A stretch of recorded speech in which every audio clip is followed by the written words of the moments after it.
Hello everyone, I'm very glad that you listened to my story. Please give me a follow and like the video if you enjoyed it.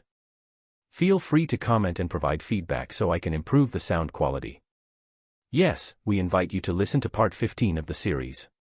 Chapter 663, 658, Vanishing Planet. What do we do now? The surveying inspectors and prepped miners found themselves befuddled by events, unable to muster a clue as to how to proceed. Their spiritual senses observed the devastatingly high-level fight above, including the bright and burning radiance that resembled a solar star that was created at its climax. While most were unable to follow the speed of the battle properly, the outcome was as clear as day from the frantic retreat of their leading figures and void ships, abandoning them to unknown fates. They were now left stranded, unable to leave the celestial rogue without consequence. This left them sullen and afraid of their futures, fearful that this expert that could solely drive away their leading figures would return, sweeping them clean of their lives with utter ease. Their fear was greatly warranted considering the planet they stood on. Those whose cultivation base were beneath the realm lord level were terribly frightened, and those at or above were making considerations to escape into the dark void. However, with a brief measurement of distance, being present in the void blank space between starfields, not even Time Lords could reliably make it to the nearby starfield. This was not accounting for the unknown dangers of traversing a lightless, lifeless, and strange world that was the void blank space. The Star Lords present, however, had far less concerns. With their star core formed, they possessed means to navigate the dark void with much greater ease, possessing powers that touched the pinnacle of the mortal limits. A few Star Lords were exchanging details of their plans to escape. The only point of debate was whether to take the risk of bringing others along or leaving, but they were all pressed for time, so the discussions were hectic. While all this was ongoing, everyone was far too distracted to notice a gray-scaled, silver-eyed, humanoid figure analyzing the planet's surface. While others were trying to escape for their lives, not even thinking about taking a portion of this difficult-to-mine yet extremely valuable resource in the little time they perceived to have left, this young man with an unearthly handsome visage and a unique charismatic grin was deploying a way to take it all. My karmic fortune was an opportunity to seize a resource beyond mortal limits, that singular piece of rock. A discarded, forgotten piece that required acute senses and established patience to notice. I have no doubt that it's worth 210.1 karmic luck for a gravity emission phase cultivator like myself. In fact, there might have been more just floating out there due to the reckless exploration of this planet's contents for me to seize. Yet how could I satisfy my appetite with such a small piece or just bits of the whole? Wei Wuyan's eyes were brightly lit with an invigorated and ambitious radiance. That surging light reflected from his irises wasn't greed, but something far more profound. When he claimed the entire Elementus cache for himself, he held a similar light that was impassioned by a sheer force of will. It was this distinct belief, a pride in his own abilities to never suffer a loss, to maximize his gains wherever possible. Of course, his astral souls were major factors in this change of belief. When he was younger, he cared more about being cautious and thriving with every little step taken only after careful consideration. As long as he could cultivate to a certain point safely, obtain loot with little cost or risk, he would seek that avenue and consider no other. But as his astral souls developed further, their desire to maximize themselves and seize every opportunity had infected him as well. Perhaps it was always present within his heart and thoughts but unexplored because it felt too much like the dangerous and insatiable emotion of greed. He was all too familiar with the consequences and mental dilution of greed. Wei Wuyan could feel the synchronized thrumming of his astral souls. Their attitudes were vibrant. "Are you sure you can do this, Ori?" Wei Wuyan questioned one last time, seeking to ensure the confidence of Ori. "Absolutely not. But I'm certain we can," Ori answered decisively. Her cheerful tone remained present while accompanied by an undertone of seriousness. Forming a faint smirk on his expression, Wei Wuyan nodded. This was not a single soul's operation. Affirmed in his mission, Wei Wuyan considered the various aspects of this planet. This planet is around the same size as the myriad monarch sect's main planet. That was relatively large-sized, but that was by the Imperial Dawn Starfield standards. I wonder if this is far smaller than I assume by a more developed civilization's standards, Wei Wuyan contemplated briefly. His spiritual sense had already delved deeply into the planet's crusted layer, including its gaseous skies to observe its qualities. The surface area for the myriad-year continent, a flat continental Earth, was roughly 300,000 kilometers in size, capable of housing billions of cultivators. The four extreme continent had 810,000 miles of known land from edge to edge on all sides. In terms of surface area, this planet was roughly its equivalent. While it could be considered large-sized by that standard, its spherical design considerably lessened the space it occupied in comparison to its flat continental Earth counterpart. Wei Wuyin took a soft, soothing breath to settle any remaining nerves. He pressed his hands against the solid surface of the planet, feeling its lifeless aura and cold state. It lacked the warmth of a solar star. But as he kept his hands upon it, he felt the distinct vibrations emitting from its core. "It's not hot," Wei Wuyin blurted out. This was the first planet he was on that didn't have a molten core. Its core was solid, not cold, not hot, just solid. If one didn't inspect closely, they might gloss over its existence. As Wei Wuyin felt the planet in his hands, his silver eyes once again became white, including his iris and pupils. With his entire eyes drenched in white, the distinct primary light of Ori, the shifting elemental primary light, suffused outwards with a piercing ferocity. The light exuded the essence of endless permutations and transitions of the material elements of the world. At times, the white light shifted its colors for the briefest of moments, yet would always regain its white brilliance. The light lasered into the planet's crust, containing a penetrative power that permeated thoroughly. Wei Wuyin's plan was simple yet outrageous to even conceive. After finding the mystic-graded ore and the earth it inhibited, he realized that it was impossible to seal it using void crystallization, and considering other factors, the act of mining it would be extremely difficult. He didn't have that much time. However, thanks to Bai Lin's act of confidently consuming the unknown without much qualms or fear, he inadvertently discovered that the ore and earth weren't the same. The earth was mortal grade, the ore was mystic grade. After taking a piece, he analyzed that normal earth closely, and while he was unable to sense the existence of the ore, finding it beyond his means as an astral core cultivator, he was capable of interfacing with the mortal grade earth surrounding it. In fact, it contained the natural earthen energies of any planet. While slightly denser, a little more durable, earth was earth in his eyes. And there laid the idea. After using his senses to perceive the qualities of the layers of earth, he discovered a network of absence by elimination. While the ore contained earthen energies, the quality of such was still beyond him to exert any sort of control. This was likely due to the mystic essence or mystic intent infused heavily within, a power he hadn't yet grasped. After a series of tests, he further discovered that he was unable to affect the mystic grade ore with his grand earth intent, an apex-level intent. So he tested his elemental origin intent, but met the same obstacle, yet found out what he needed to know. He had confirmation now. He was going to put his idea into practice. The inhabitants on the planet had their discussions cut short, their bodies noticing the increased vibrational activity beneath them. The experts flew upwards, sending their spiritual senses to the planet. "What's this?" A Time Lord expert shouted, discovering that a light source was being spread widely throughout the surface of the planet. Its once lifeless, lightless surface was becoming brighter. "Escape the planet!" A Realm Lord shouted in panic. They grabbed their lesser allied cultivators nearby, as many as possible, and shot into the vast dark void in a hurry. The cultivator felt that the mystic ascendant had returned, acting on the planet itself. It wasn't just him. The others, still contemplating their plans, were rushed into action. They grabbed whoever they could and took them out of the atmosphere, their worldly domains invoked to produce a sustainable environment for the others. They didn't even stop after breaking the atmospheric layer, shooting far off into the distance in a hurry. Who would dare to stay on a planet that could be subjected to any form of change or punishment by those who exceeded the mortal limits of cultivation? Fear and panic overwhelmed them and their survival instincts kicked in.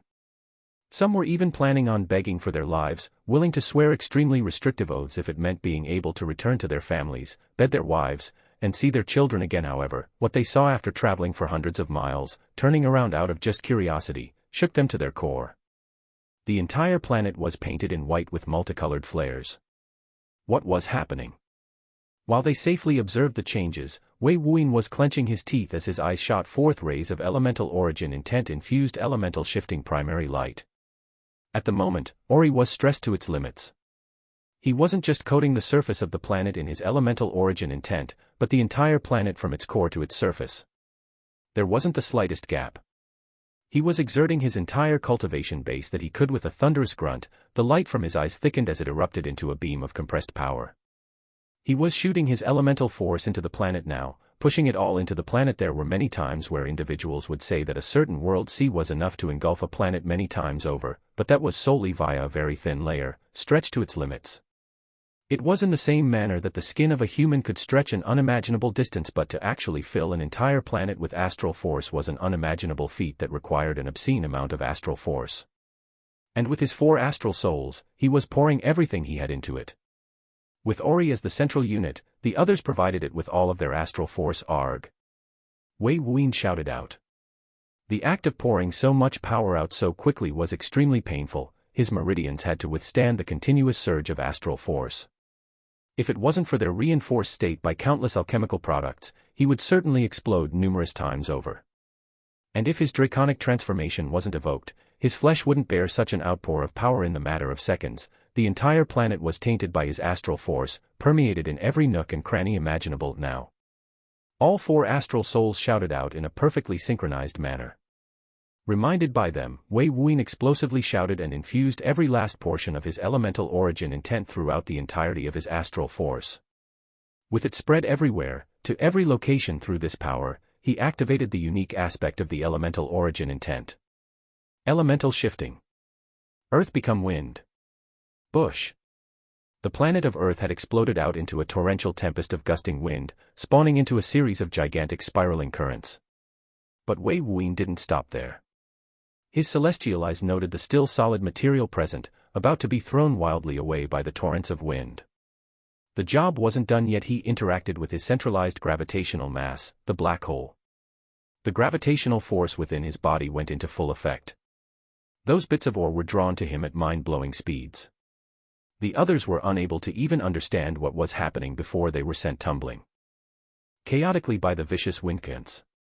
When they regained their sense of balance and reorient themselves, they were shocked to discover that the planet was gone. Chapter 664, 659, Grand Night.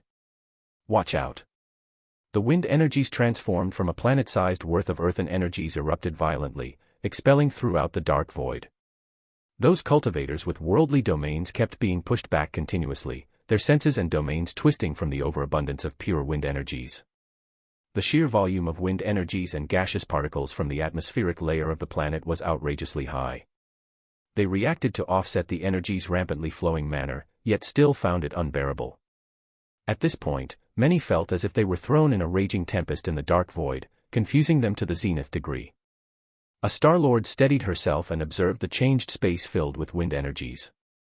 She pressed her hands forward and fiercely clenched her long, slender fingers.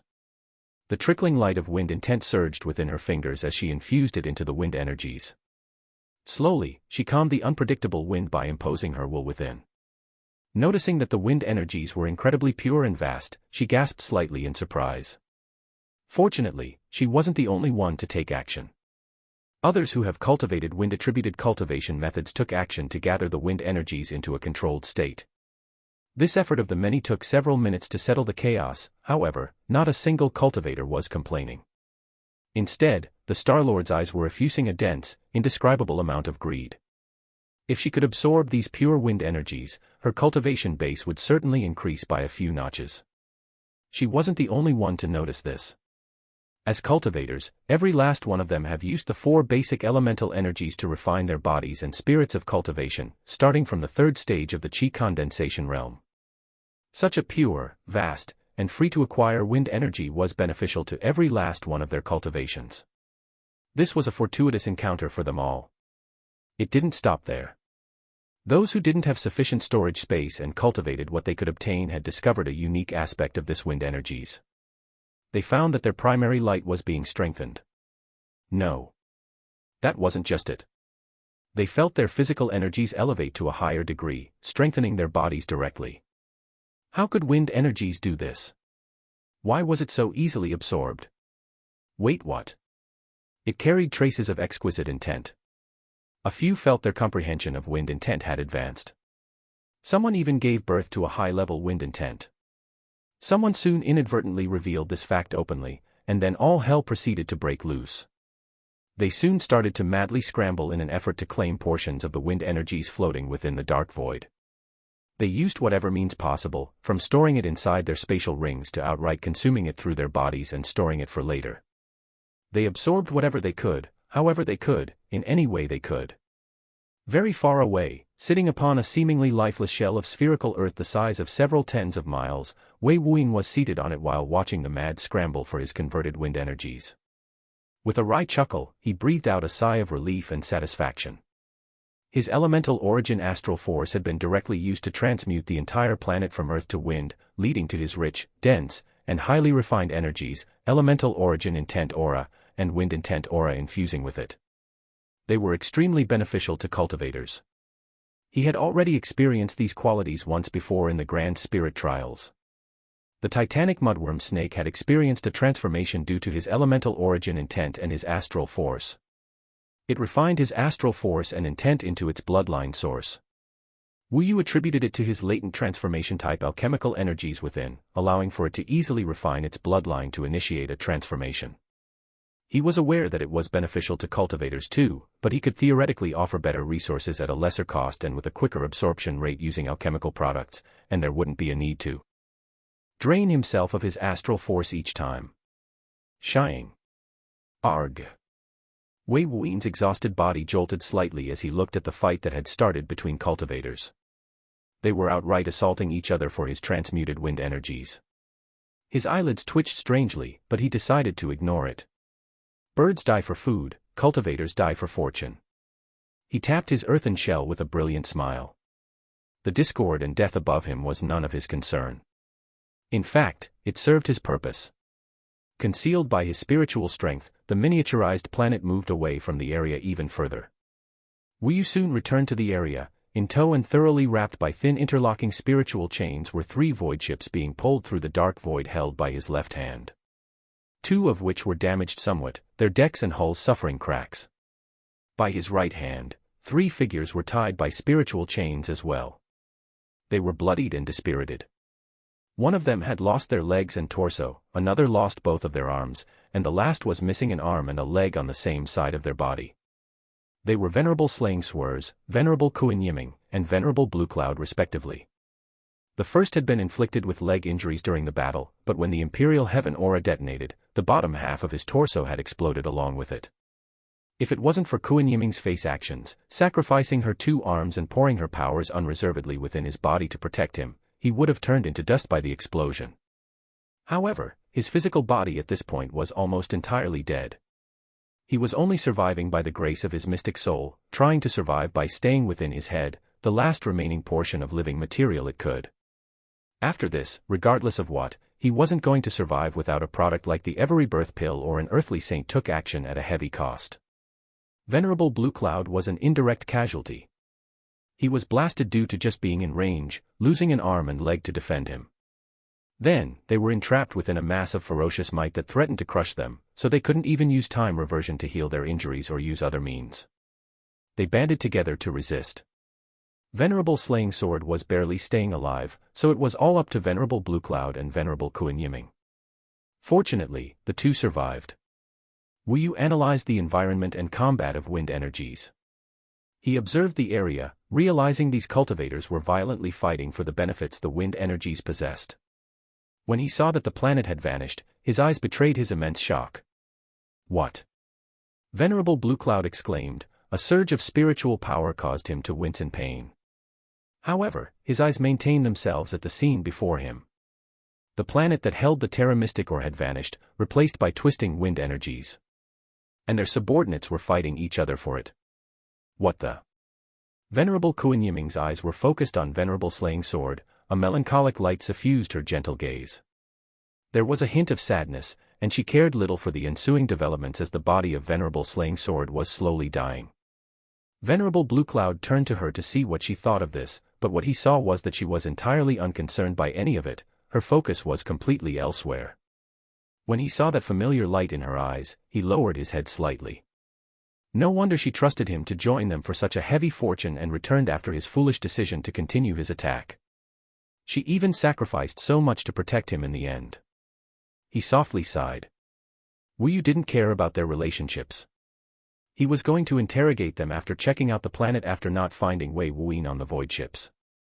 But witnessing this scene, he couldn't help but laugh out loud. Was it a test? Was he a decoy? But there wasn't a hint of dissatisfaction in his eyes. There was comfort in his heart knowing that Wei Wuyin was unharmed and safe. In fact, he was orchestrating things entirely. He brought him here from across starfields just to steal a planet from beneath the noses of 3 Ascended. Still, he was going to ask for some rewards for this act. Knowing Wei Wuyin, he might not even need to ask.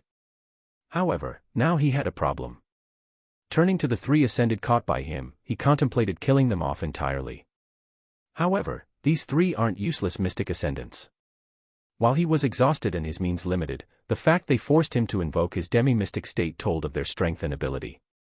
After all, just his raw power was sufficient to stomp out most ordinary mystic ascendants at the 2nd stage, the soul of mysticism phase, with relative ease.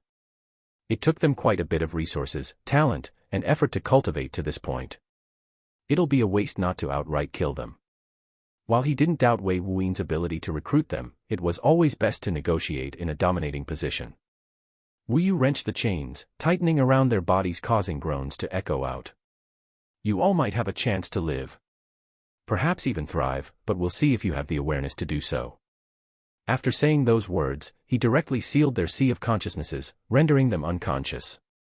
Looking at the fighting ongoing, he contemplated for a moment. He formed a hand seal. He expelled a wad of cyan-colored gas from his mouth. It slowly transformed into an incarnation of himself.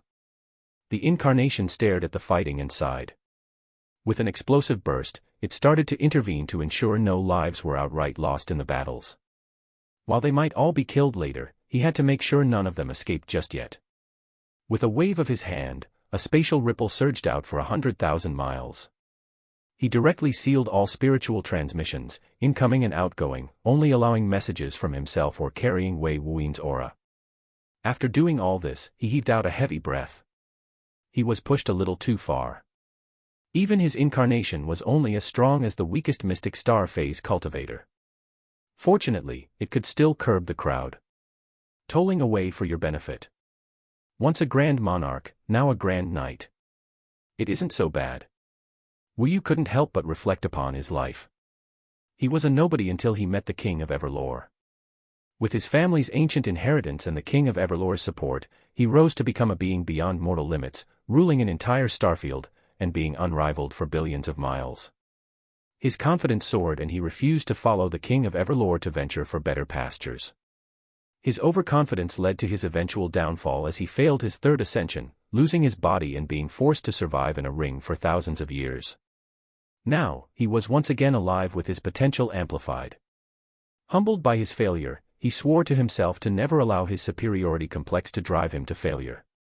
Only after coming to the Eternal Sky Starfield, learning about the Grand Cyclic Stellar region, did he finally realize how stupid he truly was.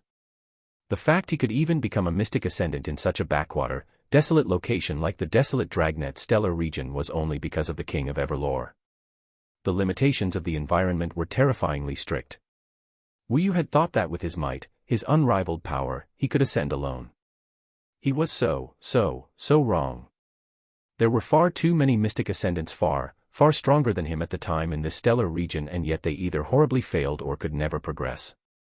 That being said, he was confident that in this richer environment beneath a mystic radiance belt, his chances to ascend would elevate considerably. Yet he would never abandon his alchemist again, especially someone with outstanding potential to push him beyond the limits of environment or innate talent. Even if it meant no longer being a monarch that ruled over the world. One day, Han Yuhei and all the other top figures of the Grand Cyclic Stellar region will look up to him in awe, reverence, and fear. And that was enough. The familiar alerting sound of a spiritual message via a spatial rings formation resounded. Wu Yu inspected the incoming message with a cheerful smile. Chapter 665, 660, In Your Absence. In the void blank space between the United Source Starfield and the Treasured Light Starfield, there was a spherical object floating through space. Sitting atop it was a silver-eyed youth.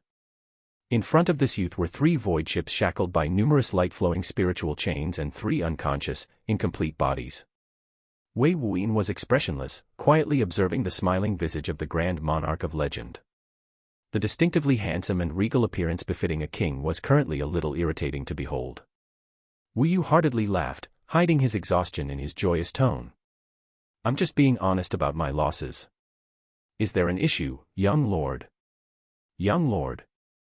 Wei Wuyin was amused in his heart, but his expression betrayed none of his emotions. The shamelessness within Wu Yu's attitude was quite clear. The moment he arrived, he immediately began to recount the losses he so-called suffered capturing these 3 void ships and mystic ascendants while waving them in front of him like an excited mortal. In a way, it was a briefing, but he held nothing back, even citing the 9th grade pill he had to use and forcefully refine, unable to squeeze out all of its effects and somewhat wasting it. Wei Wuyin was the one who bestowed him with the alchemical product to begin with. How shameless did one need to be to account that as a loss?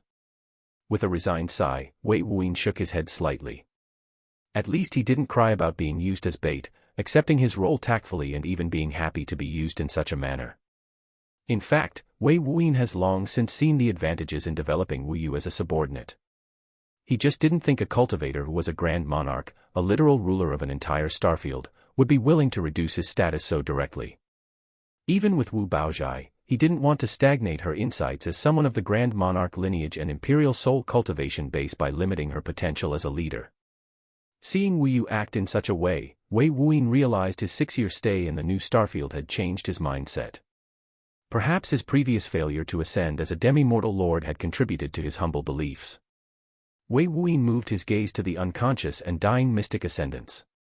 They were all at the soul of mysticism phase, the 2nd stage, and according to Wu Yu, they weren't ordinary cultivators at their level.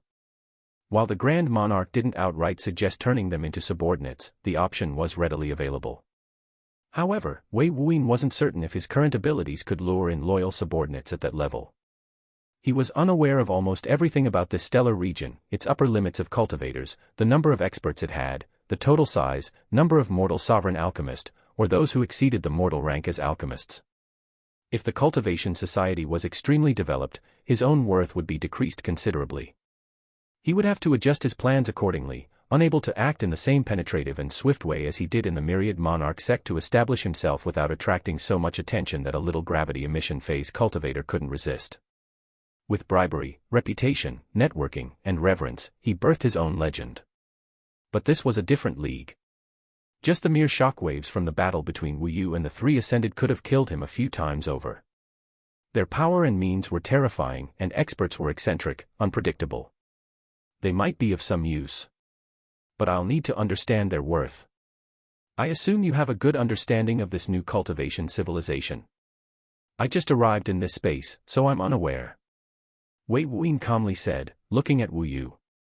Wu Yu's eyes brightened and he chuckled. He almost forgot that Wei Wuyin wasn't even in the eternal sky starfield.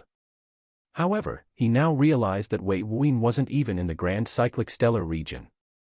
He landed on the earthen shell and answered, I do.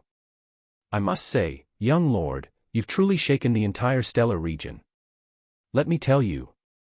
Wu Yu began to explain the events from his perspective, including bits of news that had spread out outside his influence but learned later. Wu Baozhai, that little girl, changed the myriad monarch sect to the eternal monarch sect and that Mahjong, your Neo-Dawn pill created a. There was a grand demonstration and golden auction. The price of the Neo-Dawn pill was set, and these people bid according to the rules. It was. Wei Wuyin intervened at times. Mystic stones. How much are they worth? Wu Yu's eyes would brighten each time. There was a time where his expression, however, turned unsightly and a little frustrated. Han Yuhei. Divine King Han Zhe's cousin is alive. And he's now an earthly saint. Wei Wuyin was caught off guard by some things mentioned by Wu Yu. Such as the worldwide announcement by the True Element sect that stated his identity as a chosen of their sect. According to Wu Yu, this was purposefully leaked, so it wasn't an official announcement. Yet the tremor it caused was substantially felt. The various elite forces throughout the grand cyclic stellar region changed their attitude slightly towards the divided and fragile True Element sect. Most didn't act to ingratiate themselves, but there was a considerable amount of disrespect that had dissipated from their tone and general interactions. Some that were outright hostile towards some of their factions decided to adopt a wait-and-see attitude because they feared that he would join their sect, changing their destiny in the coming millennia. There were rumors that he and the saintess of the True Element sect were engaged. No one knew who spread this rumor, but there were some speculations that it was the Lin clan themselves. Wei Wuyin was notably confused. Who the hell was this saintess? What even was a saintess? A female chosen. And he was their chosen. They had some fantastical ideas, that's for sure. He sneered at the idea. But when he learned that Divine King Hanzei wasn't an active part of the True Element sect, having been outside of the public eye for a long time, he decided to consider the benefits of being their chosen. Just considering, though. There was an innate rejection in his heart. Their conduct was quite poor. Furthermore, he didn't want another Longchen situation with Lin Ming. There was more that shook him. The Golden Life Pavilion seemed to be having some internal conflicts at the moment. While most of a certain status and cultivation might be unaware, those like you could sense the undercurrents rumbling. Something was happening after the Neo-Dawn Eclipse Pills reveal. Something major. All of this seemed to originate from him. There was even more. The most shocking news was that the Everlore Association had invented and put out a product on the market called the Everdomain Pill 4 years ago. It was marketed as being a replacement to the Neo-Dawn Eclipse Pill. It wasn't peak tier, but high tier. It was reported to be able to give birth to a purist-like domain seed that could be used by cultivators, mimicking the Neo-Dawn Eclipse Pill's effects and providing similar benefits. At first, the outburst it caused was absolutely amazing and joyful, especially the numerous geniuses that had wealth and didn't want to fall behind. All soon heralded the Everlore Association as worth their title as the greatest alchemist association with the best alchemists. For a few months. Until the pill was released to the public and what was a joyous outburst became a flaming outrage. The pill indeed produced a domain seed, capable of generating a false worldly domain, but that was it. Even the peak quality product merely allowed the usage of spatial force, while low and high quality only manifested a small false worldly domain. To frustratingly add for consumers, the domain seed wasn't synchronized with a cultivator's astral soul, but an external object that acted more like a tool than an aspect of their cultivation. While the worldly domain's benefits of sensing energies were present, the ability to comprehend the secrets held within the domain seed itself, those of spatial resonance, light reflection, and gravity emission was completely absent. They were lied to. Their expectations shattered like glass. Furthermore, it took far too long to refine. It took 2 full freaking years. While this was normal in most circumstances, the issue was that there was a comparison right there to set a standard, and in the eyes of the average consumer, Everlore Association should meet or exceed that standard. The Everlore Association's praise went silent. While no one publicly derided them for such a comparatively flawed product that only served to really increase a cultivator's combat prowess for fear of hidden retaliation, the damage to their reputation was done. Wei Wuyin speculated that it was a slightly lesser version to Lin Ming's worldly domain. It was still impressive nevertheless. To recoup their reputation and save face, the Everlore Association started to sell these pills in massive quantities to forces at a cheaper cost, flooding the market. With their numerous alchemists, this was a relatively easy feat to produce. This overturned some thoughts towards the pill. After all, gravity emission phase cultivators could use it to ensure their chances to become realm lords. Right. Wu Yu laughed loudly with schadenfreude while telling Wei Wuyin of the incident that happened a year ago. A cultivator tried to challenge the realm world astral tribulation, but his foundation was so lacking that he still died with the false worldly domain unleashed. It wasn't considered a lethal tribulation for nothing. The Neo-Dawn Eclipse Pill's effect was highlighted as a result. Most of those who took the pill reached 8 or 9 ripples in spatial resonance and indigo, violet, or white-colored primary light, and their cultivation bases soared. It helped at the beginning, not assisted near the end. A trash cultivator will still be a trash cultivator, external tools did nothing to change talent. The one used in the grand demonstration, Ma Luling, in 5 years had reached the gravity emission phase with a perfect 9-ring, 9-ripple, white-colored cultivation foundation. 5 years. What might have taken 1 to 200 years, reduced to 5 years. With this out of the way, she had those years to now establish the firmest foundation possible, not having to spend vast amounts of time trying to comprehend insights into the next phase while on a ticking timer. Wei Wuyin, however, was frowning after hearing this story. For some reason, he felt that the Everlore Association was competing against him. They might even be hostile. After learning that they hadn't even bid for the Neo-Dawn Eclipse pill, he realized that they likely had been developing the concoction method for a similar pill, which was possibly the Everdomain pill, so they didn't believe they needed it. He soon grasped the overall details of the grand cyclic stellar region, including its 23 starfields' names and publicly recognized strengths. He learned of the 16 mystic forces that control the eternal sky starfield, divided into 16 domains, including the notable gold-tier forces with potential. This was clearly Wu Yu's attempt to give Wei Wuyin some ideas. Ma Zheng and his clan has been quite active, Wei Wuyin commented. They had forged a planet for demons after they suffered discrimination. This elevated his opinion of them greatly. You've put into action some monumental things, Wu Yu softly laughed, but his smiling expression tittered off into a solemn one. Wei Wuyin had shaken the eternal sky starfield, and the effects were still being felt. It had only been just 5 years, but his name has single-handedly changed some of the dynamics of an entire stellar region and caused forces to sweat. Wu Yu suddenly had a thought, his expression changing. Young lord, you didn't just shake the stars, but you've created some world-shaking monsters. And some problems too. Oh. Wei Wuyin was in the midst of pondering his next sequence of moves, but those words drew his immediate attention. Wu Yu nodded, his eyes faintly dark. Your fiancée is something else. There's a ranking list of female cultivators based on beauty and talent, potential and strength, their backing and origins, devised by the Golden Gate Pavilion. It is called the Immortal Saintess ranking. It renews every 3 years, and she instantly reached the top 10 2 years ago. Oh. Wei Wuyin's eyes lit. Wu Yu added, not only that. Your concubine was given free rein to act as she pleased, and she has been developing her own force with beasts with the support of the Ma clan.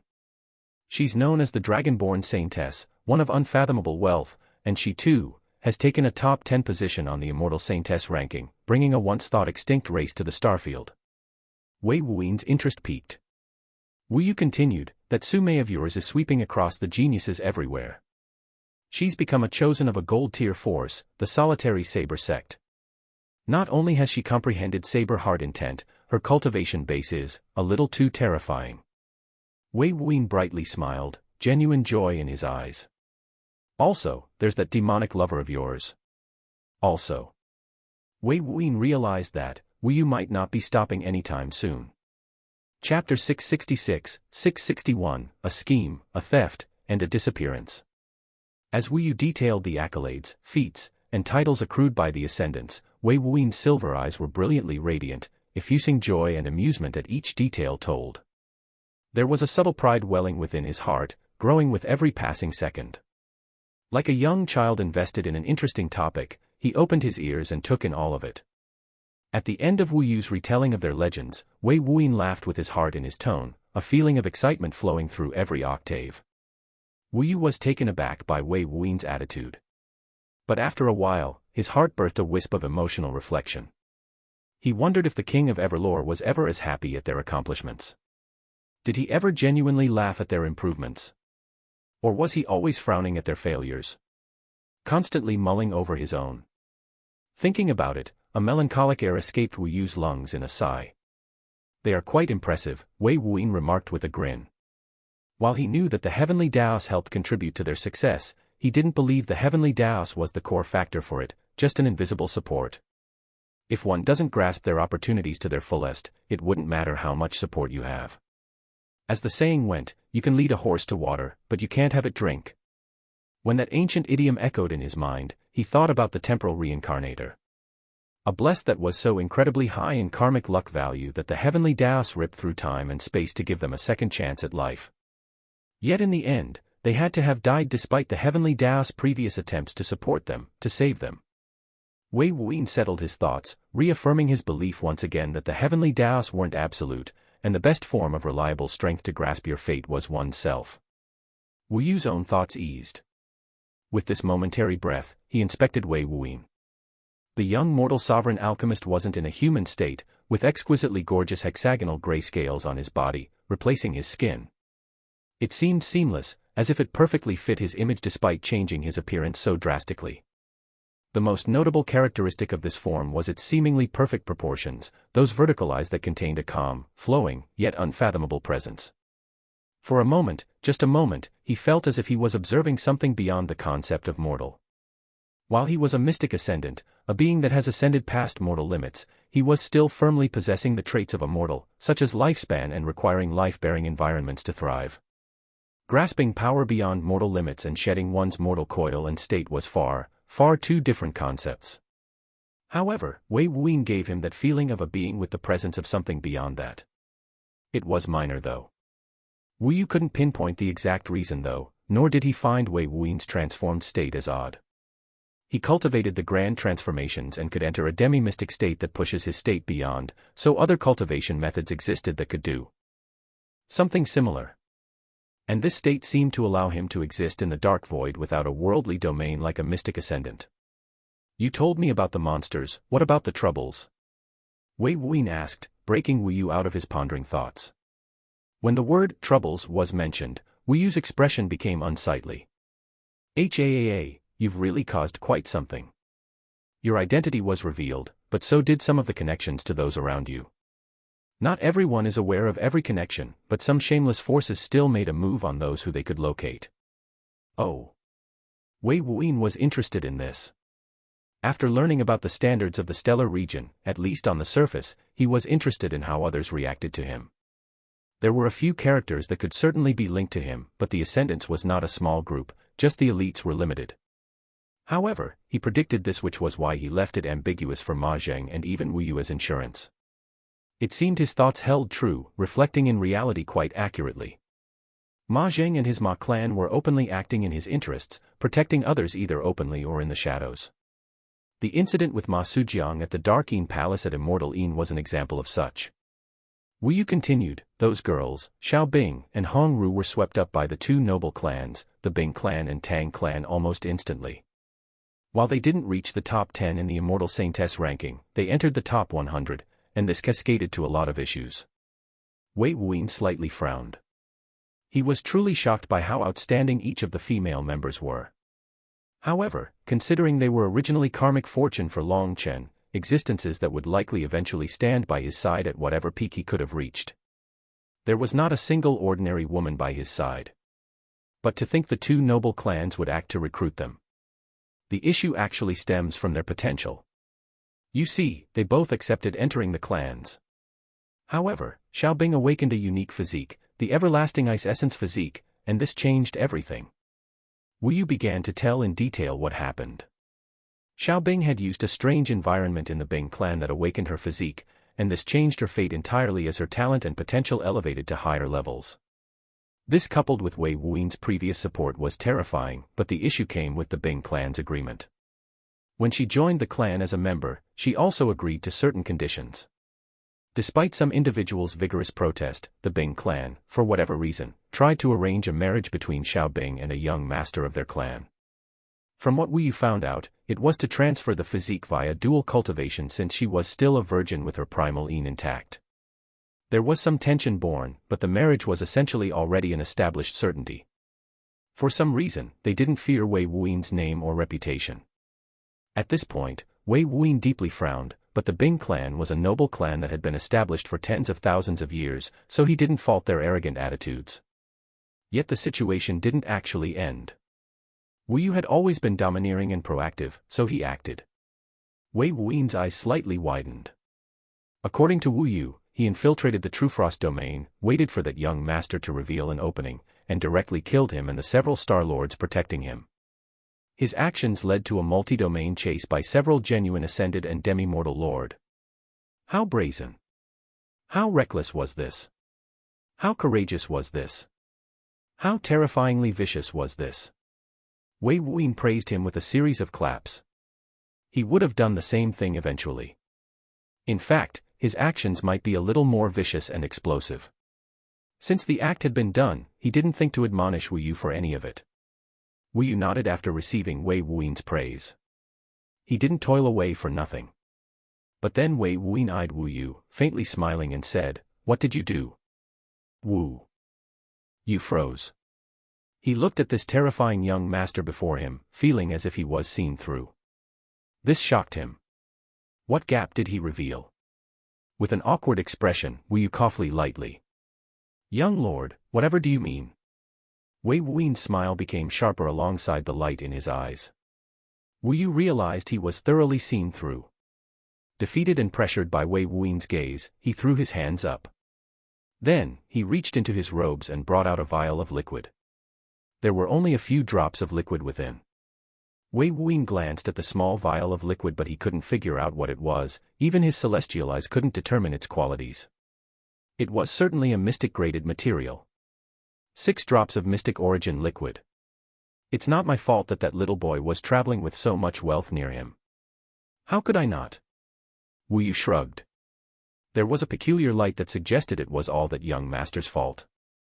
Wei Wuyan felt that killing some insignificant young master wouldn't prompt the immediate response of a demi-mortal lord. It just didn't make much sense considering the power scaling of the Grand Cyclic Stellar region. Those demi-mortal lords were elite experts with tremendous status and power. After all, Wu Yu even said only a few Star Lords were protecting him. Not even those at the Mystic Ascendant realm, be it false or genuine. How important could he possibly be? To him, it was clear as day that Wu Yu had acted against the Bing clan somehow. This was supported by the fact that they chased him across domains relentlessly.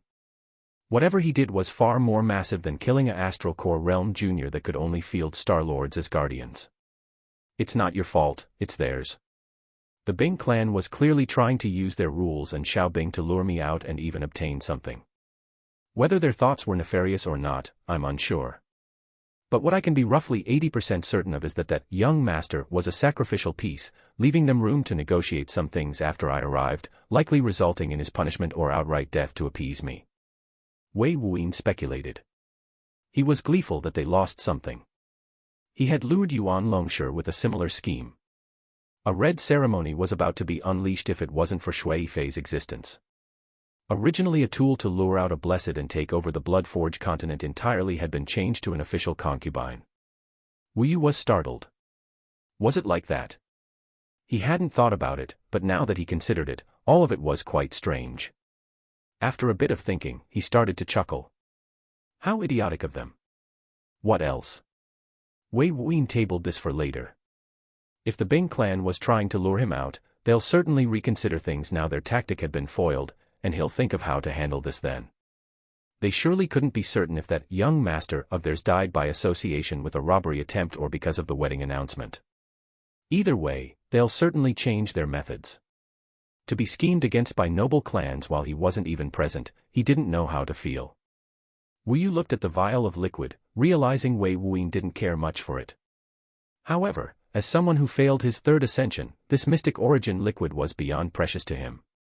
After all, it could be used to elevate one's comprehension of mystic intent while saving them during their 3rd ascension.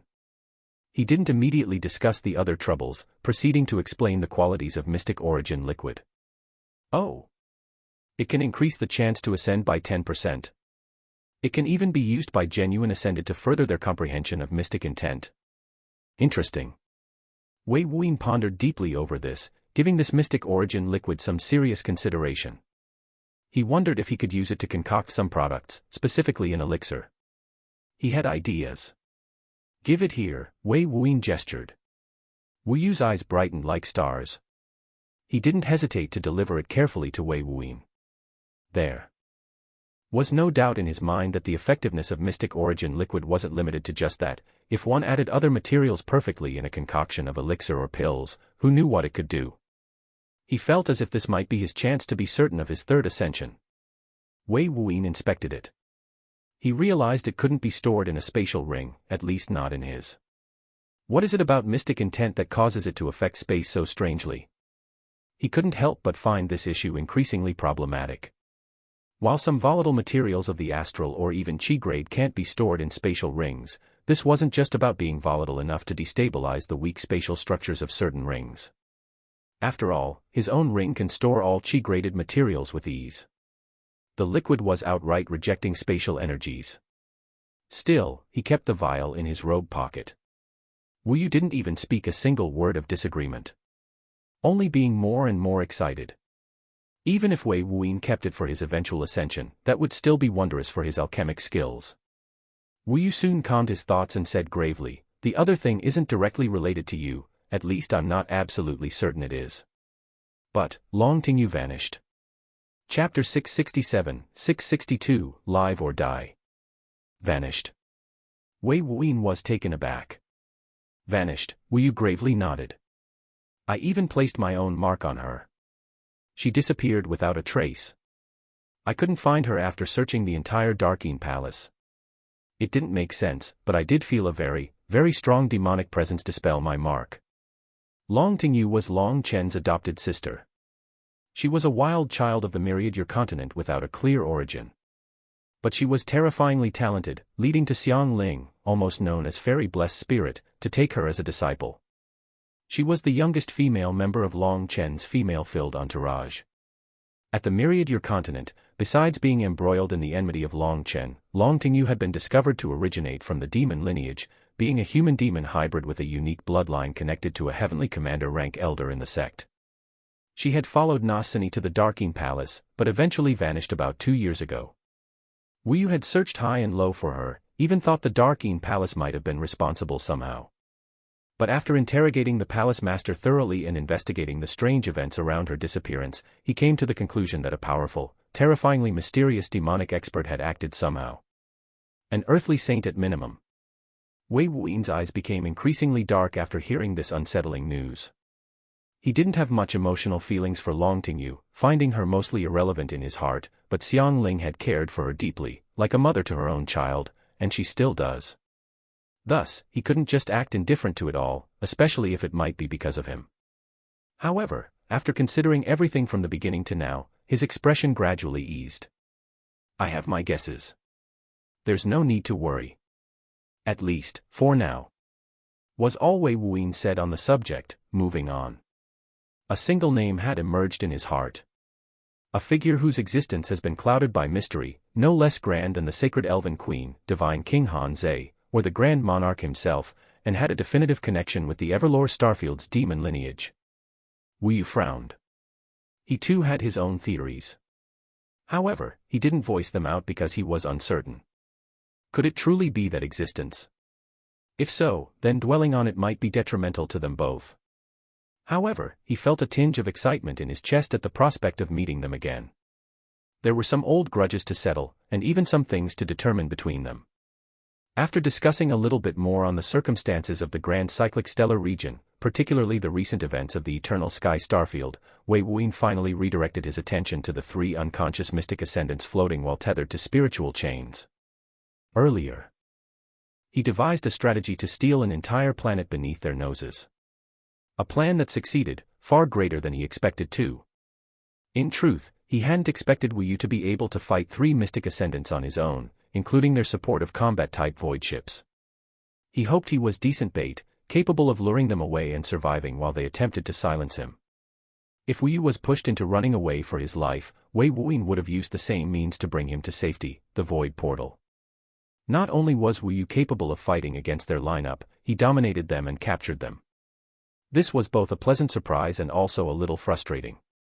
If he had known Wu Yu had this strength, he would have planned differently. Regardless, the end result was still satisfactory. Do you know about them? Wei Wuyin asked Wu Yu. He had no information about these 3. Wu Yu had interrogated them briefly. While Kuan Yiming was silent, and Venerable Slaying Sword was incapacitated, Venerable Blue Cloud was an open mouth flowing with information. They belong to the United Source Starfield. Our current location is the space between it and the Treasured Light Starfield. They are founders of their own mystic tier forces. Kuan Yiming is the female ascended, she's the matriarch of the Kuan clan, a clan with over 7,000 years of history. They make most of their profits by exporting certain herbal products at the peak of the astral grade from their unique world realm. She founded the clan, and it has 2 ascended. Her and her cousin, but their relationship isn't great. Venerable Slaying Sword established a Void Hunter Association. They travel the void blank space to seek out fortune, and in a way, they act as pirates of the Dark Void. They are called the Reaping Sword Association, and have only the Venerable Slaying Sword as an ascended. Wu Yu looked at the state that Venerable Slaying Sword was in, adding a with a little chortle, he's going to need an every-birth pill or he's as good as dead. Wei Wuyin glanced at the near-deceased physical body of Venerable Slaying Sword. Wei Wuyin sighed lightly. Wu Yu continued, the last one here is Venerable Blue Cloud, and he founded the vast Cloud Pavilion. They were a merchant business, much like the Golden Life Pavilion, but much, much smaller. They operate only in the United Source starfield and specialize in selling products of a spiritual nature, such as spells, tools, cultivation methods, etc. The vast cloud pavilion is divided into 3 factions, each led by an ascended, and Venerable Blue Cloud is its oldest member and founder.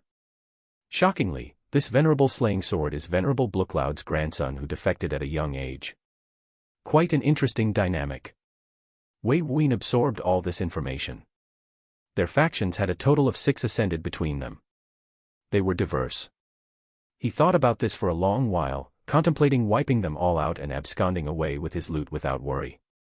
Wu Yu could see the thought flow through Wei Wuyin's mind. He wasn't that concerned, however. He was aware that Wei Wuyin knew the value of having ascended-level subordinates. After a long while, Wei Wuyin said, convincing them might be a little difficult. Wu Yu suggested instantly, we can force them to swear a mythical oath. We can turn them into slaves. Mythical oaths. Wei Wuyin had never heard of this type of oath before. It was only after Wu Yu explained it to him in detail that his eyes brightened, but then he frowned heavily. This mythical oath thing might be extremely dangerous to him. If he was forced to swear one without a way to break it, how terrifying would that be? In the end, he shook his head.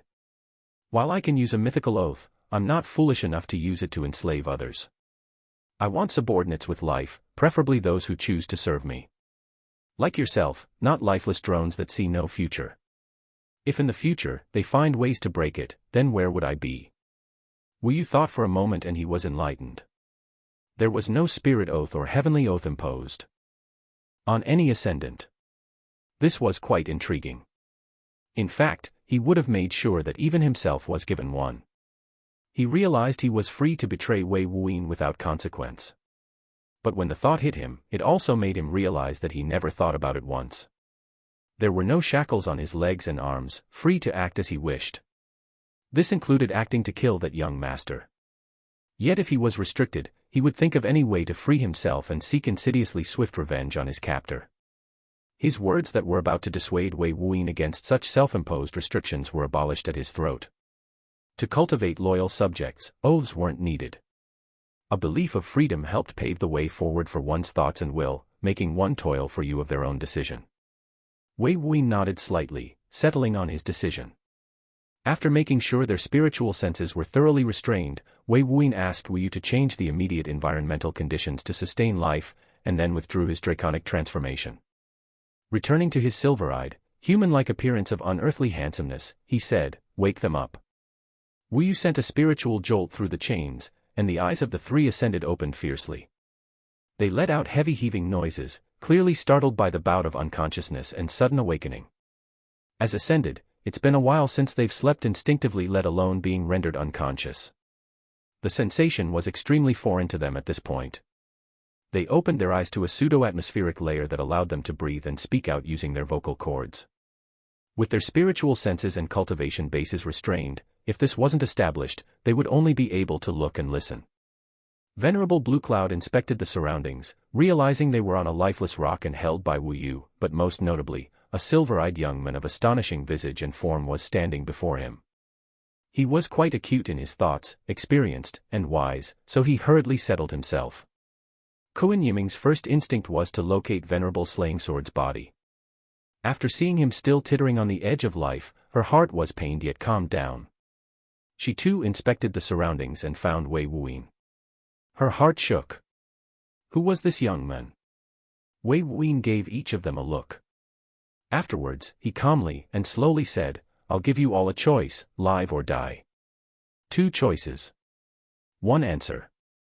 Kuan Yiming and Venerable Blue Cloud were elite experts with thousands of years of experience, and having their lives decided in such a manner felt humiliating, but also frustrating. Because no one would choose death. Venerable Blue Cloud frowned after hearing this, realizing something was out of place. What if we choose to live? He hesitatingly asked. In his view, this meant likely being enslaved by the other party via a mythical oath. This was what Wu Yu wanted to do. Kuan Yiming frowned.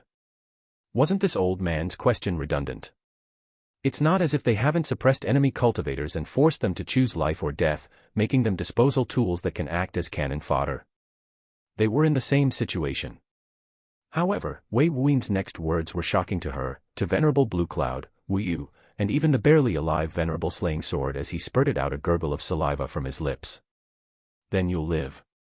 I'll let you go right now.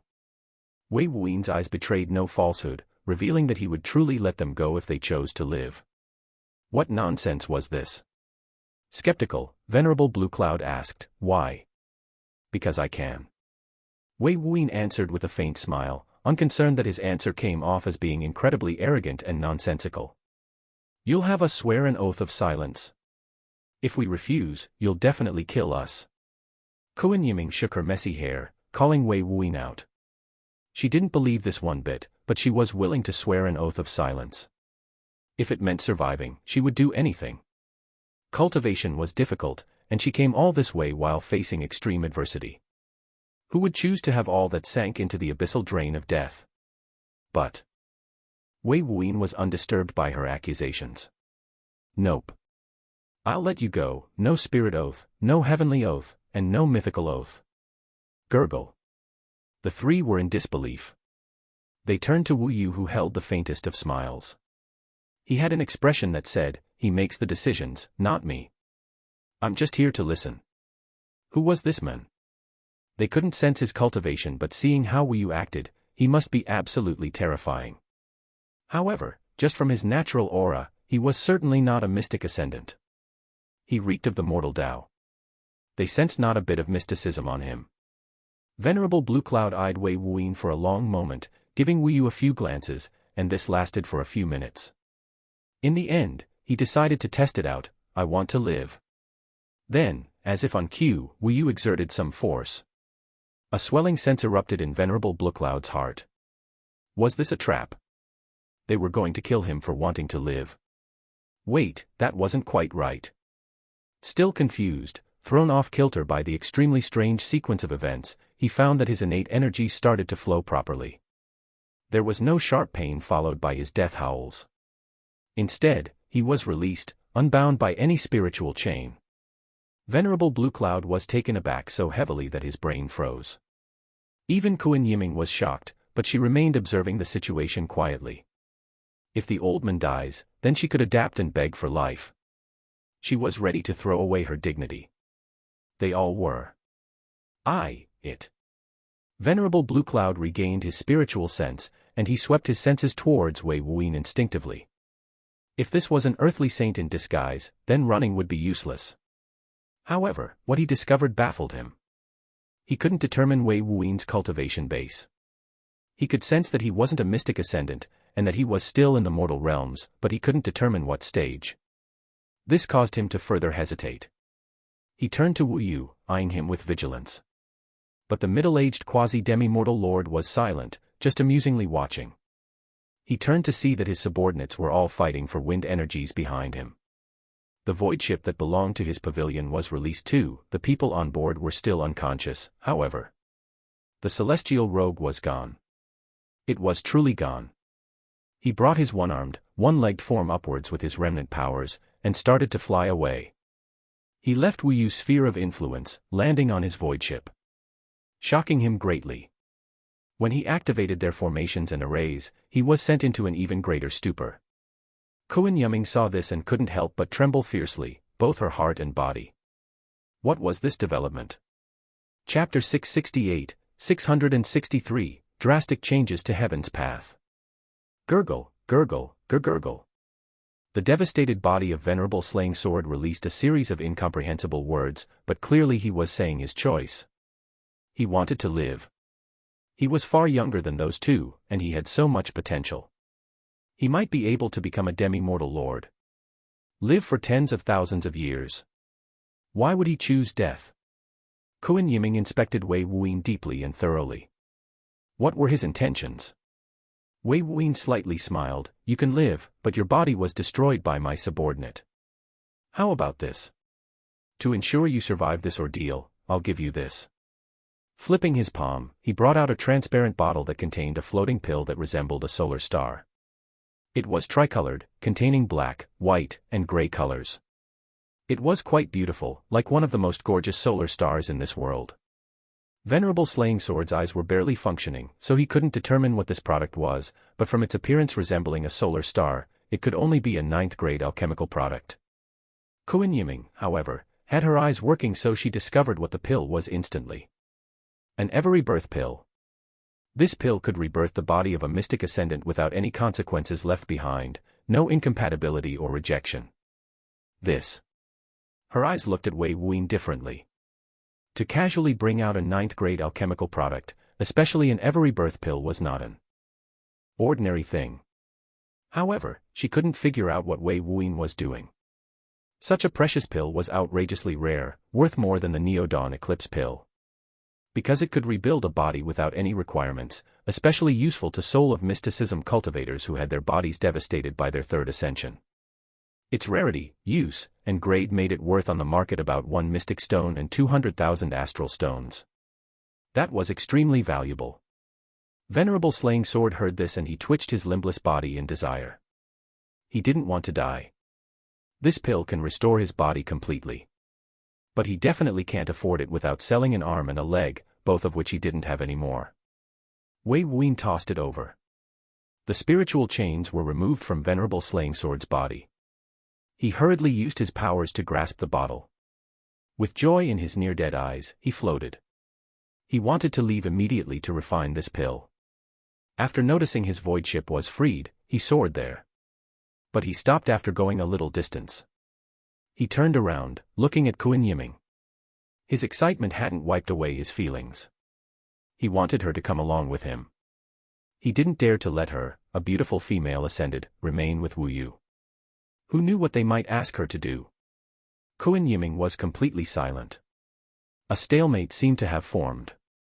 Then she turned to Wei Wuyin, her eyes filled with an intensity that revealed her suspicions. There was a single question that hadn't been asked. A question neglected because the entire situation was a little too good. Who are you? Kuan Yiming didn't ask this. A one-legged, one-armed figure returned dressed in tattered multi-blue robes. His expression wasn't filled with glee, but genuine interest.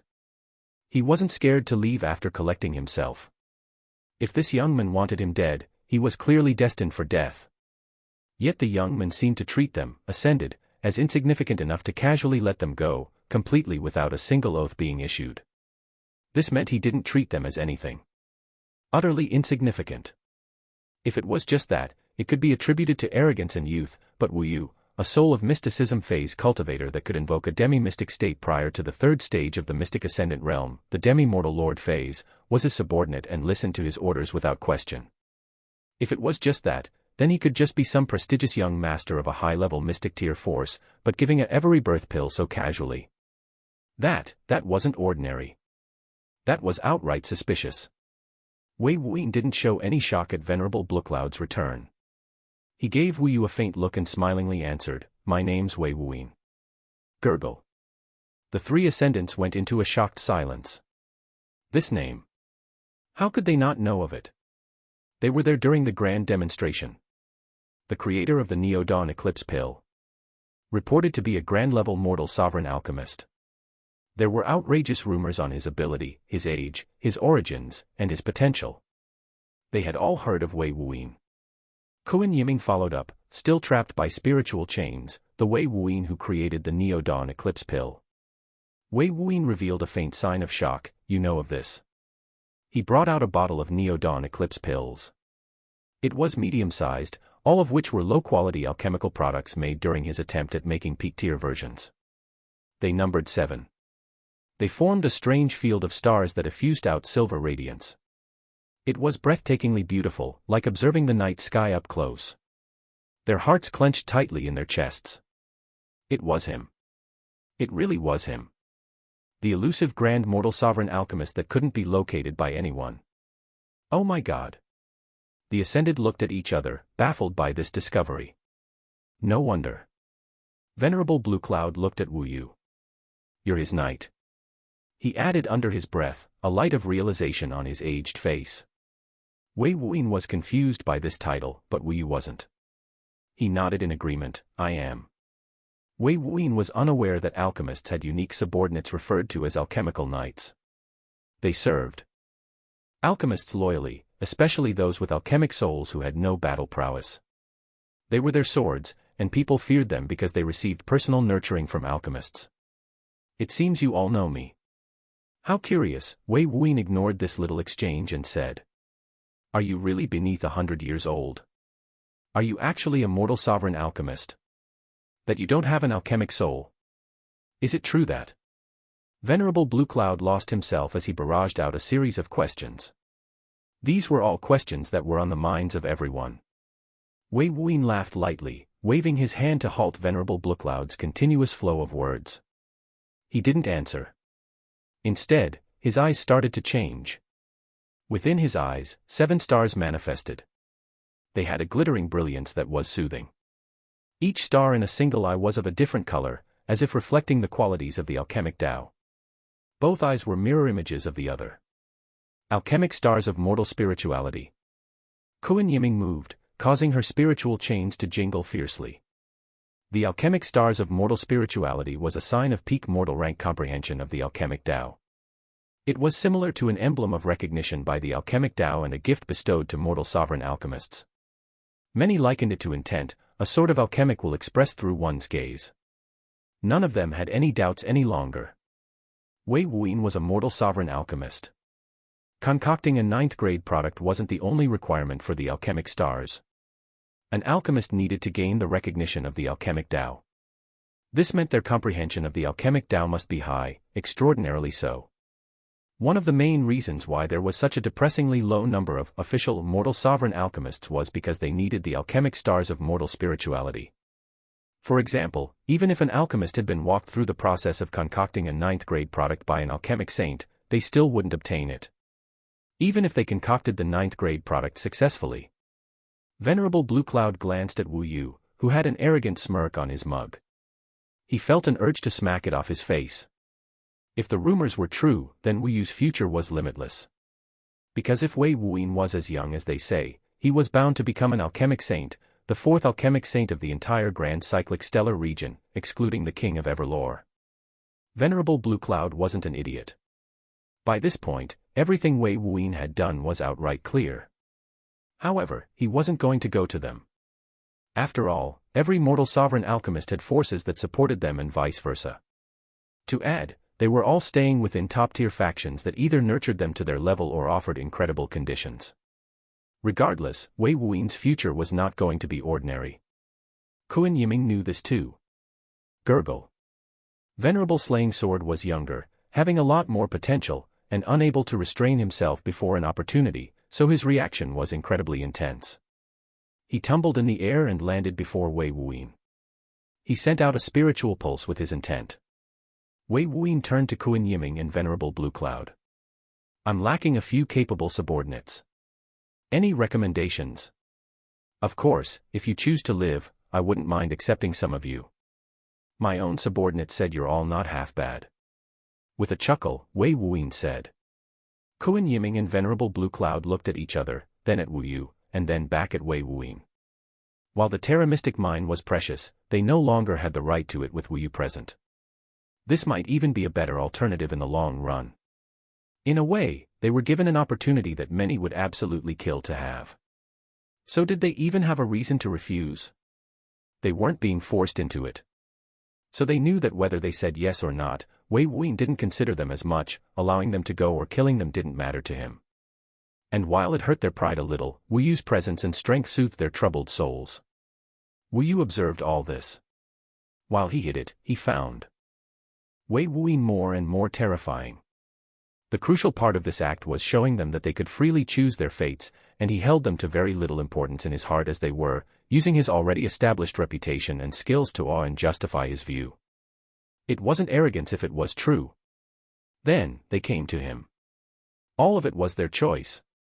A moment later, an icy chill flowed through Wu Yu's spine.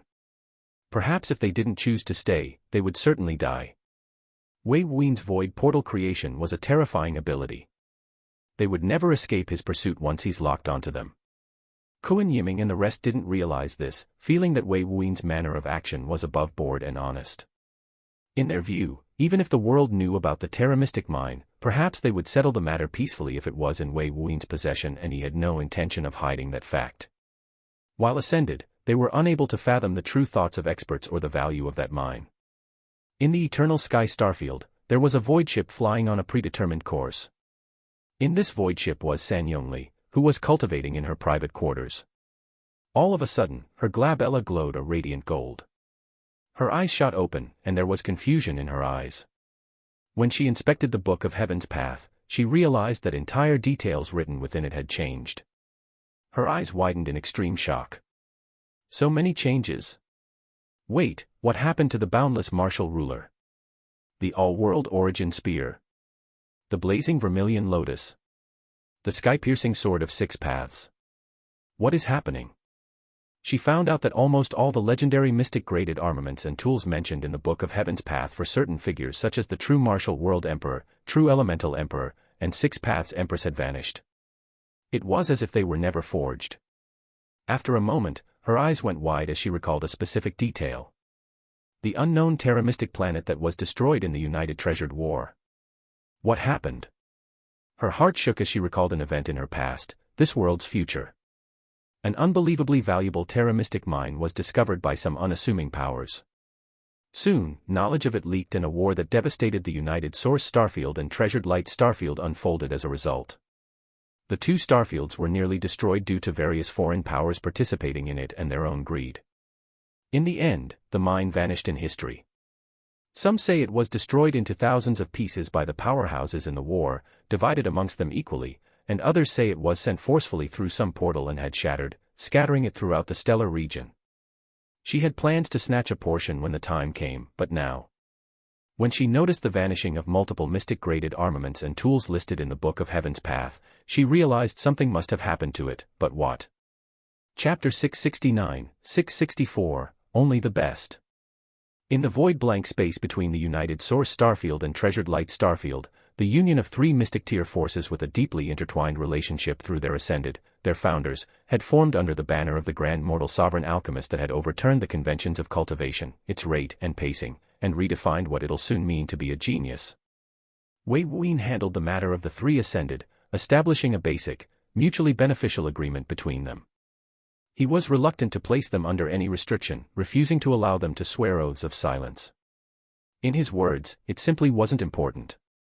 Despite this attitude of his, the 3 were tactful and swore mythical oaths of silence and trust, displaying their convictions to Wei Wuyan. Wu found them quite intelligent despite their greed. As long as they know how to seize an opportunity, their futures will be bright. Wei Wuyan was helpless before their assertive behavior, allowing them to do as they pleased. However, in this manner, they were unable to pressure Wei Wuyan to swear an oath of a similar restriction. Clearly, their relationship was defined as a lopsided one. With them taking every step, Wei Wuyan had truly obtained a few forces at the mystic tier with very little effort. While the Kuan clan and vast cloud pavilion wasn't solely his, he had their founders under his belt. With sufficient time, he'll drive their cultivation bases upwards and allow them to firmly sit at the top. For now, their forces were meant to act for his interests.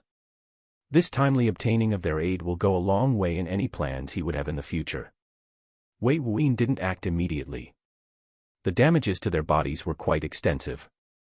He had learned from Wu that they could use a bit of their cultivation and lifespan to revert the damage, but the cost was not small. This was echoed by the duo, absent Venerable Slaying Sword whose body was almost completely destroyed. Without the Every Birth Pill, he was lost. Still, the body of a mystic ascendant wasn't easy to repair.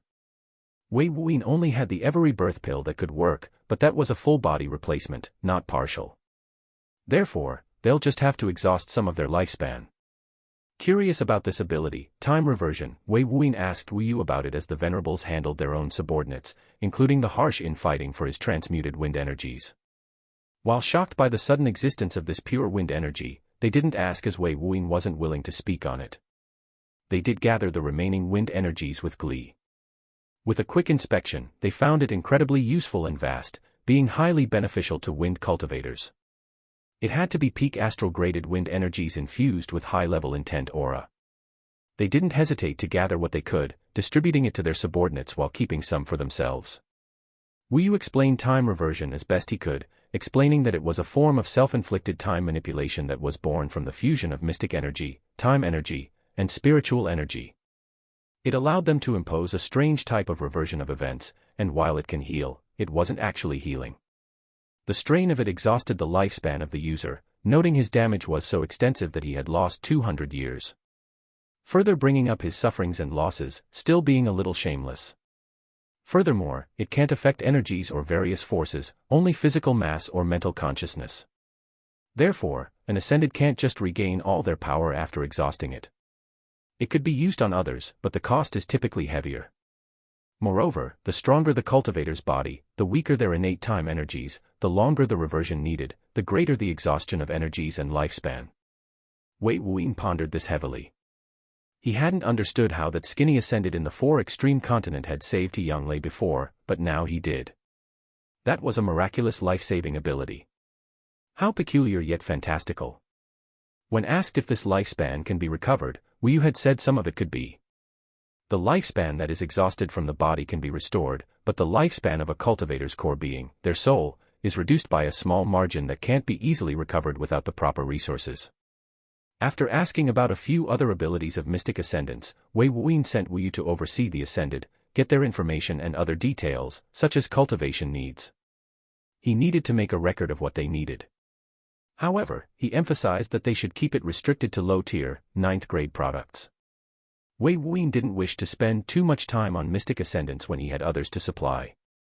Their cultivation needs will likely be absolutely horrific. He couldn't imagine supporting 4 ascended, genuine ones too. Wu Yu, however, told him a bit of information that shook him. According to him, Wei Wuyin had a reserve of wealth sitting in the Golden Life Pavilion's vault, just waiting for him to claim it. Wu Yu even knew the exact amount, totaling 2,167 mystic stones and 665,725 astral stones. This was after the 13.2% deducted from his total earnings for his legal relatives. The Golden Life Pavilion had bestowed Wei Wuyin a sizable amount, absolutely astronomical. Some of it was from the entrant fees for both the Grand Demonstration and Golden Auction. After all, the final bid was 1,500 mystic stones. While sacrificial bids were a thing, it couldn't cover a little over 2,500 mystic stones. Wei Wuyin went into a period of deep contemplation after learning this fact. The value of a mystic stone was equivalent to 1 million astral stones, so this was not a small number.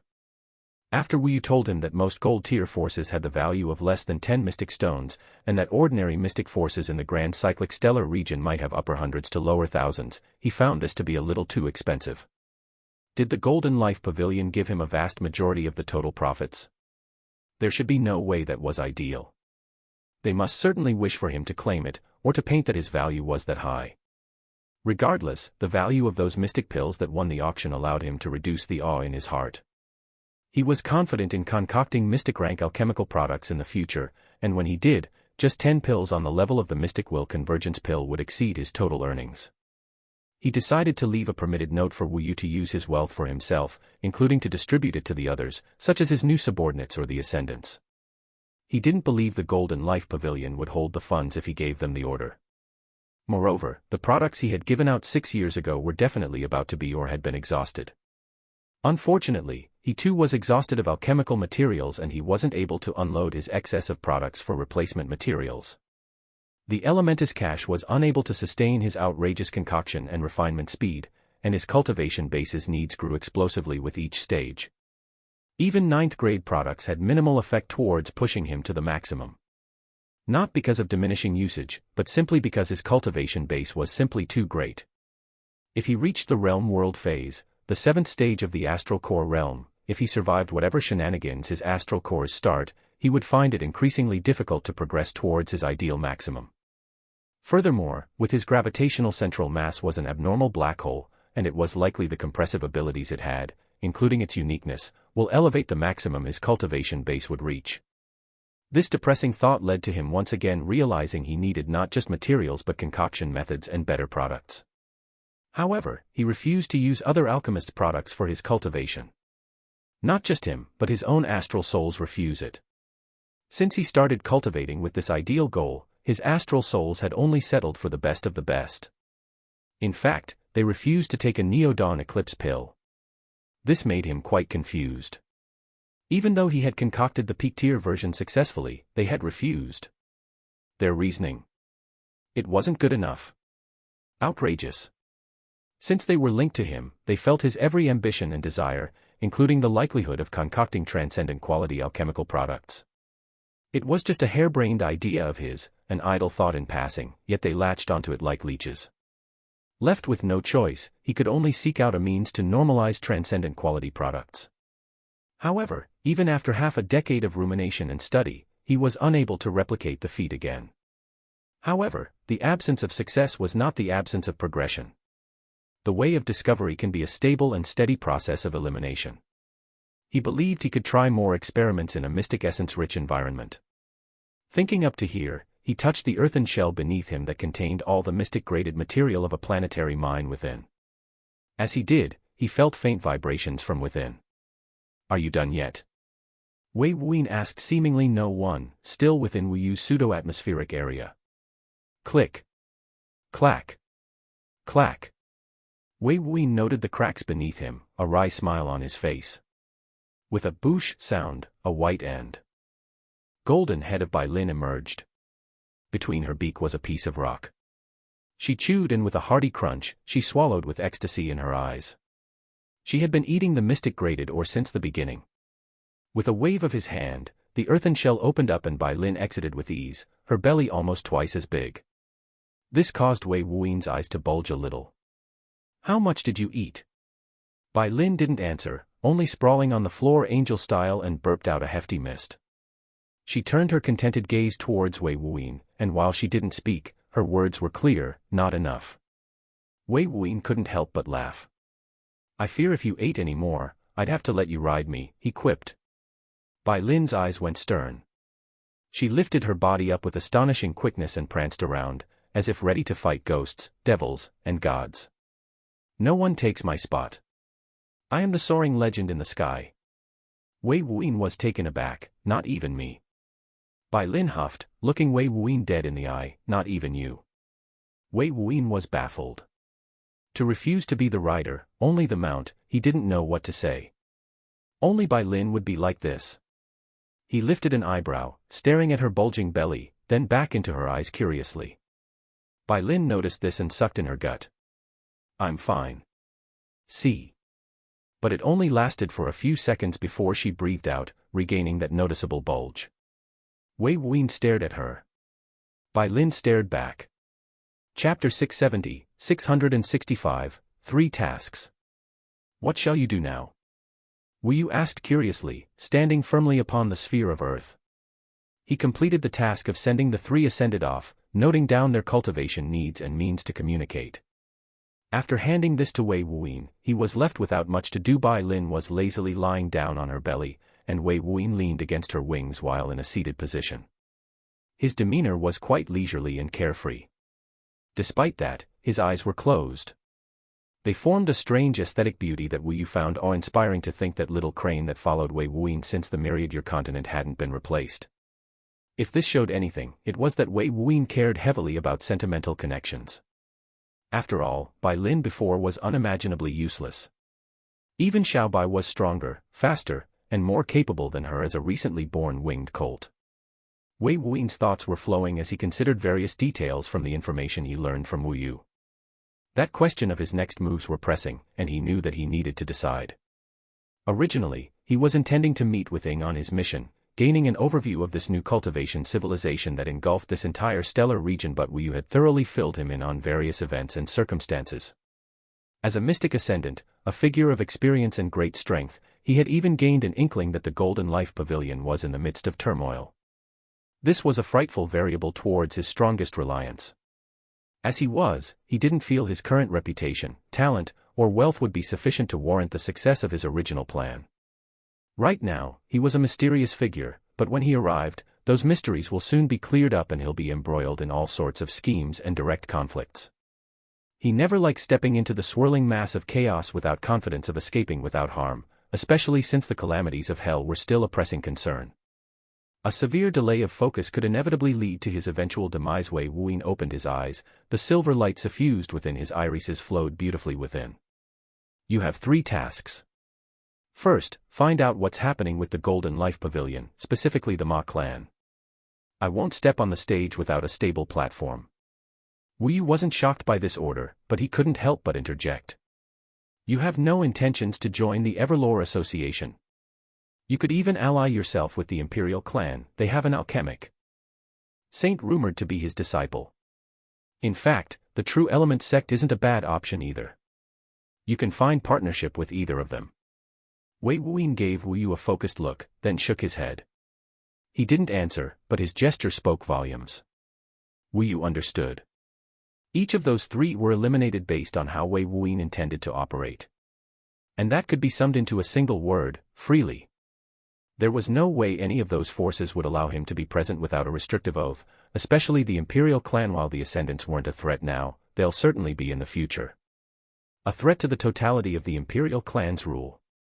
Unlike the San clan, where the strongest expert, a false realm lord, was unable to even sweep a planet's defenses due to their ancient lineage and protections during the King of Everlore era, the Imperial clan was matchless in the Grand Cyclic Stellar region. At least, that's how it seems on the surface. Those in power reacted violently to those who may threaten said power. The True Element sect was suspicious, fragmented, and chaotic to begin with. Their way of conduct was quite distasteful, and their current situation, be it internal, political, or financial, was desperate. The Myriad Monarch sect was unified, stable, and had set rules that benefited growth of the talented without restrictive oaths for juniors, so it wasn't hard to establish oneself safely there. The planet itself was unbreachable by the peak experts of that time as well, adding credence to its utmost safety. As for the Everlore Association, they were the greatest unknown variable, with their attitudes being completely up in the air. At least, this is what Wu Yu felt he understood from Wei Wuyin's gesture and previously used tactics. In truth, he wasn't far off, but there was a little more to consider on all 3 fronts. Your second task is to give purchasing rights with these sets of financial limits to these groups or individuals. Wei Wuyin flipped his palm and brought out a spiritual jade. He handed it to Wu Yu, and it contained a list of percentages and names. The Golden Life Pavilion can give his earnings to these selected groups to buy the cultivation materials, tools, armaments, protective talismans, or other things they require from them. Wu Yu accepted it. After a brief glance, he was somewhat shocked. You're giving so much to the elves. You said the Elven Sanctuary has never given birth to a genuine Ascended.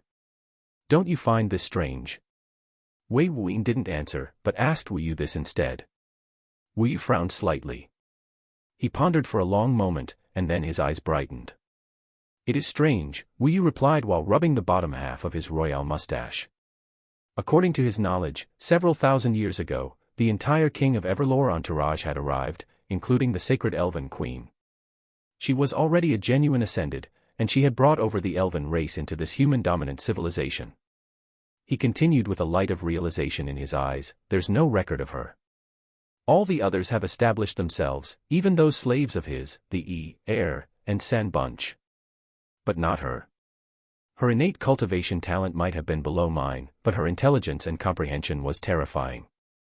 I can't imagine she couldn't develop herself here. A long moment later, Wu Yu couldn't figure it out, finding it frustrating. What are you thinking? While he didn't feel his insightful experience and knowledge was small, he couldn't fathom what had happened. He could only see if Wei Wuyin had any insights himself. Wei Wuyin had a little more knowledge about certain circumstances than Wu Yu. For example, the 4 extreme continents elves and the sacred Elven Queen's interactions with Lin Xian's unique clan and their legacy cultivation method linked to their bloodline, the multi-world exalted Qi method. Observing the elves in Myriad Your continent and then later those in the 4 extreme continent, he had already had some suspicions. Wait and see. For now, just deliver them their purchasing funds. Wei Wuyin didn't explain, unable to be absolutely certain himself. But if his guesses were right, then this sacred Elven Queen was more than just terrifying, she was. What's the third task? Wu Yu couldn't figure it out himself, and he never liked to listen to wild speculation without much evidence. At this moment, you're my greatest individual force I can rely on. You've settled a lot of troubles, and acting as a guardian has been perfect. So I need you again, Wei Wuyin said smilingly, but the guilt was a little wispy in his eyes. Wu Yu didn't mind watching after those youths, so he didn't understand why Wei Wuyin felt guilt. But when Wei Wuyin explained, his expression widened with shock, and then he looked at the earthen sphere beneath them. This entire thing is Terra Mystic ore. He was deeply shaken by this reveal. This giant mass of earth was actually Terra Mystic ore. That precious ore that was both limited and outrageously valuable in the entire stellar region. There was so much of it here.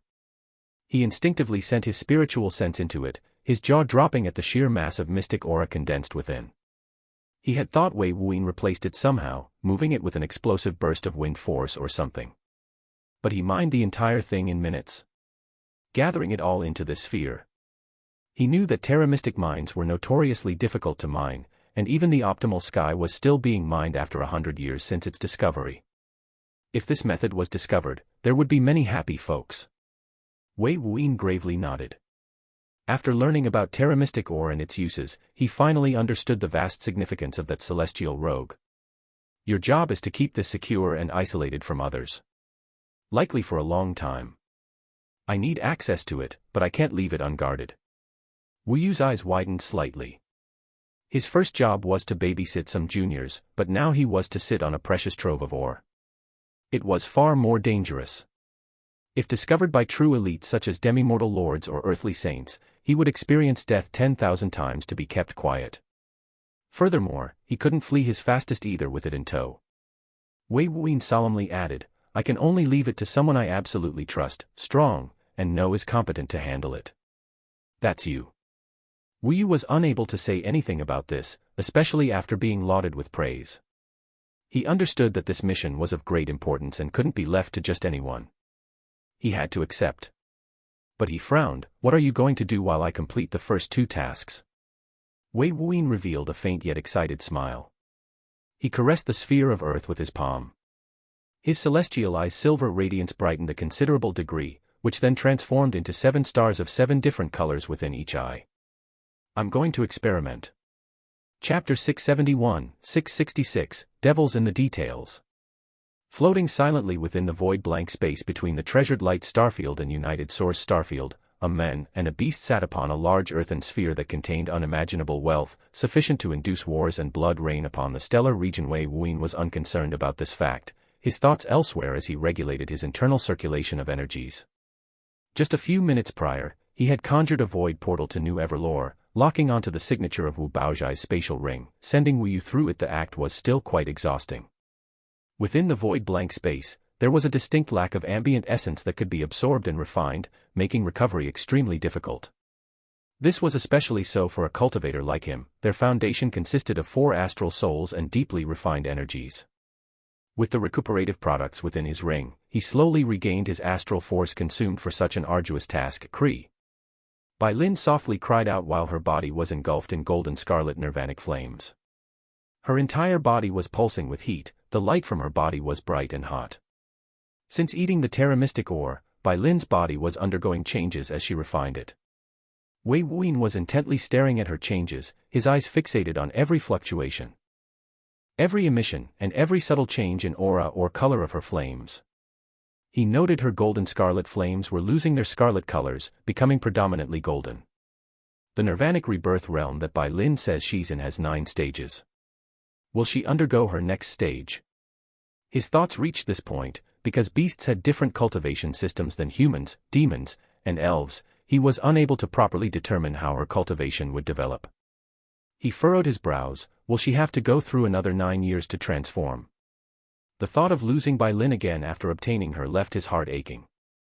It was a horrible feeling. While he was aware that this meant that Bai Lin's strength would elevate, it didn't lessen the taut feeling he felt in his heart at the possibility. Kree. Bai Lin flared, her entire body erupted in flames.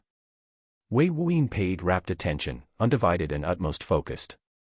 When she unfurled her wings, her flames started to grow wildly. She flapped her wings harshly, producing a tremendous force that shook space. Wei Wuyin instantly entered his draconic form after the pseudo-atmospheric environment formed by Wu Yu was destroyed. He resisted the chill of the dark void with ease, his physical aura acting as a natural barrier. I'll be back. Bai Lin howled mentally, causing Wei Wuyin's expression to grow dark, but dignified and serious. He kept his thoughts inside, sending back, "I'll be here." Bai Lin released one last cry before spreading her wings once more and flapping. She shot into the dark void, becoming a flaming comet. She was beautiful. Utterly gorgeous. As she grew further and further, the flames emitted from her body grew over 100 times, forming the distinct shape of a large avian bird. With her at the center, it seemed a gigantic flaming shadow of herself had formed. It was 10 times Bai Lin's size. With its 110 meters in height, its wingspan even wider, she became a flying beacon of light and rebirth. Wei Wuyin watched as she burned.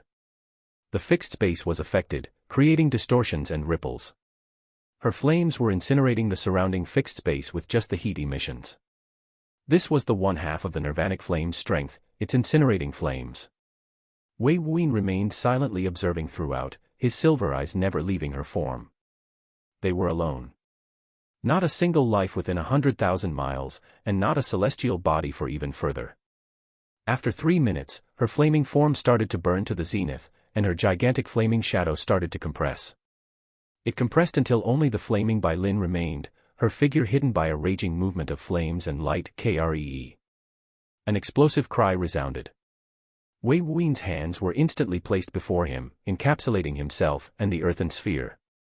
An astral ward formed, thin yet firm. After several moments, an explosive force smashed heavily against the ward. Wei Wuyin held steady, but the force had sent him and the earthen sphere backwards in a forced retreat.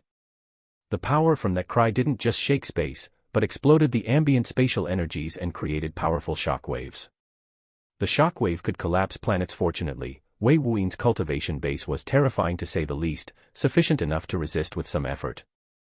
But his expression was still dark because after the explosive cry, Bai Lin burned heavier and heavier until her form started to rapidly shrink, just like before. She soon started to burn away, and in a split second, she turned to ash that vanished within the dark void, her aura and exquisite figure, gone. Wei Wuyin realized that beast's cultivation can be slow and fast. He couldn't fathom how much mystic material she had eaten. However, he was a little confused about the specifics of her principles of cultivation. Was the nirvanic rebirths the process to refine the built-up energy she had stored, or the result of her refining energies that elevated her bloodline quality, drawing it closer to her origin? If it was the latter, then her refinement speed was even greater than his own. She had taken only a few hours to refine all the mystic-graded material inside her, and if it was the former, then he wondered. If 9 years was a static requirement or a limit, he hoped it was the former. If it was a matter of refinement, then her built-up energies could invoke a cultivation leap, but she might take far shorter if her energy requirement was fulfilled sooner. Regardless, if you take 1 minute or 9 years, I'll still wait. Wei Wuyin told himself this, soothing his heart on things he couldn't affect. After settling his thoughts, he spent 3 hours refining the recuperative products he'd consumed earlier. It was extremely difficult to restore his innate energies, converting them to astral force. Even with his externalized astral soul's help, refining the products swiftly. It was just too high level. Despite using several low-tier 9th-grade products, he had only recovered 20% of his full reserves. This might become an issue in the future. A consequence of a stable, outrageously maximized cultivation foundation. He didn't need to recover more innate energies or astral force, so he settled on this for now and decided to spend more time later recovering the rest. But the issues of a lack of alchemical products and materials to concoct more was growing. At the very last moment, he told Wu Yu to use some of that earned income to purchase materials for his concoctions, including a few concoction methods of certain types of 9th-grade products. Now he'd just have to wait for it to arrive. If anyone knew that Wei Wuyin was using a quasi-demi-mortal lord as a gopher, they might faint at the ludicrousness of it all. However, he didn't really have anyone else that could quickly fulfill his tasks available.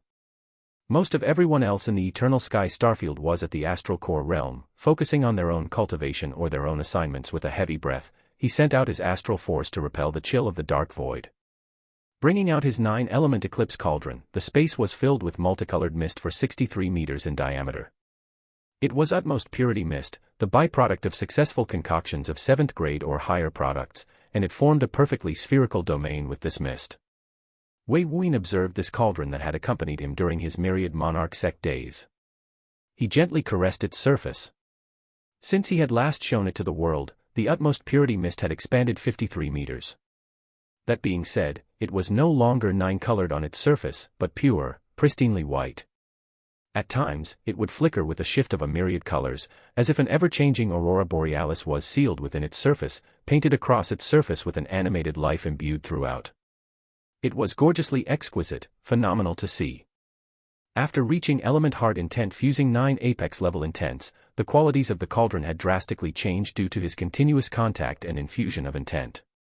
Furthermore, its natural state had changed as an alchemical domain had naturally formed, constructed entirely from utmost purity mist in the all-alchemic clash against Jingyaing, the princess of Everlore. It was a high-rank astral-graded tool, but now, after its naturally occurring evolution in composition and emissions of utmost purity mist, it could be classified as the peak rank. But if Wei Wuyin had a say, he felt it was definitely at the pinnacle rank, the utmost limits of astral-graded tools. However, it was extremely unlikely for a cauldron at the astral grade to have such high-level characteristics, both its alchemical aura and utmost purity mist. Especially the latter, which was outrageous. Perhaps only ancient cauldrons used by a long lineage of successful mortal sovereign alchemists or alchemic saints could produce such incredible utmost purity mist. Wei Wuyin started to think. The devil's in the details or lack thereof. I've eliminated numerous reasons for why I can't concoct transcendent quality products, and I believe it's twofold. If so, I might have both pieces here.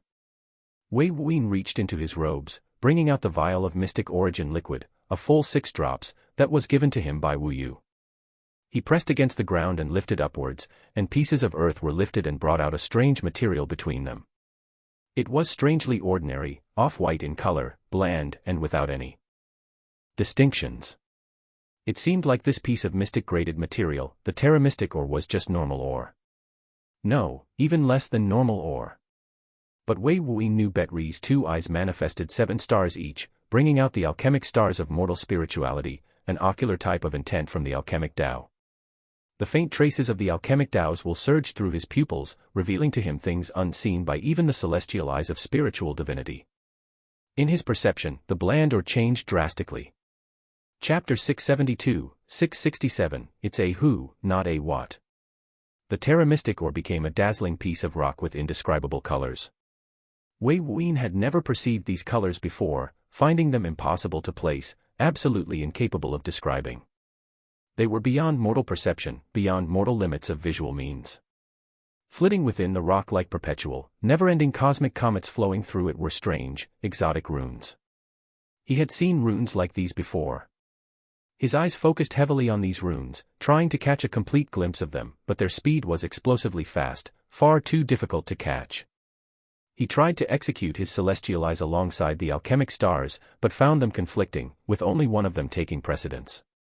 Unable to proceed in this manner, he no longer tried to catch a thorough glimpse of the runes, simply inspecting the ore's peculiarities. Earlier, when he approached the celestial robe that contained the Terra Mystic mine and its precious ore, he had activated the alchemic stars in an attempt to verify his assumption that the ore and earth were separate entities, one mystic and one mortal. If so, he could transmute earth to wind, instantly separating the ore from the earth. The plan worked, but he discovered something very interesting. Before his alchemic stars of mortal spirituality, the intent of the alchemic Tao, he realized he could visibly see the differences between them.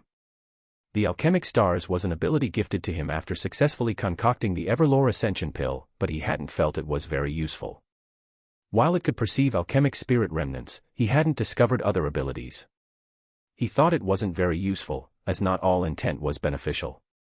Even while he concocted products, it served no use that he could see. He didn't understand why the alchemic Tao would bestow such a gift to mortal sovereign alchemists. As for alchemic spirit remnants, he was aware of its existence even before the alchemic stars manifested. There have been numerous evil cultivators and alchemists who've extracted the remnant efficacy of alchemical products from cultivators, either to cultivate themselves or concoct strange products. He didn't need to observe it to extract it at his skill level.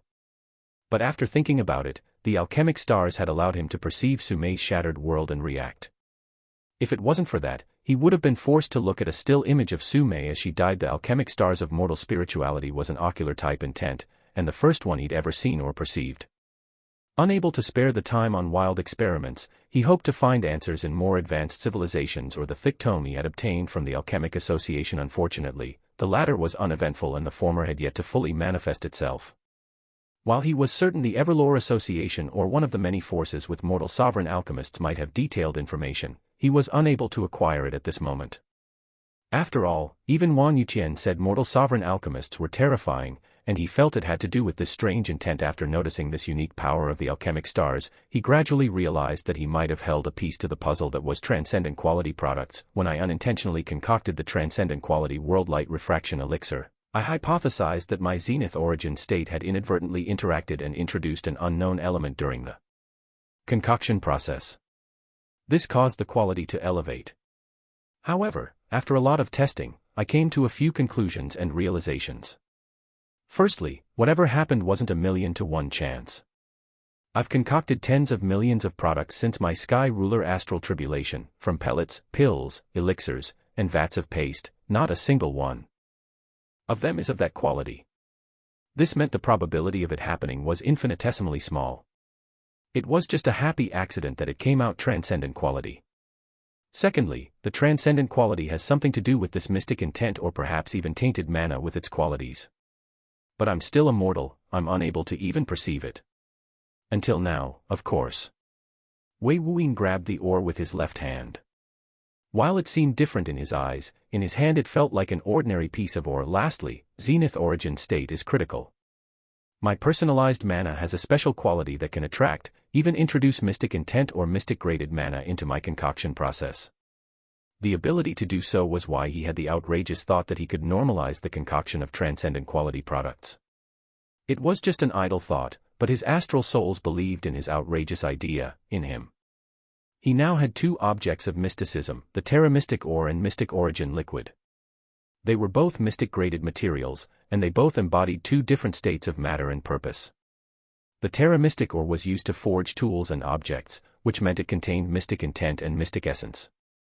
The Mystic Origin liquid was used for cultivators to comprehend mystic intent or act as a means to artificially halt an ascension, mostly regarding the third ascension, the tribulation to enter the demi-mortal lord phase, the third stage of the mystic ascendant realm. They had two interesting qualities and effects. Most notably, the Mystic Origin liquid.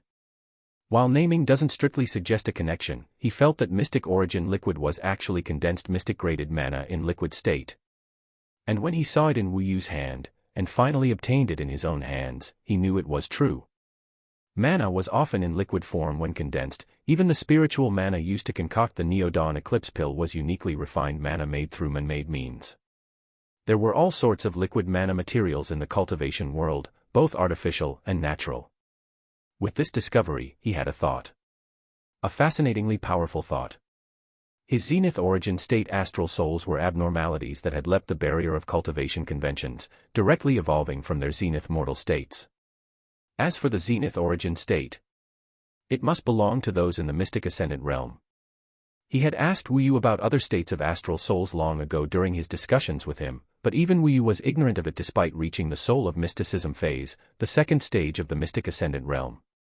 If so, Wei Wuyin felt it was only a state one could reach while in the mystic ascendant realm, but not an automatically developed trait upon ascension, just like the various levels of mortal states. With this theory in mind, he believed in his chances of successfully concocting transcendent quality products now. In truth, he felt a slithering feeling that maybe, just maybe, he'll be able to concoct mystic rank products prior to the mystic ascendant realm. Just maybe, of course. Lacking any mystic tier concoction methods, he couldn't even test out this thought, so he shelved it. One should walk before they decide to fly. Wei Wuyin interacted with his four astral souls, invoking their unique zenith origin state mana control. He deeply inspected the two objects, both the Terra Mystic ore and the Mystic Origin liquid. With an unwavering gaze, the chaos mana in the environment trembled, but was kept out by his physical aura. Come on. Wei Wuyin pressed harder, trying to raise a reaction from the objects. He directly expelled a breath of his personally refined mana, sending it engulfing the ore. With his adroit control over mana, he churned it. The ore's strange runes seemed to be faintly affected. But his eyes widened as he noticed the ore observing his mana, and the speed of those runes that were like high-speed comets of the cosmos had risen considerably. Unable to follow their trails anymore, he halted to observe. After an hour of this accelerated state, the ore calmed down, seemingly exhausting whatever fuel his refined mana had given it. Curious, this type of reaction was almost chemical. He didn't expect it. He tried a few other experimental actions, even trying to crush it.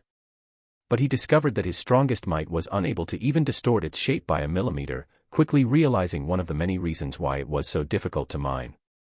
He smelt it with elemental origin fire, tried to use alchemic force to refine it, and even tried to eat it like by Lin, but to no avail. His teeth couldn't even dent it, and it was completely indigestible. While he might have the bloodline of a true dragon, the ability to refine raw materials through his stomach was not an ability he gained. Unfortunately. Turning to the mystic origin liquid, all 6 drops in that small vial, he saw tiny, very tiny runes floating within, but their colors were just as indistinguishable and the runes were unable to be seen, clouded by a ceaseless series of ripples that masked it. It was as if it was deliberately blocking his vision. Wei Wuyin pondered on this subject. Was he unworthy? Was the speed of movement and ripples just manifestations meant to prevent him from observing the qualities of mysticism prematurely?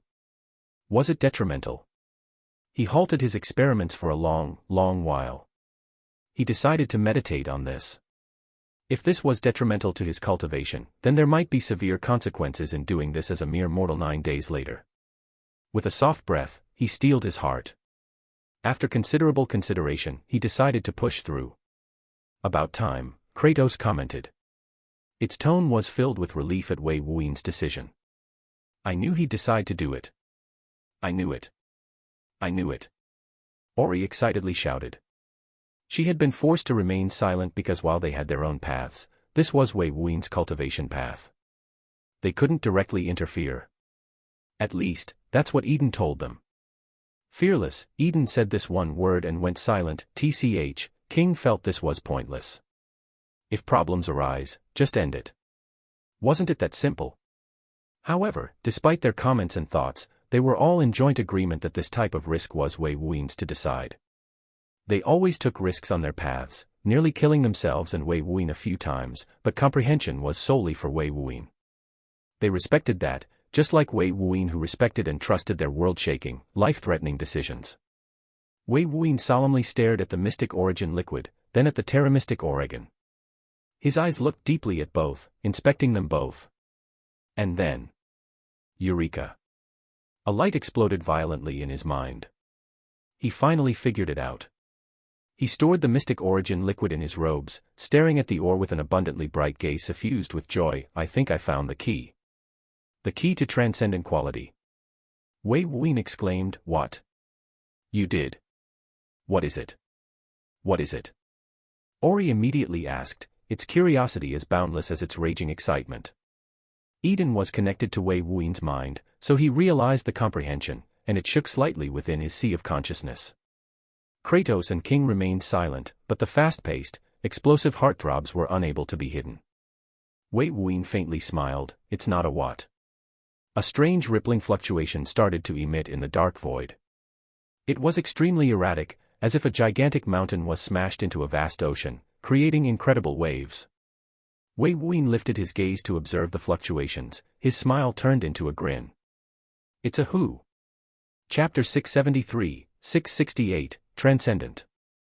In a location that was lightless, lifeless, and harbored untold, undiscovered mysteries, a gray-scaled man and a golden-eyed beast were pursuing the means to break upon the limits together. They hounded out an unfathomably invaluable discovery with their jointed means.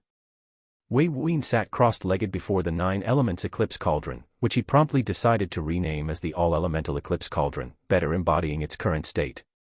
Its white sleek shell was pristine, smooth, and carried with it the aura of ultimate elemental combination. The utmost purity mist's domain was fully manifested. Within the cauldron was a golden scarlet radiance and a faint flickering of a flame, bringing light to the lightless. It exuded a distinctly remarkable aura of life. Bringing life to the lifeless, Bai Lin had finished her second nirvanic rebirth, entering into a new realm, and inching closer to the genesis of her bloodline, the Fire Phoenix. Her form had 2 distinct changes, but besides those, there was very little difference. Firstly, she was larger. If before she was just 11 meters, now she was 22 meters, and her other proportions such as wingspan had doubled exactly. Secondly, her golden scarlet flames were more golden than before. As for her aura, it was notably more mysterious. There was an exquisitely raging power coursing through her feathers, heart, and bloodline. She had grown far stronger than before. Even Wei Wuyin wasn't able to determine her exact strength, finding her more inscrutable than before. She was currently standing over Wei Wuyin's sitting form, her golden-colored eyes stared at the cauldron. At times, she would periodically open her beak and release gentle embers towards the cauldron. Wei Wuyin would act quickly, using his personally refined mana to carefully grab hold of these embers and infusing them into his elemental origin fires present within the cauldron. A sudden burst of light would occur that brightly lit the surroundings. The two worked in perfect unity, with Bai Lin providing the fuel while Wei Wuyin provided the utmost finesse of his alchemical skills. They were of one mind after Bai Lin's successful transformation, confirming Wei Wuin's thoughts that Bai Lin's nirvanic rebirths were relative to the amount of built-up energy she's accrued rather than a static requirement. He had hurriedly brought her over to execute his theorized solution to the complicated and mysterious equation of the transcendent quality inspired by the near-chemical reaction of his refined mana and his past experience. He was invigorated by a certain belief. The contents within mystic-graded material, be it the elusively invisible mystic intent or mystic essence, was the key. For a product to reach transcendent in quality, it must have the thorough infusion of an aspect beyond mortal limits. His thoughts weren't so simply put. If he was correct at it being so simple, then every alchemist at the mystic ascendant realm should be creating transcendent products at every successful concoction of a mortal tier product, but that clearly wasn't the case, thus, it had to be more complicated. That complication stemmed from his abnormality, the zenith origin state and the refined mana within. He had earlier theorized that the zenith origin state was an evolutionary stage of an immortal state spirit of cultivation, of a mystic soul. He had broken that limit thanks to his 4 astral souls' outrageous behavior in pushing the tribulations to their limits. His astral souls were capable of naturally producing origin essence, infused thoroughly within his own personally refined mana. It was this quality that allowed his astral soul's refined mana to interact, attract, and attach those mystic qualities. This, by a miracle, had created the world light refraction elixir during the all-alchemic clash. The issue was that he couldn't sense or interact with these qualities. Blind as he was towards it, he couldn't replicate the feat. However, even after using the alchemic stars to break this inability, he still couldn't break down or control the mystic qualities within those materials. But Bai Lin could. Her unique existence as a Genesis beast and ability to devour mystic-graded materials, processing it into usable energies, had brought forth another avenue of possibility. After learning that her nirvanic flames were partly responsible for such dissolution of those mystic qualities, he joined together with Bai Lin to refine the Terra Mystic ore into only those mystic qualities, and using his zenith origin state's refined mana to attract it. Using this process during concoction, while seemingly simple, was incredibly difficult and required multiple special abilities, including Wei Wuin's alchemical energies that rivaled mystic ascendance in terms of raw quality thanks to his alchemic astral soul. It's been 3 days since they began a steady concoction, and they were both intently staring at the cauldron. To them, only this cauldron existed and the contents inside brewum. A strange sound resounded from the cauldron, and the light within Wei Wuyin and Bai Lin's eyes simultaneously blazed with a burning radiance. Wei Wuyin executed a few hand seals, completing the last process of the alchemical process. With a smack, the cauldron opened and a single pill violently shot out. Wei Wuyin acted swiftly, using his hand to grasp at it. It halted within his palm. Cree! Bai Lin cried excitedly. Is it finished? Did it work? Wei Wuin's nerves were incredibly taut. If this was a success, then his path of transcendent production was completed. Going forward, he would be able to reliably concoct products of this type. He would excel in his practice of the alchemic Tao as a mere mortal. Even if he eventually became a mystic ascendant realm alchemist, this method would have an extreme impact on his understanding of the alchemic Tao. In fact, he might be able to breach past the limits of mortal concoction, concocting mystic-grade products as a mortal. Because the missing means that Eden felt that gated its entry into such levels would be shrunken, neared, and in reach. Wei Wuyin opened his palm. A pill that was like a black star revealed itself. It floated quietly above his palm. It was the low-tier, 9th-grade Everlore Ascension pill. That's right. His first experiment wasn't a lower-graded pill, but the Everlore Ascension pill. The very same pill that started the still-thriving legend of a king of Everlore. He was confident in concocting this product as a peak-quality pill even with his eyes closed, his senses distorted, and his thoughts distracted. The miniaturized black solar star-like object that was the Everlore Ascension pill had a strange belt around it. Wei Wuin's pupils constricted. This looks like that solar ring I saw. Undoubtedly more focused than ever before, Wei Wuyin recalled that belt that surrounded that gigantic solar star when he was brought away by the soul pulse rings during his soul idol astral tribulation. It was remarkably similar. In fact, it was almost an exact copy. The only difference he felt at first sight was the color. The belt matched the pill. It released a cool radiance that felt otherworldly, beyond the concept of the mortal Tao. Transcendent radiance belt, Eden echoed out in his mind with a commanding voice. It seemed to originate from the deepest parts of its being. When it was finished, Wei Wuyan's eyes widened as he felt a very familiar feeling incoming. Rumble. Boom. Scintillating light of 7 colors bursted out violently alongside the quaking of the surrounding space. A stellar manifestation was once again occurring, despite Wei Wuyan's sealing formation being established. Chapter 674, 669, Wu Yu's Return. 2 months later, Wei Wuyan lazily slept on Bai Lin's side, comfortably wrapped around her warm wing. The heat emitted from those feathers of hers was incredibly soothing. Only when one was nestled between them would they be able to truly enjoy such a fantastic feeling. Bai Lin's breathing was steady, and her eyes were closed in a calm sleep. The man and beast rested atop an earthen sphere that floated within the void blank space, sitting upon the motherlode of treasures. The horrific dangers of the dark void, especially within the void blank space, was numerous, but the two were completely unfazed by such dangers. The earthen shell that kept the terra mystic or rotated in the same location. Furthermore, Wei Wuyan had an absurd amount of karmic luck value. He didn't believe that staying mostly stationary would provoke any calamities that could threaten them. While the heavenly Daos were fooled on a regular basis, not being entirely reliable, but when it came to keeping their blessed safe from the worldly forces without extreme variables, it could be praised with applause. They hadn't come across a single abnormal event since arriving. Soon, a figure flew through the dark void and raced towards the earth sphere with purpose. The figure arrived at the earthen sphere, its aura vigorous. This prompted Bai Lin to open its eyes, regarding the figure and then giving a slight snort. She closed her eyes, unconcerned. Wei Wuyan was awakened by the aura's approach, a hint of dissatisfaction between his brows. For cultivators of his level, especially with his level of mental energies, sleep was an irrelevant act except during times of severe mental exhaustion. However, it was relaxing to dream. In your dreams, you could be anything, do everything or anyone, and have the happiest of endings. To have such dreams disturbed, anyone would be a little frustrated, young lord. Wu Yu was unable to say a single thing at the lazily, sleepy glare he received from Wei Wuyan or the utter disregard from Bai Lin. That creature that was just a mere crane he could squash with a thought even in his spiritual form had truly grown into its own. Her aura and size had grown, doubled for the latter, and more unfathomable for the former. There was a feeling of danger when she locked her gaze on him, but it was as brief as her glance. This instinctual feeling wasn't dismissed by him. He truly regarded Bai Lin as a being that could threaten his life.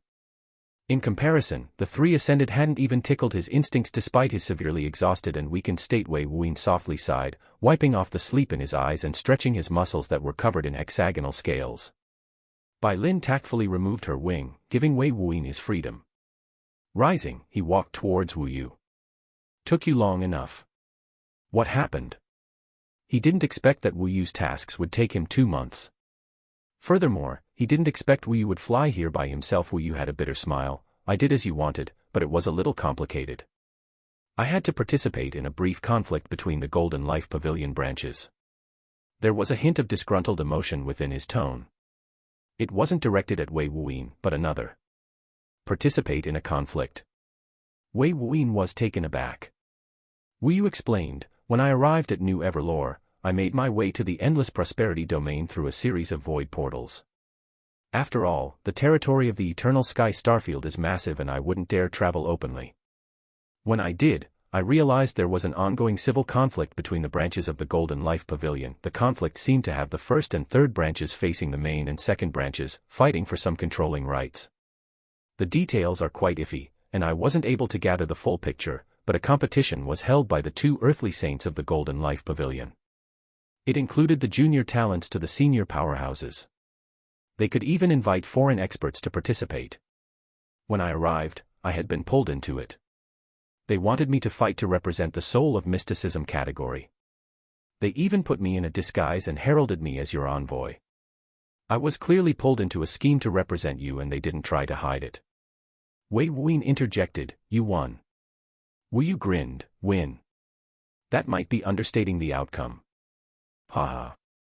Don't worry, I didn't bring shame to your name. Wei Wuyin nodded. It would be a little humiliating to suffer a loss without being present, even if it was through a proxy. It wasn't just me. That Mahjong of yours acted. I've never seen such a powerful being before. He devastated his opponent in such a manner that I felt embarrassed for the demi-mortal lord.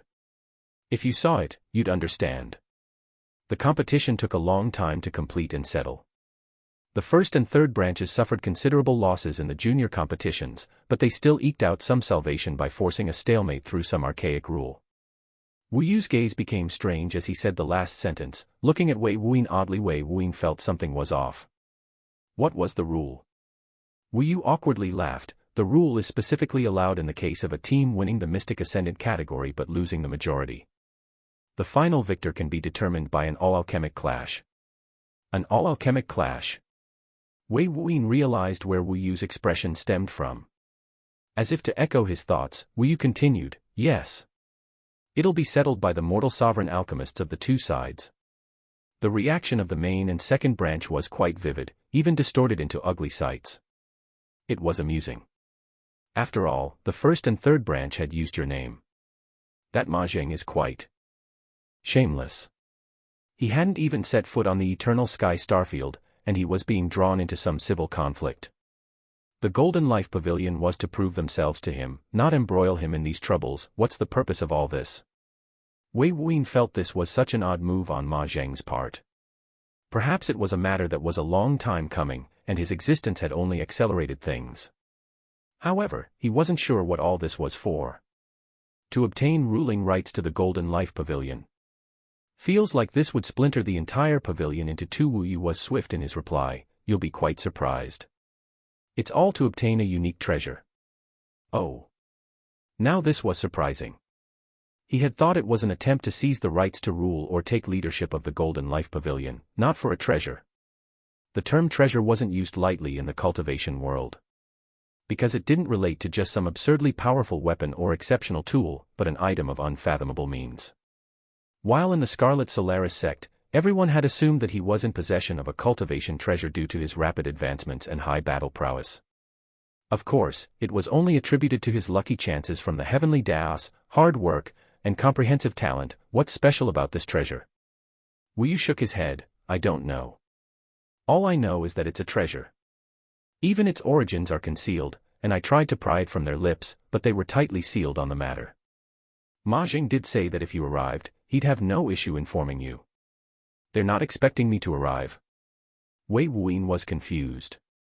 They used his name, but what Wu Yu had just said suggested that Ma Zheng wasn't relying on him. Was there another play involved? Was this competition even important?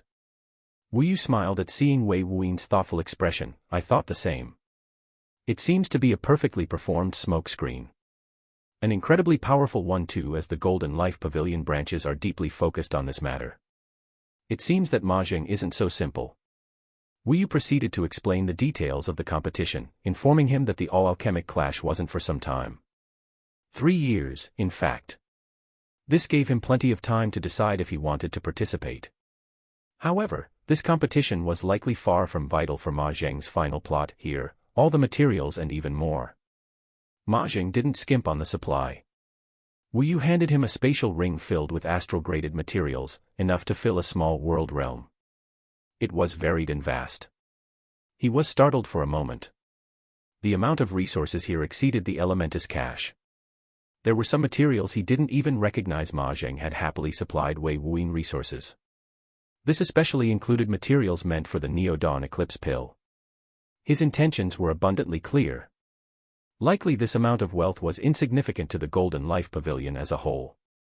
The desire to obtain the full support of the Golden Life Pavilion was growing. Maybe I should participate, if only to strengthen Ma Zheng's position. It might help his plans along, Wei Wuyin contemplated. The moment this thought formed in his mind, he furrowed his brows. What if Ma Zheng's plan was for him to arrive? No. It shouldn't be. Wu Yu's arrival through the dark void hadn't been deliberately done. He would have preferred using Wei Wuin's void portal, but the Bing clan had noticed him somehow. They were demanding answers, so he absconded away using the Golden Life Pavilion's void portal, reaching the treasured light starfield and made his way over.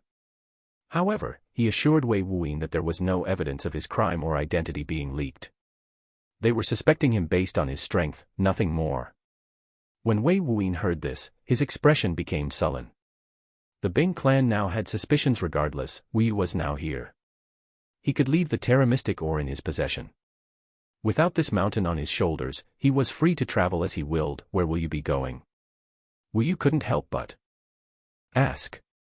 Could he be venturing to the Eternal Sky Starfield? At first, I was going to, but... Wei Wuyin looked at his right arm. 6 days ago, he received that familiar sting karmic luck value, 15,138.1 14,220.5. Chapter 675, 670, Dangers of the Dark Void. Atop the treasure trove that was the Terra Mystic ore kept as an earthen sphere, Wu sat in the lotus position with his eyes closed. After settling his tasks, he rested diligently, acting as the overwatching guardian for such precious materials. Initially, he was somewhat disinclined to the idea of protecting the ore. In his opinion, Wei Wuyin should simply inform the Golden Life Pavilion, his merchant contact, and let them handle it and whatever fallout that it would produce. However, after returning to the Eternal Sky Starfield, he did a little checking on the value of Terra Mystic ore via each ounce of it. He discovered a few facts that caused his thoughts to change. The most notable fact was that Terra Mystic ore was divided into difficult-to-differentiate grades during the initial surveying process. Just like Mystic-graded alchemical products, Mystic-graded materials were divided into Mystic Earth, Mystic World, Mystic Heaven, and Mystic Soul, further divided into low, high, and peak grades. The most common type of Mystic-graded materials were low-grade Mystic Earth materials. They were often fostered and grown by powers using formations or methods, such as the water-attributed Stillwater blood that the Ma clan used to surround their headquarters in the Grand Horse Realm. The greater the grade, the higher the quality of mystic intent, mystic essence, or attributed mystic energies within. He had picked up a means to differentiate them at the Golden Life Pavilion out of curiosity. While there, he also learned that the planet Optimal Sky bid by the Imperial clan during the auction was only a low-grade Mystic Earth Terra Mystic mine, tiny-sized at that. Yet it was worth over 1,000 mystic stones in its already mined state. This was the Golden Life Pavilion's accurate estimation of its remaining value, not the entire value of the Optimal Sky at its freshly discovered state. The celestial robe those three powers found were severely underestimated in value. They were using the rubric of the planet's value as a low-grade Mystic Earth material. But even then, their surveying was still off its correct value. Now that Wu had sufficient time to inspect the ore without any impediments, it all compiled in a single area, he was greatly aware of its size. Even if one used that standard, the value of the mine, including its ore and core, would be roughly 22,000 mystic stones. That was enough to make it the third most valuable mine of its type in the entire Grand Cyclic Stellar region, not much off from the second. However, the Celestial Rogue's ore was not low-grade Mystic Earth, but peak-grade Mystic Earth. Peak. When he verified this again and again, he further understood the true importance that this ore was not discovered by others.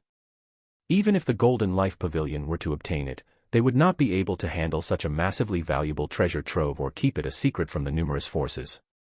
Not only would mining it in its original state leak its aura outwards, but just having it in the starfield would be like a lighthouse to those earthly saints. A bloody war would be inevitable. Those three forces had no idea what they discovered. Absolutely none. They would have been crushed by the ensuing chaos for this ore. If Wei Wuyin hadn't extracted the ore using his unfathomable means, there was no telling imaginable way they could have kept it a secret without alerting those peak experts. In his thoughts, Wei Wuyin was lucky to have found it before they started mining. With the immovable manner of the celestial robe due to its composition, this space would have been the site of a war between the two starfields, and so many other powers would surely have collapsed on it with relentless greed, using those two starfields as bases of operations. This thing's value. Wu caressed the earthen surface, calming his racing heart rate. If the Golden Life Pavilion's measurement methods were reliable, even if their estimation was off by a fair bit, the value of this mine reached 800,000 mystic stones. To put it into a simple, easier-to-comprehend scale, its value equaled roughly 3 average starfields in the Grand Cyclic Stellar region. There were only 23. 23. Wu no longer thought that Wei Wuin's decision to keep it a secret and a closely guarded one was an incorrect one. In fact, he felt it was the most sensible decision he had ever come across in his lifetime. He was a little afraid just having it beneath him. Fortunately, he could use physical strength to push the oar as it wasn't entrenched around an entire planet reinforced through continuous contact with the oar. It was still a little heart-shaking that Wei Wuyin solved this issue. The planet's crust would have been so difficult to mine that ordinary star-lords would have seemed like snails using their innate physical strength to do so. I wonder how he discovered this celestial rogue, Wu questioned with fascination. Wei Wuyin's feats were always a little outrageous, from becoming a mortal sovereign alchemist at the age of 50 to shaking an entire starfield with a few calculated moves, but this has to be the single most impressive feat a mere mortal has ever accomplished in their lifetime. If properly managed. Unaware of the true value of the mine, Wei Wuyin and Bai Lin floated several 100,000 miles away from Wu Yu in the dark void. Wei Wuyin had his eyes closed as he rode atop Bai Lin. The duo were silent. Their auras were insignificant, as if dead. Bai Lin had her eyes completely closed. Despite her recent breakthrough, her control over her aura was sublime. The space surrounding them faintly trembled. There were ripples, subtle yet largely noticeable if paid close attention to. It was like the movements of a fish within clear water, producing a wake of ripples. The ripples buffeted the two, but their auras, heartbeat, and thoughts remained entirely silent and concealed as if one with space itself. The wake increased in intensity, being only a few hundred feet from the two. If one were to observe this phenomenon, it would seem as if a creature was swimming within space itself, hidden within its folds. After a while, the wake's intensity tittered off as if the tail end of a serpent was all that was left. Soon, the ripples vanished altogether. Wei Wuyin and Bai Lin remained utterly silent for a split second. Bai Lin stirred a little with a heave of relief. Wei Wuyin used his hand and tightly clenched her back and pressed down heavily as a warning. She grew taut, once more returning to her silent, auraless state. The ripples returned, even closer than before. The surface of Wei Wuyin's hexagonal scales was indented by the spatial force, pressing inwards as if smashed by a fierce hammer. Even Bai Lin's feathers rippled as if in a gust, but they remained completely still despite being pushed by the waves of space. The wake of ripples lasted for a few minutes before vanishing again. This time, they remained like dead statues floating in the void blank space, like asteroids without life or purpose. This state lasted for 3 days. Then and only then did Wei Wuyin open his eyes, his celestial eyes cautiously peering into the void blank space. The faint gray light of void energies flowed within. His heart was racing like 1,000 horses and his entire body was taut to the extreme. Bai Lin let loose a soft sigh. What the heck was that? She sent a mental message, terrified. They had been traveling when Wei Wuyin told her with the greatest urgency she'd heard since they came against the mysterious wall that tore earth and sundered the sky and the myriad-year continent. Wei Wuyin was still shaken a little. He knew the dark void was dangerous, holding untold and invisible dangers, but he couldn't fathom how close he was to suffering a deadly calamity without the slightest bit of warning from the heavenly Daos. Was it far, far above the level of his karmic luck? Value. He was once again reminded that the heavenly Daos had limits and weren't entirely reliable. The words said by the black skeleton of the temporal reincarnator's fate once again echoed in his mind, including his own alternative fate. If one lacks sufficient karmic luck value to overcome certain calamities, exacerbated by one's own choices, then death was their only choice. His cultivation was a little too low to be recklessly exploring the void blank space, let alone the mysteries of the dark void. He was a mere mortal after all. He's not supposed to be outside a starfield and the natural protections of a solar star. If it wasn't for Kratos' warning, he and Bai Lin would have met their untimely end. He couldn't quite see the existence clearly, but it looked like a long, slithering serpent with a length of several hundred miles that was traveling between the folds of fixed and chaotic space. Chaotic space was a concept that even some ascended hadn't properly comprehended yet. Just like Bai Lin had rarely heard the urgency in his voice, he'd never heard the panic in Kratos' voice. It urged him to remain silent, still, and concealed, using his bloodline powers to hide his presence, mimicking the aura of space itself and suppressing their auras to the minimum. Wei Wuyin made an internal sigh. I don't know. But let's not test our luck again, Wei Wuyin mentally communicated. When he left Wu Yu, he wanted to travel the dark void and check out if there were other fortuitous encounters here before following the heavenly Daos influence, but after coming this far, he was met with a strange creature and Kratos' panicked warning. If beings like Stardevourers existed, then other terrifying beings must too. With that in mind, he no longer decided to act adventurous as a mere mortal. The heavenly Daos had set up conditions where his life wasn't forfeited by such existences, so he had taken his months of safety for granted. That being said, with creatures like this present, it was a wonder how void hunters acted. Perhaps they had specific means to repel such existences. He was still too ignorant. After a hefty heaving sigh of relief in avoiding death, he began to establish a void portal. Chapter 676, 671, Other Starfields. The Grand Cyclic Stellar Region was originally a grand cosmic territory that contained hundreds of thousands of starfields, its territory divided and vast, filled with a variety of life and mysteries. However, as cultivators developed in strength, numbers, and technologies, the number of starfields were reduced. Some of the solar stars met their ends at the hands of Ascended-level wars. Others were taken to serve as a foundation for secret realms, world realms, or additional suppliers of essence for cultivators. A few were taken away and forcefully merged with other solar stars, creating supersized solar stars that could even engulf multiple starfields. The Eternal Sky Starfield was one such example. Their supermassive solar star was orbited by a mystic radiance belt and served to provide the entire starfield, which was the result of hundreds of starfields merging, high-leveled essence eventually. Throughout the long, complicated history of the Grand Cyclic Stellar Region, only 23 starfields remained. The wars settled. The borders were marked. The experts were established. An ensuing surface-level peace had been erected by those established forces and their inhabitants. With the increased strength of experts' cultivation bases, so did the annihilating damage that could be caused. This led these peak cultivators to forcefully halt their aggressive actions of territorial claim lest they devastated everything left.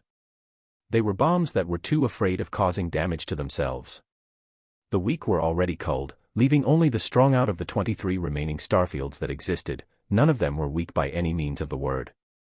But there were those that were weaker and those that were stronger. Their environment was richer, their talents more numerous, their experts and legacies refined throughout the years. The strongest of these starfields was the Eternal Sky Starfield, who possessed the only supermassive solar star with a matching mystic radiance belt, a product of a gargantuan-sized venture that cost the lives of numerous ascended and countless mortal-tier experts over centuries of effort.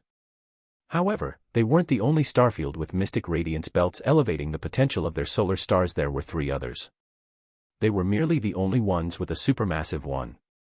The others weren't as brave or ambitious as the former imperial clan that were willing to pay the price to establish a high-level mystic environment for themselves and their descendants.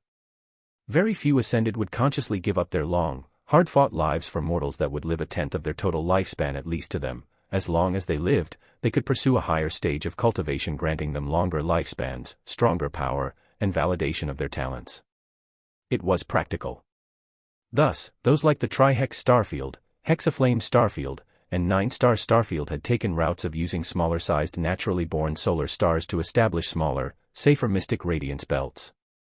They kept their losses to a reasonable limit while their environment paled heavily in comparison to the Eternal Sky Starfield. Their history wasn't as divided and diverse as the Eternal Sky Starfield's. While the Eternal Sky Starfield was heralded as the #1 starfield in the stellar region, this was strongly attributed to the strength of their united forces. A feat that would only occur during times of war, an external threat. The Imperial clan held massive power within the starfield. This was without a doubt regarded as the strongest force present, but that was only to those who were unable to see the abnormal entities such as the Everlore Association or the mysterious Void Voyage sect that kept a low profile. The agreements and oaths made by the Tian clan after the Civil War kept internal competition between forces at an all-time low. A prime example of this was the True Element sect. Due to agreements and oaths, the World Sect was divided by various internal forces, and the strongest external forces couldn't capitalize on this weakness, unable to seize a healthy bite of that delectable snack. As for the other 3 starfields with mystic radiance belts, they were ruled by a singular power. Those forces that wished to strike out as independent entities in their territory were booted out of the starfield at best, thoroughly eliminated at worst. The latter of which was mostly to prevent rebellions and chaos over territory. Very few had the luxury as the 16 mystic tier forces had in the Eternal Sky Starfield. Almost every force of the 16 forces were established by clans or forces that had stayed neutral or allied with the Tian clan for certain benefits. Some collapsed due to their own civil disputes or weakness, others breached their oaths and were viciously absorbed or destroyed, while most merged together and eventually became world sects. With the complicated history of the Eternal Sky Starfield, the division of their ample resources, and the passivity of the current Imperial clan, they weren't feared as when divided, only when united in the grand cyclic stellar region. There was a starfield with 9 Titan-sized solar stars of uniform size, all being of the same type, emitting a yellow-colored radiance. Solar stars were classified in sizes by 5 types, from smallest to largest: dwarf, Titan, Colossus, supermassive, and absolute. While the ranges were varied, with some dwarfs being 3 times as large and bright as others, there was a general rule in terms of size. All dwarfs had a minimum official size, and this minimum size, when multiplied by 10, becomes a Titan-sized. The next stage, Colossus, is 10 times a Titan-sized minimum. Supermassive is 100 times the minimum of a Colossus, and absolute is 1,000 times the minimum of a supermassive solar star. The vast majority of solar stars were dwarfs, including the 3 solar stars of the formerly known Trivision starfield, publicly named Everlore starfield. The 9 Titan-sized stars were at the bare minimum, and they all had white rings around them. They were all solar stars with mystic radiance belts. They orbited each other in a strange, perfect rhythm that was harmonious. Despite there being 9 stars present, night still came periodically to all the planets. Lunar satellites and continental flat Earth zone could tell that the orbit was intricately designed with a specific purpose, orchestrated with excellent direction and perfected distance. As they coursed through their orbit, few planets lacked the proper essence exposure, even those at the edge of the starfield weren't starved or neglected. The 9 stars weren't all at the center of the starfield, resembling more like lunar satellites orbiting its center like a planet. The solar stars weren't in motion, however. The planets just orbited faster, moving along an accelerated path thanks to the gravitational forces emitted by each individual solar star. This was the 9-star starfield, renowned by the Grand Cyclic Stellar region as the second strongest entity behind the Eternal Sky starfield, ruled by the 9-star Sainthal and home to the highly prestigious Enia Hall alchemic saint. And at this exact moment, a man and beast arrived at its borders through a void portal. They were unaware of the chaotic and high-octane events that they would soon experience. Chapter 677 to 672, Mark of War. That is so beautiful. The femininely youthful voice that was upbeat yet smooth like silk exclaimed with abundant wonder and awe. Wei Wuyin felt the genuine astonishment within, forming a gentle smile as he noddingly agreed. It is quite beautiful. The 2, man and beast, had just arrived at the outskirts of the 9-star starfield's border through a well-established void portal. They hadn't yet entered the sphere of entry, the edge of a starfield where light, essence, and matter from the solar stars comes to an abrupt end, leading to the void blank space's unique environmental conditions. Wei Wuyin originally sought to enter directly, but his actions had been halted by some unfathomable force, a pushback that restrained his void connections between 2 points of fixed space. This was the first time ever that he's experienced such a denying boundary. Not even the Eternal Sky starfield had tunable to manifest the void portal and connect to his desired destination. He could only arrive at the very edge of the starfield while riding by Lin as the next best alternative. At first, he thought this was due to his weak cultivation base and a powerful protective formation that prevented invasion by portals, and while it might contribute to the reason, it wasn't the main obstacle.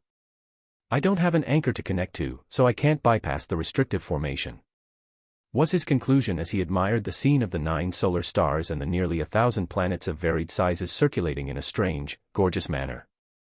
Before, he had Wu Yu or Ing, but this location was barren of any of his spatial rings he had left behind. However, he realized that this fault wasn't one, but a discovery. Despite the protective restrictions against abrupt invasions of foreign forces, if he could send an anchor into the territory beforehand, he could directly bypass such restrictions.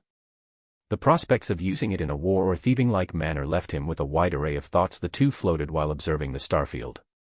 Wei Wuyin was quite emotional. He had never been to another thriving starfield before, only a single one. In fact, he's only ever been to 2 civilizations and cultivation societies, the Everlore starfield and the 4 extreme continent. There was a novel feeling to exploring a new world, stepping foot into an entirely new environment with individuals with different forms of common sense, thoughts on certain topics, and beliefs. A sensation of raw anticipation fueled every one of his pounding heartbeats. He wasn't the only one. I wonder if there's other beasts here. What about the food? I haven't eaten in so long. Bai Lin was invigorated just as much as him. While her thoughts were on other topics, it still bore the same level of anticipation. Wei Wuyin's anticipatory thoughts and speculations were interrupted by an intrusive glance at his right arm, causing him to lift its sleeves and inspect the bloodline of sin tattoo that was etched into his skin. Karmic luck value, 14,220.5. Before his last deduction, his karmic luck value was 15,138.1. With this recent deduction, the total karmic luck used was 917.6. This was borderline close to a full-blown karmic surge, but just barely lacking. When he received this, he was thoroughly shaken since his rise in the Myriad Monarch sect. He'd received very little deductions, and what was deducted was insignificant in comparison to his current karmic luck usages. He knew this was because the heavenly dais was limited in how it could support him in a starfield that could be considered declining, and backwater, especially since he had no needs that couldn't be filled by his backing. While it couldn't read into him, his circumstances were certainly things he was aware of. Such as wealth and reach in a way, he had orchestrated situations and an established favorable environment where the heavenly dais couldn't do anything. Considering his thorough bribery, proper networking, ample wealth, sufficient backing, and limited risks, there truly was very little that could be done. Even the mere utterance of his name, at one point, stopped an execution, and the entire Knights of Enforcement department was in an hectic uproar, shivering with Furno that he's expressed a desire to enter a new civilization, an entirely new stage. The heavenly dais seemed ready to present any and every opportunity it could, as if fearful of being accused of neglect. It even took into account his void portal movements, bringing him to a piece of Terra Mystic Oregon. If it wasn't for his bloodline of sin's warning, he would have thought it was just a beginner's failure at using a void portal to cross stellar regions. To him, this was an indication of his perceived weakness to the heavenly dais. It was clearly attempting to ramp him up for things that might involve him. A preparation of sorts. For what? He wasn't certain. Wei Wuyin inhaled, exhaling shortly after. Lifting his gray-scaled hands, he glanced at his palm to find a unique symbol, a strange series of multicolored runes that formed the character, War. The runes were lively, swimming like fishes searching for food, and the character gave off a faint battle aura that stimulated the physical, mental, and spiritual senses. Within his vertical eyes, saber light seethed vigorously. 6 days prior to Wu Yu's return, roughly 10 days from the present, he was cultivating, studying principles of alchemy and writing down his thoughts on certain alchemical methods. He had a habit of jotting down his mental musings. While in the Scarlet Solaris sect, it remained as such, and even reaching his current levels and attainments, he still maintained this trait of his. While delving into the possibilities of new interactions of materials, including the imperfections or gaps of established principles and methods left behind by ancient alchemic emperors, he received the familiar sting in his head. At that very moment, he felt an explosive ripple in fixed space that stimulated his innate spatial energies. Even Bai Lin was alarmed. They noticed and discovered an object was coursing through the dark void as a comet surrounded by icy light at remarkable speeds. Wei Wuyin felt the heavenly dais influence telling him to investigate, to lower his caution towards the unknown. Curious, he acted and approached the comet. Before he could even react, it started to glow with a radiance brighter than even a solar star, and then twisted in an odd manner, zooming towards him at breakneck speeds. He could only instinctively push out his hands to block, trying to surge his astral force in defense. It did little as the comet blew through his defensive wards and smashed into him. He went unconscious. Bai Lin hurriedly engulfed him in her life-infusing nirvanic flames to protect him, but he was already sent into a dream. The dream was of a crimson-tinted world. There were the endless sounds of metal clashing with metal, flesh meeting ground, and screams of pain, insanity, rage, excitement, and death. It was endless. As he looked down, he found a battlefield with faceless humanoid soldiers in translucent armor. There were no distinctions between enemy and ally, and he was unable to tell race, gender, or cultivation base. There was only a violently bloody battlefield where kill or be killed ruled the land. He was sent coursing through this battlefield, surfing through the events, and saw the hectic chaos of war. There was a soldier that struck with unfathomable ferocity, killing enemies to his left and right, but a random arrow that wasn't even targeting them had inadvertently pierced their helmet, exiting their skull and halting the glorious momentum of battle with a gurgle of death and rage. There was a battle between two individuals that were incredibly intense, their skills equal. They clashed and killed those around them while trying to kill each other. In the end, a fallen soldier that had been wounded, not killed, maliciously sliced at the ankle of one of the soldiers, leading to a jerky, unexpected strike that left his enemy unable to react to such a strange action. A head flew and the injured soldier had won the long-fought battle in such a manner. Astonished and stunned, the wounded soldier forgot himself for but a moment, and a blade entered the thick of his neck, gushing out blood like a broken fountain. His life soon ended with a violent twist. Wei Wuyin looked at these events with an unerring calm. He looked upwards and saw that the world wasn't naturally crimson, but that there were blood clouds formed above from the lengthy battle and blood-drenched battlefield. None of this shook his heart or surprised him the slightest, however. Soon, his perception was brought to a 13-meter-high monolith of black with silver characters etched in it. It was at the very center of the battlefield, untainted by even the slightest splash of blood. After seeing this monolith, the world experienced a drastic earthquake that shook his mind and awoke him from his unconscious state. Engulfed by Bai Lin's nirvanic flames, he calmly steadied his breathing and collected his thoughts. He felt an itchy sensation in his right hand and lifted it, finding the character for war on it. At the edge of the 9-star starfield, Wei Wuyin's eyes remained utterly calm. When he received the character, he was also given a mental stellar map that revealed his current location and his target. This was the reason why he could accurately arrive at the 9-star starfield despite not knowing its location prior. Whatever this character was leading him to, whatever the heavenly Daos wanted to present him as an opportunity, was here. Will we battle here? Bai Lin asked excitedly. Her golden eyes reflected the beautiful scene of the 9 solar stars, thriving with a battle will. She felt as if she was brought back to the old times with Wei Wuyin. They fought and killed with only 3 things: saber, men, and crane. Unstoppable, likely, Wei Wuyin smilingly answered. Can we kill here? A seething killing intent surged into Bai Lin's eyes. She knew that Wei Wuyin was cautious, not killing unless necessary, especially as of recent. He had let Long Chen live before, didn't outright slaughter the Jade Lotus sect, or violently plunder that hidden clan. While these events happened in the Myriad-Year continent, she knew that Wei Wuyin had lessened his usage of outright violence in favor of strategic advantages. She knew his goals were more lofty, driven by a greater desire. She wasn't a dim-witted beast that lacked awareness. She knew that his thoughts, concerns, and priorities had changed. At one point, he had put down his saber entirely in favor of enjoying life, losing his will to struggle and fight. While this later changed, it had only evolved him, not returned him to his previous self. If we fight, we can kill.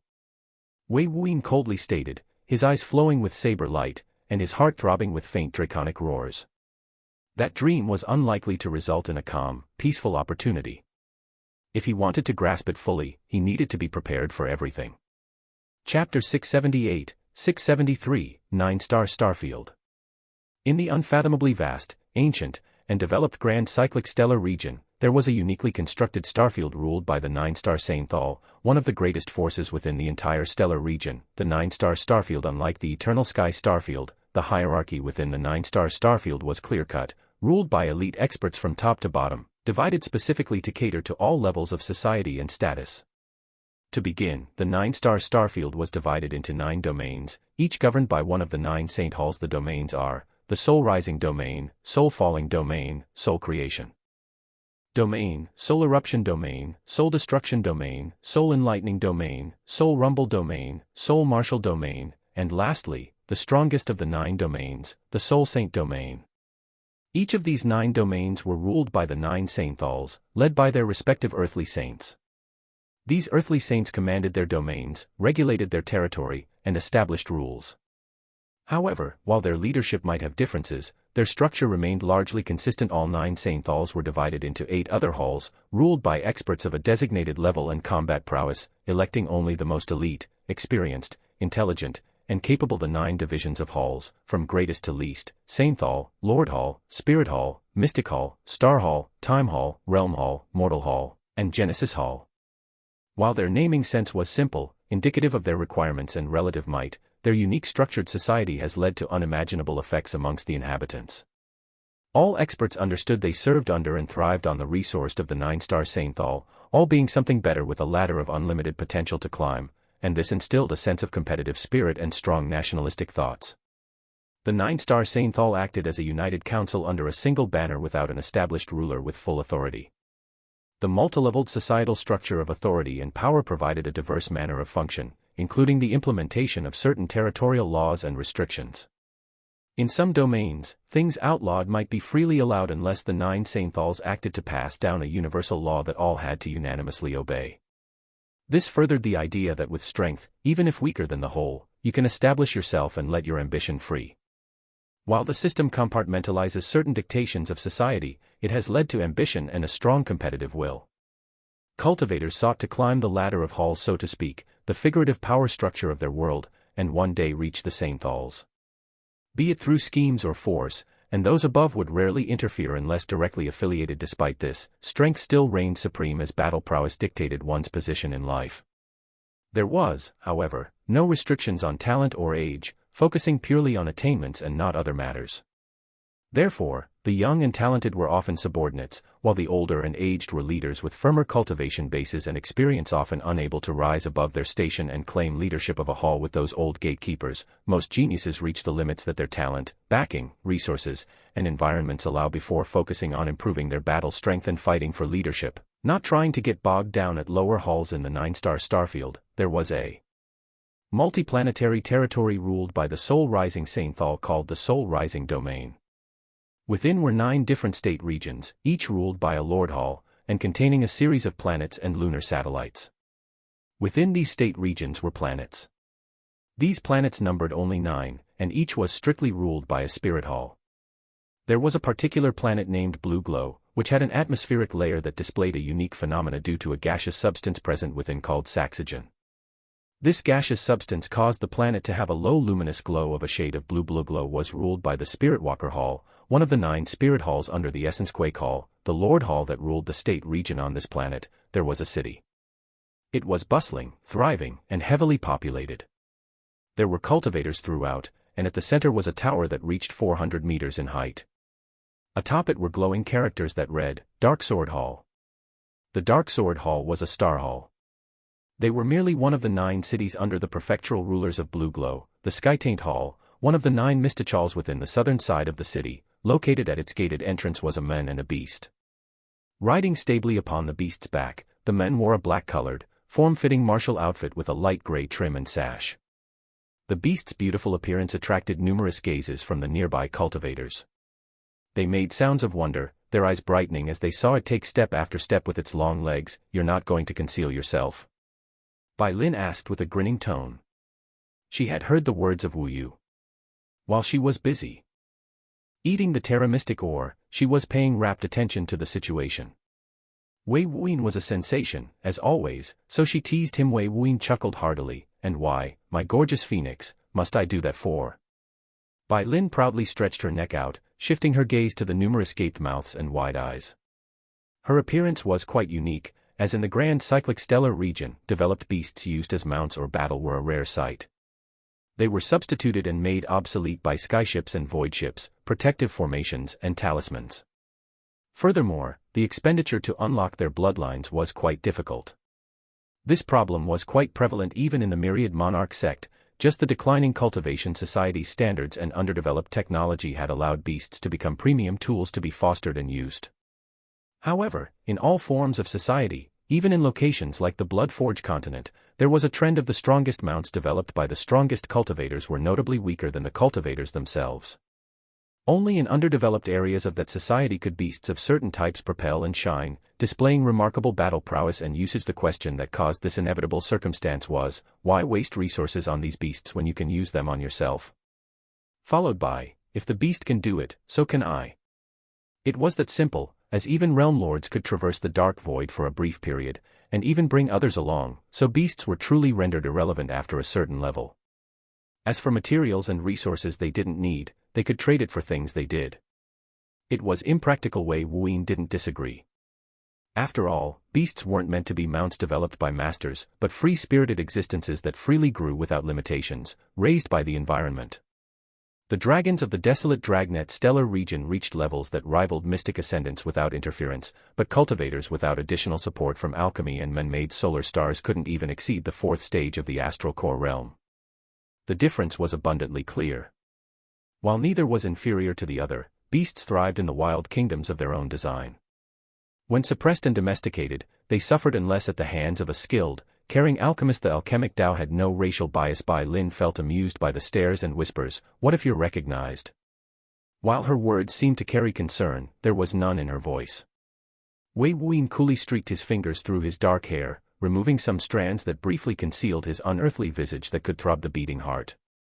"Few even know how I look. Even if I'm found out, I have you, no. Lightly patting Bai Lin's back, he grinned. He had talked with Wu Yu about this. For some reason, his appearance was kept a secret. There was no major publicized reveal. Perhaps it was to respect his privacy or to avoid offending him, but no major force has taken that line of action yet to find him. However, that just meant the general populace was unaware of his existence, not those major powers. Wei Wuyin randomly wondered as he recalled Tua Bihan's words long ago. I wonder if my silver eyes has given ideas of a relationship with the king of Everlore. While he knew his silver irises weren't too unique, with some demon hybrids mixed with elves, humans, or beastmen had it, including those who cultivated certain ocular arts, even Tua Bihan had believed he had a connection with that figure due to his alchemic talent. As the two arrived at the gate, there were two guards in light armored uniforms with the symbol of a black sword on their chest armor. Beneath that was the characters, Star and Amp. Wei Wuyin had learned of the societal structure of this starfield on the way, so he wasn't ignorant of their status or his location. When those guards at the fifth stage of the astral core realm, the light reflection phase, noticed Wei Wuyin's approach, they were dazzled by Lin's aura. Proudly lifted her head, showing off her good side. Look more, peasants. Bask in my radiance. Wait, what's this? What are you looking at? However, the two guards' eyes weren't fixated on Bai Lin's exquisite form. Their gazes were frozen on the one who rode her. It was Wei Wuyin. Yu. One of the guards stumbled, pointed at Wei Wuyin with shock and disbelief. Wei Wuyin's expression grew dark. Was he found out? Chapter 679, 674, recognized. Targeted. Not offended in the slightest by the guard's focus, Bai Lin had the same thought as Wei Wuyin. She joyfully waved her wing, using its end to point at the two guards. See. She teasingly laughed. Wei Wuyin wryly smiled. He hadn't thought he would be recognized by two gate guards, but if it happened, he didn't have any issue with it. While he was joking with Bai Lin, he didn't mind if his identity was known or his whereabouts. While others might consider this reckless, considering his weakness and vulnerability to Ascended, especially earthly saints, he had his reasons. However, his thoughts and Bai Lin's were frivolous. You're so handsome. What rank are you? One of the guards excitedly approached, asking with bright and curious eyes. This confused Wei Wuyin instantly. Rank. He shot a glance to the other guard who was checking a black jade with his spiritual sense. Sometimes, he lifted his eyes to inspect Wei Wuyin and frowned before placing his spiritual sense into his jade again. He was clearly looking at something, trying to match Wei Wuyin to something. If Wei Wuyin hadn't heard the other guard, he would think he was being compared to some wanted criminals. What do you mean by rank? Wei Wuyin slid off Bai Lin.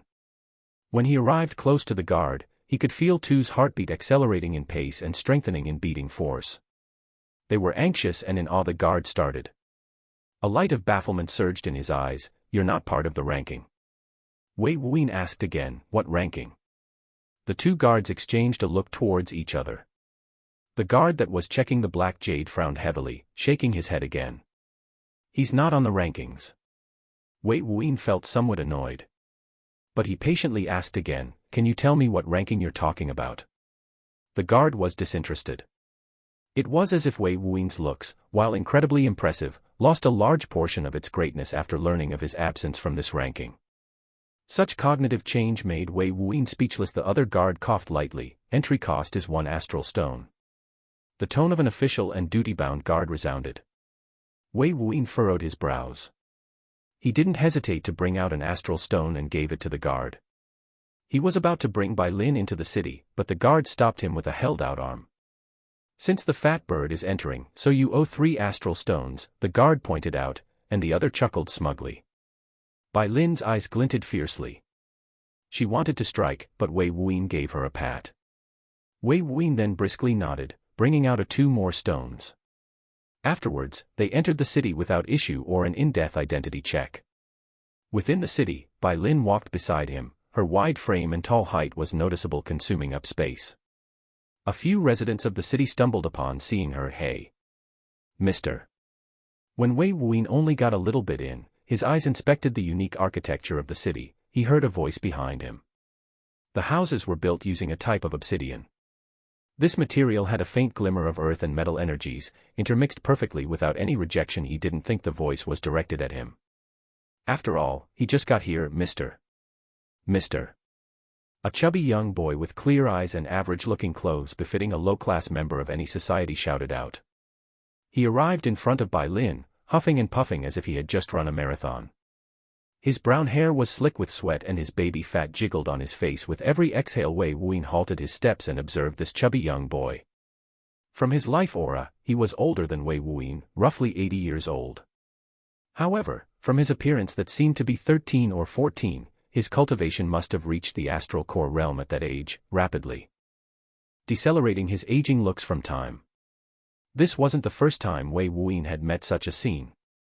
There was once a girl in the Blood-Forged continent that was over 30 but looked like a little girl yet to hit puberty. And that girl wasn't in the astral core realm. The aging of cultivators, even their natural bodily functions, like menopause of women, were affected by their rising cultivation and lifespan. Still, society evened out eventually, and those at his age were considered a part of the junior generation due to the standard difference. From the Chosen King competition's age requirement, 500 years old, it was clear those at that age were still considered juniors if the average lifespan of a mortal was translated with the average lifespan of a cultivator at the astral core realm, then 500 years was around early 20s at worst. Huff! Huff! Mister! The young boy called out again. Wei Wuyin faintly smiled. This kid was at the astral core realm already. How could he be exhausted due to a small exertion? It was a cute act, but was he a target to be scammed? Where's the emergency? Wei Wuyin smilingly asked. The young boy shook his head, wiping the sweat from his brow and catching his breath. I saw what happened at the gates. Are you really not on the Immortal Hero ranking? Immortal Hero ranking? Wei Wuyin's eyes grew curious. I'm not. Is that strange?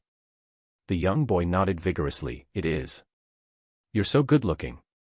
Are you really weak? He eyed Wei Wuyin up and down. Wei Wuyin lifted his left eyebrow. To some, I'm weak. To others, I'm quite strong. What's this Immortal Hero ranking? The boy's eyes grew dispirited, a little dissatisfied by Wei Wuyin's acknowledgement. With an inward sigh in his heart, he put on a smile and said with an enlivened tone, the Immortal Hero rankings is established by the Golden Gate Pavilion. They rank all the outstanding male cultivators in terms of looks, talent, cultivation, backing, and more. Wei Wuyin finally understood. It was the male equivalent of the Immortal Saintess ranking. But he was intrigued by this topic. Is the Golden Gate Pavilion's list officially recognized here? Aren't they based in the Eternal Sky Starfield? The boy laughed proudly. The Immortal Hero ranking is throughout all starfields, not just the Eternal Sky Starfield. Don't think our starfield is lacking. We occupy numerous spots. Wei Wuyin realized the reach of the Golden Gate Pavilion was far larger than just a single starfield. He wondered if the Golden Life Pavilion had the same reach, but when he recalled the Golden Auction and how the 9-star Sainthal claimed victory in it, he realized that was likely the case. His interest in grasping the means of the Golden Life Pavilion was once more invigorated. So, what scam are you running? And what is this? Wei Wuyin directly asked, lifting his hand to touch his right thigh. He pulled away and extracted an invisible worm-like creature that looked remarkably like a leech. Just now, this animal slithered its way from his shoe to his leg and settled there. The invisible leech turned translucent and flickered visibly until it camouflaged again. The boy's expression changed. What's that? He pointed behind Wei Wuyin with an aghast expression, as if he just saw an extremely frightening monster. With horror in his eyes, he trembled very realistically. Wei Wuyin lifted his brow. This kid's acting was quite good, but wasn't such tactics a little? Seeing his act didn't work, the boy's expression became dark. He looked defeated, lowering his shoulders in defeat as if accepting his fate. You see, that is. With blitzing speed and pulsing air pressure, the boy executed a movement technique and rushed into the nearby crowd. He ran without looking back. His movements were swift and precise, navigating through the crowd and even using a strange art that created projections of himself. These projections split into many different areas. Wei Wuyin was amused. Even Bai Lin just looked on, smiling as she watched the boy run off without losing his trail. The two exchanged a glance, finding this entire situation outrageous. Wei Wuyin didn't move. He waved his hand. Slightly. Oh.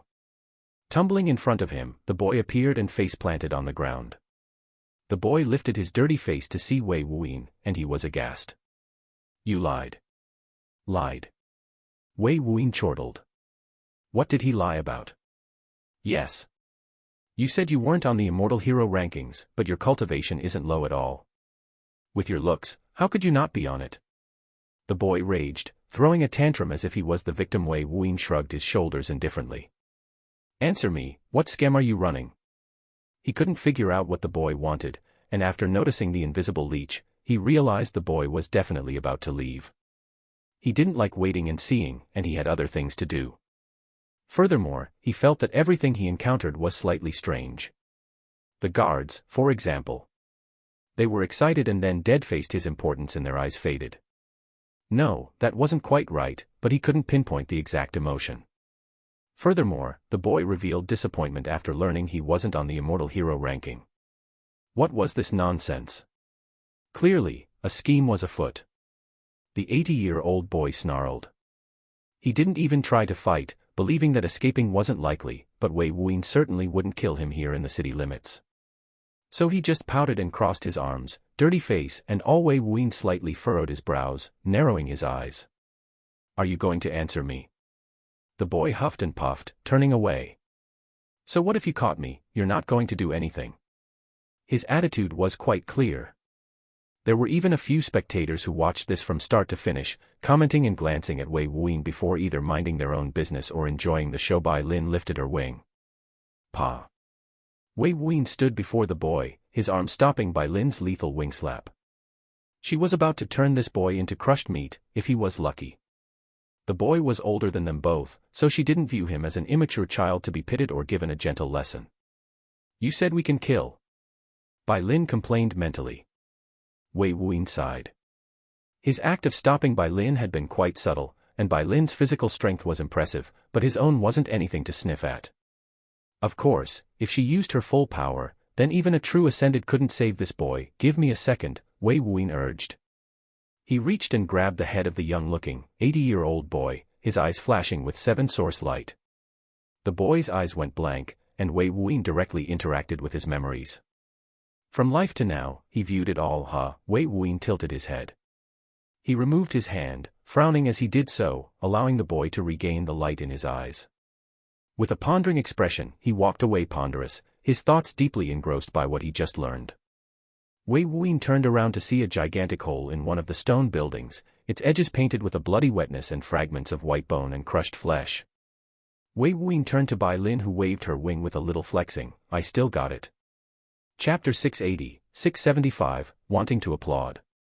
The spectators and bystanders all froze in place, from their expressions to their movements. Bai Lin strutted forward, her stride was excited as she moved to the hole she created. Her golden eyes gleamed. Those nearby slowly regained their sense of self, the shock dissipating and the light of realization flowed through their eyes. Did that bird just smack that young-looking cultivator to their death? Wei Wuyin slightly shook his head with a wry smile. While he might not have been so direct, he didn't feel anything wrong with Bai Lin's actions. That cultivator was not a good soul, and his memories contained acts of extreme cruelty. Even he was shocked. This so-called young-looking boy had taken advantage of certain weak and vulnerable women, stolen from the sick, and outright led others to their deaths. He might have looked young, but in his 80 years, he was quite active. In fact, he was about to sell him off to some black market dealers, using that invisible leech-like creature to track his movements when he eventually left the city to be intercepted. However, that was just his own intentions. Wei Wuyin had discovered why the guards were acting strange. When he learned of it, his expression became odd. Murder. Murderers. A shrieking voice screamed out in abject horror. With the act now dawned on them, the crowd grew terrified. They put some distance between Wei Wuyin, Bai Lin, and the scene of the crime. In a few breaths, the area around them was devoid of anyone for 50 feet. Us. Murderers. Bai Lin tilted her head curiously as she eyed the fearful spectators in the distance, thinking they were safe to observe. Then, her eyes gleamed with killing intent and a wisp of coldness. In the Scarlet Solaris sect, conflicts, fighting and deaths were common occurrences. She was bred not just as a mount, but a beast of battle and carnage. This cultivator tried to scheme against them, was caught after trying to run away, and then refused to speak. He got off easy with a quick death. How childish was it to scream out such accusatory titles? Wei Wuyin's thoughts were interrupted by Bai Lin's chilling killing intent. She truly wished to begin a bloody slaughter here. He arrived beside her and softly rubbed her torso. Don't mind the ignorant. Bai Lin inhaled and exhaled out her killing intent, calming down. Wei Wuyin had taught her early on about the principles of killing, and how it must be done with reason. She wouldn't devolve into a mindless killing beast if she stuck to these differentiating principles, so she cherished them with all her heart. Even when she spent nearly a decade alone, waiting for Wei Wuyin's memory to return, she hadn't acted against these principles. The only reason she acted against the young cultivator was because he schemed against them, well within reason to deliver a death sentence. However, the shouts had alerted the guards. They were currently flying through the air, ferociously pushing through the crowd, and racing to his location. He felt a spiritual pressure erupt, threatening to weaken his cultivation base, and a series of formations were activated that sealed the city. There was no entry or exit. They were quite efficient. Wei Wuyin looked at the sky with a faint spiritual light. Bai Lin, we're going to allow ourselves to be captured. Okay. Don't resist. Also, don't reveal your strength. He rubbed Bai Lin a little more gently. He knew she wasn't one that liked to be restrained, so he tried to comfort her. Oh. Are we going to do something big? Bai Lin, however, wasn't focused on being captured, but the plans for it. While she didn't like being restrained, that's on the basis of actually being restrained. Getting a free trip wasn't anything. Wei Wuyin warmly smiled. Maybe. I just learned something interesting. Either way, you'll have a battle on your hands. But whether you want it or not, that's another question. Ha ha. Bai Lin's eyes brightened. Battle. She was down for it. With a trembling body, her long legs grew unstable as if unable to resist the strength of the spiritual pressure. It soon subdued her. The light in her eyes dimmed. She toppled with a quivering struggle, trying to rise but was unable to do so. She released a soft, pained cry. Wei Wuyin saw this and was awed. She was even better than that young-looking cultivator at acting, far more realistic. He had to consciously hold back his applause. Still, his smile was unable to be held back. The spiritual light in his eyes then dimmed considerably. He openly revealed his cultivation at the gravity emission phase and kneeled next to Bai Lin with trembling knees. The guards soon arrived, including the two from earlier. They glanced at each other with a strange glint in their eyes. When a few guards came along, Wei Wuyin roared ferociously with fierce defiance. Suddenly, his aura exploded out, striking out with an exaggerated punch that contained his astral force. The incoming guards were blown back, a few injured. He had strictly controlled his astral force, using less than a millionth of its true strength. He thoroughly learned his lesson to not use even 1% of his power against ordinary cultivators of similar or weaker cultivation. He had obliterated quite a few cultivators by mistake, severely underestimating his power. Still, he took this outburst an opportunity to send out 2 rays of condensed astral force. It pierced through the air and arrived before the 2 guards that had welcomed him. Their eyes widened for a moment as their heads exploded. Wei Wuyin then shouted out defiantly. He kneeled, quivering with rage.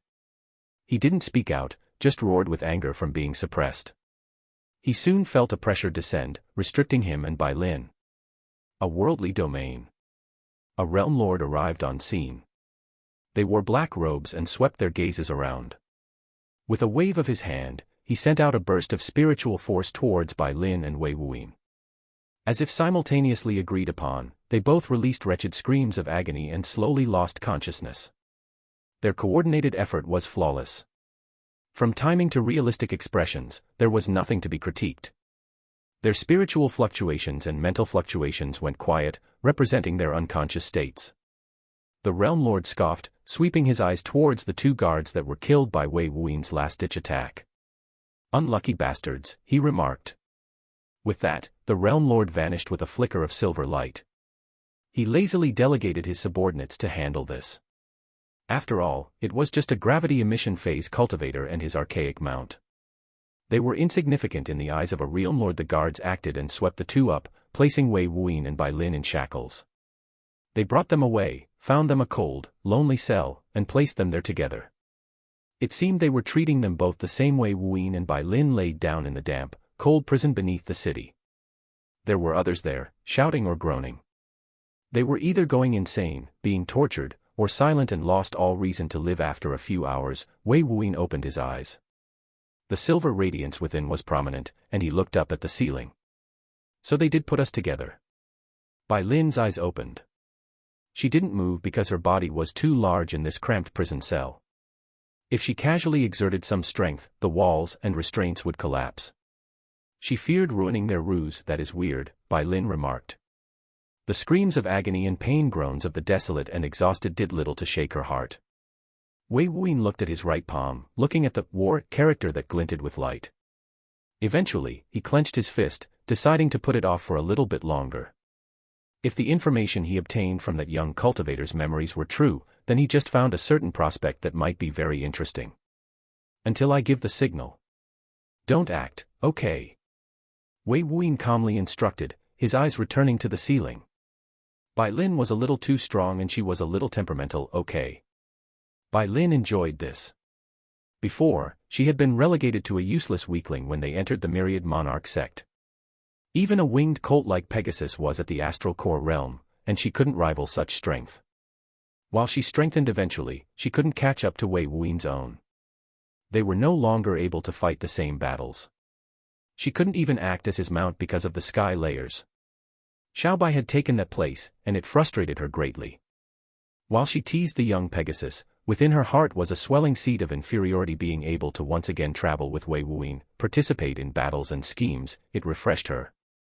Her golden eyes looked at Wei Wuin's figure, her heart stirring with emotions, and her bloodline tingled. She closed her eyes and waited. Wei Wuyin eyed Bai Lin, feeling the same stimulation in his bloodline as hers. He frowned slightly before relaxing. Calming his bloodline seething, he laid on Bai Lin's soft feathers and warm body. A certain memory surfaced in his mind. When it did, he couldn't help but smile. Despite being in a prison dungeon that smelled of blood, death, and echoed of pain, the man and beast were content with just being together. For 10 days, they remained in this dark, damp space. And the ones they were waiting for had arrived. Chapter 681, 676, Alchemic Stars Evolved. RRRRMMMMM. The low, throttling rumble of a void ship's propulsion formations filled the dark void. While the lack of air molecules rendered no sound emissions within the dark void, the sound pulsed through and vibrated fixed space itself, inducing that sound. The origin of the sound was a medium-sized void ship designed as a frigate, painted in rosewood colors and faint gray strips that reached hull to hull in a vertical fashion. It sailed the dark void with both sides of its stern fixed with cannon-like structures. The faint forceful light pulsed from these structures, acting as thrusters at the bow of the frigate, and the sides of its frontal hull were 3 more cannons, with the one on the deck being 3 times larger than the others. It gave off a chilly, lethal aura from its long-barreled design, protected by an atmospheric sphere that blocked the internal emissions of light, keeping the void ship stealthy and cloaked while it traveled. There were numerous crew members moving about on the deck. They regularly inspected the active formations, replacing the astral stones as needed. At the sides of the void ship, 16 crew members were equally spaced throughout the deck, from front to back, and they observed spiritually constructed screens. The screens seemed to be relaying real-time information regarding their surroundings. Remarkably, each crew member was at least at the light reflection phase, the 5th stage of the astral core realm. The strongest present was a bearded male with dark green hair, standing at the steering helm with both hands flashing with spiritual light. His aura was unfathomable, exuding a trace of separating himself from the mortal Tao. Yet the aging marks at his eyes and around his mouth were noticeable. His lifespan had suffered and approached its end. Those familiar with the differences of aura and indicative factors of cultivation would realize this man had failed his mortal ascension, losing 800 years of lifespan, and entering the 1st stage of the mystic ascendant realm, the mystic star phase, also known as the 10th stage of the astral core realm by the elite minded to have an exalted level figure. Pilot was highly suggestive of the ship's origins. This figure could firmly establish a gold tier force in the eternal sky starfield, so they weren't to be underestimated regardless of their limited lifespans within the ship. At its lower floors, there was an entire level dedicated as a prison hold. There were steel bars refined of top-notch astral-graded materials. They crisscrossed intricately, leaving only a few gaps available, but completely sealed. Even a baby's hand couldn't be put through these gaps. There were sections of cells, divided into squares, and in one of these cells was a young man shackled by his 4 limbs. The shackles chains were pulled taut with very little wiggle room, but it didn't lift him up at the moment, just limited his movements. Before him was a feathered beast that had its beak sealed by a ring of metal, his legs bound by a tight shackle, and its body was pinned by chains. From time to time, the shaking of chains echoed through the air alongside its breathing. Wei Wuyin sat calmly in his corner, his disheveled hair and dirty clothes kept, looking at Bai Lin with the shadow of a smile. Bai Lin was quietly resting with her eyes closed, and they communicated mentally without end. Despite being trapped, sealed, and bound, the two were joking and reminiscing as if it was a vacation after being captured at the Dark Sword Hall city. They were held within their dungeon for 10 days before this void ship arrived near the planet's atmospheric limits. The guards, at the cover of night, brought them and other prisoners away and placed them on this ship. Since then, they've made dozens of stops at different planets that kept bringing in new arrivals, and have been traveling for over 20 days. They were all placed within cells, kept for an unknown purpose. Some even cried out demanding answers, reporting their backers, but were beaten until their throats were unable to groan properly with the blood gushing from them. It was a brutal sight to witness. The interesting fact, however, was that they were all men. And with his celestial eyes, he discovered a few key similarities. Notably, they were all extremely vigorous in terms of innate yang energies relative to their cultivation base. They were not all astral core realm cultivators, with most being high-level qi condensation cultivators. I can't wait to meet the others. Bai Lin exclaimed excitedly. Wei Wuyin softly laughed. I'm sure they can't wait to see you too. Bai Lin had been gone for 9 years, but hadn't seen the others in 12, so many things had changed or happened while she underwent her phoenix transformation. While they had already talked about the events that happened, Bai Lin was deeply intrigued to hear about some of the individuals in Wei Wuyin's life. Bai Lin rustled for a moment, hastily calming down after realizing the chains were fracturing. If she hadn't stopped herself, they would have exploded just off her casual movements. She was infused with excitement at the prospect of seeing Su Mei again. She had known Su Mei for as long as she knew Wei Wuyin. After all, they met on the same day. And their relationship wasn't anything ordinary. Su Mei always treated her kindly. She had expectant thoughts that Wei Wuyin and Su Mei would become a pair like some other humans, and this was reinforced when she followed him after the Scarlet Solaris sect. Despite him missing for 10 years, her feelings remained strong and true. They seemed like the perfect pair of people to her. Wei Wuyin was somewhat shocked that Bai Lin was getting riled up. He wondered what she was thinking. If Wei Wuyin knew what she was thinking about, he would instantly be at a loss for him. The propulsion formations were all halted, bringing the void ship to a stop. Wei Wuyin's celestial eyes pierced outside the hull, glimpsing at the sight beyond. He was welcomed by nothing. However, the ship had come to a full stop. Suspicious, his eyes dimmed before being lit by 8 stars in both eyes, each with a different color. 7 of these stars matched the 7 colors of the alchemic Tao, denoting the existence of the 7 aspects: extraction, growth, containment, refinement, creation, transformation, and fusion. However, these stars were no longer stationary, but highly animated in their movements, like charged atoms orbiting a nucleus.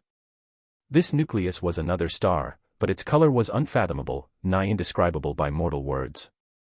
At least the current Wei Wuyin couldn't determine it. Wei Wuyin unleashed his new ocular-based alchemic intent, the alchemic stars of spiritual transcendence. After effectively concocting a transcendent quality Everlore Ascension pill, he was met with a phenomena that startled him greatly. His alchemic stars of mortal spirituality had evolved somehow, seemingly having reached the next stage of its intent progression. To better serve his own understanding, he considered alchemic stars of mortal spirituality as an intent seed, while the alchemic stars of spiritual transcendence was true intent. If he went by this logic, then perhaps there was a third stage of its evolution, matching the heart of the world of the intent stage. However, he knew that the alchemic Tao did not follow the same logic of progression as normal cultivation or intent. After all, even the requirements and bestowal were wildly different, including their fundamental applications. That being said, it makes sense. Alchemical energies were not natural from the world like the others. The first level of intent that involved infusing will into pre-existing energies to exert better control or create it in a purer form using chi/astral force was pointless. After all alchemical energies originated from oneself or others. At least, he'd never heard of any natural occurring material produced from alchemic essence. The only thing remotely close to being an alchemic material was utmost purity mist. As for his evolved alchemic stars, while he hadn't figured out all of its abilities, he noticed that his clarity of seeing alchemic spirit remnants were amplified tenfold. He certainly needed to experiment more, invigorating his desire to see if there was a pre-existing legacy to use the alchemic stars. To learn why Wang Yuqian, a worldly saint, described mortal sovereign alchemists as terrifying existences after reaching that level.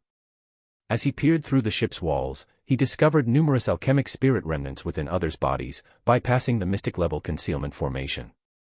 It seemed there was a building there as the remnants outlined various levels and areas. Wei Wuyan's eyes lit. "We're here." Bai Lin's eyes opened. A scarlet gold brilliance flashed within. "Is it time?" Her ardent excitement leaked through as a faintly projected aura, the chains trembling considerably as a result. Wei Wuyan wryly smiled, "Not yet." As he said this, a wisp of disappointment flickered within Bai Lin's eyes. She settled down. Patience, patience, and then action. Glorious action. A series of heavy boots clunked against the hard floor.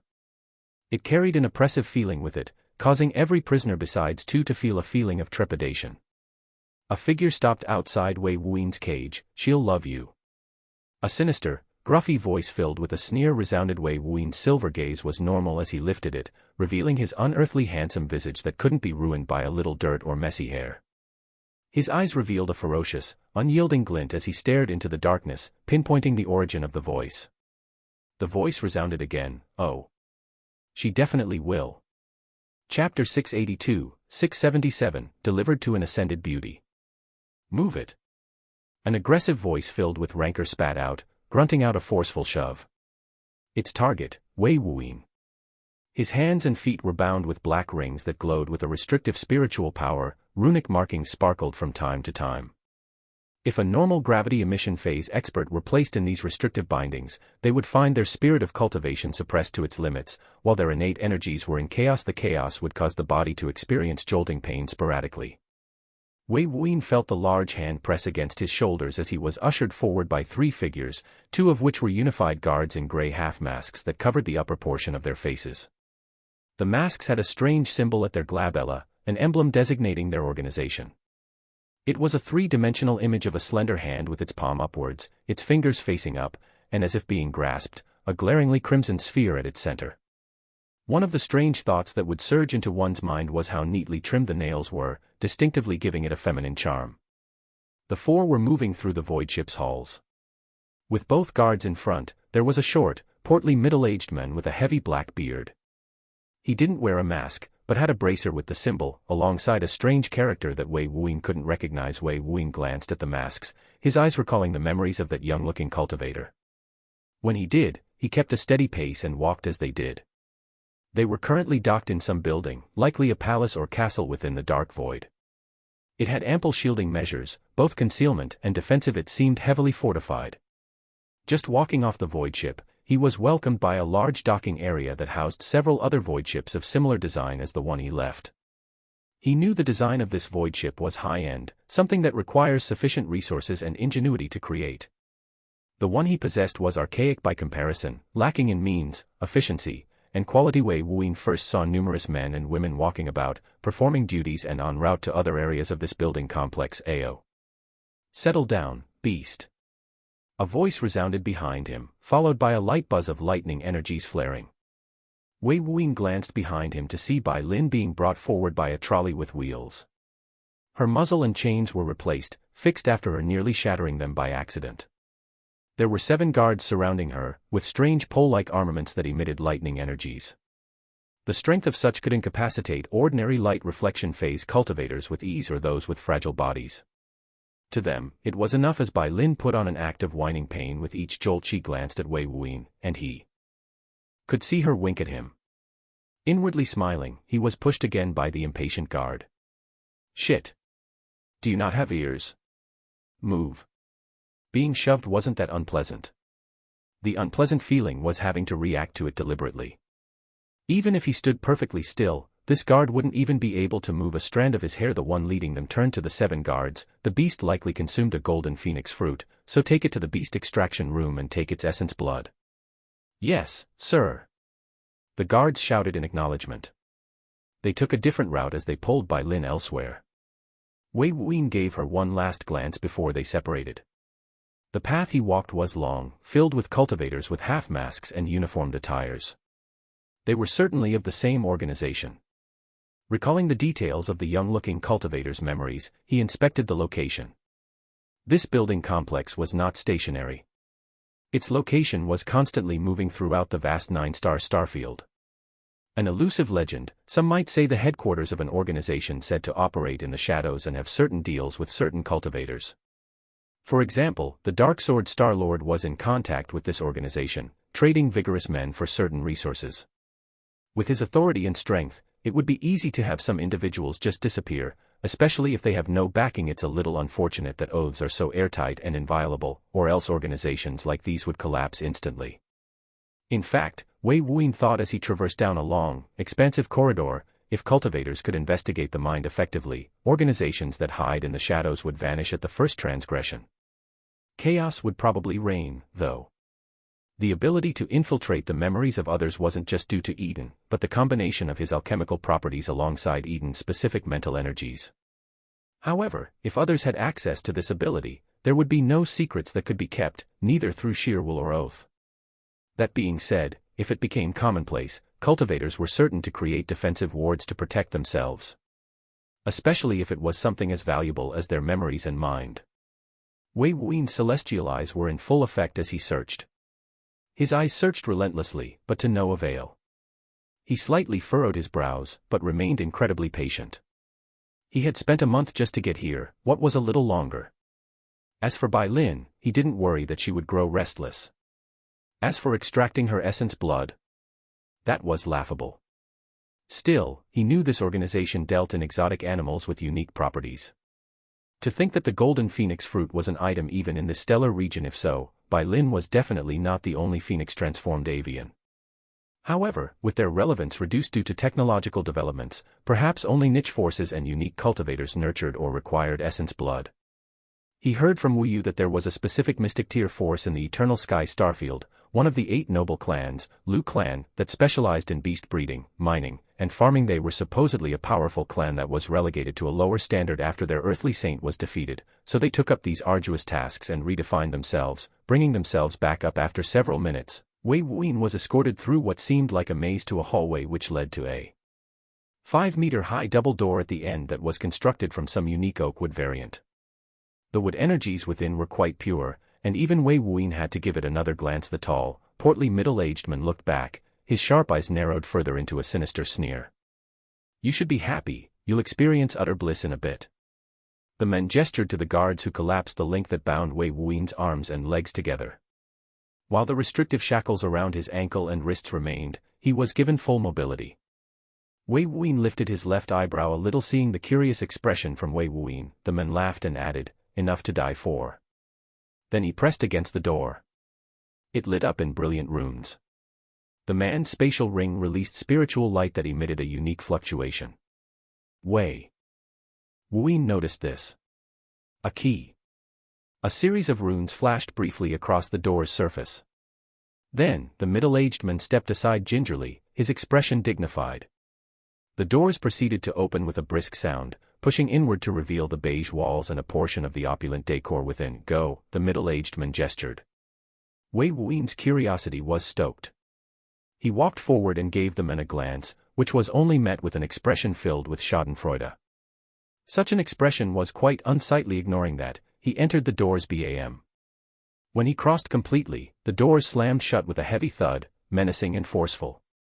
Unbothered by the abrupt act, Wei Wuyin unhurriedly inspected the room to see the beige-colored walls adorned with exquisite paintings detailing thrilling environments. The most notable was one that seemed to depict a forest ablaze. At the center was a woman with a willowy figure dressed in white holding a black umbrella, her back facing the observer while she watched the forest burn. There were other paintings with strange, thrilling environments, such as a drained, heat-ridden ocean floor. There were marine life laying flat or flopping in midair, struggling to live. That location will certainly become scorched, dry land or a desert in the future. Wei Wuyin felt that he needed to obtain these 2 paintings. He brushed his messy hair aside, getting a closer look at the paintings. He was thoroughly enchanted by them. It was as if he was experiencing calamities captured forever in these images. "Quite impressive, aren't they?" A lovely, music-like voice as smooth and soothing as silk on one's skin resounded. Wei Wuyin turned, taken aback by the figure that had avoided his senses. When he saw the figure, his eyes widened and his heart raced. He saw a woman. And what a woman she was! She was fair-skinned, with light pink irises, as enchanting as a peony in bloom, pink lips with a cupid's bow, full and soft as water, thin eyelashes, sharp nose, and an hourglass figure that defined every curve as if meticulously designed by the divine. The most notable feature, and impossible to miss for anyone with eyes, was those 2 mounds of proud flesh at her chest that were outrageously large, firmly placed on her upper torso, and seemingly as soft and delicious as marshmallows. Just those 2 weapons were lethal to the sane mind of any man. She was dressed in a tight-fitting, deep cleavage-revealing black dress that revealed her long, smooth legs, slender waist, and bare feet with white-painted toenails, standing with her head slightly tilted as if to inspect Wei Wuyan's everything. Wei Wuyan's eyes were absent-minded as if thoroughly entranced, but his thoughts were circulating swiftly. "She's an ascended." The woman smiled, bright and enchanting as a full moon. She slowly walked towards Wei Wuyan. Her steps were gentle yet seemed to cause the heart to beat according to her movements. When she arrived beside Wei Wuyan, she swiftly circled him with her eyes, tracing him up and down, ending on his face. "I must say, I've never seen a man as handsome as you. I wonder what else you have." She glanced down teasingly. Wei Wuyan stayed absent-minded, at a loss for words as his eyes followed her movements. "Let's see, shall we?" "Take them off." She walked back to her bed, sat and looked at Wei Wuyan expectantly. Wei Wuyan asked with a lifted brow, "Off?" The beautiful woman nodded slightly, twirling her finger while tracing Wei Wuyan from bottom to top. She said, "Your clothes." Wei Wuyan thought for a moment, seriously considering this scenario, and his eyes lit. Chapter 683 to 678, The Hope You're Looking For.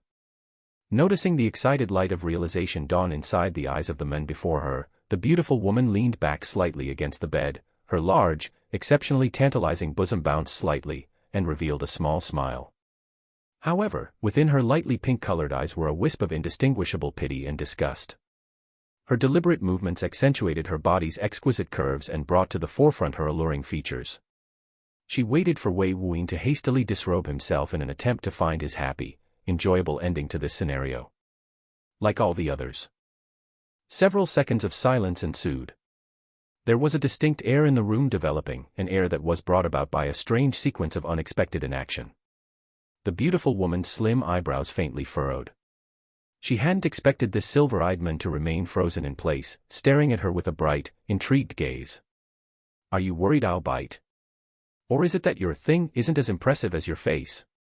She spoke out, teasing the man before her with a glance at his groin. Her implication and teasing voice could provoke most men, especially since this beautiful woman was actively inviting all comers with every last movement. Men and women, especially talented, handsome, and high-leveled cultivators, were all prideful figures. Oftentimes, when something of theirs is brought into question, they would jump at the chance to prove the other wrong. She had used this very simple trick to force many men to hop over to her with drooling tongues and provocative sneers, declaring their willingness to show her otherwise.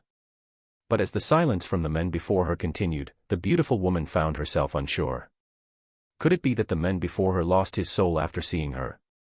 Some would say they fell in love with her at first sight despite being captives, believing that they'll escape this dastardly place. They would spout nonsense. Idyllic and hopeful idiots, all of them. She added, "How unfortunate." She gave one last glance at his groin and sat slightly up as if disappointed at the silver-eyed man's inability. Her trick furthered, she waited for the inevitable fish to bite the lure. However, the silver-eyed man stayed quiet, observing her with a faint, interested smile. Her heart raced slightly. How can someone be so attractive? No wonder they sent him to me, he must have cultivated a powerful yang attributed cultivation method. But, he doesn't seem like the others. There's no explosiveness to his looks, just a unique grace. It's far more natural. I can't even see the lines of falsity outlined on his face. Her thoughts swirled, causing her to lose sight of her purpose slightly. The lines of falsity were a unique physical manifestation brought about by the gradual change of a person's appearance through certain beautification methods. Many females and males sought to have better physical appearances, so they would resort to altering themselves to an ideal version through artificial facial and body reconstruction. These operations would lead to lines of falsity, faint areas of natural inconsistency due to the body's repeated attempts to regain its original appearance and the method's continuous exertion to suppress it. If a cultivator used this type of method, lost their bodies, and it was reconstructed, their original appearance would take shape rather than their altered appearance. Quite a few vain cultivators resorted to such methods to elevate their appearances. But this silver-eyed man had none of it. She had doubts whether he even cultivated a young attributed method. It truly is a pity. Her thoughts aside, the silence continued. The silver-eyed man before her took no action, just observing her with that interested smile. After this continued for nearly a full minute, an air of awkwardness started to form. She was at a loss. It's not as if the man's a mute, he had just spoken, and he didn't seem to have any outright deficient young aura, so he certainly wasn't unable, yet he remained where he was. Was she not attractive enough to lure a hot-blooded youth? From his life aura that he released, he wasn't old. Suddenly, the silver-eyed man moved and the tension finally shattered. She faintly smiled, regaining her confidence. But he didn't stroll over, instead, he turned to the numerous paintings that depicted an artistic uniqueness of calamities in action. He waltzed over, using his hands to sift through his dark hair. "You painted these?" The beautiful woman was so taken aback by the question that a topic she would normally avoid slipped out of her mouth in an unconscious reply, "I did." After speaking, she furrowed her brows. "They're incredible," the silver-eyed man remarked. He finished sorting his hair, regaining a little bit of its volume and luster. The beautiful woman grew impatient, a tad frustrated. She didn't like his compliments. To her, these paintings were. But they're also sad, limited. The lady of elegance, forced to watch the flames engulf the forest with a tool that only had hope for rain to end her suffering. The beautiful woman's expression changed on the spot, distorted by shock. The silver-eyed man continued, or the fish that helplessly flailed to beg the sun to return its home, trying to survive off the small puddles that remained. Only an artist that knew suffering, knew what it meant to be trapped without an escape could paint this. Could paint any of these. An artist that lacks hope despite their means. The beautiful woman frowned, her eyes released a forlorn look, but her expression soon returned to normal after the silver-eyed man's last words. It didn't resonate with her. "No," the silver-eyed man continued, reaching out to the burning forest painting but not touching its edges, just hovering, "There's hope here. A strong hope, in fact. The strongest form of hope placed within each brush stroke." After hearing this, the beautiful woman's slender fingers clenched her sheets, agitated by those words. "Enough." The beautiful woman softly exclaimed, her voice that was smooth as silk became faintly harsh. She didn't stand, merely ordered, "Remove your clothes and come, or I'll do it myself." A faint pressure was released from her. The pressure exerted was unseen by mortal eyes, a form of pressure only belonging to beings who've properly ascended. She realized the man was looking at her, no, seeing through her as he asked, his eyes bright and mysterious. Her pressure seemed to have very little effect on him, shocking her as his cultivation base was merely at the astral core realm, and the 6th stage of it at that. The silver-eyed man before her gave her a glance, from top to bottom without restraint. "You act as if you want it, but can your virgin body handle it?"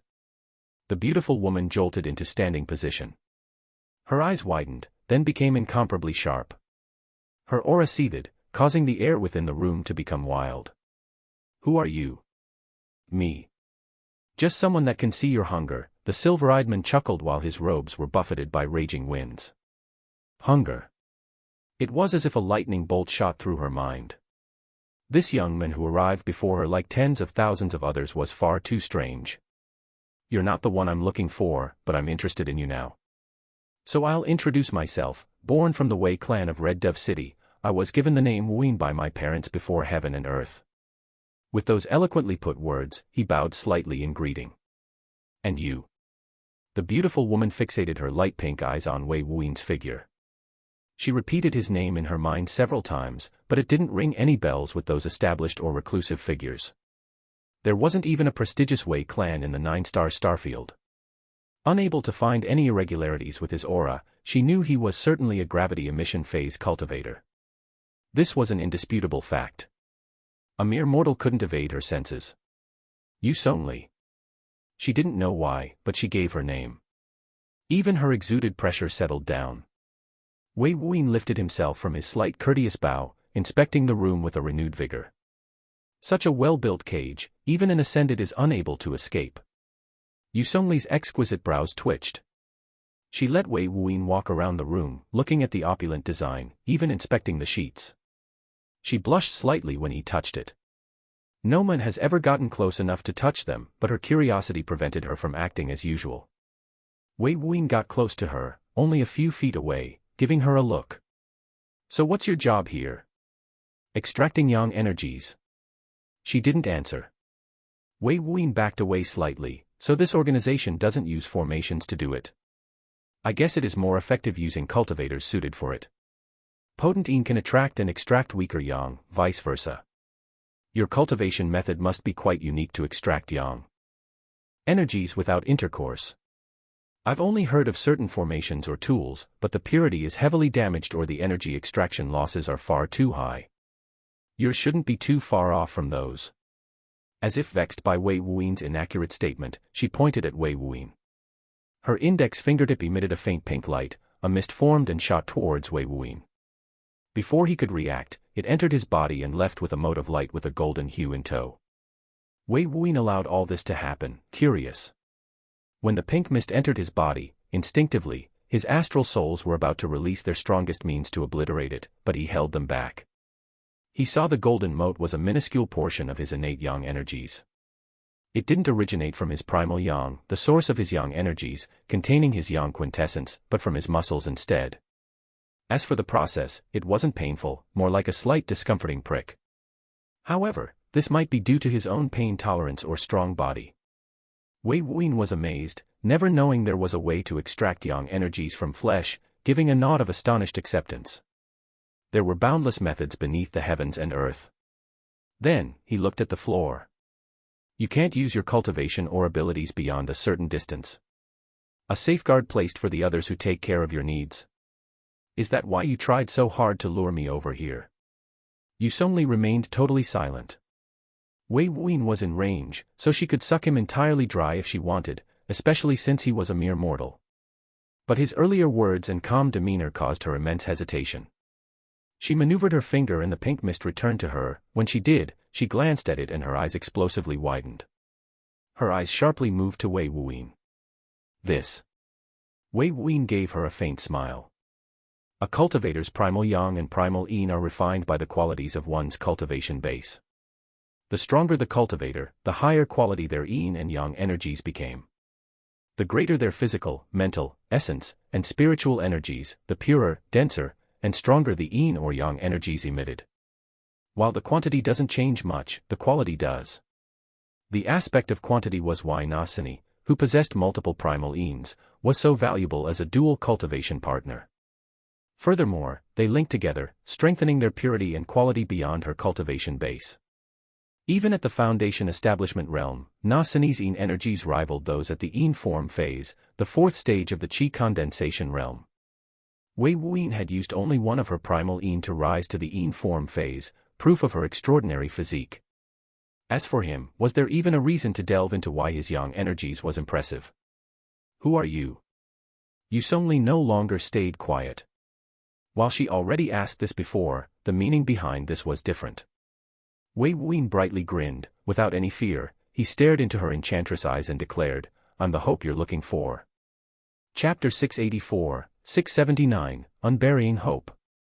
The hope I'm looking for. Yu Songli's facial expression froze, thoroughly shaken by those words. Her eyes unconsciously shifted to the paintings that she poured her heart, soul, and creativity into. She had envisioned many possibilities to break her current circumstances, but meeting a fellow prisoner, and a mere mortal at that, was not one of them. Unable to reconcile with this situation, she deeply inhaled and released a stifled exhale that contained all her unnecessary thoughts. When she finished, her expression became firm, steady, and she turned to Wei Wuyin. Her situation wasn't something a mortal who had been captured could solve. There was no hope for her. With those thoughts lodged into her mind, a byproduct of being suppressed, restrained, and snuffed of hope for several hundred years, she sought to continue the status quo lest it produce uncertain changes to her life. Her slender fingers surged with pink light like liquid energy, slowly becoming pink mist. Yu Songli had decided. She was about to act when her expression changed. This man. Wei Wuyin was at the outer edge of her limit, smiling at her with both lips and eyes. While handsome, there was a hint of teasing within his expression. So you decided to kill me in the end. Wei Wuyin softly laughed, however he wasn't angered. The life of the imprisoned. I understand. If an ant entered my cell, speaking words of freedom and hope, I'd be in disbelief too. Wei Wuyin understood her perspective. He wasn't idiotic enough to remain at her mercy nearby. While his cultivation might be outrageous for a mortal, he was still that in the end, a mortal. Before a genuine ascended, he was still a little too lacking. For now. Yu Songli was startled. She felt as if she was naked before this young man, thoroughly violated by his gaze. Her mind and body weren't safe. She even folded her hands across her chest subconsciously after his words, trying to shield him away. She bore a slight smile, feigning her calmness. Why would I kill my only hope? While those were her words, her heart did not match it. Only hope. Wei Wuyin shook his head. Even your words are leaking your intentions now. If Yu Songli truly believed she had a chance at escaping her circumstances in her heart, carried that firm hope that couldn't be abolished, then he wouldn't be her only hope. He looked towards the painting again. You must have painted these when you first arrived here. Now, your heart has sunken into a chillingly depriving belief. A belief that escape is impossible. Was it the absence of the arrival of a lover? A parent? A source of certainty crumbling to dust in your mouth? Or numerous other attempts ending in failure? Yu Songli's entire body shook. Her arms tightened up, causing her buxom figure, especially those mountainous peaks of flesh, to be firmly brought to bear. She looked downwards, feeling seen and defeated. She clenched her teeth soon after, lifting her gaze and affixed it to Wei Wuyin. You don't know anything about me. Who are you to say you're my hope? You're just a prisoner. Your death, by my hands or theirs, it doesn't matter. It'll happen regardless. Her temper flared. What right did Wei Wuyin have to speak words to her? He was just an insignificant insect. Even if he had potent yang energies, the strongest she'd ever seen, it only meant he was just a richer bag of resources for these people. He was just a mortal man. No amount of attractiveness will change that. You can stay there. They'll come in to bring your corpse away, and if you aren't one, they'll kill you themselves. It's all the same to me. You can choose though, die painfully by their hands or allow me to do it peacefully, Yu Songli offered. Wei Wuyin turned his gaze away from the painting, looking at the gorgeous woman that could tempt gods and ghosts alike. He shook his head, his eyes losing their light of interest. I'm interested in the one who painted these, that's who I want. You. He gave her a pitted look, staring into her eyes. You're worthless. Yu Songli experienced a frighteningly explosive jolt to her heart, even to her mind. But she bore her fangs, shouting out with extreme disdain, worthless. I'll enjoy watching them when they either kill you or bring you to me. Then we'll see who's really worthless. Her anger had been stoked, but her heart was sinking into a river of raging waves. She couldn't even stand without faintly trembling. Those words of Wei Wuyin struck in places she had repressed in the deepest part of her heart, that portion that contained her hope. It was buried. And it was banging on the casket to be let out, but she refused. She wouldn't allow it to suffer more damage than it already has. She much rather it not show up than to let it suffer again. Wei Wuyin no longer bothered with Yu Songli. As she was no different than a soulless puppet who's given up, unable to see any other path. Before her. He inspected the room again, using his celestial eyes to view the various formations embedded within it. There were quite a few larger, grander formations that he wouldn't see with his celestial eyes, mystic-level formations. He didn't use the alchemic stars of spiritual transcendence, because it wouldn't give him any insight into the structure, just the fact he already knew, it was fueled by mystic-level spiritual energies. If only his celestial eyes could perceive it clearly, he could try to find the array that controlled everything and directly seize control. While it wasn't certain he could, at least he could try. He kept thinking things through. Yu Songli was pacing beside her bed, fuming and mumbling out words, I'm worthless. You're worthless. I'm an ascended, so I'm not worthless. I'm gorgeous and powerful, all natural. Everything from my face to these twin beauties. I'm not worthless. Her mumbled words were trying to settle her displeasure, dislodge Wei Wuyin's words from her heart. She hefted her breasts with her hands. Even her hands weren't able to grasp it all. Yet it didn't help.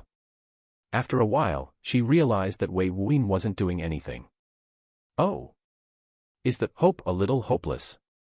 Can't figure out how to escape, huh? Need my help? Ha ha. She laughed, as if a mortal would have means to escape here. A High Lord would find it difficult to even find this place, and it's fortified to the teeth. Wei Wuyin directly ignored her. However, Yusongli wasn't finished. You're really working your little brain there, huh? Well, don't hurt it. This place is guarded by at least 4 genuine Ascended at all times. And the protective array is strong enough to defend against High Lord seniors, and briefly resist an earthly saint. It's futile. Futile, F-U-T-I-L-E, I say. Wei Wuyin continued to ignore her. He waved his right index finger in the air, silently mouthing out some words with furrowed brows. Yusongli harumphed, fool. There is no escape. Do you not underdash? You were a lot cuter when you were silent. Why don't you try to do that again? Wei Wuyin indifferently interjected, giving her a brief glare. He returned back to his mumbling and waving, tracing the air. Yusongli was taken aback. Cute. Silent. This little. What are you doing? After another minute, Yusongli grew curious. For the last 2 minutes, Wei Wuyin has been doing something that her eyes and senses couldn't see. Could it be a profound secret that he possessed? Why else has he been so calm lately? Wei Wuyin stopped. With a sidelong glance, he said, "What does it matter to you? I'm not your hope, so escape is impossible. I'm just counting the seconds till my death." Afterwards, he resumed.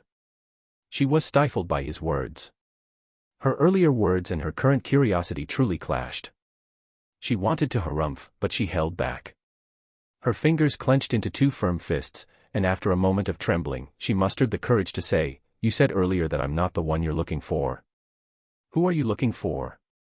Did you get captured on purpose?" While she hadn't noticed, that light buried in the depths of her heart was slowly reviving. Wei Wuyin stopped again, but this time, he put his finger down and formed an excited grin. Seeing this, Yusongli's heart throbbed intensely. "What is it? What did you find?"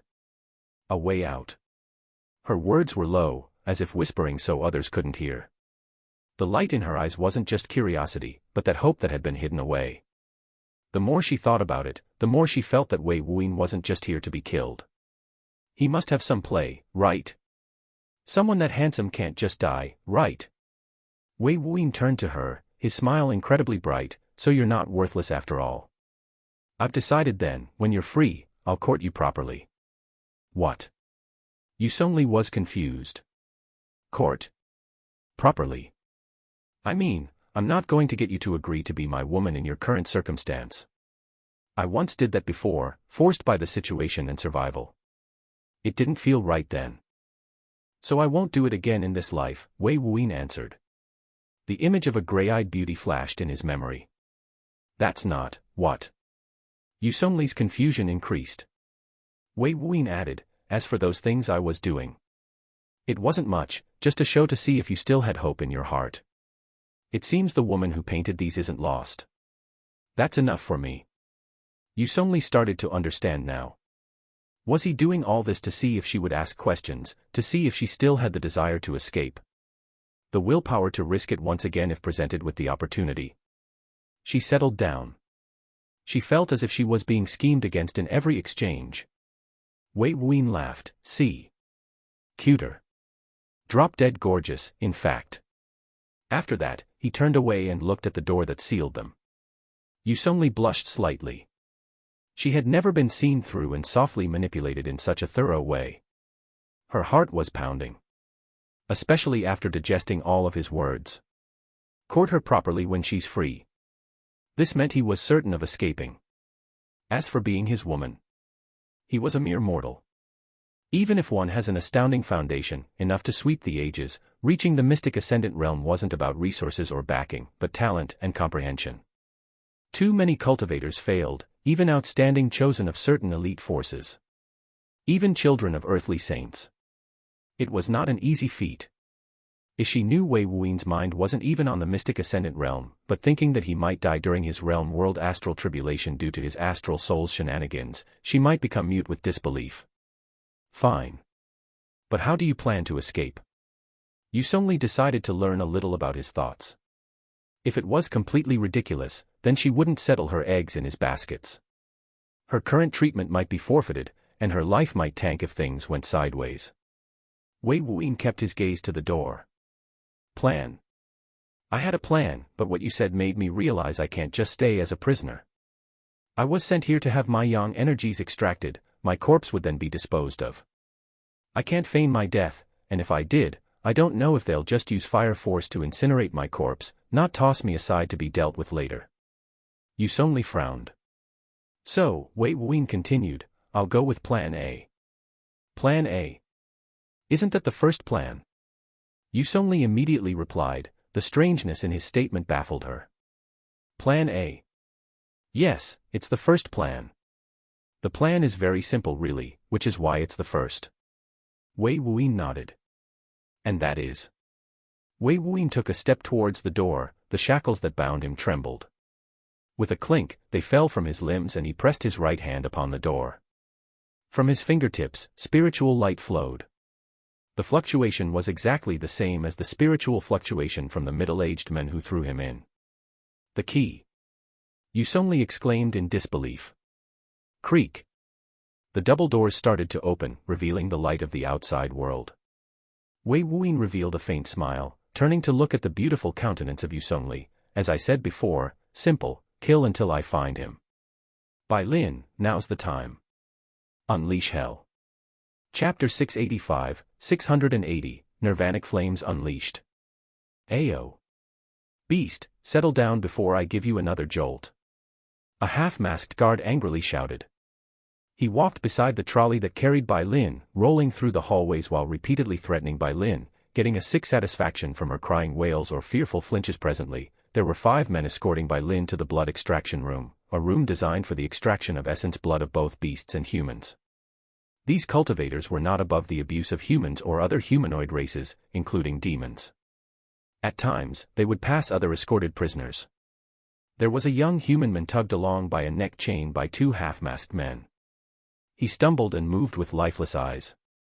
All the half-masked men used his pole-type armament flowing with faint electric energies a wave. The one who threatened Bai Lin smugly smiled while giving off a threatening gesture before Bai Lin's golden eyes. After seeing Bai Lin's posture lower in a cowardly fashion, fearful glimmer in her eyes, he felt content at his intimidation. Still, he clenched his pole that surged with lightning arcs and stabbed it into Bai Lin. Cree! She cried out in pain, trembling as she flinched away. Her shivering body and watery eyes were quite pitiable. Yet those around her showed no pity. One of the other guards spoke out at this moment, giving Bai Lin some odd, inspective glances from time to time. This bird is quite strange, don't you think? I've never seen one like it before. Golden phoenix fruits usually just give avian creatures faint golden characteristics, but isn't this too extreme? What's with it? Normally, winged beasts who ingested this fruit, having their bodies undergo faint transformations, would merely gain certain color changes, such as golden feathers, beak, or eyes. But their overall features would stay the same, so their origins could be easily traced. A pigeon would still be a pigeon, just golden. A crane would still be a crane, just golden. The only trait would be their bloodline would be awakened, and they would gain certain abilities. Yet Bai Lin wasn't any bird he could pinpoint. She looked like an aesthetically pleasing version of multiple birds, a creature that he had never seen before. His fascination and curiosity had merit. And for some odd reason, he felt disturbed and anxious being near her. To ease himself of his anxiety, he thrusted his pole-type armament into the folds of her feathers, delivering another shocking jolt. One of the guards shrugged, who knows? Another chimed in with a sniffle, I think I heard about a bird like this before, my cousin once said he saw one on Blue Glow. I forgot its name though. Oh. The cousin with the crooked nose. Yeah, that one. Hee, dumb as bricks but a bird aficionado. They began to casually chat about Bai Lin as they moved along, but they were unaware that Bai Lin was unlike the other winged beasts who've taken the fruit. She had nurtured her bloodline of the phoenix using a large quantity of tailor-made alchemical products. Then, she had broken free of the restraints of a world and ignited herself to completion. A feat that most beasts would usually fail to accomplish. She had earned her right to initiate nirvanic transformation and touched upon her origins of the fire phoenix, while those birds were merely beings whose bloodline awakened that dated back to phoenixes or outright just gained abilities of golden phoenixes, like Xiao Bai. They hadn't touched their origins, elevating to Genesis beasts. Inwardly, she scoffed in her heart with contempt. Her acting skills were impeccable. Bai Lin enjoyed this play, but her feathers were itching for some activity. She had been passive for over a month, pretending to be weak and fragile. A beast helpless to fight back. This was all for Wei Wuyin, and she similarly found this fulfilling. Yet the feeling of using her powers freely was also a fulfilling feeling she wanted. Her thoughts returned to several weeks back, when they were prisoners in the city's dungeon. Wei Wuyin told her some words. Bai Lin, when I give you the signal, you have to promise me a few things. Okay. First, differentiate properly. Don't harm anyone at the Qi condensation realm, with weakened life auras, suppressed, or held captive. This is absolutely important. And don't harm anyone with my aura on them. Second, don't destroy the structure we'll be in. I can't deal with the situation if everyone gets shot out into the dark void and instantly dies from the chill. Third, and most important, have fun. None of those who work here deserve any mercy, so unleash hell. I'm unsure what we're getting ourselves into, and it might be too much for me or you to handle by ourselves. If you feel overwhelmed, facing difficult foes, make sure you prioritize your life before anyone and anything else. I'll be fine. A surging flow of warmth entered her heart. But also a strong, steel-like and unswerving form of determination and resolve. All those years ago, she was powerless to help Wei Wuyin. When they escaped from that wall of natural calamity, ravaging the lands, her speed wasn't enough to escape. Wei Wuyin took it upon himself to carry her, and even protect her instead of himself, leading to him suffering such massive injuries that he had lost himself. She was sorrowful during that time. If she was just stronger. If she was just faster. If she was just. Yet her usefulness continued to decline. Not only could she not join Wei Wuyin in battles, her progression being too slow, her strength being too weak, but she couldn't even act as his partner in the sky. While she teased Xiao Bai, she was severely insecure about her position. Xiao Bai, who was younger than her, was also useful. She had to be carried and left in the Sky Palace, unable to breach the sky layers herself. She lost her position as Wei Wuyin's partner in the sky for years. When she sensed her bloodline reaching a zenith, striving to touch upon her origins, Wei Wuyin didn't hesitate a single breath to support her, and she didn't hesitate to take the risk she had to. Now, she had become a Genesis beast. Now, she had reached the second stage of the Nirvanic rebirth realm. She was stronger. She was faster. And she swore in her heart that she would never disappoint or have Wei Wuyin risk himself to protect her. It was her turn, for the rest of their lives. Buzz. Oh. A half-masked guard prodded Bai Lin but received no response. Is the beast dead? The guard was fearfully shocked. Did he go too far? He moved to view her eyes, noticing they reflected a faint scarlet gold flame. His heart violently quaked. He felt a looming sensation of dread, fear, and anxiety overwhelm him. We're here. One of the other guards announced to the others, causing the fearful guard to start. His skittish actions caused them to look at him. The one at the forefront asked, "What the hell? You okay? Probably thought she's dead. But she's breathing, yo, probably unconscious from the shocks." Another chimed in, chuckling in ridicule. We. His words fumbled. The fear and anxious feeling started to elevate in his mind, the sensation of crisis became heavier and heavier. His instincts told him, run, run, run. His spirit of cultivation trembled without ceasing and his astral force was riled up to the point he neared cultivation deviation. The others were taken aback. What's wrong with this guy? Then, throughout the entire complicated complex that resembled a castle within the dark void, throughout every formation and the entire array, a faint mental tremor flowed out that was easily received by every living being in the castle. Bai Lin, now's the time. An unfamiliar voice echoed in their minds. They all looked around, wondering if they heard something or not. Seeing the curious and confused bodily movements from the others, it seemed they weren't alone. Bai Lin's body faintly trembled. The chains and shackles that bound her clink and clanked about, giving off strange sounds of metal being pushed to its limits.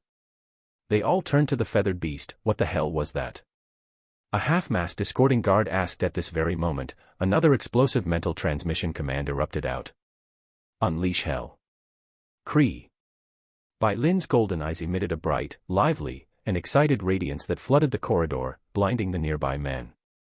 They screamed in painful agony as the golden light scorched their optical nerves, blinding them. Instant lithe sounds of chains breaking and metal being crushed resounded. Bai Lin lifted herself, her legs and talons. She crushed the floor beneath her, her claws digging into it like it was hot, melted butter. Her pristine white and radiant gold feathers, a perfectly balanced ratio of which, started to faintly emit a scarlet gold fire. It flowed throughout her body, traversing her until her body was engulfed entirely. Nirvanic flames. She unfurled her wings and the heat emitted from her flames caused most of the guards to be unable to react before their bodies were burnt to a crisp, turned into ashes. They were merely beings in the astral core realm. How could they survive beneath Bai Lin's nirvanic flames? They didn't even get the scream out before their body, clothes, and spirit of cultivation was incinerated. However, as the flames engulfed her, unleashing out into the surroundings, one individual was untouched. Out of the 5 guards, one of them was unharmed by the flames' heat and pulsating power. Arg. What is this?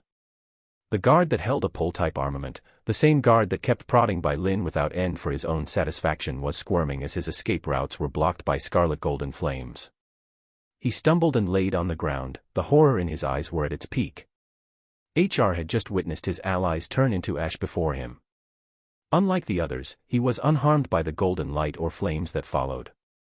Not able to comprehend why, he could only seek refuge at a nearby corner as he erected an astral ward. Stomp. Stomp. Stomp. A large, 22-meter-tall phoenix stepped over.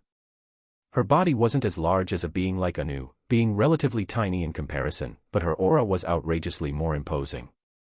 Her golden eyes beamed out faint eyes, reflecting endless flames within, and they were all focused on one figure. You. The guard screamed in horror. Every stomp caused his heart to race. Unable to believe it, trying to regain some control, he questioned, "You foul beast. What are you?"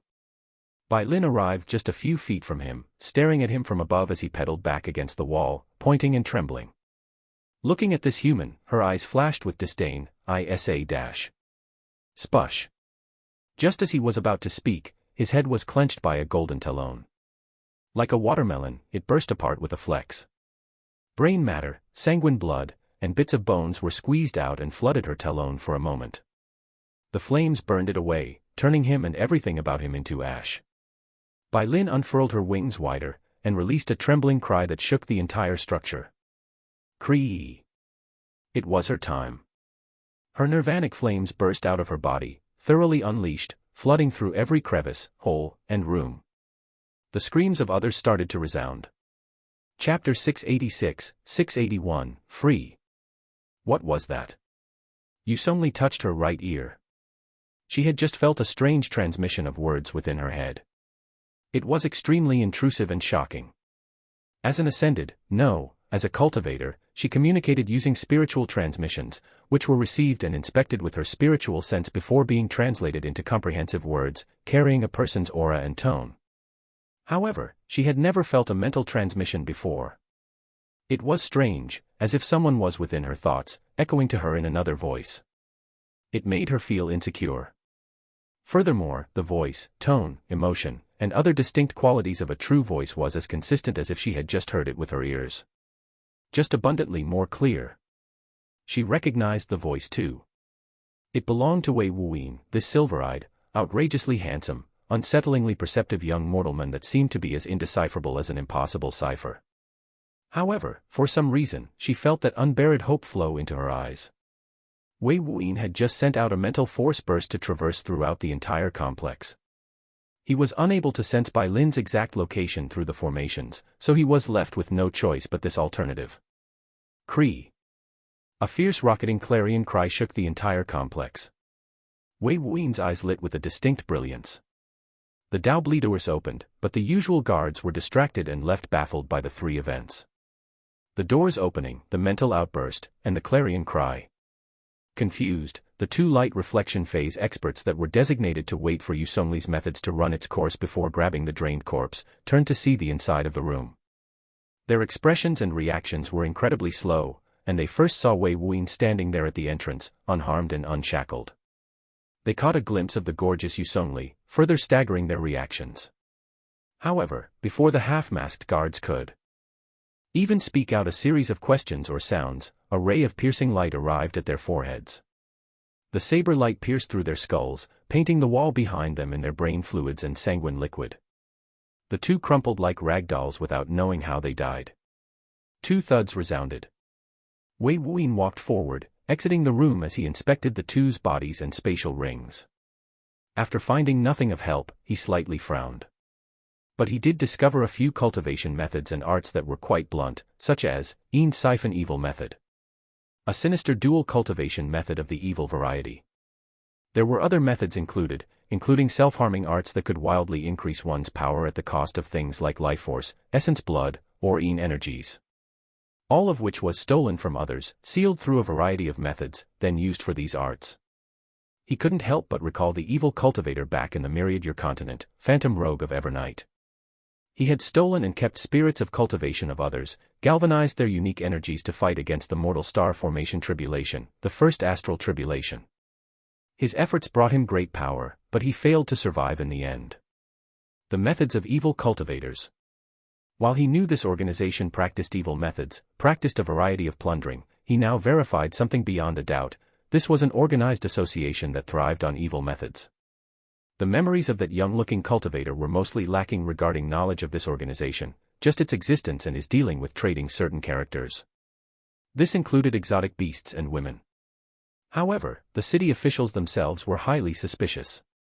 The young-looking cultivator was aware that certain figures, men and women of a certain cultivation, practicing certain methods, would vanish from their captive dungeons and be explained away with resisting arrest or suiciding themselves if someone came along to seek answers.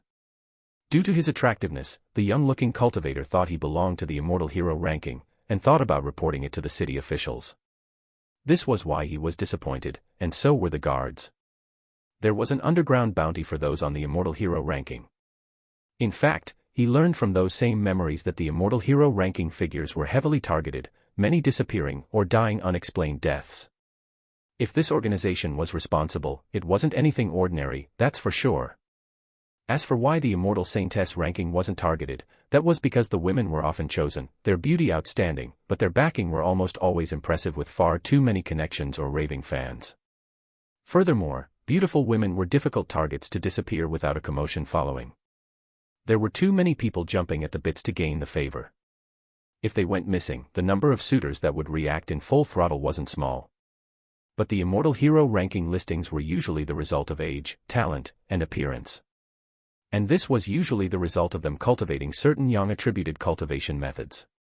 Wei Wuyin didn't have time to delve into why the Golden Gate Pavilion set listing parameters in such a way. Perhaps the issue was that it was fair between men and women without distinctions.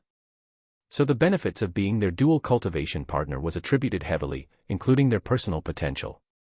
Who knew? The entire ranking was shrouded in a gloomy shadow. "Hey!" Yusongli called out from inside the room. Wei Wuyin snapped out of his thoughts and turned, seeing her exquisite figure and pink eyes observing him. "The door's open," he said. Yusongli bit her lower lip anxiously, her barefoot right leg moved slightly. As she lifted her painted toes upwards, she paused and her leg froze, shivering a little. Wei Wuyin saw the hesitation in her eyes and body language. With his celestial eyes, he once again inspected her room, including the walls. "Are you restricted by a formation to leave?" He couldn't see all the formations, so he wasn't aware if there was. He had to be cautious. If there were formations that would activate upon her attempting to leave, then he might be in danger. Cree. Boom. Boom. Boom. Boosh. Cree. Suiyububush. The sounds of fighting and Bai Lin's rampage resounded. She was active. Wei Wuin's spiritual sense was sent outwards, and his senses were immediately immersed in scarlet golden flames that were flooding the halls. His expression changed. With haste, he retreated back to the room. The nirvanic flames were like a raging tsunami. It came from around the corner at a mind-boggling speed. Wei Wuin arrived before Yusongli, much to her surprise, and her eyes noted the nirvanic flames incoming. Her heart raced. She felt lethal danger. A heat had already crept on her delicate skin, singed by its temperature. A wisp of horror emerged in her eyes. She wanted to retreat in fear, find a place of safety, but Wei Wuyin was faster. He wrapped his arm around her waist, and she felt the room spin. Whoosh! The nirvanic flames burnt the two corpses into ash, burned the ash into nothing, and then rushed into the room to engulf the two. Yusongli exclaimed in a soft, panicked scream as she saw the flames arrive before her. But a gentle warmth wrapped her body, her head pressed against a strong, firm chest by a steady hand. Despite her fear, her emotions settled down. She went absent-minded as the scent of a man blasted into her nostrils. The flames? It's not burning me. Yusongli could see flames at the corner of her eyes, flowing across the chest of the young man, engulfing them whole, and her room was enveloped in its raging power. When the hand relented its hold on her head and waist, she freed herself to observe the handsome visage of the man who held a faint smile at close proximity. Wei Wuyin looked away, observing the flames. I almost forgot. He had almost forgotten about Bai Lin's nirvanic flames. The instructions he gave her was to not harm the structure, those with his aura, and those captives. Her nirvanic flames were deeply connected to her existence, and she could distinguish as she wished. If she wanted, she could have her flames emit life-infused flames or death-inducing flames at will, to choose who was subjected to either. If he hadn't reacted, he would be courting burnt ash right about now, not a heaven-shaking beauty. Especially since Yusongli's powers were restrained. Yusongli was still somewhat absent-minded.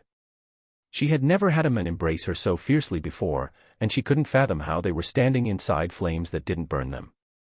In fact, she felt her body being infused with wisps of life energies.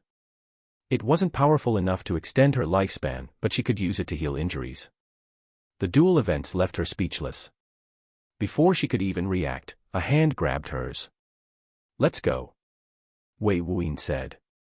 He was on a clock. He needed to find what he was looking for before the Ascended and Bai Lin engaged in further battle, likely destroying the structure from inside out. While Bai Lin's flames weren't melting the structure deliberately, she might not be able to choose freely in a few moments. He didn't have time for Yusongli's mental struggle to choose freedom at the cost of risking herself. He'd choose for her. With that, he pulled her forward, and then flew through the raging flames. Yusongli was brought along. There was no formation that activated to prevent her escape. The door was all it was, and beyond a certain limit of the room, she was unable to exert her strength without the formations retaliating. But with the door open, with the guards dealt with, there were no other restrictions present that would stop her from walking out. At least, the ones externally. The ones in her heart were still there. But that strong hand that brought her along by her own, braving the flames that she felt fearful of with a smile and utmost confidence, left those internal struggles buried, replacing her long-suppressed hope. As for that hope, it was now within her heart as a source of light. Am I really going to be free? After hundreds of years? Am I finally? When she passed the doors, exiting into the outside, her eyes grew misty until tears fell. The image of the tall, dark-haired, firm-back figure of the men bringing her away amidst scarlet golden flames was etched into her memories forever. Chapter 682, Phoenix's Cry of Rage. Accursed beast. A harsh, vehement roar of unfathomable might rippled through the world, shaking the structure floating in the dark void at its foundation. From outside, after the concealment formations were rocked by the raging flames and abrupt explosions, outlines of the structure became visible during the chaos. It was a concentrically designed castle, with an outer wall and an inner wall, 4 towers positioned in the 4 directions. However, the inner area contained a large, black-colored sphere. The entire sphere was roughly the size of a tiny-sized planet, being large enough to house tens of millions of lives. Littered across the surface of this black sphere were square-shaped vents, and they seemed to absorb the essence being emitted by the solar stars. Periodically, the sphere would briefly expand and then contract forcefully with a hissing sound. It was as if it was breathing. When the pressure seemingly released, the sphere's surface lit with violet-colored runes tinted with a sanguine glow. Hiss. Blurg. Dush. Strange sounds emanated from the sphere, especially as it tried to expand. The vents that numbered the hundreds of thousands, large enough to fit an average-sized man, were spewing out scarlet golden flames. The contraction was halted due to this, the essence being burned to fuel the nirvanic flames. The inside of the sphere was complex, fitted with numerous cultivators, living, working, and thriving within, and its environment was varied. Even forests and lakes were present. Yet at this moment, those areas etched out to emulate real-life environments were set ablaze by nirvanic flames. The trees burned, the lakes dried, and countless cultivators that wore masks, from chi condensation to astral core realm, were met with their deaths. Only those suppressed, shackled by restriction formations and considered non-threats were met with mercy. In fact, Bai Lin bestowed them with gifts. Her life energy was extremely potent, so those prisoners who were near death, in constant and unbearable pain from their injuries brought about by torture, extractions, or other evil practices done upon them, was healed. With the infusion of life energies, their body's natural recovery abilities were elevated to wild levels. To those on their last legs, this was a blessing from the divinities from beyond. While engulfed by flames, those restricted in rooms watched their captors, interrogators, wardens, and torturers burn in the flames before their eyes were first shocked, and then they cheered. It was unknown who started it, or if it was just a coincidence, but they all cheered in joy. The feeling of obtaining one's revenge was euphoric. While the sounds of fighting continued to rumble through the sphere, the sounds of jubilant shouts mixed with happy cursing rampaged just as loud. When they started, a symphony began. A beautiful, joyful symphony that sung of freedom and hope. "Shut the fuck up." A thunderous shout swept the entire sphere, causing its runes to elit with a sinister radiance. The sound caused numerous individuals shouting out their heartfelt hope and dreams to be met with the last straw that broke their lives.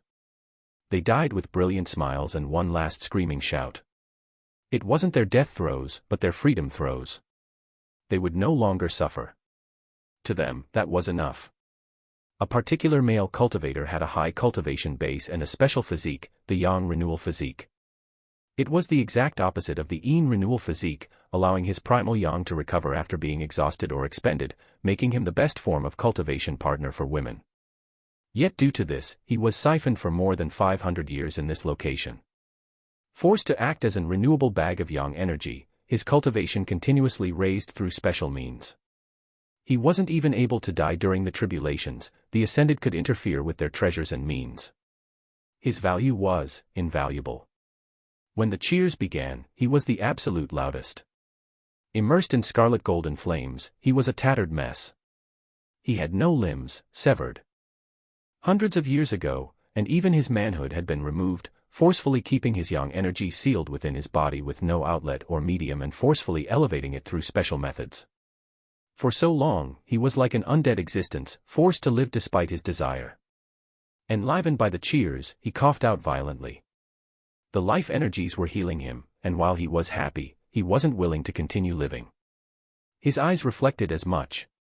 Just knowing that those outside were dying in droves, going to hell, that was enough. He spoke out in a soft whisper, trying to communicate with the flames. I don't know who you are, or if you can even hear me, but thank you.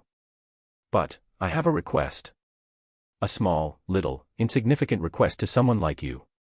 Bound by the neck and torso without limbs, hung over 30 meters in the air, he swallowed. The flames were surging, but it didn't seem to hear him. He hoped the spiritual sense of the expert causing this chaos was listening. He was hopeful. If you can do this, I'll give you my Yang source quintessence, you should know what that means. The men offered. If anyone heard this, they would be sent into a startling shock. The Yang source quintessence was the most crucial component of a cultivator, and ripping it out was the same as damning one to endless suffering. It was adhered closely with one's soul, and while not directly a part of it, it formed after one's birth. The flames still remained silent. Please hear this, hear me. The men begged. Tears left his eyes like a flowing river. He begged, longed for his request to be fulfilled. But if he tried to die, they would always stop him. Even if he tried to extract his Yang source quintessence, they would halt him instantly. The flames stirred. Feeling the slight change, the man's eyes lit. Release my shackles. I'll give it to you. I promise. He begged again, emboldened by hope. The flames seemed to hear, slowly growing hotter. The man was startled when his shackles and chains were burnt away. He fell 30 meters, smashing against the ground in a thud. The man didn't hesitate. His iris and pupils faded, his eyes became a sea of gold. With a fierce roar, from his glabella, a perfectly spherical globe of gold the size of a children's marble emerged. His body soon lost its masculinity, even its femininity that brought balance to himself had vanished. His head sagged as the gold sphere left. "Kill me?" he hoarsely asked. The damage from his self-extraction would destine him to endless suffering and health complications, both physical and mental. If he had done this before, those bastards would benefit, but he would be kept like this until his lifespan ran out. He didn't wish for either outcome. He'd rather suffer than to let them benefit. But now, he had hope. "Please." His hoarse, androgynous voice sounded again, "Please kill me." Kree. Bai Lin released an enraged cry filled with unfathomable emotions. Her heart, while facing her enemies, was beset by this tragic scene. And it wasn't the only one. Few thought she could save them, so they begged that the flames take them too. They cried out loud. They made offerings. They did everything they could in the hopes that the expert in control of the flames was listening. But she wasn't sure what to do. Wei Wuyin said not to kill. She had to even hold back to ensure the structure didn't collapse, forced to fight in these narrow spaces. However, a voice exploded in a timely manner. "I found him." Bai Lin's eyes brightened. She released an explosive phoenix cry that sent the flames in a frenzy. She acted to those who wished for it to end. Because she knew that saving them wasn't all too likely. There were tens of millions of prisoners, and almost 5% were asking for her help to end it all. With a faint glimmer of tears in her eyes, she changed the qualities of the nirvanic flames around them. She tried to up the heat to the highest level so their deaths were instant. The limbless, genderless expert felt the shift. He smiled brilliantly. Thank Y-, his body was incinerated. The black sphere trembled and from a portion of it, a protrusion formed that started to rapidly change color. The material it was constructed from became superheated and in a raging explosion, the protrusion became a hole. A river of scarlet golden flames geysered out in a violent manner, and the violet runes with a sanguine tint were vanishing one by one, the entire array was being destabilized.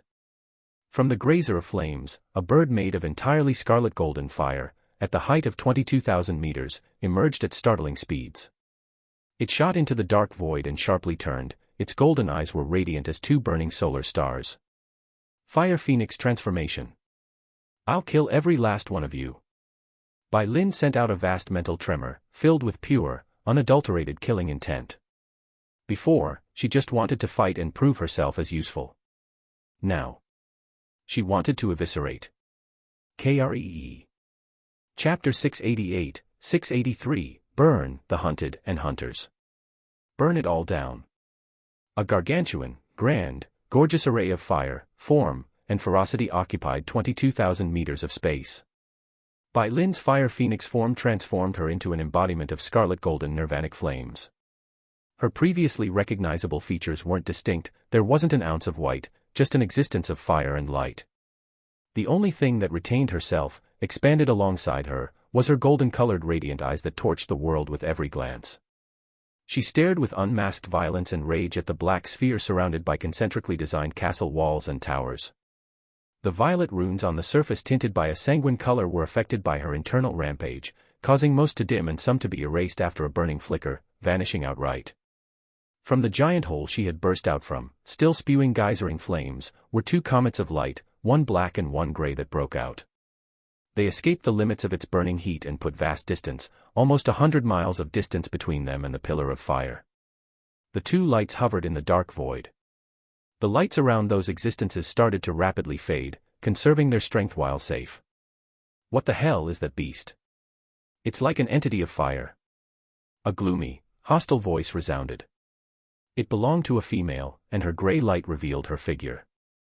She was of slim build, roughly 5 feet 4 inches, dressed in a conservative white and gray-colored attire carrying strong resemblance to religious nuns of some mortal monasteries. Her eyes, however, were as dark red as congealed blood. "How the fuck am I supposed to know?" An icy, indifferent voice resounded.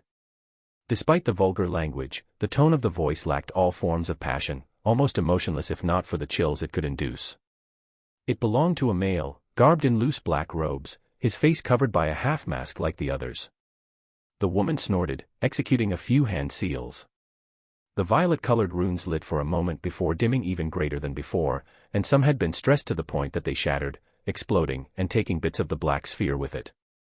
From those holes, pillars of flames were forcefully expelled. Her expression darkened considerably. She announced in gloom, "The infernal star-end array is heavily damaged. I can't activate most of it." The black-robed man's eyes narrowed to the point it had become slits. There was a dangerous glint hidden within. His spiritual sense was affixed to the 22,000-meter embodiment of fire just hovering there, seemingly observing them. Despite the rippling waves of anger flowing from it, it didn't attack them immediately.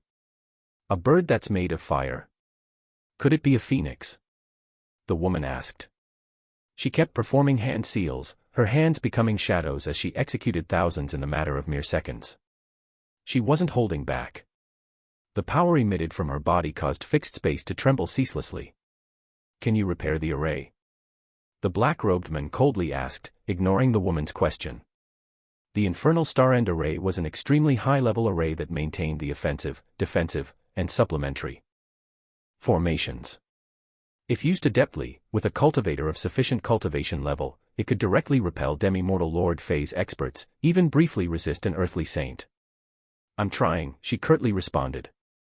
Adding with a heavy breath, "The fire within the shadow egg is causing interference. I can't expel it quickly, I need time." The shadow egg was the black sphere, a forged construct of epic proportions, rivaling a tiny-sized planet. It was made with shadow terror ore, a mystic-graded material. It was only at low-grade mystic earth, but its value and uses couldn't be underestimated. It was infused with shadow essence, making it extremely difficult to perceive by spiritual senses of both mortal and ascended alike, and capable of effective camouflage, hiding from visual and mental senses. Its cost and design was both unfathomably high and incredibly intricate. The black-robed man remained silent for a long, long moment. After a while, when he noticed that the fluctuations from Bai Lin were continuous and inconsistent, his eyes opened with a snapping ferocity. "It's manipulating the fire from afar. It's deliberately eroding the formations from the inside." The woman's expression drastically changed. She executed a few special hand seals, forming flickering mystical runes around her until they numbered far beyond 10,000. With a push of both hands, the runes flew towards the black sphere like miniature suns. When it touched black sphere, they adhered to its surface, the geysering fire started to abate in intensity. "You're right. But how?" The two were sent into shock. When have beasts been so adept at dealing with formations? When have beasts ever reached this level of power? It was targeting the formations with unerring accuracy. If this continues, the shadow egg will be ruined. Bai Lin's clarion cry shook the world. With a flap of her flaming wings, she blitzed towards the two as a streak of fire. She was extraordinarily fast. However, the two were experts at the soul of mysticism phase, genuine ascended. They didn't engage, but directly retreated backwards in an almost unified step. As they did, they shot towards a specific direction while facing Bai Lin. The woman refused to stop forming hand seals, the space around her still fluctuating without end. She was focused on repairing the array. The black-robed man was trailing her, slightly in front of the woman. Clearly, he was determined to protect the woman and buy her what she needed, time. If the array was repaired, even somewhat slightly, Bai Lin's fate was to be suppressed. There would be no escape. At least, in their minds. Bai Lin chased. They soared through the dark void, circling the shadow egg, one chasing, two retreating.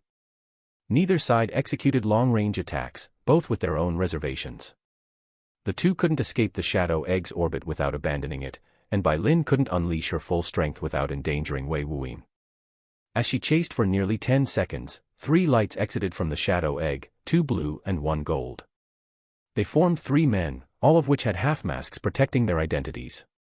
With their black robes, even their figures were concealed. They were 3 soul of mysticism phase experts, all at the second stage of the mystic ascendant realm. Their auras were robust. They all weren't inferior to the likes of Venerable Kuan Yiming and Venerable Blue Cloud, 2 experienced and aged ascended. "Is that a freaking fire phoenix?" the men covered by a faint golden glow ludicrously asked. "Impossible.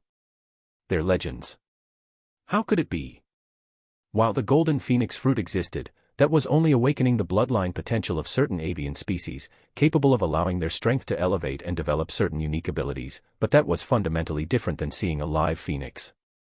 This was similar to how some dragons had the bloodline of a true dragon hidden within, but wasn't actually one themselves. Until they stepped onto their ancestral path to their origins, becoming genuine Genesis beasts, they were merely awakening a tiny portion of their true potential. The last ascended remained silent. But his aura started to fluctuate wildly, excitement betrayed by the shimmering light he emitted. His thoughts were as clear as the stars in the dark void. The other two noticed this. There was no need to speak any words between them. They were cultivators who plundered with abandon, reaching their levels and strength with vicious means. How could they not want to capture, enslave, or just extract the essence of a genuine phoenix? The three lights exploded outwards, chasing after Bai Lin with incredible speeds. They zipped and zoomed through the dark void. In mere moments, they were already on Bai Lin's tail. When they felt the power of Bai Lin's flames, their expressions changed, but after reinforcing their own protections, they flew forward with dark glints in their eyes. The black-robed man traveling alongside the woman observed this development, a smirk surfaced on his lips. It was effusing rambunctious greed. Two being chased, three tailing behind, Bai Lin in the middle as they traversed in circles. There was a strange, almost agreed-upon stalemate formed. The three men behind didn't launch attacks, also reluctant to unintentionally damage the shadow egg, while the two in front merely used their greatest movement arts to buy time. Bai Lin was still enraged, but she restrained herself. She feared what they feared. Yet two different groups were entirely unaware of the other's intentions. However, this balance started to cause the smirk on the black-robed man's face to become a neutral expression. There was something amiss. Is this fire beast unable to launch long-range attacks? He was prepared to defend and redirect these attacks, but none came. Then, that neutral expression became a downward arc filled with an anxious feeling. This feeling became more uncomfortable the longer time passed. Something wasn't right. When he saw the three lights behind the phoenix, his head tilted slightly to the side, seeing the shadow egg. Without warning, his pupils constricted violently. No. The heat it's emitting isn't right. He fearfully shouted, causing the woman to turn to him, confused by his words. She kept her duties well, infusing her power into the array to repair the formations that comprised it while simultaneously isolating the fire raging within the shadow egg to prevent it from influencing the formations. Without hesitation, the black-robed man diverted his path of retreat. He directly left. The four ascended froze as they watched the black-robed man turn into a comet of black light, then vanishing into the distance in a flash.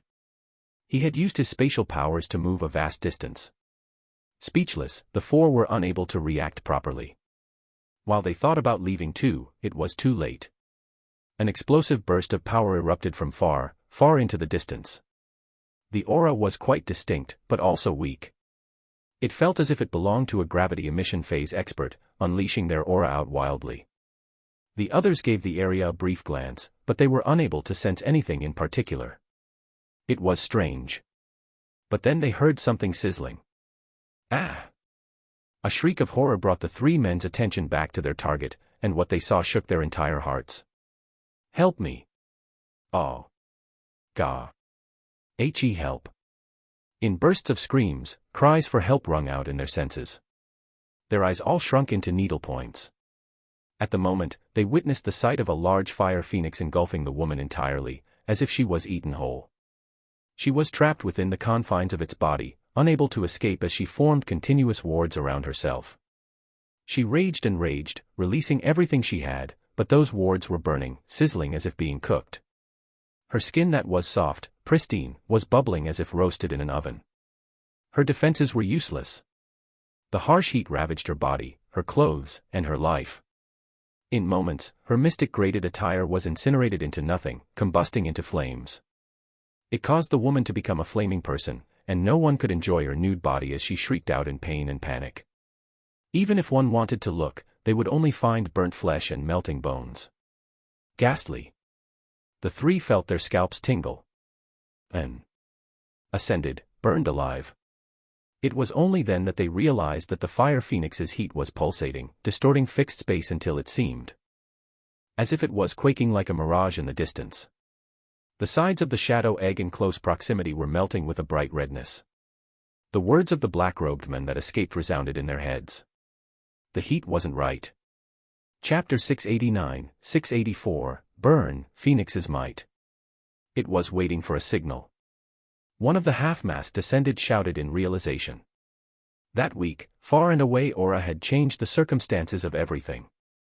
In a mere moment, the fire phoenix had rapidly accelerated and mercilessly swallowed the female ascended into it. She was now entrapped in its flaming body, unable to escape while within its domain. Her shrill screams and pleas for help resounded, sent out in the form of pulsating spiritual transmissions. Even those prisoners locked away for decades or centuries, tortured and abused, was able to hear the pain and suffering carried in it. A few recognized that voice. Those were high-level experts, mostly mystic star phase experts, the so-called false ascended. These experts had either personally met or suffered at the hands of that female ascended. They hollered and howled in undisguised joy. The half-masked man shrouded by a gold glow visibly trembled. With clenched teeth, he tried to rally the others in haste. We're not going to suppress this beast without Lady Holy Sign and the Shadow Star End Array active. If we do, the benefits will be immeasurable. His powerful, beyond mortal limits aura erupted as if he was about to launch himself into the fire. His tone was courageous and fierce. However, the other two men engulfed by a blue glow exchanged glances. They could see the doubt and concern within each other's eyes. They were experts who lived for thousands of years, not easily manipulated cultivators. One of the half-masked men sneered, "Go on then. Save your lover." After he said this, he added, "I'll send a message for reinforcements." At this moment, he had no feeling of camaraderie. That woman wasn't his. Screw her. His life was far, far more valuable in his mind. And while he was greedy, he wasn't an idiot to risk himself to save her or face an unknown threat. Who knew if this beast was the only one? Considering the hasty escape of one of them already, it was enough to suggest that this beast, whose aura and strength they were unable to gauge or determine due to its unique cultivation path, wasn't to be underestimated. He didn't even want to be severely injured, let alone die for a damaged base or a woman that wasn't his. After saying this, the half-masked man shot off into the distance, escaping with a trail of blue light. The other men engulfed in a blue glow sighed, "She never accepted you. You shouldn't risk yourself." After saying those words, the half-masked man shot off in the same direction. They escaped at top speed. The man shrouded by a golden glow let loose a low, primal growl. He was indubitably conflicted, unable to make a choice while awashed by the spiritual screams of Lady Holy Sign. Memories of their interactions flashed in his mind, all his attempts at courting her, all her rejections and dismissals. Even the thought of lending his hand at this moment, earning her favor, nursing her back to health, and achieving his dreams of being with her pounded his mind. As for reinforcements, he'd be a fool to rely on that, especially since the shadow egg was being exposed. It wouldn't take long before others noticed it and investigated. If that happened, the base would be abandoned without hesitation by the higher-ups. Through violently clenched teeth, he looked at Lady Holy Sign's burnt body, her skin boiling with blistering bubbles, and her eyes being roasted with every passing millisecond. She was trapped without an escape. "Please. Don't leave me here." Lady Holy Sign was resisting with all her might, but the flames were relentless. They burned away her mystic energy and incinerated her arts. She had to protect herself at all times to prevent being forcefully infused by the flames seeking to incinerate her, while warding off the heat the best she could. If it wasn't for her refined body that exceeded mortal limits, she would have become ash by now. If she wanted to escape, she'd need outside help to distract the beast, allowing her to gather enough power to break free. She didn't want to die not here not now. She used one last trump card in her arsenal, knowing that the others would leave her behind in a single breath without a moment's hesitation. There was only one man who'd struggle and could be persuaded, Tan Guangting. The half-masked man's entire body trembled. The glint within his eyes became firm, brilliant, and strong. He formulated a plan, his thoughts focused on the present, and hopeful of the future. If he saved her now, so many paths would be opened. With a renewed vigor, his aura that had been accumulating thus far fully exploded. He shot towards Bai Lin with a terrifying determination and speed. Bai Lin twisted her body around, seeing the comet of gold shot towards her with its aura fluctuating as if preparing a frightening move. However, all this consideration, all this drama, none of it factored in the one variable that mattered. Bai Lin's golden eyes were forever suffused with rage and violence. She opened her flaming beak, and with a faint wave of heat, a tsunami of gushing nirvanic flames, enough to engulf a tiny-sized planet, was sent barreling towards Tang Guangting. Tang Guangting's entire body grew cold as regret filled his mind, sea of consciousness, and very soul. The rushing flames were too big, too fast, and the heat distorted fixed space.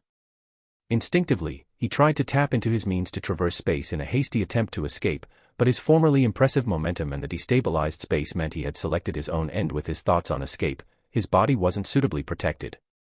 In less than a moment, he met the breath of flames that engulfed him whole. Unlike Lady Holy Sign that was being refined, Tang Guangting's ascended body and mystic soul was incinerated. Instantly, Fairy Holy Sign's heart stopped. Her last fleeing hope had been vanquished by a fearsome assault. Die. Bai Lin sent a mental message carrying her anger to the one within her flaming body, and the heat of her nirvanic flames rose by several times. The Fairy Holy Sign couldn't even scream out again, her body burned and refined into nothing but ash in almost an instant. While all this took time to describe, from the moment Bai Lin captured Fairy Holy Sign to now, less than 3 seconds had passed. Bai Lin glanced at the shadow egg, then a mournful look appeared on her eyes, before changing into one of outraged intent of murder. She flapped her wings and chased after the 2 blue lights. If before, she was both the hunted and hunter, now she's only the hunter. After a few seconds, Bai Lin realized that the speed that Ascended could move was terrifyingly fast. She couldn't catch up, and the distance grew greater and greater with every passing second. If a genuine Ascended focused on purely escaping, it was incredibly difficult to catch up. Wu Yu, a quasi-demi-mortal lord, proved this when he was chased by a demi-mortal lord and having escaped across multiple domains without being captured. While there were other factors considered, such as grand transformation, the difference between phases were massive. Just the feat alone demonstrated the difficulty. Bai Lin suffered even worse. She had no access to spatial energies, relying solely on her physical body to soar through the dark void by force. While she could fly for longer with a more consistent speed, the short-term burst potential of mystic ascendance was far, far too high. The only reason she captured Fairy Holy Sign was due to her carelessness and the element of surprise, while Tang Guangting ran head first into the fire, and her own nirvanic flames destabilized spatial movement arts. If not, even as a fire phoenix at the second stage of the nirvanic rebirth realm, she wouldn't be able to deal with them so easily. That being said, her nirvanic flame's offensive power was terrifyingly high, absurd even. Most demi-mortal lords would avoid meeting any outburst of fire from her with extreme caution. The more she chased, the more she realized a cold, harsh fact: she wasn't fully developed or understood all her powers. Still young, she hadn't refined her own physical energies to their limits or unlocked all her bloodline powers. This was not the limit of the second stage of the nirvanic rebirth realm, not even close. Pop. Just as her heart wavered, filled with unwillingness, a void portal appeared before her. Her golden eyes widened slightly, and then was suffused with joy. If there was one person that was reliable, that knew her heart, it was Wei Wuyin. She deactivated her Fire Phoenix transformation, returning to her small, 22-meter form, and shot into the void portal without hesitation.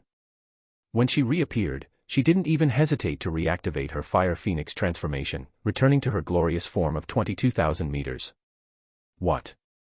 2 simultaneous outbursts resounded, belonging to the 2 half-masked, blue-glowing men from before. They had momentarily stopped to investigate the void portal that had abruptly emerged before them. They had never seen a void portal surface without a void gate, and even when they had seen void portals, usually the other side, the location in which one exited, never revealed a void portal. It was typically as if someone exited out of thin air, but something exited out of the void portal. How could they not be shocked? Furthermore, it was the Fire Phoenix. Bai Lin was too close. They were too close. The 2 were aghast as they tried to escape, but the heat radiating from the nirvanic flames was hellishly fierce. They were forced to establish defenses to prevent themselves from being melted or combusting. Their hearts pounded in abject fear. What was this? Kree. Bai Li unleashed her planet-sized tsunami of flames at them both. Chapter 690, 685, An Evil Blessed. Are you okay? The voice of Yu Songli sounded out, tinged with confusion. Far away from the shadow egg, far from the battle between Ascended and Flaming Beast, there was an archaic void ship anchored in the dark void, unactivated except for its life-sustaining formations. The main deck of this ship contained 3 auras. One was quiet, unconscious. One was settled, beyond mortal limits. One was waning, inconsistent and sputtering. Huff, huff, huff. Heavy, exhausted breathing filled the air. Wei Wuyin was drenched in cold sweat, his muscles trembling, and his silver eyes quivered ceaselessly. He had never been so exhausted before, even when he had pushed his bloodline source to its limits. Yusongli was standing a few meters away, her pink irises observing the situation. She recalled the events prior. Wei Wuyin was a picture of health, exuding brilliance and exuberant energy, but after searching the shadow egg for this unconscious individual, a mere mortal amongst mortals, a cultivator at the qi condensation realm, at the yang growth phase, not even at the false reality phase. She couldn't fathom why this individual was important. But after finding them, she witnessed an unexplained event. Somehow, a void portal manifested directly before them, and they entered and left out of another. Her understanding of void portals were overturned, completely stupefied by this development. She was hesitant to enter, but with Wei Wuyin's firm hand and confident, comforting smile, she felt dragged along by his pace. He had pulled her out of imprisonment, and then reignited her hope for freedom. There was no reason to doubt him now.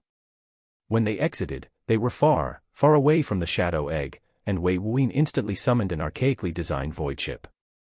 She hadn't seen one of these before in real life. They were truly ancient, at least outdated by 5,000 to 6,000 years. Settled onto the void ship, he released his aura, but it was rather weak. She didn't understand the drastic change, but after he erupted with gray radiance that temporarily blinded her, she felt something akin to time and space energies but wasn't, and then when it dimmed down, his current state was the consequence. Drenched in cold sweat, barely standing, and breathing heavily without respite. Then, raging flames erupted hectically in the distance. 2 planet-sized balls of fire brightened the world considerably at different areas, shocking her thoroughly. If it wasn't for her own ability to create solar stars, to conjure planets, she would have been even more shook. She felt that this was the result of a fire-attributed ascended fighting the others belonging to that organization. And since those flames stimulated her instincts, she felt it belonged to a demi-mortal lord cultivator, fiercely surprising her. While confused by his state, she couldn't help but realize that this silver-eyed man that had popped abruptly in her life, given her hope, gave her freedom, had come prepared from the beginning. Wei Wuyin took a deep, steady, gulping breath before exhaling out an air of stress. Standing upright, he turned to Yusongli and gave her a smile. "I'm fine. Just a little exhausted." In truth, his current state was horrendous. His cultivation base was terrifying in comparison to the average cultivator at his level. Even terrifying couldn't describe it.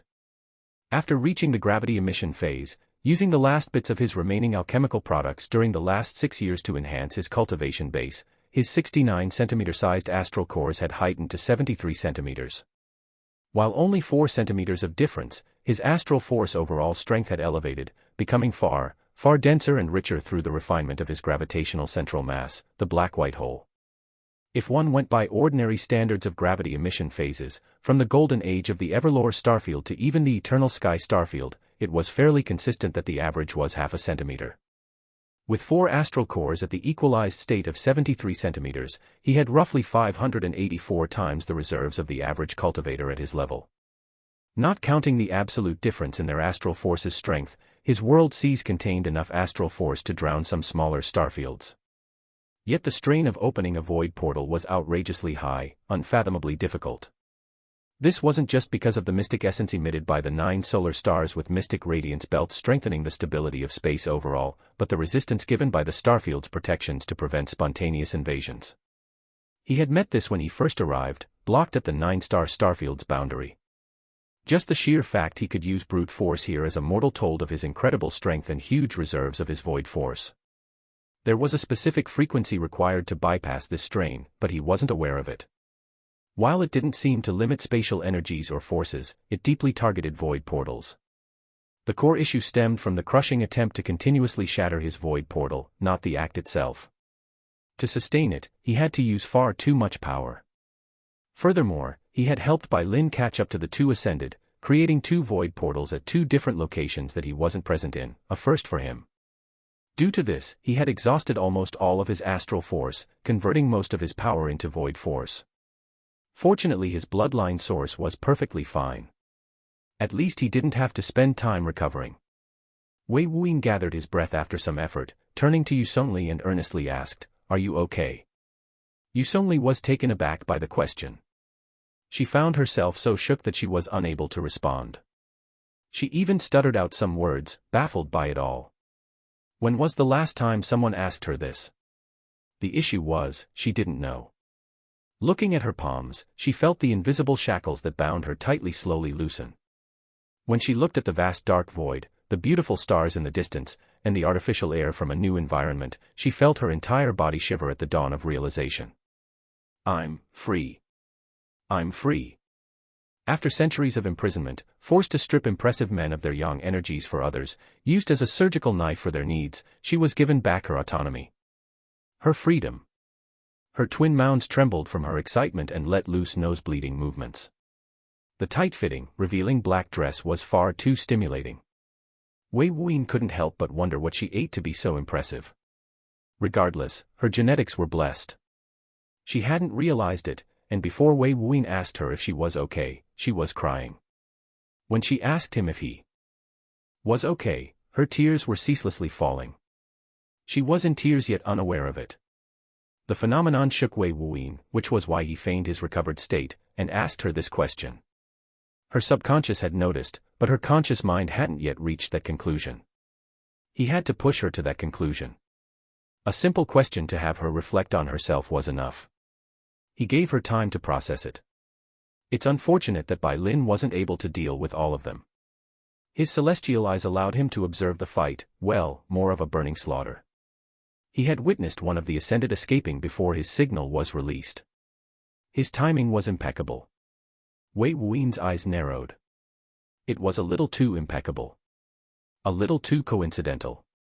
Wei Wuyin's thoughts were clear, and he was 90% certain that the timing and reason was far too accurate, and very difficult to deduce.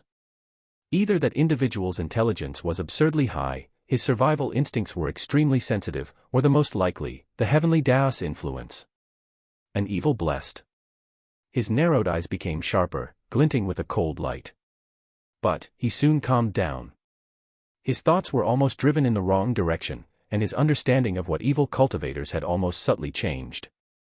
While the events and atrocities happening within that black sphere was horrific, the concept of evil cultivators only meant the way they cultivated, at the expense of other cultivators. But planets had life, so did plants. The way of alchemy enabled breeding, nurturing, and extracting of herbs for one's own usage, then twisting and ending that life for their own goals. Everything had a potential for life, even a drop of water or a rock. This was clear by the existence of demons born from the soul impartation of the heavens. Since this could happen, every destroyed pebble or water sipped was a potential life snuffed. Evil cultivators were given this designation due to using cultivators as resources, like cannibals who ate their own species for survival in a cruel world. If he went down the road of believing it was truly evil, then he would walk down the path of a hypocrite, picking and choosing what he wanted to believe without understanding anything. He refused to live with deliberate ignorance. He refused to not understand what cultivation truly meant.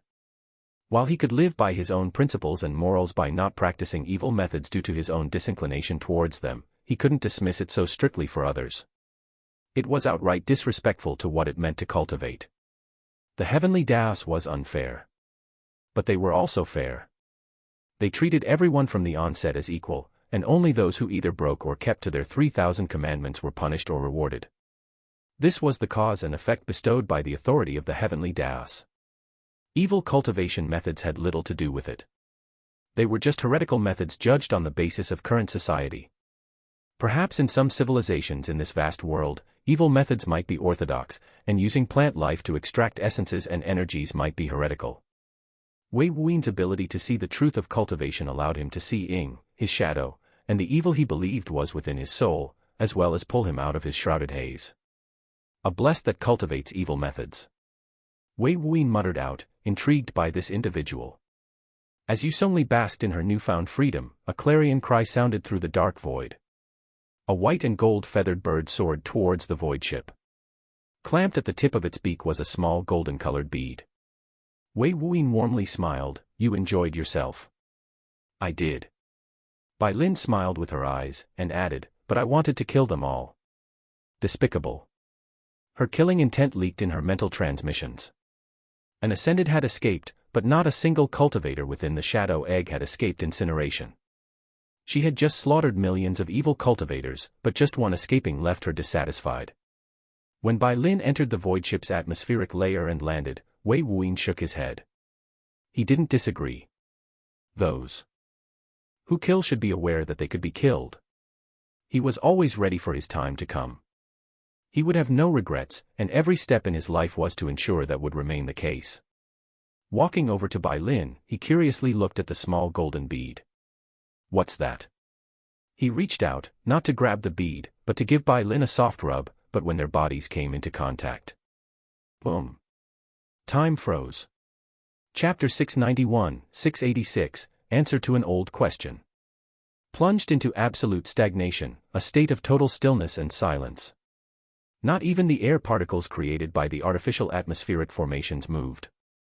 The figures of Wei Wuyin, Bai Lin, the unconscious male, and Yu Songli were frozen. From Wei Wuyin's warm smile, the glint of exhaustion and comfort from expecting Wei Wuyin's soft caress, to the self-contained elation and buoyant peaks of flesh, they were all as still as a painting again. A snarl of outrageous erupted, downright exploded from Wei Wuyin's chest as a torrent of air exploded outwards. A series of throbbing heartbeats resounded, carrying the draconic roars that induced ceaseless quivers. Wei Wuyin's eyes changed, 8 stars manifested themselves within his pupils, and 7 of them radiated intense brilliance, burning and bright. In a single breath, 7 lights suffused his eyes, surrounding those silver irises that reflected incredible spirituality. Hoo. Wei Wuyin shook to movement, deeply inhaling a breath of air. The air particles were directly sucked in by him, entering his body and functioning as normal. It's been a long, long while since Wei Wuyin last experienced this state of stillness. Instinctively, Wei Wuyin glanced upwards to observe the sky.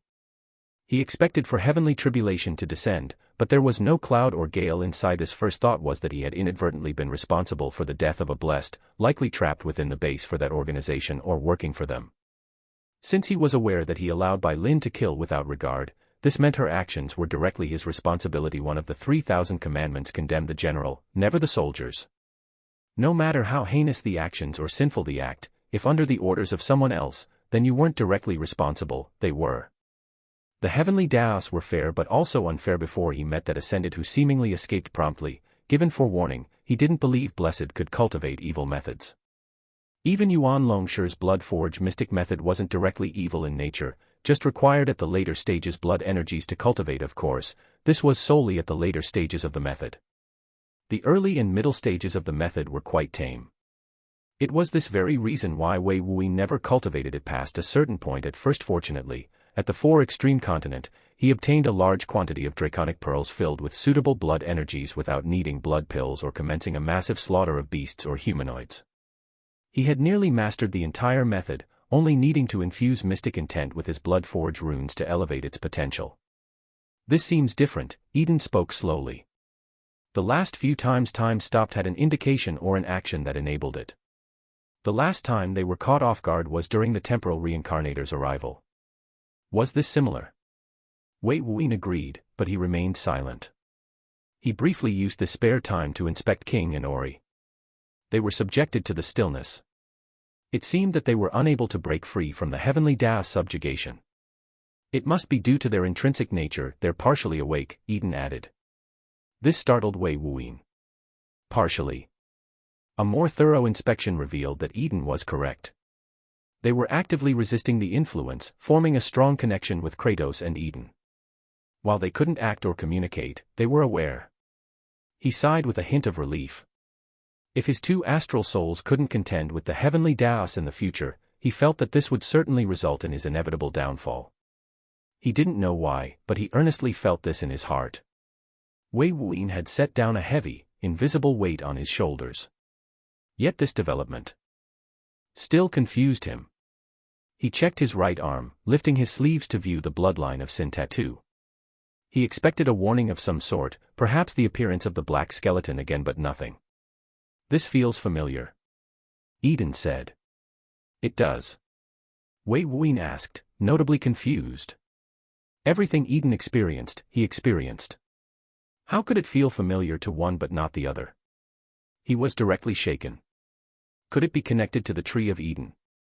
But he dismissed it instantly. He lived the entire life of the Tree of Eden, so if it felt familiar, he would feel the same. He clutched at his chest, feeling the mark of Eden pulsate slightly. No. Eden deeply said, reading Wei Wuyan's thoughts. Not to me, to them. A wave of alchemic Eden energies flowed to surround King and Ori, shocking Wei Wuyan once again. Them. What? Wei Wuyan frowned for a long, long moment. Then, without warning, his eyes widened uncontrollably. Is this it? Wei Wuyan exclaimed with ardent excitement and an expectant smile. An answer to a question he has had for nearly 30 years. Something that would feel familiar to King and Ori but not him, not Eden, nor Kratos. There was only a single event that corresponded with this and affected the bloodline of sin, involving the heavenly Daos. To add, his bloodline of sin hadn't reacted or alerted him prior. But wasn't that person a blessed? He frowned, feeling distinctively confused. But then he added, never having considered it before, what if he had killed a blessed instead? His thoughts accelerated and he felt more and more certain, touching the crescent moon necklace that he had adorned on his neck for nearly 3 decades.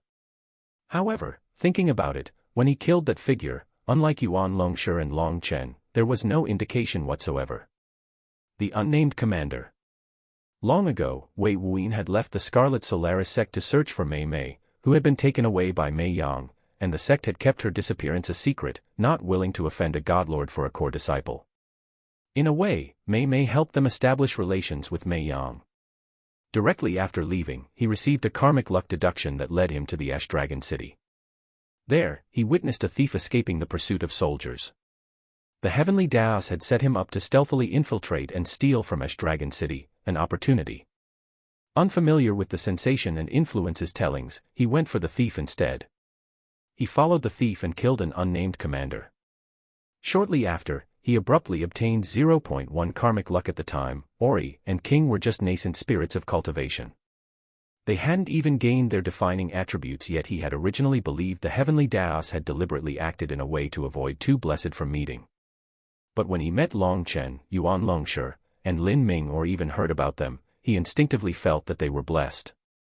He had observed the unnamed commander for some time, and no special feelings were present. He just assumed due to the Black Skeleton's words of stealing karmic luck from blessed that the unnamed commander was one. But what if the unnamed commander wasn't a blessed, but a sinner? A sinner that killed another lesser blessed that ran out of karmic luck, unable to escape the calamity that was the unnamed commander's greed and obtained their fortune, so the heavenly Daos acted in a way to prevent him from meeting the unnamed commander for fear of bringing harm. After all, the heavenly Daos couldn't measure his exact strength. But there was another theory that he could never quite confirm. What if a blessed killed someone who had accrued karmic sin in this lifetime? Was it their method to increase their karmic luck? Is this how Long Chen, someone whose karmic luck was so horrendous that his allies were turned into bloody mush before him, yet still became prominent after entering into several conflicts in the Myriad Monarch sect, was able to regain his karmic luck value? To inquisitively add, the Ji clan and Hongfu clans both had dark, sketchy pasts linked with evil methods, and they both actively acted against Long Chen. Wei Wuyan had learned about the former's methods when he had them expelled from the sect, and the latter when Huangfu Jinwei used a soul eradication spell on beasts to control them. What if both clans had a direct conflict with Long Chen because they possessed those who broke the heavenly Daos laws? Long Chen could have been deliberately sent to eradicate them. Continuous conflict. Both Lin Ming and Long Chen were always in a conflict. However, for him, the bloodline of sin might be deliberately suppressing the heavenly Daos' attempt to place sinners in his path. Because he was one. He wanted to save Huangfu Jinwei until he reached the realm of sages, hoping to use him to cultivate the soul of true sin method. The karmic sin surrounding him was incredibly thick, sufficient enough for even him to notice as a mere mortal the actions of dispersing 3 souls was a heavy sin. After all, the heavenly Daos managed the progression of souls through the cycle of reincarnation. At the time, Wei Wuyan theorized that this was Long Chen's chance to regain some of his karmic luck value. Unfortunately, too many things happened and he couldn't end Huangfu Jinwei's life to verify this. If the unnamed commander was a sinner, a minor one, then this current event made perfect sense. He glanced around, expecting a development soon after the heavenly Daos had finished their calculations. Bai Lin had slaughtered numerous evil cultivators in that black sphere, who knew how many sinners were directly ended by her. As the general who allowed it, he was directly responsible. As for why it took physical contact to take effect, this was perfectly explained by one reason: because the heavenly Daos couldn't pinpoint his exact existence due to the bloodline of sin. It might not have been able to register him as a general until he came into contact with the karma that radiated from Bai Lin. The more he thought about it, the more he felt this was 90% accurate. What Wei Wuyin didn't know was that the heavenly Daos was indeed performing calculations, but that was because sinners' karmic sin was heavily influenced by their cultivation realms, and further, the reward for slaying them was impacted by the blessed cultivation at the time. Bai Lin had just slaughtered a few mystic star phase experts that had violently extracted soul essences from cultivators to extend their own lives. These experts might not be considered mystic ascendants by some cultivation societies, but the heavenly Daos had no complicated distinctions. Those at the first stage of the mystic ascendant realm were beyond the mortal limits. That was that. Therefore, numerous mystic stars sinners were calculated by using the sixth stage of the astral core realm, the gravity emission phase, as the blessed basis. Not counting the numerous other mortals who also resorted to such despicable means within the black sphere, including harming those without any connection to themselves at all and for no reason or regard, another sin, the heavenly Daos was in deep, unfathomably complicated calculations to determine his karmic luck gains. If it was Bai Lin, her cultivation strength would justify a quick burst of karmic luck value for her next life, but for Wei Wuyin, it was far, far too complicated.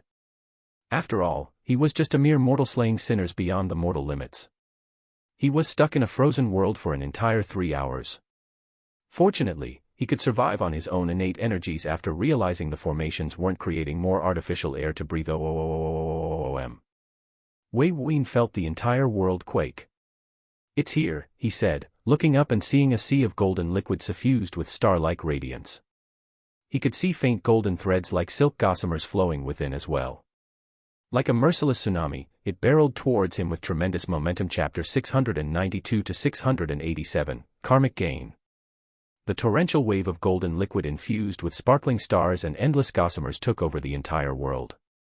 Wei Wuyin's entire view, even his spiritual sense, was unable to grasp the sheer enormity of its size. He was overwhelmed and its arrival was imminent. It was as if he was seeing the blood of the heavens, rushing towards him as if it was seeking him out like a predator. It barreled towards him with such twistedly forceful momentum that his heart and mind stilled as if it had been influenced by its time-stopping effects. If he hadn't come to the conclusion that this event benefited him, he would have thought that the heavenly Daos had learned of his existence as a bloodline of sin inheritor and was using its everything to crush him out of very imaginable reality. Yet the sight before him produced some doubt. Was this the moment of his death? When faced with the possibility, no matter how slight, his heart and mind still flowed smoothly. He had no fear. He had no regrets. The mental images of Su Mei, Bai Lin, Na Sini, Shui Fei, and all the others that were connected to him entered his thoughts.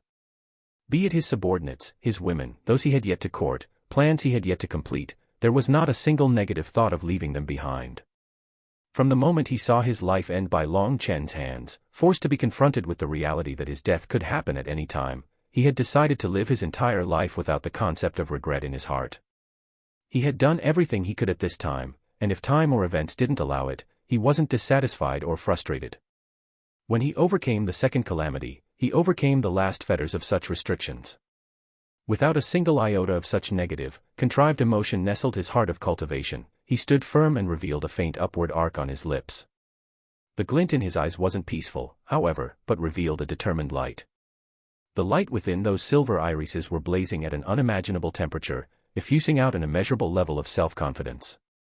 While Wei Wuyin had no regrets facing the possibility of death, in the same vein of thinking, he wasn't one to surrender to fate never again. Kratos and Eden echoed his sentiments. Even while facing this gargantuan scene of golden liquid that seemed ready to snuff them out, their thoughts matched his own. Ori and King rumbled slightly, threatening to shatter their bindings completely, able to go against all, even the heavens, for a chance to never regret manifested. With his pride brought to the forefront of his existence, he was willing to face anything and everything. The heavenly Daos couldn't suppress such genuine momentum. Sometimes, events that weren't meant to stimulate certain aspects of someone's existence would.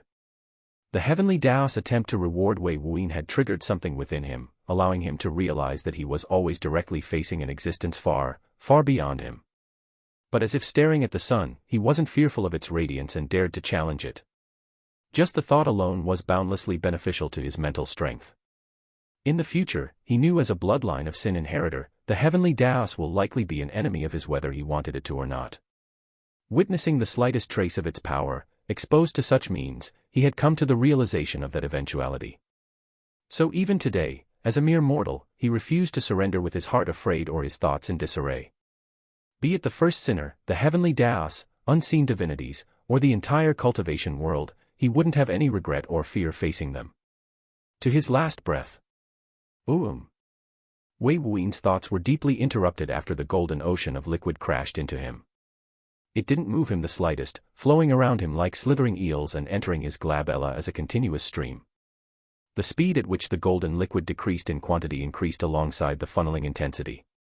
Wei Wuyin felt the heavenly Taos presence closer than ever before. When he faced the heavenly Taos before, his entire existence, especially his mind and senses, would always be protected by the bloodline of sin's abilities via a strange symbol's power. Today, there was no such thing. He had never once felt its overwhelming presence before. The bloodline of sin didn't activate if it didn't need to. After all, this was a reward, nothing detrimental to him.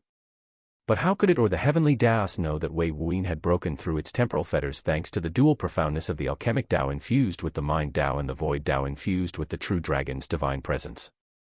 Freeing both his mind and body through two Taos that exceeded its control. The heavenly Taos presence felt extraordinary. It was hard to describe.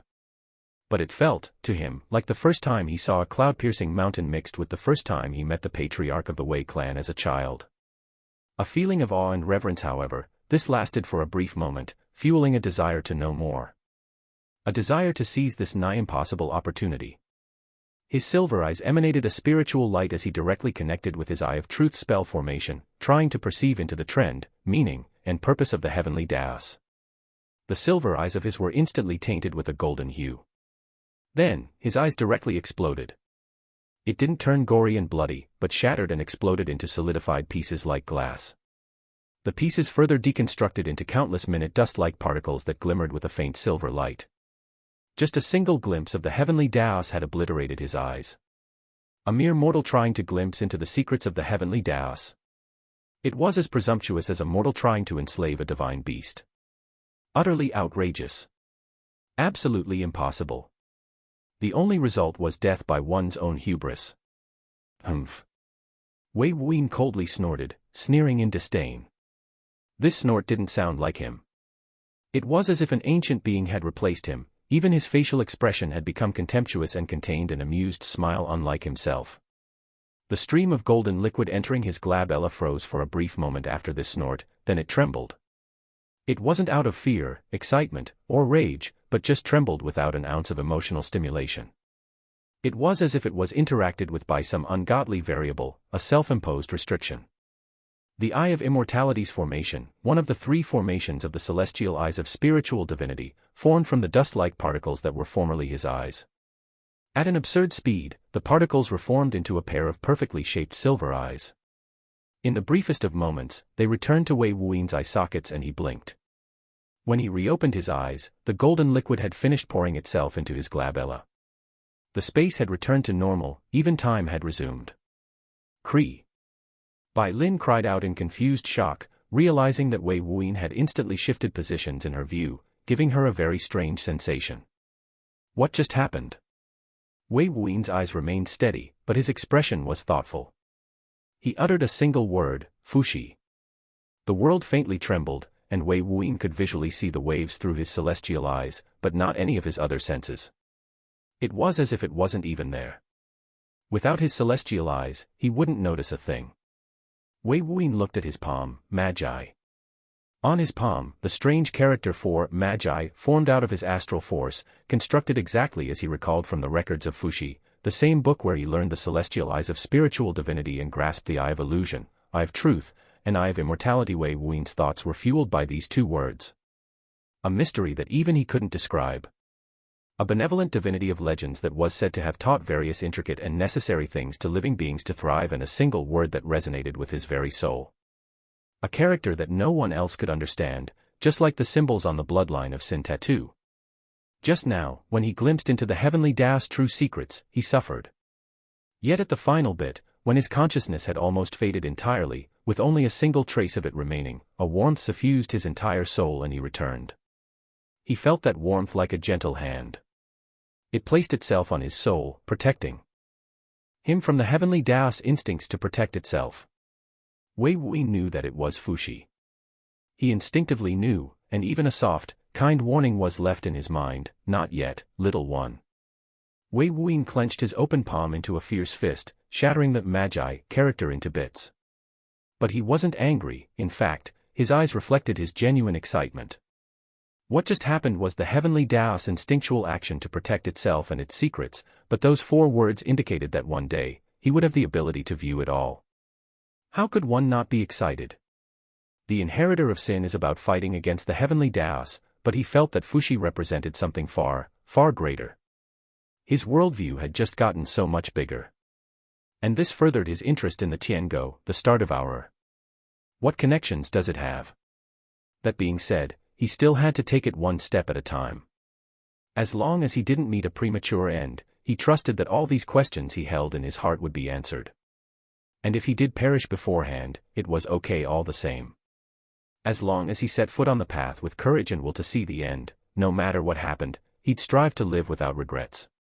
Wei Wuyi had nearly forgotten about his karmic luck value. Since there wasn't any sensation or indication before during the unnamed commander's demise, he expected something similar here, but his mind had forgotten that after being filled with all sorts of thoughts. With a vigorous pull of his right sleeve, he looked at the bloodline of Sin's tattoo. Last he checked, it was 14,220.5. A very high karmic luck value. His heart pounded thunderously.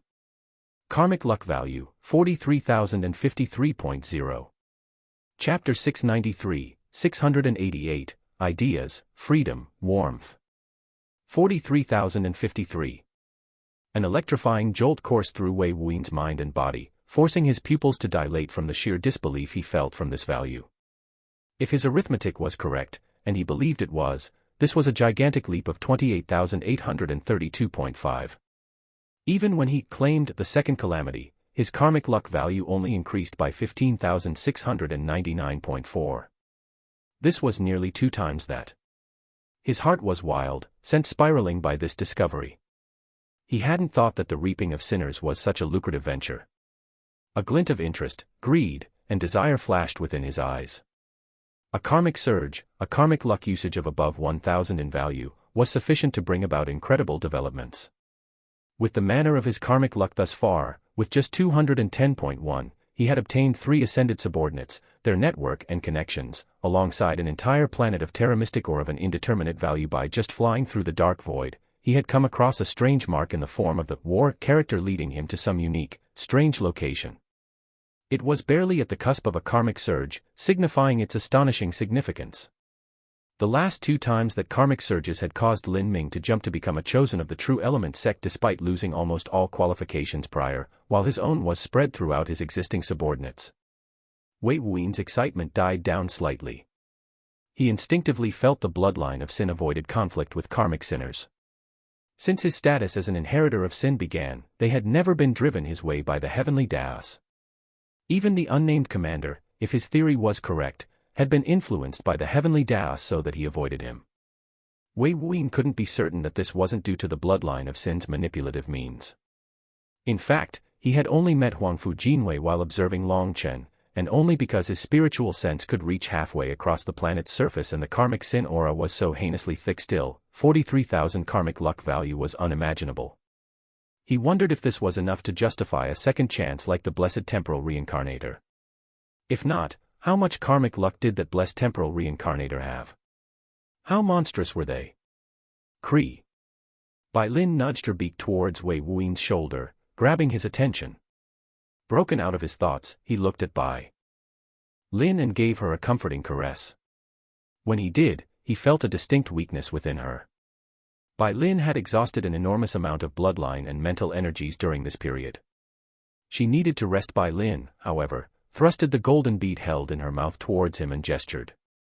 She wanted him to take it. What is this? Wei Wuyin enveloped his hand in a layer of astral force, grasping the golden bead no larger than a children's marble. He felt a strange yang essence within. It reminded him of that soft body and squealing moans of Jiang Feilin, sect master of the Sacred Light Palace and possessor of the Yin Renewal physique. However, the degree of energy within and its aura was on an entire level. His eyes manifested 8 stars, observing the mystic qualities floating within the bead. When he saw it from this perspective, his expression changed. Is this Yang source quintessence? From a mystic ascendant? He turned to Bai Lin, curiosity abounded. This was a crucial, vital, life-required aspect of any cultivator. He had researched certain evil methods before, especially yin and yang extract methods in the myriad monarch sect. To extract a cultivator's yang source quintessence should be, theoretically, impossible. This was because it was invisible, adhered to the soul and extremely difficult to locate. As someone who could actively sense his own soul since he obtained the bloodline of sin, he was extremely familiar with the yang source quintessence.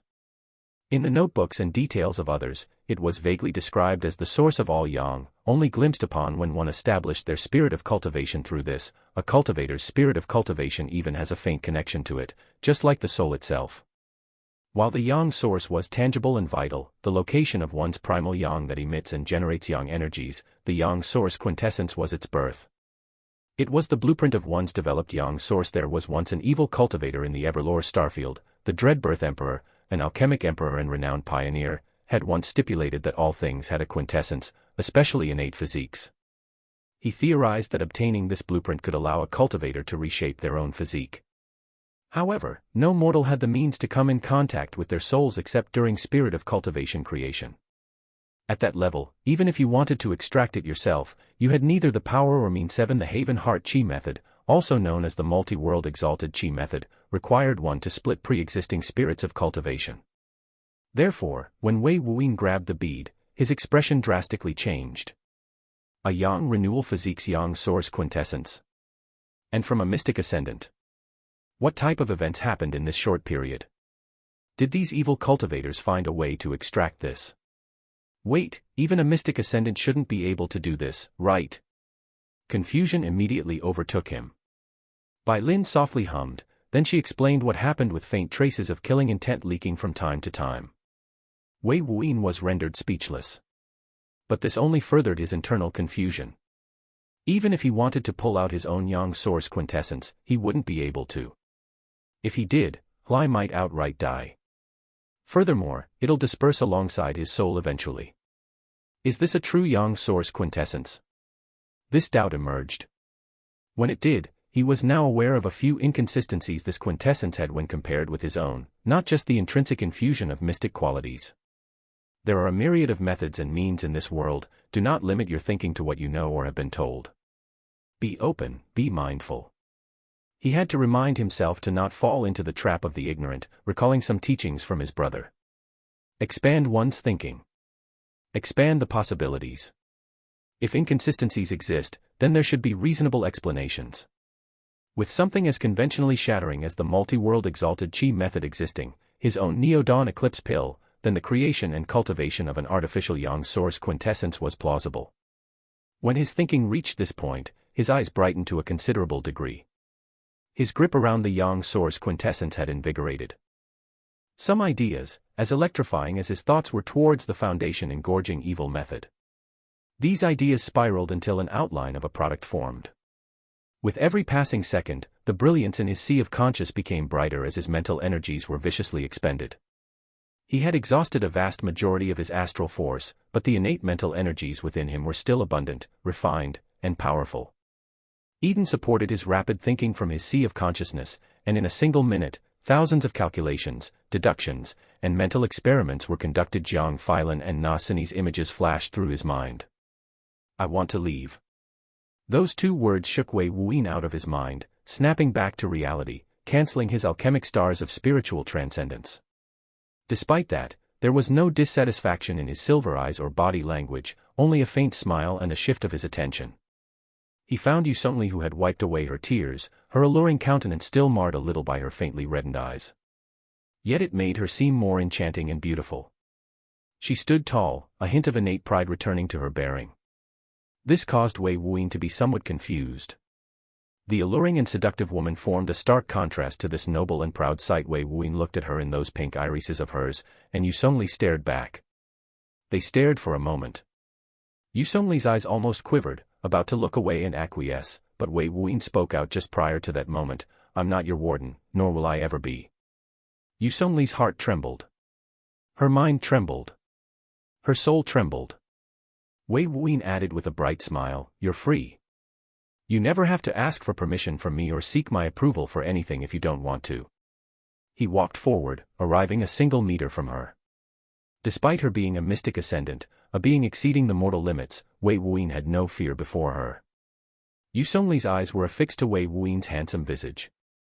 She hadn't even realized that she had asked him to leave, so when he said those words, her core was shaken and a surge of indescribable emotion emerged in her heart. She also hadn't noticed that her lips and hands were faintly trembling. "Yusongli." Wei Wuyin softly spoke, but every word was as clear as if spoken from a speakerphone. Yusongli instinctively replied, "Yes." Wei Wuyin smiled, "I know you have a home to return to, people are likely looking for you, awaiting your return, so I won't be long-winded. I've decided to pursue you, making you mine one day. After I've done so, I really do wonder what painting you'll make then." Yusongli was speechless, but her heart was pounding in her chest non-stop, even being betrayed by the jiggles of her two exceptional mounds of flesh. After several minutes, which to her felt like seconds, she regained her original self. A refreshing feeling of having a choice suffused her being. "I've heard countless prestigious figures amongst men say such things, but no man has conquered me yet. Let's see if you have what it takes for me to make a painting for you." Her hands and lips grew steady, enlivened by a strange, unfathomably amazing sensation. She hadn't even realized that she had subconsciously admitted to Wei Wuyin's pursuit, even betraying her acceptance of him. After all, Wei Wuyin never said she needed to make a painting for him. Wei Wuyin put on a surprised expression, catching even Yusongli off guard, and then he rubbed his lower chin and lowered his eyes in contemplation. "It seems your background isn't so simple. There must be some obstacles, huh? I guess I'll have to work hard then." Yusongli's surprise was transformed into a warmth, and she gave a gentle smile, "Yeah, you will. I won't be with anyone that isn't an ascended, at least. And my family will not accept a nobody." Wei Wuyin nodded as if expecting those words, but he felt those words might not hold up, especially if he had anything to do about it. Yusongli gazed at Wei Wuyin for a long moment. A silver-eyed mortal, with a bird of fire as a stead, strode into her prison cell and freed her from centuries of captivity. She felt this was a fantasy, a dream to which she'll wake up from tomorrow morning. When this thought entered her mind, she felt more and more uncertain. But a warm hand grasped her own, bringing her back to reality as she felt a pulsating yang energy of such magnitude that her cultivation became unintentionally stimulated, blushing from her arousal. "Where can I find you?" Wei Wuyin's invasive actions, deliberate or not, shattered her doubts. She felt this was now as real as her own heartbeat. With a shy gaze, ruining her noble and proud demeanor, she quietly said, "Soul Saint Domain, Worldbreaker Lord Hall." After saying this, her heart calmed down, but she didn't move her hand away. Wei Wuyin nodded, "Then I'll find you there. But remember my name, don't want you to forget me." Yusongli pouted slightly, revealing a fresh cute appearance away from her usual enchantress one. "I know. Wei Wuyin. I'm a genuine ascended, so I won't forget." After saying that, she felt Wei Wuyin release her hand. For a moment, she felt an emptiness in her heart. But then a wave of discovery filled it. She looked at her ring finger to find a spatial ring settled there unbeknownst to her. "What's this? If you're ever in trouble, just shatter the spiritual crystal within." "Okay." After saying this, Bai Lin walked over and gave Yusongli a once-over in a close-up manner. Yusongli was scared of this beast. She saw it unleash planet-sized flames and outright kill 4 ascended. As for how many were killed in that flame-filled shadow egg, she hadn't seen a single masked figure while the two were escaping. Those flames were extremely precise. Terrifying. Bai Lin saw the vigilance in her eyes, nodding contently. She already understands the pecking order. I like her. And she's even bigger than Little Da. When Wei Wuyin received that mental transmission, he didn't know whether to laugh or cry. Did you see all my women as mounts? Are you at the lead of that? And what do you mean bigger? In height and thickness, she was lacking, but maybe, yep, guess those things were a little bigger. Was he developing Long Chen's taste? He was truly unable to stop himself from laughing. He turned to the puzzled Yu Songli. She likes you. A soft sigh of relief left Yu Songli's lips. Can you get home by yourself? Will that organization follow you or attempt to recapture you? Wei Wuyin asked with some concern.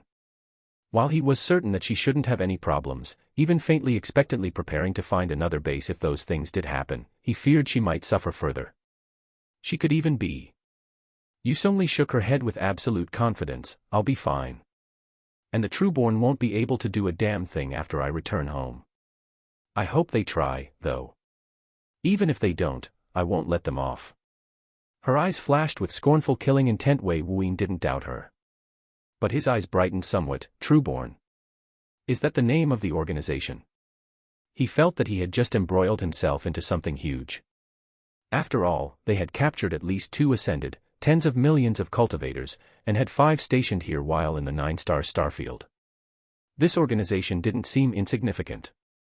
But there was not a single trace of regret in his heart. Yu Songli soon left in a concealed and stealthy manner, leaving Wei Wuyin, Bai Lin, and the unconscious Yang growth cultivator. Wei Wuyin directed the void ship away after watching her depart. Worldbreaker Lord Hall. Several minutes after their departure, a few figures emerged out of thin air by the melted and barely held together shadow egg.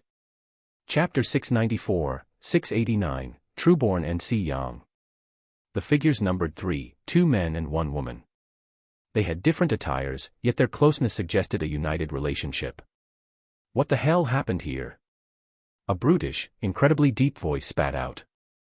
The owner of this gruffly sounding voice belonged to one of the 3, a human male with thick eyebrows. Colored burgundy, with a head full of wild jet black hair, and a short-sized body. Despite his height being slightly below average for human males, his muscles were defined and exquisitely sculpted to perfection. This was especially so for his thighs and arms. They pulsed with masculine power. He gave off a dominating air that could cause weaker men and some women to cower. While he couldn't be considered beautiful or handsome outright, he had a unique charm that was attractive. Isn't it clear? A calm, velvety voice followed. It belonged to the other human male. With chiseled jaws, sharp eyebrows, bright and limpid eyes, and a pair of firm lips, he was exceptionally handsome. His visual age could be as in his early 20s, but those eyes of his contained the heavy vicissitudes of age, creating a strange experienced, mature, yet youthful air around him. His snow-white hair was tied in a ponytail that reached the midsection of his back, and the hair itself was thick and silky. Those icy blue eyes allured the senses, and every time they swept about, a feeling of being stripped apart was experienced. The woman was average-looking, her features quite ordinary, even her body lacked any noticeable female charm that would attract the eyes of her male counterparts. But she couldn't be described as ugly, having a calm, hard-to-find in a crowd type of feature. The short black hair that was mostly unsteeled, just let freely loose, and her dark eyes supported this. A shadow egg. Trueborn. The ordinary-looking woman asked, her eyes flashed with spiritual light as she observed the semi-melted structure. There are tens of millions of lives present here. Almost all, if not all, are recovering from a restrained cultivation base. Bai Lin had taken it upon herself to unleash her means to burn away certain restrictions. It required an enormous amount of her mental power and bloodline energies to do, but she had done so. This was solely her decision. This was why she was so thoroughly exhausted after returning, feeling almost completely drained. While she had hit it, she was close to collapse. Her efforts, however, were mostly unnecessary. If she had informed Wei Wuyin prior, he would have told her it wasn't really needed. There was only 2 outcomes. 1. The elite experts from that organization arrived and sealed everyone again. This made her efforts useless, and if they were targeted, placed them in a vulnerable position due to her weakened state. 2. The elite experts from the 9-star starfield will arrive and settle everything. They would likely capture all those freed to interrogate and investigate before releasing them out to their homes or outright killing them to hide their involvement. If they were involved. Thus, it was mostly an irrelevant and thankless task. That said, those freed were not thankless. They screamed and hollered out their joy and hastily tried to regain their energies through the ambient energies left within the devastated environment.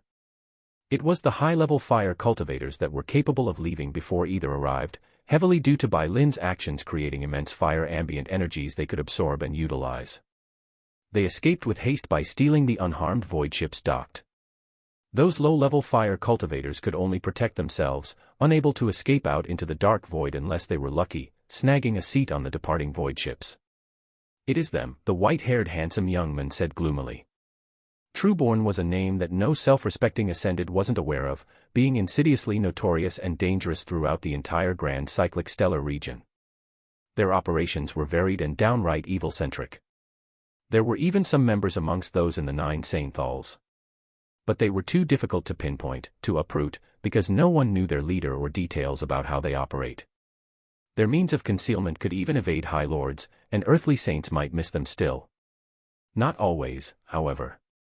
There was once an earthly saint hellbent on dealing with Trueborn, finding a shadow egg, but the shadow egg detonated and heavily injured him. They died a few decades later, succumbing to their injuries that penetrated their soul. Evil cultivation methods weren't outright banned in most starfields, with most being fairly tame in nature. The foundation engorging evil method held by the precious granddaughter of an earthly saint was evidence of this.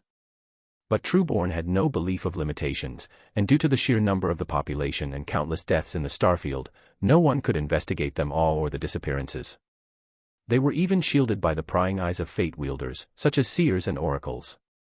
While the general usage of evil methods wasn't an issue, organized evil associations were. And most were obliterated early on if they overstep, but not Trueborn. Never Trueborn. There are faint traces of void ships departing here, track them down. The ordinary-looking woman cautiously asked. Some might say that her question was poorly said. After all, they should be doing their best to investigate all avenues and lock down all escapees. But the two didn't answer. This was because they felt the pulsing energies and highly refined fire energies in the dark void and adhered within the entirety of the shadow egg. An elite expert had taken action, directly dealing with this shadow egg. They were well aware of a shadow egg's defenses, so only a very powerful demi-mortal lord or an earthly saint could deal such devastating damage to it in such a short amount of time. It would be utterly foolish of them to track that expert down. What if he or she is temperamental? What if their powers had grudges with that expert? Wouldn't they be working themselves recklessly just to die? Unable to confirm where the expert left to or was currently, they wouldn't dare to stretch their hands out further than safely necessary. The ordinary-looking woman retracted her gaze, feeling the same as the other two. Unbeknownst to them that the shadow egg had allowed a Trojan horse into its weakest area, inside. Its exceptional defenses turned negligible beneath those powerful flames. Even those from Trueborn were baffled, unable to react in time and dealt a ferocious blow. The heavily masculine men of short stature grumbled slightly, seal off the area. We'll delve further into this. But I don't think any Trueborn members are left alive. The white-haired handsome man nodded, we're clean up. I don't think any Trueborn Ascended were left alive. There's no spatial rupturing signatures here. Spatial rupturing signatures were forcefully signs left behind by brute-forcing void portals in spatially protected starfields. The reason why Wei Wuin's void portals went unnoticed was due to his art, which involved using true void energy, producing a genuine void portal. That was beyond their means to notice. Normal void portals used spatial energies, not void energies. They were only called void portals due to their almost indistinguishable appearance, but they could be described as lesser void portals in comparison to Wei Wuin's. It was also why Wei Wuin's void portals had two interconnecting void portals at both sides, not one. The ordinary-looking woman pouted with a wisp of annoyance in her eyes. Some selfish saint left us with their mess to sort. How expected. Venerable Dawntree, you shouldn't make such comments lightly. Haha, never know who's listening. After saying this with a playful smirk, the white-haired handsome man, Venerable Whitespring, shot towards the shadow egg. His mystic energy started to surge forth to seal the area. Venerable Dawntree snorted softly. However, that reminder caused her heart to quiver with fright. If a saint's spiritual sense truly caught her saying this, a hint of their dissatisfaction might lead to her forfeiting her life. Even if a newly ascended High Lord was present. She no longer said a word and shot after Venerable Whitespring. The obvious leader of the trio, High Lord Si Yang, stayed calm and watched as the duo performed their job. He stayed on alert, his aura seething as a faint warning to observers. However, while he inspected those members and the various tools and formations embedded in the shadow egg, his burgundy brows furrowed deeply. This is a Yang extraction station, how brutal. If the little fool saw this, he would certainly go berserk. Heh, as he commented out his thoughts, his eyes twitched slightly. He turned his gaze to find a far distance void ship who left no striation lines in fixed space near him. It was a void ship that was either nearby yet never docked in the shadow egg, or watched from afar. Maybe it belonged to that earthly saint. He didn't believe a demi-mortal lord had the means to destroy a shadow egg. After a brief moment of thought, his eyes sparkled with faint traces of remembrance. There's a familiar aura there. Confused, he tried to rack his memories. It was only when he remembered a few years back, just prior to his third ascension, when he was just a venerable level figure, that he obtained a realization. Wei Wuyin. A name that shook the entire grand cyclic stellar region. The second chosen of the True Element sect. And after the rumors leaked by the True Element sect, likely the youngest grand mortal sovereign alchemist. The very same one who comprehended the Neo-Dawn Eclipse pill. His meaty heart started to faintly race. He felt an urge to travel there, even had his aura pulse slightly, but he halted his step. Wei Wuyin's location had been a long-time unknown curiosity amongst the various forces. Every last expert was trying to locate him, and not even the Golden Gate Pavilion was able to find out his location. Yet he was in the 9-star starfield. More importantly, he took down a branch of Trueborn. Si Yang didn't dare to carelessly act. He didn't want to meet his end from an overly cautious earthly saint that wants to remove all evidence of Wei Wuyin's presence here. However, it makes sense why no one could find him. He had an earthly saint shielding him. After a very long moment, he shook his head. At least I can tell that little fool about this. After muttering out these words, he looked at the direction Wei Wuyin left. A figure, a mere mortal, that shattered the entire conventions of cultivation was currently in the 9-star starfield, located and took down an entire branch of Trueborn that even earthly saints had difficulty dealing with. Why was he here? And what type of insane events is about to follow? Chapter 695, 690, Yaohui, the Archer. Ugh. A low-sounding moan resounded followed by a soft yet forceful breathing. It originated from a man that was incredibly thin, with a bushy black beard and mustache with signs of aging gray, and dressed in tattered clothes that barely kept his body contained or concealed. The thin body frame wiggled slightly as their hands reached out to grab the floor, finding a faint warmth emitting from a wooden texture. When that comfortable feeling was felt, the eyes of the man opened to reveal his surroundings. The first thing he saw was the vast sky littered by celestial bodies, as if night had fallen. What? He spat out, slowly lifting his upper body to an upright position while his legs remained parallel to the floor. After a brief circumspection gaze, a wisp of panic erupted from his eyes. With haste and horror, the thin man touched his body all over, especially his most precious piece of flesh. When all was still intact, a deep sigh of unfathomably joyful relief was released. With his body unharmed, he slowly stood up to inspect his current location. He noticed that he wasn't in that sealed cage any longer with others in similar circumstances, but freed. There were no shackles bounding his body restraining his yang growth phase cultivation base. Memories of what happened to him and his entire life thus far flashed in his mind. Named Yaohui, he was born a farmer's child. His mother was a fantastic seamstress who was well loved by the neighboring town. She would often sew clothes for the younger children in the town, well-made and long-lasting. They weren't poor, but they weren't affluent either amongst others in their social circle. However, their lives were peaceful, happy even. When he was a child, when a passing merchant left behind a recurved bow and a set of iron-tipped arrows as a gift for his mother's clothes and his father's crops, he had fallen in love with archery.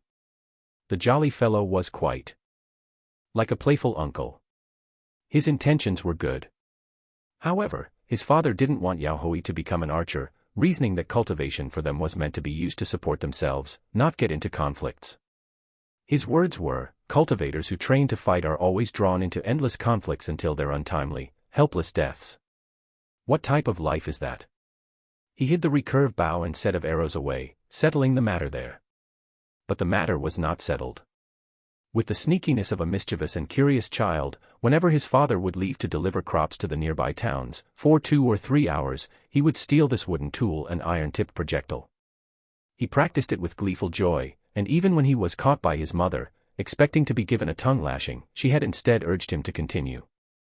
Her thoughts were different from her husband, believing that learning a few skills to defend yourself wasn't too harmful, as long as he only used it to do just that, defend.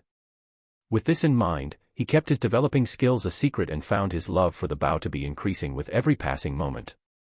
His thoughts, his dreams, and even his everyday movements were filled with archery. One day, when Yao Hui was 20 years old, he had reached the external flow phase of the qi condensation, allowing him to take on more difficult tasks around the farm.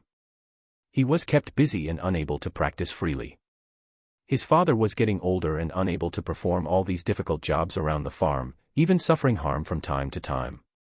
Taking more important jobs, Yao Hui had to lay down the bow once again for a period of time. Sadly, over the course of the next 4 years, his father gradually grew sick, his health slowly failing him. All the medicinal sages who arrived couldn't do much but ease his pain during his final years. He was naturally unwilling to allow his father to die, believing those beings that could soar across the skies, fly beyond the sky, or create worlds with their power could save him. He wanted to bravely set off to find a solution, but his father outright refused. To his father, his life was a good one and he lived a peaceful, joy-filled life. He didn't want his last breaths to be unsure if his son was alive or dead, distraught by worries. All things come to an end, was what he said. Unwilling yet respecting his wishes, Yao Hui stayed by his father's side alongside his mother. When his father was at the end of his rope, his mother sat beside him and laid down as well. They were Tao companions. Yao Hui didn't quite understand the importance of such a title and relationship until he watched the peaceful smiles of his parents holding hands, breathing their last breaths willingly together. They had only left him their smiling visage and hopeful words for him. Even at that moment, they were happy. He was alone after a single moment. But the words they left behind etched into his heart: live the life you want to live. At the end of it, make sure you have no regrets. And he did just that. He sold the farm soon after, got his recurved bow and quiver filled with arrows to seek out his own life. He traveled beyond his limited area of a few towns, seeing more of the world. Exposed to the greater world, he cultivated over the course of the next 30 years, reaching the 5th stage of the qi condensation realm, the yang growth phase. Now over 50, he held some ability with his bow in hand and arrow in his heart. He had become a hunter, a mercenary, a herbal gatherer, even took in a small disciple. His life was filled with adventures. A life without regrets. Unfortunately, throughout his life, he wasn't able to find a Tao companion like his parents, willing to settle down after doing so to raise children of his own. He had, however, found a female companion when he became 53. She was young, only in her mid-20s, and her cultivation was at the 4th stage of the qi condensation realm, yin form phase. He had been over the moon to find such a young woman, hopefully wife, but his thoughts were overturned by the harshness of reality. All her sweet words and playful demeanor was merely a false display to lower his guard, and he was brought into a trap that contained hundreds of loose male cultivators at the yang growth phase like himself. A trap. A specialized group of women were standing with her as they stared at the men within metal cages who shouted out confused voices and bargaining pleas. Even declaring their love for some of these women, trying to appeal to their better nature. Yet all they received were contemptuous sneers and disdainful eyes. They were all being sold. Fallen for the honey trap, Yao Hui was left distraught. When the woman he had nearly fallen for arrived by his cage, he merely stared at her. She asked, with a smirk, "No sweet-sounding words. No telling me how much you love me. Have you given up?" Her facial expression and those eyes were etched into his mind and heart, but he wasn't goaded into a hostile response. Instead, he merely smiled and responded, refusing to give her any satisfaction, "I've lived the way I wanted to live, I have no regrets nor will I beg for this life of mine." As he said those words, his life flashed before his eyes, including his love for his bow and arrows when he was just a child. When he shot those arrows at the wooden trees near their farm, he recalled when he was at his happiest. His mother had just brought him a cup of water and some snacks to ensure he didn't overwork himself or suffer from hunger. They sat down as his smile refused to go down, eating the snacks in a rambunctious manner. He wanted to get back to practicing so bad that his mother had to remind him to slow down. The trees aren't begging to be filled with more holes. Her laughter was like music to one's ears. He never realized it until he recalled these memories. The young Yaohui responded with an embarrassed swallow and ate slower, prompting her laughter. To her, he was her overly active child that she loved with all her heart. When he finished, he rose, and the solar stars slightly scorched their skin. He hadn't realized that it was hot, needing to take this break. Looking up, he saw 9 stars, be it close or far. He hadn't realized that this moment was a rare sequence of orbit that allowed all 9 solar stars to be seen at once, but only from a very limited area, and they were settled right at that area. Instinctively, he lifted his bow and knocked an arrow at the biggest solar star in his view.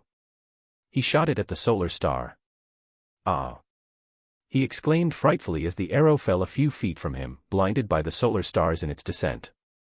His mother rushed over, and after learning that Yaohui was unharmed, she sighed. With a faint look at the arrow, she couldn't help but smilingly ask, "Were you trying to shoot the stars out of the sky?" Yaohui remembered himself blushing so hard that his face became hotter than the scorching rays of the 9 solar stars. He pouted and said, "One day." Taken aback by her son's declaration, she revealed a brilliant smile. She caressed his youthful, 12-year-old face lovingly. When Yaohui returned to practicing, unbeknownst to him, the mother left and heard a faint rustling. She found her husband looking a little to the side, a faint blush on his face after being seen. The two exchanged knowing glances and then smiled, returning home in each other's embrace. Returning to his cage, a voice sounded out a little frustrated. "No regrets." "I don't believe it." But Yaohui's eyes flashed, and then he sighed. "You're right. I do have one regret in my life." Curious, the woman asked, "What is it?" It was as if she was hoping he would say her or something relating to her, probably to feed her ego and deal with some deep-seated insecurity. Yaohui smiled. "I wasn't able to shoot a star out of the sky." When he said those words, his eyes emitted a faint radiance that contained a certain will. At this moment, a young-looking male cultivator arrived and saw this scene. He noticed the signs of intent, but it was from a measly young growth phase cultivator, so he dismissed it. Yet what he saw was a little more than just an intent awakening. After being imprisoned, Yaohui was brought to the facility and had his yang energies extracted slowly. Unlike a woman's yin energies, those at the yang growth phase could replenish their yang energies endlessly as long as their yang source remained undamaged. Of course, continuous extraction led to eventual collapse of one's yang source unless they possessed a yang renewal physique. They all had expiration dates. He had been subjected to extraction for the last 2 years. Now, Yaohui had awakened away from the damp cell to a spacious area that resembled those boats that soared across the skies. "You're finally up, good." A voice snatched Yaohui's attention, finding a silver-eyed, unearthly handsome male walking towards him.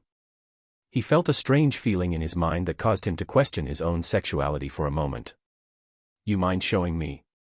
The silver-eyed man said as he stopped a few meters away from him, wearing an interested expression. "Showing you what?" He couldn't help but reply, much to his surprise. The silver-eyed man smiled, causing that strange feeling to arise once again, and answered, "Your world-hard intent." Chapter 696, 691, The Arrow That Shot the Stars. Wei Wuin's heart was suffused with anticipation. When he scoured the memories of that young-looking cultivator, he discovered something quite interesting. A dark, sinister operation that stealthily sold certain cultivators to an illicit organization, both men and women. However, the young-looking cultivator specialized in male cultivators, which was why Wei Wuin was approached and tagged by an invisible insect. In fact, the young-looking male cultivator had even established female-centric groups of vixens to attract males and place them in vulnerable situations.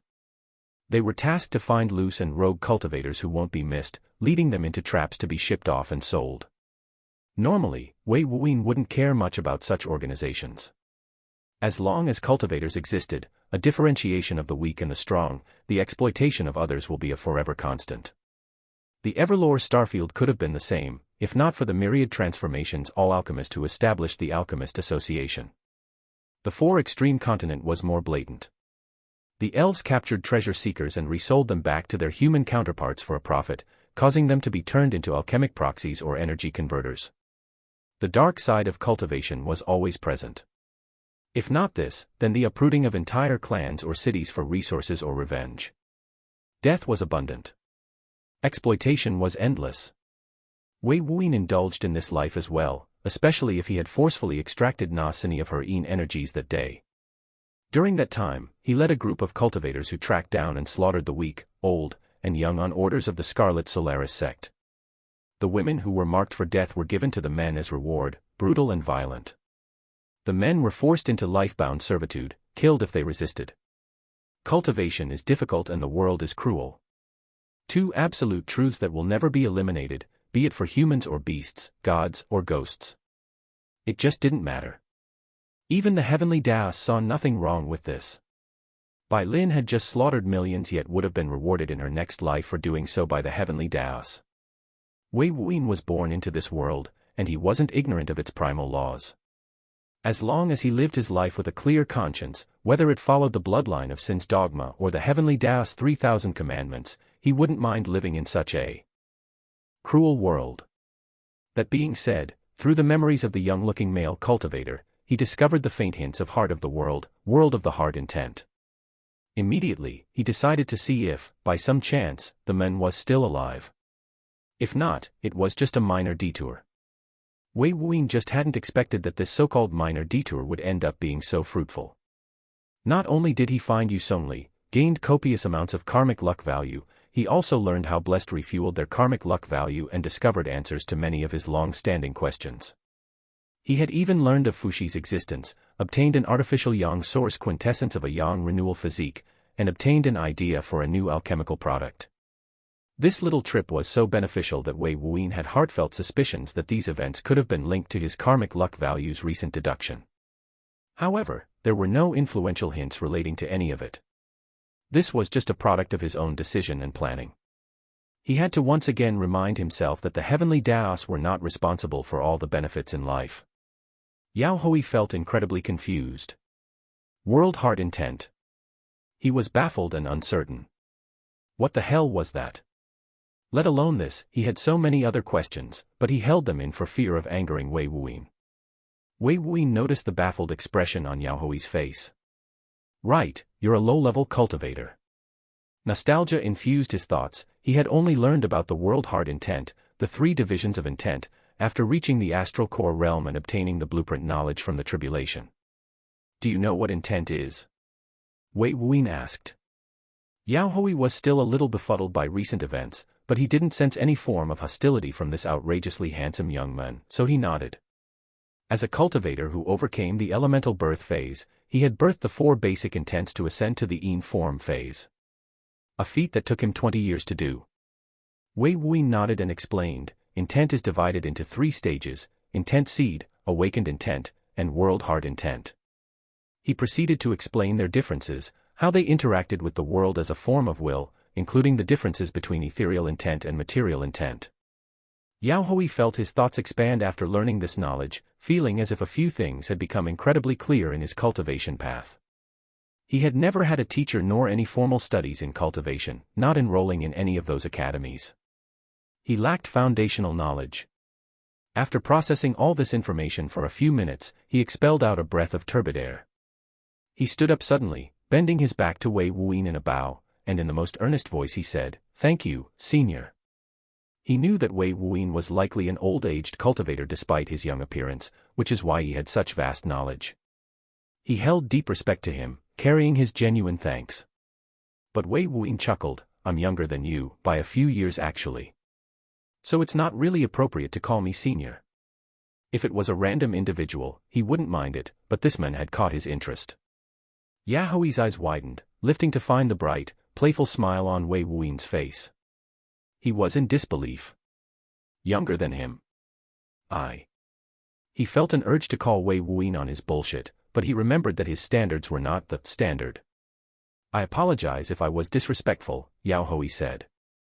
Wei Wuyin's smile widened, an agile mind. "No wonder you could comprehend such profound intent." "I don't." Yao Hui was still unsure how to respond to Wei Wuyin. he didn't believe he had this world-hard intent. Just as he was about to speak his mind, Wei Wuyin's hand moved, a single index finger outstretched, and it tapped Yao Hui's glabella. When that happened, Yao Hui felt his mind expand greatly. His sea of consciousness must have expanded by 3 times in a single moment, increasing the amount of mental energies he could contain within. He felt as if he was having an out-of-body experience. To him, he was observing Wei Wuyin touching his forehead, and his eyes were erupting with scintillating light that engulfed the entire deck. He was awed by what he witnessed. Images of himself, from a young child to an adult, firing out arrows with his bow in hand. At times he was smiling, other times he was frustrated, others he was fixing broken arrows, or cleaning his bow. As he fired out arrows and swung his bow in different angles, he was as lively and animated as real life. He could barely distinguish it from himself. Suddenly, he was brought back to his body. He felt unsteady and nearly toppled to the floor, barely catching his balance. The spiritual images vanished, but he could still see silhouettes of himself in shadows and flickers of light. When he looked at his palms, he felt as if he held a bow and arrow in his hands. If before he was confused, if before he was baffled, then now he was deeply questioning everything in life. When his gaze finally lifted, trying to find answers, he discovered Wei Wuin's handsome visage carrying a dignified gaze unlike his smiling expression from earlier. "What did you do to me?" Yao Hui felt different. Completely different. Wei Wuyin calmly said, "I suspected that limited mental energy prevented you from processing the will inside the intent, so I just expanded your mind a little. But I never expected." Halting his words, that dignified gaze fixed on Yao Hui, staring into his eyes. Wei Wuyin had discovered something frightening. Yao Hui hadn't comprehended a single world-hard intent, but 2. A type of bow intent and arrow intent, and these 2 intents merged together into one with perfect synchronicity. In the world of cultivation, bows were not limited to just hand-pulled bows, but crossbows with elastic launching devices, and their ammo wasn't just arrows, but rocks, metal bullets used for hunting animals, bolts, and canisters of liquid such as oil or adhesives. He was well aware of this, having deployed some of these means himself during his battles in the Scarlet Solaris sect. However, the bow and arrow as a whole wasn't very well used, oftentimes considered archaic. When a cultivator reached a certain level, comprehending wind energies and capable of birthing it, projectiles of this nature became obsolete. After all, a ward of wind could easily alter the trajectory. In fact, he had never seen a single archer in his entire life beyond the elemental birth phase. While some tools were used in the defense of cities, many of these warbows were substituted with cannons that can fire out compressed forms of destructive energies as societies advanced to such means. He hadn't expected that this man had comprehended 2 intents to the world heart level, merged them into one, and it originates from such an obsolete weapon. While talented, outrageously so, impossibly so, unfathomably so, it was also quite tempting. Wei Wuyin had been trying to get Zuhai to merge his battle and slaughter intent, believing its form would rival his elemental origin intent. Yet this man, a young growth phase cultivator, had accomplished it with 2 intents and brought them to the world heart intent level. If brought to a certain level of strength, what feats could he accomplish with just a single bow and single arrow? Yao Hui was fiercely shaken. Wei Wuyin expanded his mind with a touch. What type of cultivation level could accomplish such an incredible feat? A deep-seated curiosity was nestled in his heart. Wei Wuyin and Yao Hui stared at each other for a very long moment, as if connected by some unseen force. Wei Wuyin broke this silence first, "Are you Hun dash?" But before his words could be finished, Yao Hui kneeled directly with a harsh thud, startling even Wei Wuyin. "Let me, Yao Hui, follow you. If asked, I'll be your arrow that shoots the stars if need be."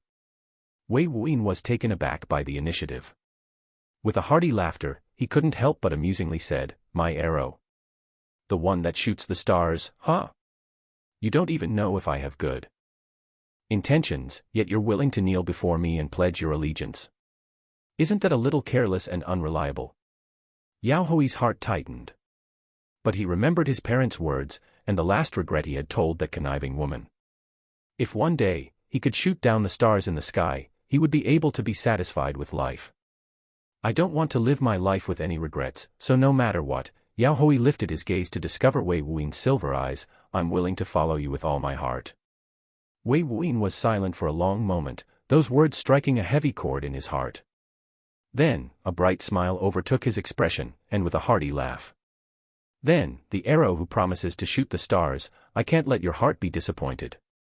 Chapter 697, 692, Not Like Him. Wei Wuyin stared at the dark void, standing at the edge of the void ship. In a very short period of time, far too many things had happened. While Yao Hui was his intended target, he hadn't expected to find such a talent, nor such a beautiful ascended or delve further into divine mysteries and evil organizations, so many things.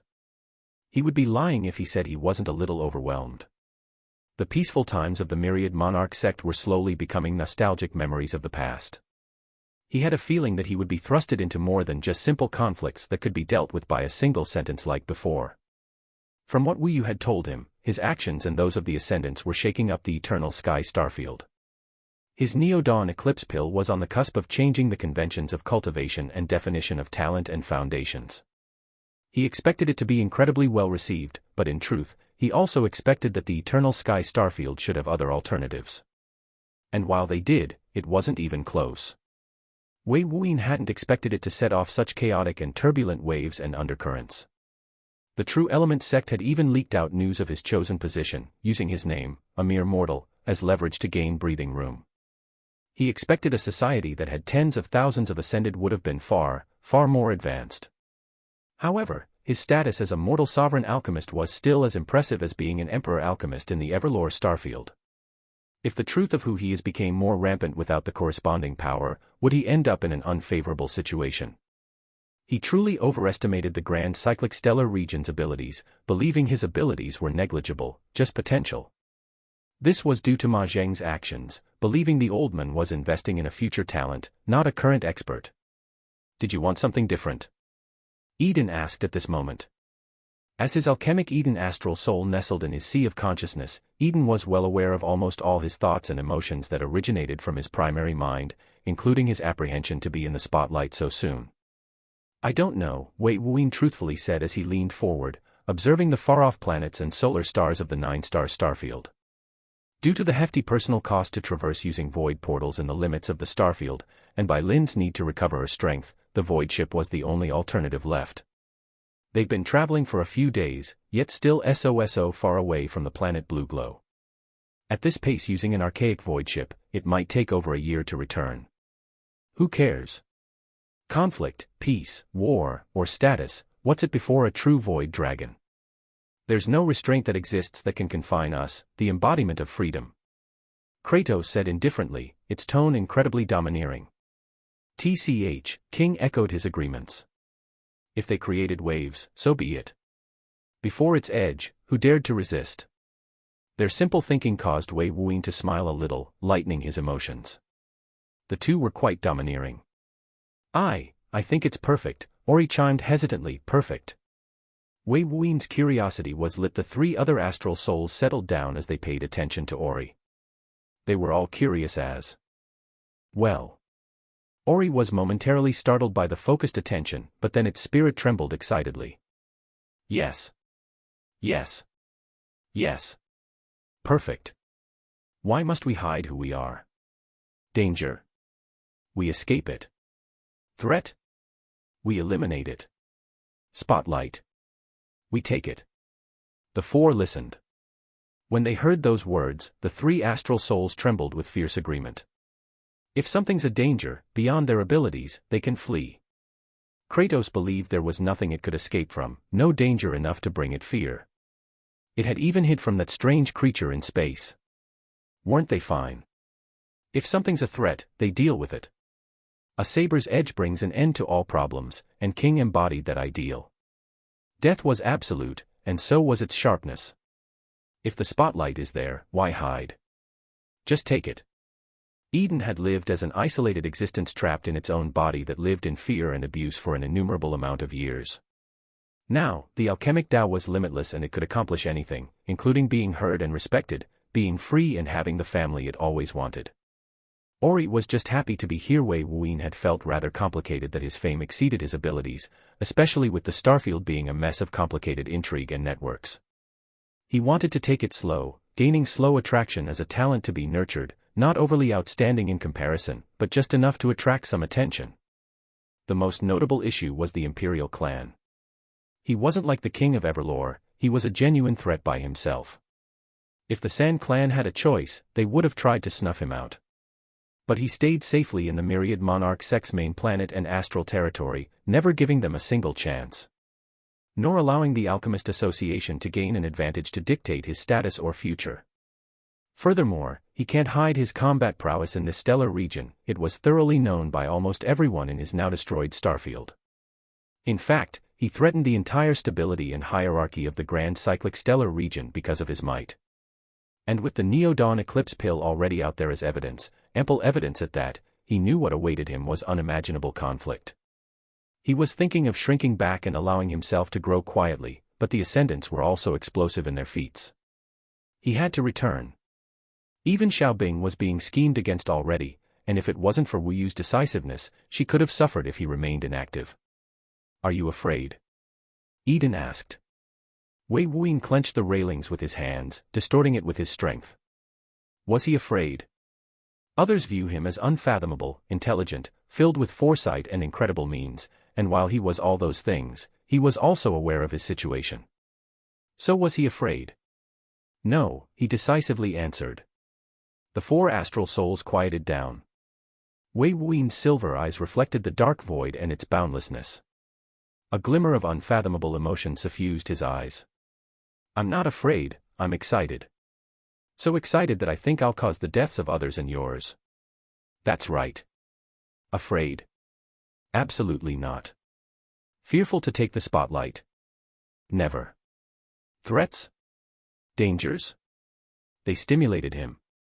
Was he scared when he was a chi condensation cultivator facing a second-stage astral core realm cultivator? When he took Wu Jiao's arm?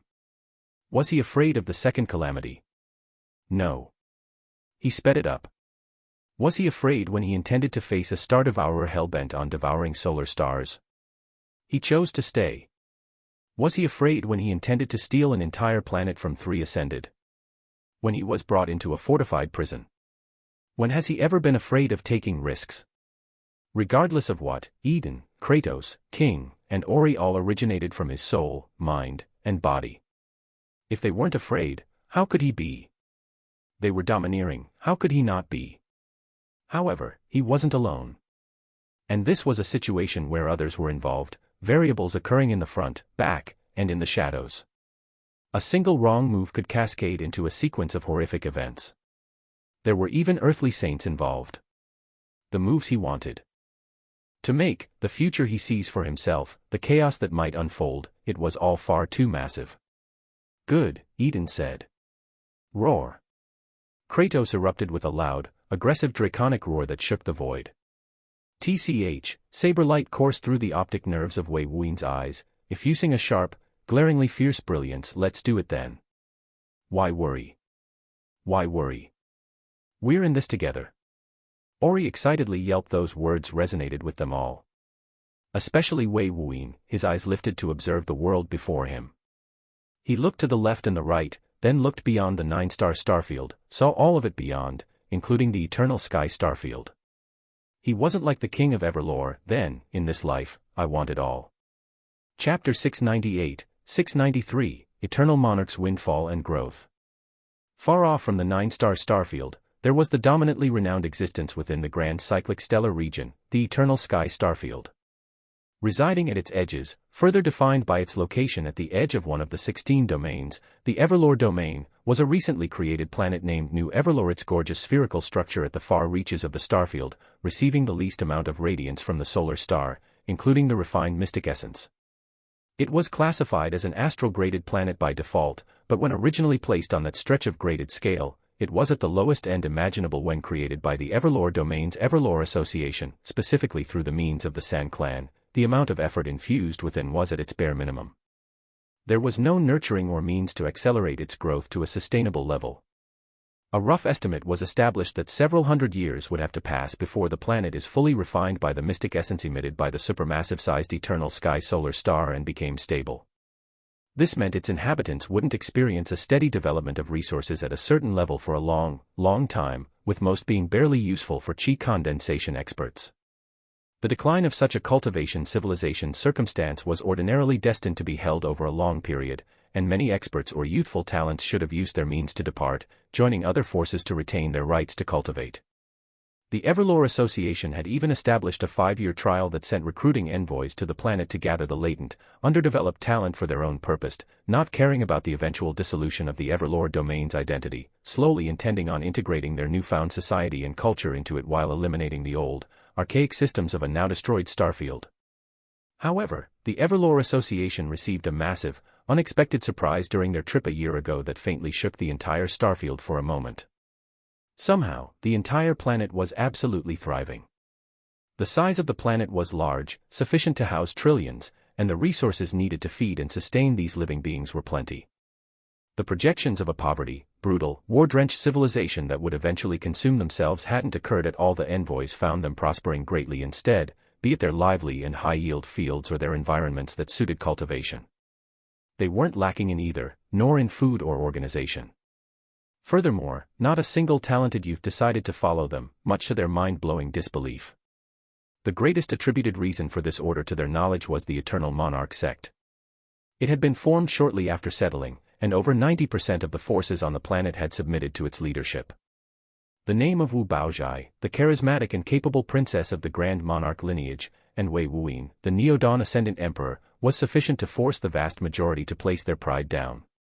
As for the last 10% that had resisted initially, prideful and unwilling to submit, they suffered endless consequences. A few even tried attacking the enriched territories of the Eternal Monarch sect and was completely eradicated as a consequence. In a mere 2 years since its refounding, the Eternal Monarch sect had become the sole power on the entire planet. With all living inhabitants under its roof, there was no chaos under Wu Baozhai's astute gaze and exceptional leadership. Be it earned respect or imposing might, she had it all.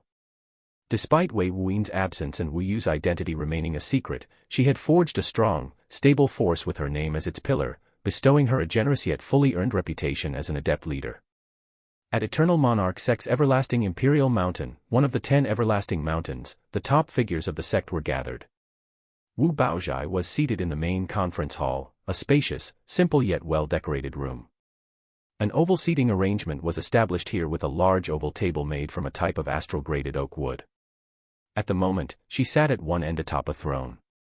Surrounding her were 28 figures, men and women, all dressed in unique manner but similar colors. They were the 28 newly ascended Grand Imperial sages. She had her hands clasped together, placed contemplating before her mouth that concealed her lips. Her eyes were calm, yet there was a solemn light within.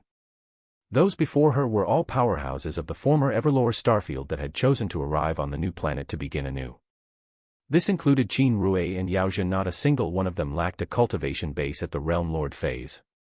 If someone were to know that the Eternal Monarch sect had one expert at the Realm Lord phase 6 years ago, but now had 29 of them, they would be stupefied. Not a single one of their auras were ordinary, an even more staggering fact. Qin Rui and Yaozhen were seated closest to her own seat, to her left and right, representing their influential position at the table. Before her was a document with an exquisite signature, letters forged by obsidian ink. At its heading area, a golden life character was present.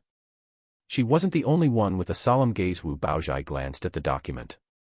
It was the purchasing rights of a percentage of funds originating from Wei Wuyin's sale of his Neo-Dawn Eclipse pill, including the grand demonstration entry fees, golden auction entry cost, sacrificial bids, and the winning bid. It listed out their financial limit and ability to purchase anything from the Golden Life Pavilion or directly request for raw currency in the form of astral stones or mystic stones.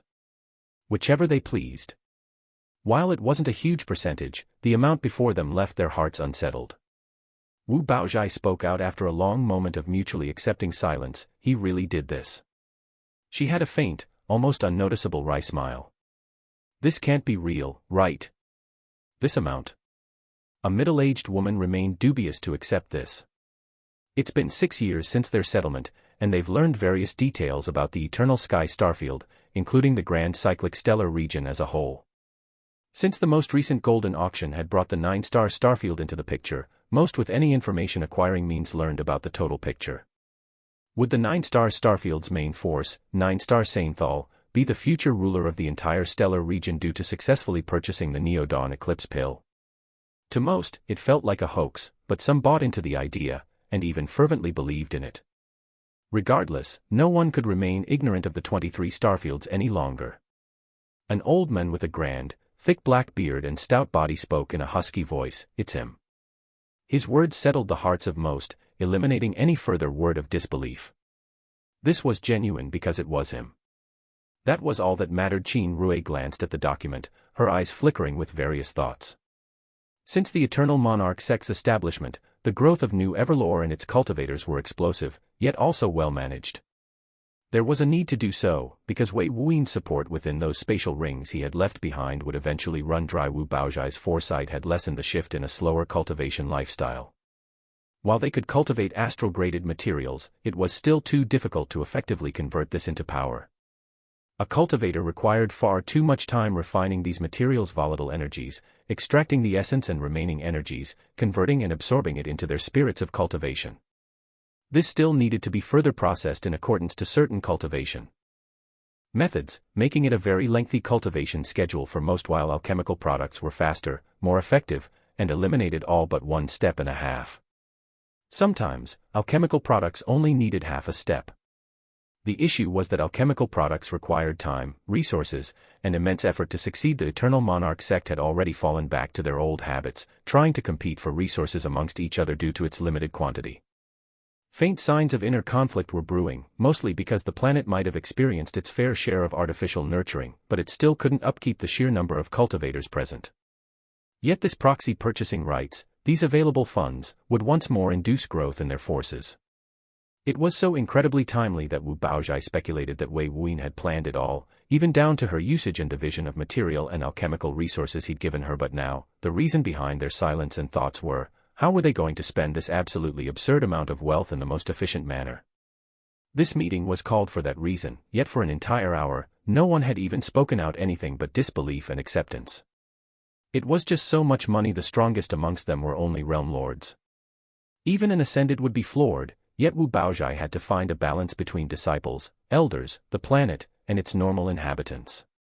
Ways to improve their own society, technological capabilities and possessions, and strengthen their position in the starfield. Especially by training their young talents, perhaps inviting some experts to deliver teachings beyond their understanding. Qin Rui looked away from the document, looking to Wu Baozhai instead. Grand Princess, since he left this in your name, then he trusts your decisions completely. Moreover, Qin Rui took a soft breath. Is this much to him? We shouldn't embarrass ourselves by fumbling here, thinking it's a lot or too much. A fiery light ignited in the eyes of everyone present. That's right. While they were shocked by this wealth, was it really much to their ascendant emperor? While the percentage isn't listed exactly, the envoy from the Golden Life Pavilion that delivered this document stated they were one of many recipients. One of many. This might not even be a single percentage of it all. While unlikely, it was still possible. Wu Baozhai's heart received a shock. And it was very much needed. She inhaled deeply before exhaling out all her hesitation. She gave Qin Rui a faint smile. You're right, Grand Sage Qin. I've already got some ideas in mind. If any of you have anything to add, I'll consider it. Wu Baozhai had regained herself, eliminating the baffled throbs in her heart. This was an opportunity for the sect to receive an explosive increase overall. She had to make full use of it. For the next 2 weeks, not a single member left the conference room. Chapter 699, 694, 9 Transcendent Pills. Other forces also received their purchasing rights, inducing jaw-dropping reactions and prompting deeply invigorated thoughts and decisions. Some were outright confused, especially the elven sanctuary's elves. While Wei Wuyan had been the holy son of the 4 extreme continent, very few even knew his real name or his capability as an alchemist. Not even Ai Yin and Ai Juling. While his combat prowess and talent was renowned, those abilities in the alchemic Tao weren't ever revealed to them. Furthermore, few considered his rumored relationship with Ai Yin with any merit. Even she had thought at one point that he hadn't considered her a true lover of his. It was only when he left that spiritually transmitted letter in the spatial ring that her feelings were directly dispersed, replaced with elation. Originally with Wei Wuyin for his holy bloodline, AIE now felt herself develop all sorts of emotions. This furthered with every legend he left behind in the Everlore starfield, hearing of all his extraordinary feats. He was incredibly outstanding, and if anything, she felt slightly unworthy after being exposed to the elves' true situation in this greater world. Was she truly of an inferior race? With his identity being mostly unknown at first, the elves felt that this was a bait to have them suffer, but after the Golden Life Pavilion assured them of its legitimacy with no ties or restrictions to this wealth, how could they refuse? They had even delved into questioning who this grand mortal sovereign alchemist truly was, finding out from Shui Jin, the former ancestral master of the Navy River Elves in the Four Extreme Continent and sole remaining Star Lord, of his identity as the Holy Sun. While he had never come into contact with Wei Wuyin, he was one of the few aware that they were restricted in a trial for some unfathomable force. After all, Wang Yuqian forcefully restricted his movements and cultivation, preventing him from disturbing the trial due to his high level of cultivation. The rumored news about Wei Wuyin being a chosen from the True Element sect and having recently passed a trial, including originating from the starfield they were said to have been in during the grand demonstration, coming to this conclusion wasn't that difficult. This was furthered by his physical description, something every citizen of the Four Extreme Continent could verify. This led to Wei Wuyin's relationships being investigated by the 5 elven races. They soon located the Qin clan from the Myriad Year continent and the AI clan of the Four Extreme Continent, bringing them to the central planet to be housed. After all, they had connections with Wei Wuyin. And this figure had just bestowed them an extraordinary boon, so it was best that they kept those close to him nearby and in their view. Not out of suspicion, just as insurance. However, their treatment was indisputably perfect. They weren't prisoners, but they were protected and provided the best methods, arts, spells, environment, and resources. The elven race saw hope. This was especially so in AIE. While her branch of the elven race was considered lesser than the main branch, they gave her all sorts of authority and status. She was utterly flushed with a newfound identity due to her status as Wei Wuyin's lover. While that was happening, unbeknownst to even AIE, the elves were choosing their greatest female prides of the exalted elves, awaiting for his return. Yet there was an important figure not within the elven sanctuary, Qin Qiumu. Her whereabouts? Unknown. In the 9-star starfield, soaring through the dark void at a steady, predetermined pace and direction was an archaically designed void ship. Situated on this void ship was the figure that everyone was seeking out, still causing cascading developments with every action of his at the moment. That very same figure was sealed within a room within the void ship. An exquisite saber formation surrounded the entire void ship, thoroughly sealing the aura and any internally expelled emissions of energy.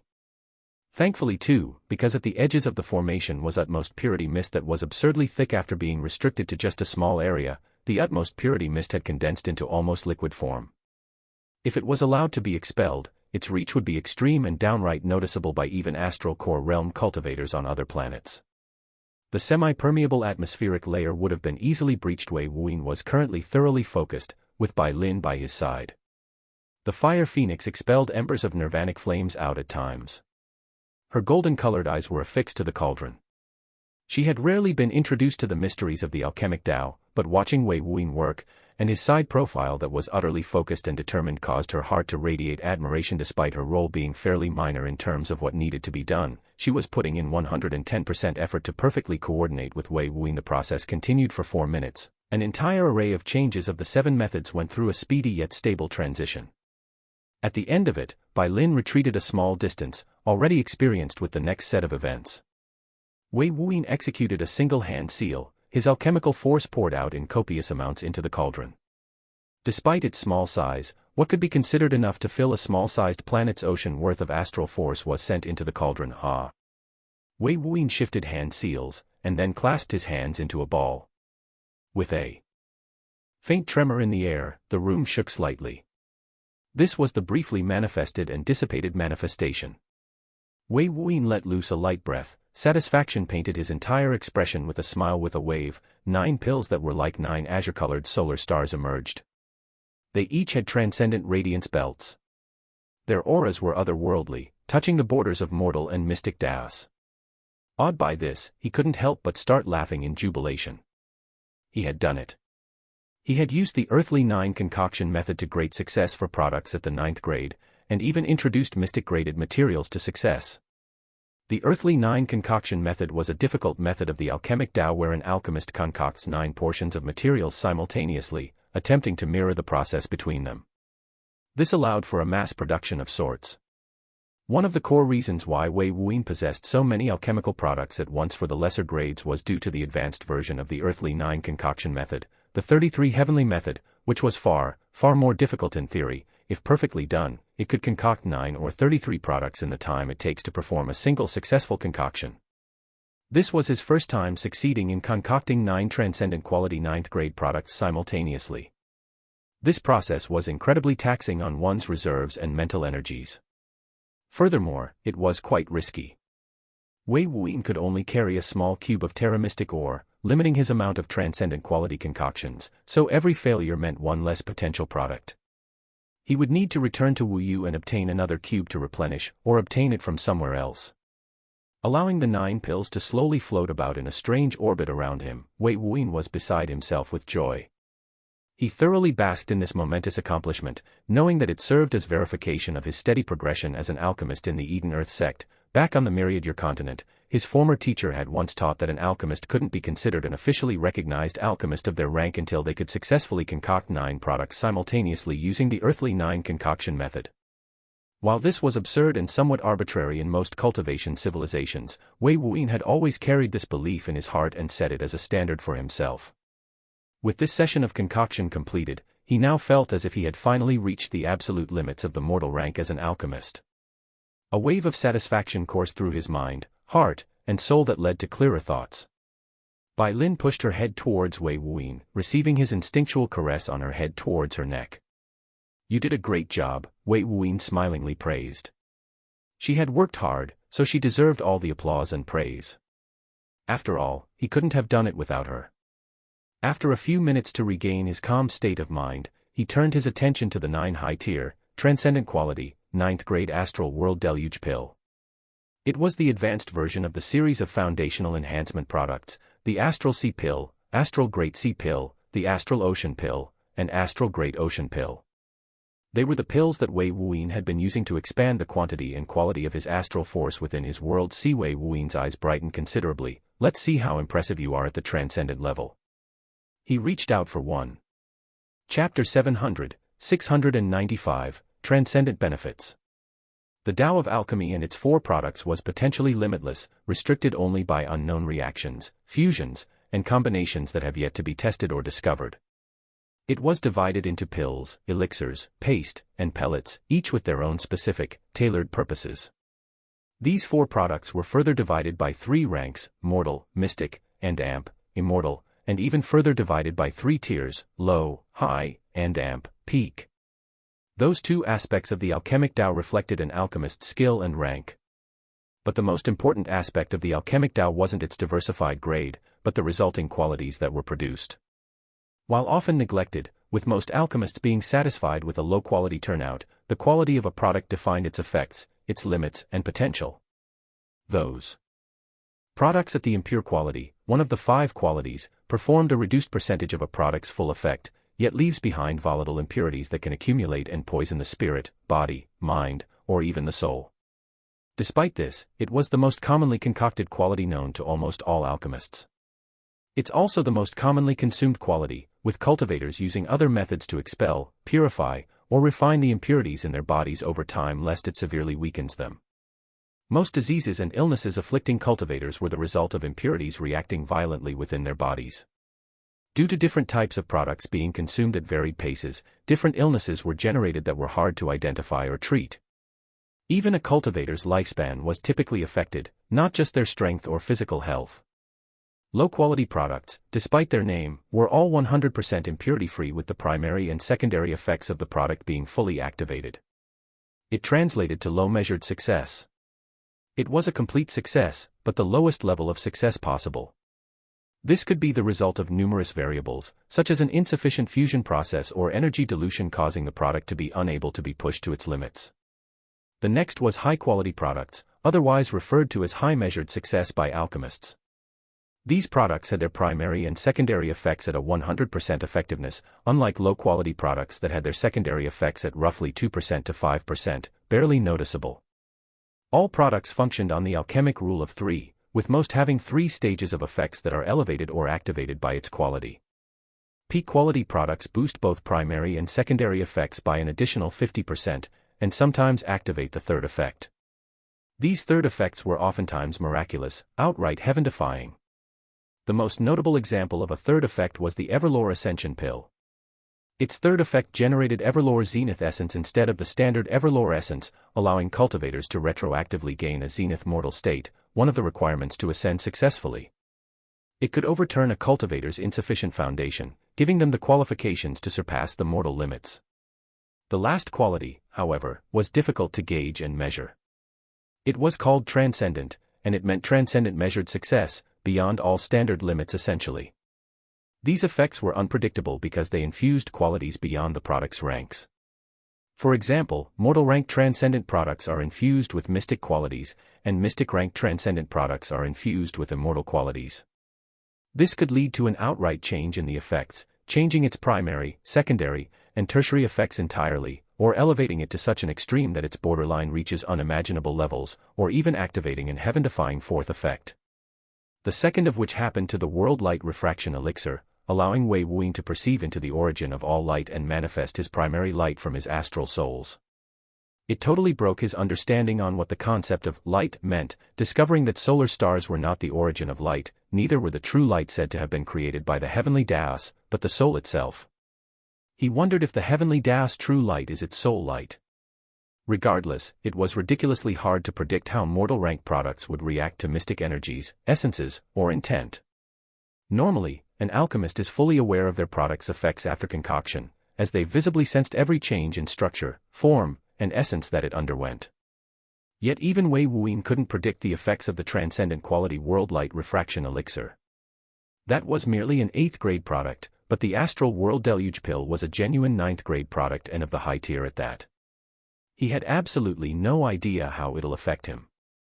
If he could see or sense the mystic Tao with the clarity of his spiritual sense or celestial eyes, this wouldn't be so difficult.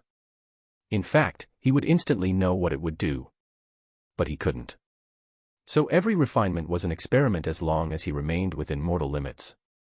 Just accomplishing the feat of concocting a transcendent quality product in general as a mere mortal deliberately would shatter almost every known convention of alchemy in the grand cyclic stellar region. It shouldn't even be possible. Most originate from mortal sovereign alchemists that have ascended, and typically it's the product they spent their lifetime practicing and perfecting. Wei Wuyin didn't dare to allow his astral souls to externalize and refine this product with their typical reckless behavior. They also didn't dare to do so. Just like him, they were fully aware of the possibilities that a change could occur. The World Light Refraction Elixir had taught them a heavy lesson towards transcendent products that they'll never forget. What do you think it'll do? Ori cautiously asked, its voice incredibly tense as Wei Wuyin was about to consume it. The World Light Refraction Elixir had nearly killed them, and its tense state was fully warranted. After all, that was just an 8th grade product. TCH, King was usually dauntless in everything it did, but its sharpness was a little hesitant to swing at this moment. Still, he wasn't going to dissuade. A saber must strive forward without fear. Even in the face of certain death, its edge could end death itself. Was its thoughts as it hunkered down and prepared itself. Kratos' rapid heartbeat was the most noticeable. The experience of perceiving the origin of all light was felt by all of them. It was a ghastly feeling, like having one's soul pried open and seen by everyone. It was downright uncomfortable and invasive. Eden, on the other hand, was the prime example of cool, calm, and collected. As an alchemic Eden soul, how could it fear a product that it made? That would be completely ridiculous. Wei Wuyin felt a tightness in his sea of consciousness. He winced slightly as the roots of Eden's spirit dug just a little deeper. He can't lie and say he wasn't a tad bit concerned. The thought of directly exploding had emerged more than once. Could a mortal even consume a 9th grade transcendent product? He was skeptical. Very skeptical. Still, he had to brave such dangers to progress towards his maximum limits. The Astral World Deluge pill was one of the main products that he had used to bolster his astral cores to 73 centimeters in size. They've consumed over 300 of these products each, so it shouldn't be too bad, right? Despite that, as the transcendent radiance ring touched his lips, his entire body shivered and he heavily gulped. Shit! How embarrassing was this? When did pills that he concocted have the ability to make him feel apprehension? With a cold snort, he directly gulped the pill. His throat brightly lit with an azure-colored light, causing his nostrils and the space between his two lips to spew out azure radiance furiously. As it traveled downwards, its route could be visibly traced until it reached the area of his dantian. King's astral core was vigilant. It seemed ready to eviscerate it at a moment's notice. Mine. Mine. Mine. But not everyone shared the cautious mind of its 3 siblings and one true father. With a joyful shout of excitement, Ori's astral core directly sucked the pill into it, directly bringing it to its astral soul. The 4 of them were utterly stunned. They were supposed to divide it amongst the 4. What was Ori thinking? However, none of them said a thing. They, with rapt attention like no other, observed Ori.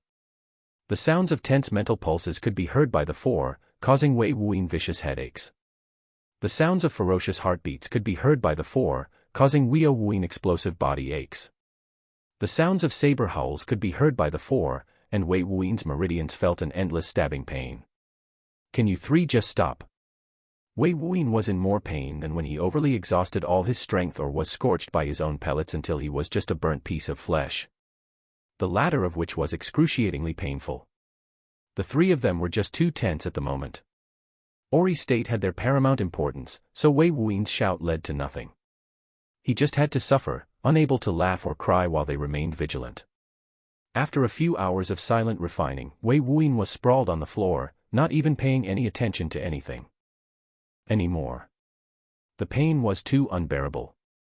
They didn't let up, but intensified. His blood flow was all over the place, sometimes even reversing. His mind experienced split-second blackouts sporadically. They were incredibly frustrating. And his meridians were in constant pain, as if a torturer was just stabbing him deeper and deeper into his nerves. He was just done. Yet Ori was experiencing nothing except being drenched in azure light since the beginning. There was no violent change, no distress signal, and no chaotic reaction that might lead to severe bodily harm, like an explosion. Just azure light. If it wasn't for his understanding of Ori's personality, he might have suspected that Ori was doing this on purpose to see him suffer. After his limits were pushed to its furthest, about to externalize his astral souls forcefully, Ori's delicate yet excited voice resounded. That felt good. So good. Wei Wuyin's left eyelid violently twitched. But when he set his anger aside, inspected Ori's astral core, his eyes widened in abject shock. What the hell? Within his world sea, he saw faint mystic runes. He could actually see them, clearly in fact. They floated within his astral core like fishes without a purpose, loose and free. The only times he's seen these runes were with his alchemic stars of spiritual transcendence, and they were as vague and hazy to their feasible limits. But these mystic runes were as visible as inked letters in a book. There were at least 3. Each of a different shape and structure. Yet what truly shocked him was Ori's astral core. It had directly leapt from 73 to 76 centimeters. That was 3 whole centimeters off one single pill. What? It had been a long time since his astral souls had left his body so disgustingly quick that his body's calibration went out of whack, and he felt his mind, heart, and meridians seemingly explode as he directly started to lose consciousness. The last thing he saw were 3 colorful spirits zipping to those 8 ring pills floating in the air, and a 4th, slightly bigger spirit, soon followed with a yelp of excitement and a competitive roar. Chapter 701, 697, 6 Seeds. A full day came and went. Ugh. Wei Wuyin's groan resounded as his mind slowly cleared. When he fully awoke, regaining his consciousness and awareness, he felt a strange comforting wave pulse through his sea of consciousness lifting his upper body upright. He discovered himself still laying on the wooden floor. The memories of the moments prior to his loss of consciousness surged to the forefront of his thoughts. When it all dawned on him, he sighed with a wry smile. He knew why they fiercely competed over the remaining products, rushing hectically to acquire them. It was due to strength and scarcity. While he'll be able to concoct these products reliably in the future, that was in the future. He had a limited amount of terra mystic ore in the shape of a cube, and roughly 80% of it was already consumed during his experiments. the majority of which were wasted on failures that ended up as peak quality, not transcendent. He wouldn't be able to concoct these products reliably or consistently until he returned to Wuyu, learned how to transport mystic-graded materials through void portals, or left the spatial restrictions established by the 9-star Starfield's central force. They competed with each other quite often, in fact. He felt they were truly like family, but their reasons were just a tad more innocent and genuine than others. Eden sought to obtain further strength to concoct greater products. Kratos refused to let himself suffer like before, displaying weakness to his siblings. King was just king, his saber competed with the world. Ori wanted to play along with a warm smile. Wei Wuyin settled himself as he observed their progression. The 9 transcendent astral world deluge pills were thoroughly consumed and refined, but when he inspected the 4 astral cores, his left eyelid started to twitch violently as his warm smile was wiped clean off his face. Expecting a lopsided difference in size due to their fierce actions of competing, he was curious who won the refining race, but he discovered that each of his astral cores were all of the same exact freaking size. Then what was the point of him being knocked unconscious? He felt an urge to toss them all out and scold them until his tongue became dry. The 4 were totally silent, as if they were in stealth mode, but Wei Wuin's anger still radiated out with a huffing sound and gritted teeth for several minutes. His mind conjured up many punishments that caused even Eden to shiver. They really didn't understand how uncomfortable and inconvenient it was to be knocked up conscious, let alone the intense pain they forced him to experience in their anxiety. In the end, he left those thoughts exclusively there. Clearly from their subdued and silent states, they were aware of their actions. He realized the sequence of events. Eden, King, Kratos, and Ori likely snatched 2 each, and Ori split one of hers with the rest. They might have felt ashamed due to it too, but that equalized their gains, so 9 pills are so effective. He changed his thoughts on their current astral core sizes, finding them quite interesting. He had consumed over 1,000 astral world deluge pills over the years, split evenly amongst the 4, and most of them were peak quality. Yet a single pill at the transcendent level had such a substantial effect. While Ori's 3-centimeter increase might seem like less than 5% of its total, that was far, far from the truth. Every millimeter of increase was substantially more difficult as it grew. This was because his astral core was a reflection of the world sea's size, astral force quantity and quality. This less than 5% increase was like increasing the quality by 20% or more overall. Additionally, the quantity increase could drown several small-sized planets by itself. Did the mystic quality increase the effectiveness of the pill by a few hundred times? That's outrageous. Wei Wuyin remarked after he calculated the required peak quality pills needed to reach the same increase. That was incredibly exaggerated. Or was it? He wasn't certain. However, he didn't just jump at this conclusion. Astral force was the combination of physical, mental, spiritual, and essence energies intermixed together, so for it to increase in quality, so did those 4.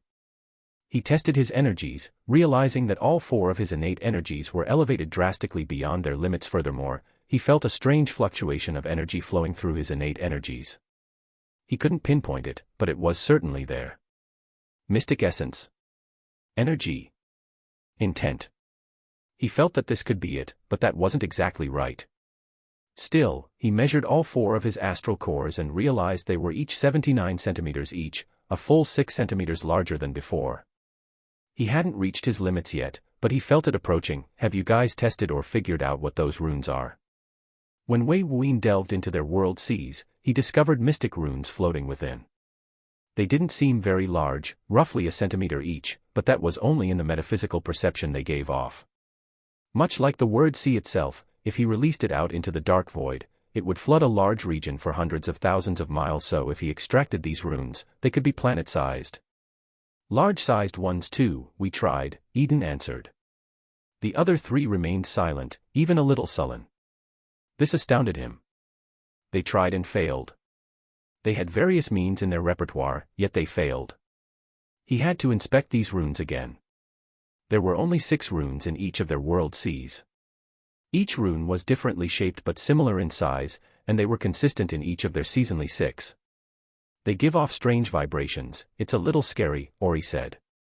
Its voice wasn't filled with fear but curiosity and desire. Clearly, out of the 4, it tested these runes in an even more reckless manner. Wei Wuyin felt that they were mostly observing Ori. His expression somewhat darkened after realizing she was acting as their test subject. Fortunately, they could share their thoughts and energy, so if one of them faced trouble, the others could act as if they were suffering it together. They might be independent. But they weren't ever alone. This caused his expression to ease. But he had to find the time to talk down Ori's habit of rushing forward. Strange vibrations. Eden and Kraros, can you feel the strange fluctuation coursing through my physical and mental energies? Wei Wuyan had his own theories. Yes. Kratos answered. I can feel it. I think it's why I'm far stronger now. The fluctuation was enhancing its physical energies, increasing its power by a large margin. I feel the same, Eden concurred. The sea of consciousness and its vast mental energies was similarly affected, experiencing a drastic increase. This wasn't abnormal after consuming an astral world deluge pill, but this fluctuation was new, so were the mystic runes. Wei Wuyan nodded. I need to ask you to be sure, but I think these mystic runes are condensed mystic intent. You think? Kratos chimed skeptically. It wasn't that they weren't aware of breaking norms and conventions, but mystic intent was something that only those that have touched the limits of the mortal Tao, the star core phase of the astral core realm, could comprehend. Eden's roots trembled. Mystic intent seeds. Seeds? Ori asked. Wei Wuyan nodded again, echoing with Eden's conclusion. I was wondering how mystic intent forms and where, if it was like standard intent where it's housed in the sea of consciousness, but it seems it might manifest inside the world sea. From a cultivation standpoint, this makes sense. Intent comes in three forms, at least to our current knowledge: seed, awakened, and world heart. The seed of intent has potential, but it's mostly inactive. I think the transcendent astral world deluge pill's effects aren't to elevate the astral core, but to flood the world sea with mystic essence or energy to either nourish the seed or strengthen mystic intent, maybe expand it. Since I haven't formed seeds of mystic intent yet, the essence or energy formed into seeds themselves. Wei Wuyan theorized, but he left himself some room for error. Regardless, the existence of these runes and the explosive growth of his astral cores as if they had consumed hundreds of astral world deluge pills at once suggested that its effects had changed. This was a fact. And what changed was the traces of mystic intent coursing through his innate energies, amplifying their quality. If they're seeds of mystic intent, why are there 6 different ones? King asked. This once again shook the four, sometimes forgetting King had a voice and was quite astute. It should certainly speak more. Yet its question pinpointed both a flaw and a peculiarity in Wei Wuyan's theory. Why were there 6? As they were spirits of cultivation who comprehended and experienced the growth of intents personally, they were well aware of the seed of intents aspects.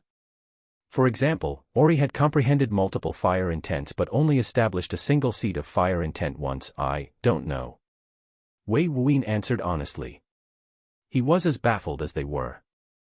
He felt that these runes were actually seeds of mystic intent. He would be willing to bet 10,000 mystic stones on it, but he didn't know why there were 6 and only 6 or why each were different. I can't interact with it at all. Eden also added his thoughts. The so-called seeds of mystic intent were just there, lingering and releasing that strange vibration. You can barely interact with anything mystic graded, Wei Wuyan shrugged. They were still nestled firmly within the mortal Tao. Even Star-Lords can only comprehend mystic intent, not use mystic power that exceeds mortal limits. Eden didn't retort. It was the truth, so what more could it say? While it was dissatisfied, the mystic-graded materials were mostly melted by Lin's nirvanic flames as embers, and they just mixed it into the product. A silence soon formed. This development was outside of their expectations. They were just mortals playing with things that exceed mortal limits. How could they fathom these changes? It was fairly foolish to try, like a kindergarten student who only knew basic arithmetic trying to solve quadratic equations. To them, they'll be stumped as to why letters are even introduced. This was math. Let's test this out. Wei Wuyan might not be able to solve or answer these questions, but the seeds of mystic intent were currently affecting his innate energies, thereby introducing changes into his astral force. Perhaps with this infusion, he might be able to produce transcendent products by himself or perform feats limited to mystic ascendance. With those exciting thoughts, he stood up, kept his cauldron, and left the room. After checking on Yao Hui, who was still cultivating diligently, firming his foundation, and by Lin, who was still sound asleep, he made his way to the top deck. I should check the course, ensure we're still going in the right direction. But much to his surprise, when he reached the top deck, he discovered that there were no scenes of endless stars littering the vision or distant planets outside his saber formation, but solid dark brown walls. There were white stones that were emitting solar light and warmth. Chapter 702, 697, Exploring a Pirate Ship. Wei Wuyin was taken aback by this development. He gently waved his right hand, reseating the saber formation that suppressed the alchemic manifestations upon successful completion. The saber formation condensed into a tiny saber, entering Wei Wuin's palm with a flicker. Its aura was incredibly subdued, like a sheathed saber. If a cultivator wasn't using their eyes, some weaker spiritual senses might not even notice it. He kept the tiny saber for later in his spatial ring. Since his time in the Myriad Monarch sect, he had been continuously nourishing and refining this spiritual formation, making it exceptionally powerful. He called it the Divine Edge Suppression spell, but he never used it except to suppress the alchemic manifestations with the spell formation kept. Wei Wuyin got a clearer view of his location and where he was. A spacious storage area filled with a dozen other void ships that were either inactive or half destroyed. Furthermore, they were bound by thick, long chains tethered to notches on the walls. The destruction on these ships were fairly consistent, likely inflicted by the same enemies or armaments. When Wei Wuyin noticed this, his expression darkened slightly. He walked to the edge of the railing and noted that his ship was bound by chains to void pirates. There was a note of frustration on his face. He was aware that, even in the eternal sky starfield, void pirates were a constant danger. They were a group of ragtag cultivators, oftentimes rouges or disgraces, that would operate in unregulated locations of a starfield's dark void. When he learned of void hunters, those who operated mostly in the void blank space, the area between starfields, for resources and treasures, he was curious about the other occupations. Wu Yu had told him about void pirates then. However, they typically avoided ascended or void ships with advanced designs. This supported his thoughts because most of the void ships bound were low quality, might even be piloted by just realm lords or less. There were low-end transport ships without a single combat capability. These ships carried low cultivation passengers across planets or lunar satellites, unable to afford the cost of void gates. He could see dried blood stains from here. Void pirates weren't evil cultivators exclusively, just cultivators who seek to prey upon the weak, helpless, and poor.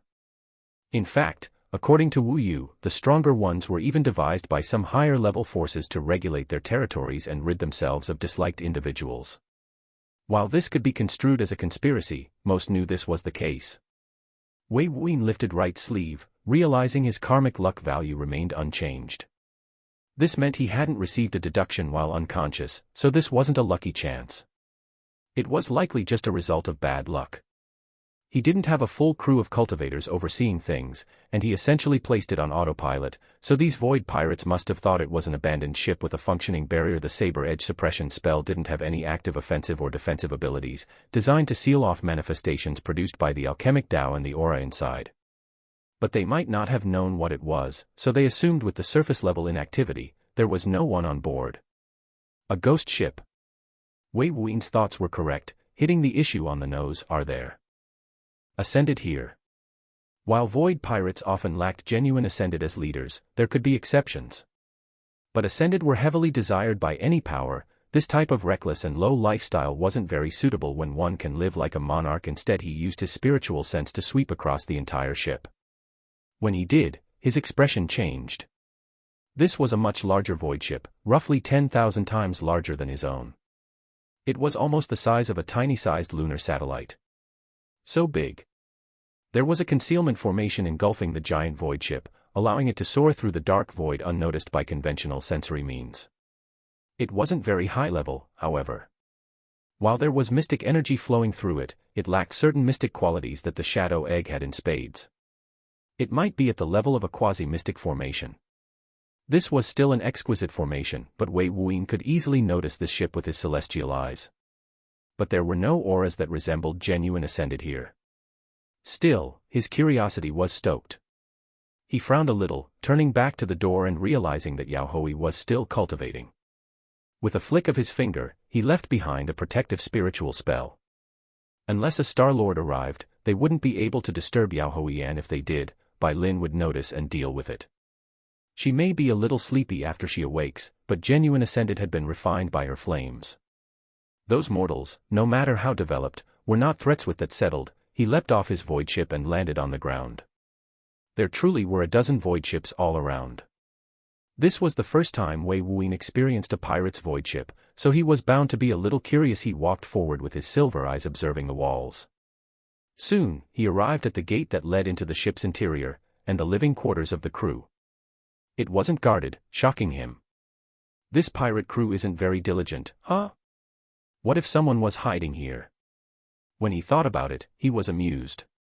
They hadn't even inspected his void ship, just reeling it on, trapping it, and leaving it alone. Perhaps they intended to dismantle it for parts later, or wait for the formation to exhaust its energies before intruding. Fearful that it'll retaliate when he entered through the gate, walking towards the interior, he met several crew performing all sorts of jobs. Some were maintaining formation stability and function with their spiritual strength, others were replacing essence stones when they were exhausted. They were focused on their jobs.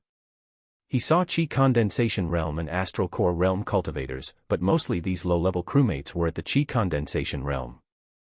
Those at the Astral Core Realm were only in the lower stages, the World Sea, Sky Ruler, or Soul Idol, with only one thus far being in the Soul Idol phase. When Wei Wuyin had inspected the ship's auras, he hadn't observed a single Star Lord, but sensed 2 Time Lords. Both male. One of their auras was very active at that time, especially his Yang aura. Seems someone was enjoying themselves. These low-leveled cultivators looked at him, and sensing his purposefully emitted gravity emission phase cultivation base, they lowered their heads and kept their attitudes stern and focused, as if not trying to attract attention. Wei Wuyin didn't know whether to laugh or cry. These men didn't even know his face, and while some were flabbergasted and stared at his face strangely, they avoided questioning or approaching him due to his cultivation. There's at least a crew of 2 million. How massive is this operation? Wei Wuyin was intrigued, but he recalled the Shadow Egg. It was roughly the size of a tiny-sized planet and had tens of millions of experts inside, not counting the imprisoned and restrained. The interesting detail was that this was just a pirate crew headed by 2 Time Lords. His mocking thoughts, however, were forcefully dispelled by himself. Due to his exposure with Ascended, even having 4 at his beck and call, he had forgotten that temporal eye phase cultivators were high level. They were a single stage away from the peak of the mortal Tao. It would be insulting to consider them low-leveled cultivators. He didn't want to forget that cultivation was an arduous, strenuous task filled with difficulties, dangers, and death. Cultivation was difficult. That was a fact he could never deny. He spent roughly an hour walking through the ship, speeding up at times, pausing at others, and saw things from the propulsion array's core, all of its central formations, and the network of energy distribution. This was a marvelous feat of cultivator's ingenuity. When he stopped, he was in a large, intricate room that was filled with Astral Core Realm cultivators. They were actively adjusting specific arrays, monitoring screens, and feeding information to each other or transmitting it through special tools. The entire room was littered with activity. At the center was a throne-like seating arrangement where a single figure sat. This person was the other Time Lord, the one not busying himself with women and pleasure. He was tall, slim, yet carried a commanding presence. His thick eyebrows, dark brown skin, and short-styled hair gave off a clean and imposing presence. Is this the control room? Wei Wuyin briskly walked in, bypassing a cute young woman that sped past him. He glanced at her leaving figure, noticing she had a firm, petite little butt. She went to input some spiritual energy into a screen, and then sighed with relief. There were others that seemed to oversee entire arrays and their interconnected formations. They sent orders and adjusted certain things at a moment's notice, taking in all the available and given information. Wei Wuyin arrived at a meter-sized, square-shaped screen, leaning over the shoulder of a Soul Idol phase cultivator that was speaking vigorously into a tool that converted it into spiritual energy and then transmissions downwards, traveling and splitting into different areas of the ship. What? The man was startled by the abruptly appearing handsome face. Sorry, Wei Wuyin pulled back with an apologetic smile. These were all things he'd never come across, so he was naturally curious. Sometimes, he felt like a country bumpkin in a futuristic city. Fortunately, his cultivation and knowledge was high enough to instantly understand the functions of all these tools. Just as he was just enjoying all these new things and sights, a voice sounded out behind him. Who are you? Chapter 703, 698, Buying It All. Wei Wuyin turned around to see a straight, long, black-haired woman with rectangular-shaped spectacles with a white trim.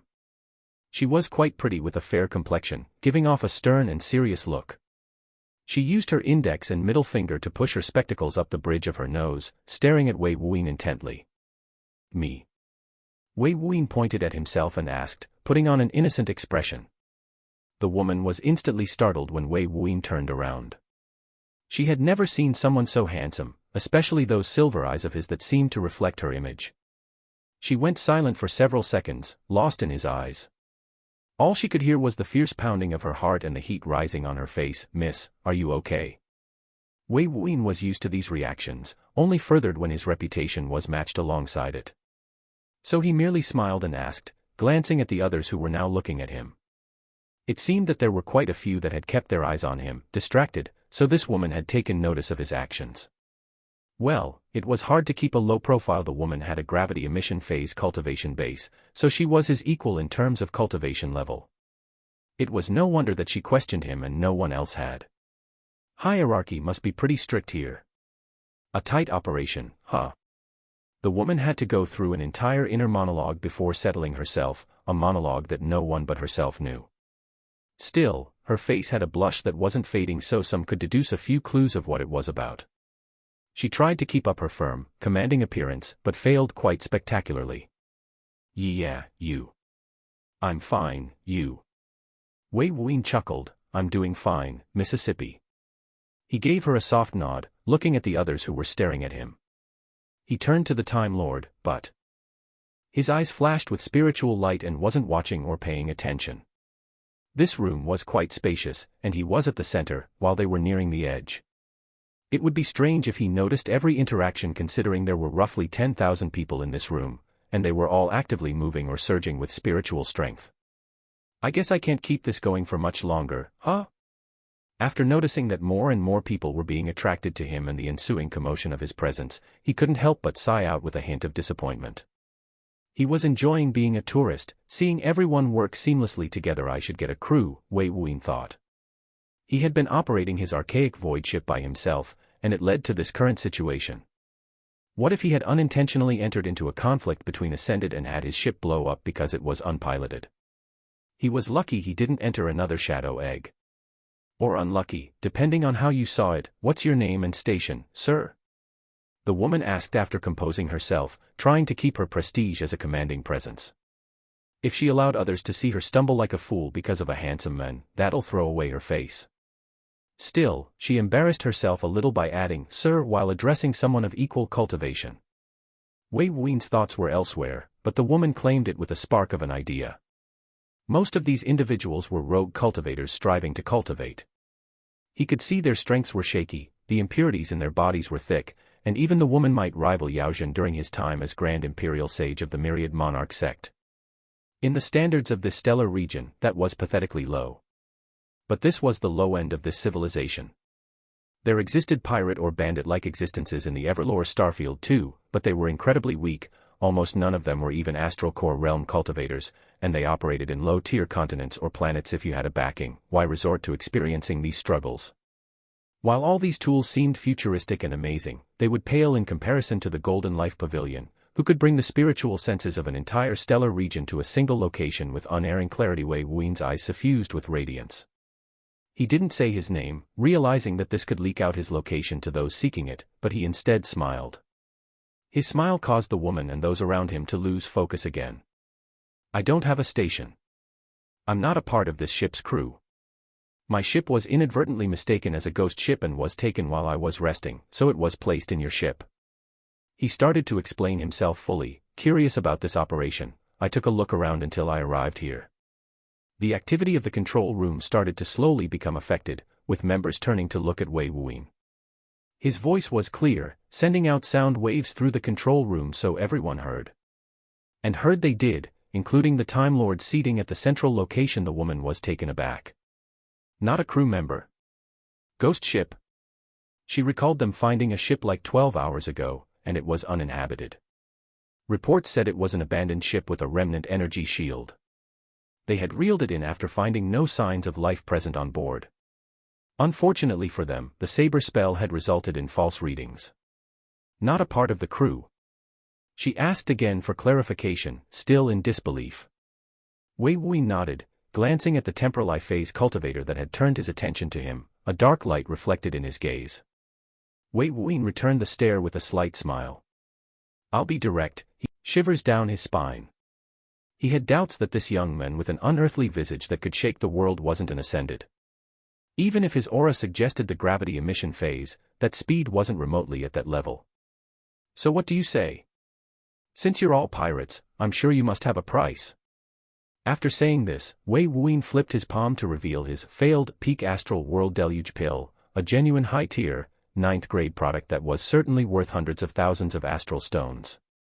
It floated in his palm like a miniaturized solar star, emitting waves of blue radiance. The Time Lord saw the pill and was instantly awed by its aura, baffled by its existence, and astonished that it was before him. This was a 9th-grade pill. He had never taken one in his entire life spanning nearly 1,000 years.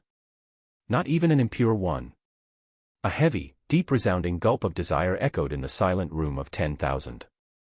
Barely anyone could process what was happening or why, not even the Time Lord. They were just basking in the pill's radiance. The Time Lord could only cautiously ask, holding every last ounce of his willpower not to snatch the pill from Wei Wuin's hands, "Why?" Wei Wuin flipped his palm again, keeping the pill. The Time Lord's body jerked a little, shocked by Wei Wuin's action, and his hand reached out instinctively. But before it could even touch Wei Wuin's clothed, his cultivation was restricted by an unfathomably forceful spiritual pressure. The Time Lord's eyes almost popped from its sockets. What terrifying spiritual strength! Just the spiritual aura had sealed him entirely. He couldn't even muster the slightest bit of his cultivation base, thoroughly rendered useless. If he didn't have his worldly domain activated to resist using his world pressure, then he was nothing more than a fish on a cutting board. Fortunately, the sensation only lasted for a moment. Covered in cold sweat, he slinked back in his chair with fear in his eyes. "Why?" "Because I want to. The only question that really matters is, are you willing?" Wei Wuin said. He turned to the crew that were watching. "I mean all of you. Are you willing to work for me?" Chapter 704, 699, Captain of the Vanishing Colossus. "Captain, here's the full report of the Vanishing Colossus arrays, independent and interconnected formations, operational requirements and needs, including the crew roster, details of their recruitment, and their registered cultivation levels." A firmly spoken voice resounded within the room, designed as the central location to monitor and directly control the various operations of the gigantic void ship. It belonged to the square-shaped, spectacle-wearing young woman at the gravity emission phase. Her name was Xiao Yi. She was currently handing jet-black hexagonal jade to the individual seating at the commanding seat. Its surface had faint markings emitting spiritual light. Beside the seat were two men with calm gazes, their eyes emitting spiritual light as they simultaneously divided the workload of commanding the ship. Despite their auras at the temporal eye phase cultivators, they were standing while a gravity emission phase expert comfortably sat, observing the large frontal screen that projected various real-time details, including visual display of their direct course. Wei Wuin was the one in this seat. He asked Xiao Yi, "Inventory?" Xiao Yi jumped slightly. "I'll get a complete survey of our inventory immediately, Captain." She hastily straightened her posture. Wei Wuin nodded slightly, waving his hand as the jade crystal floated over and entered his grasp. It took only a few minutes for Wei Wuin to sift through all the information, a little dissatisfied by the lack of extreme detail, but it was to be expected.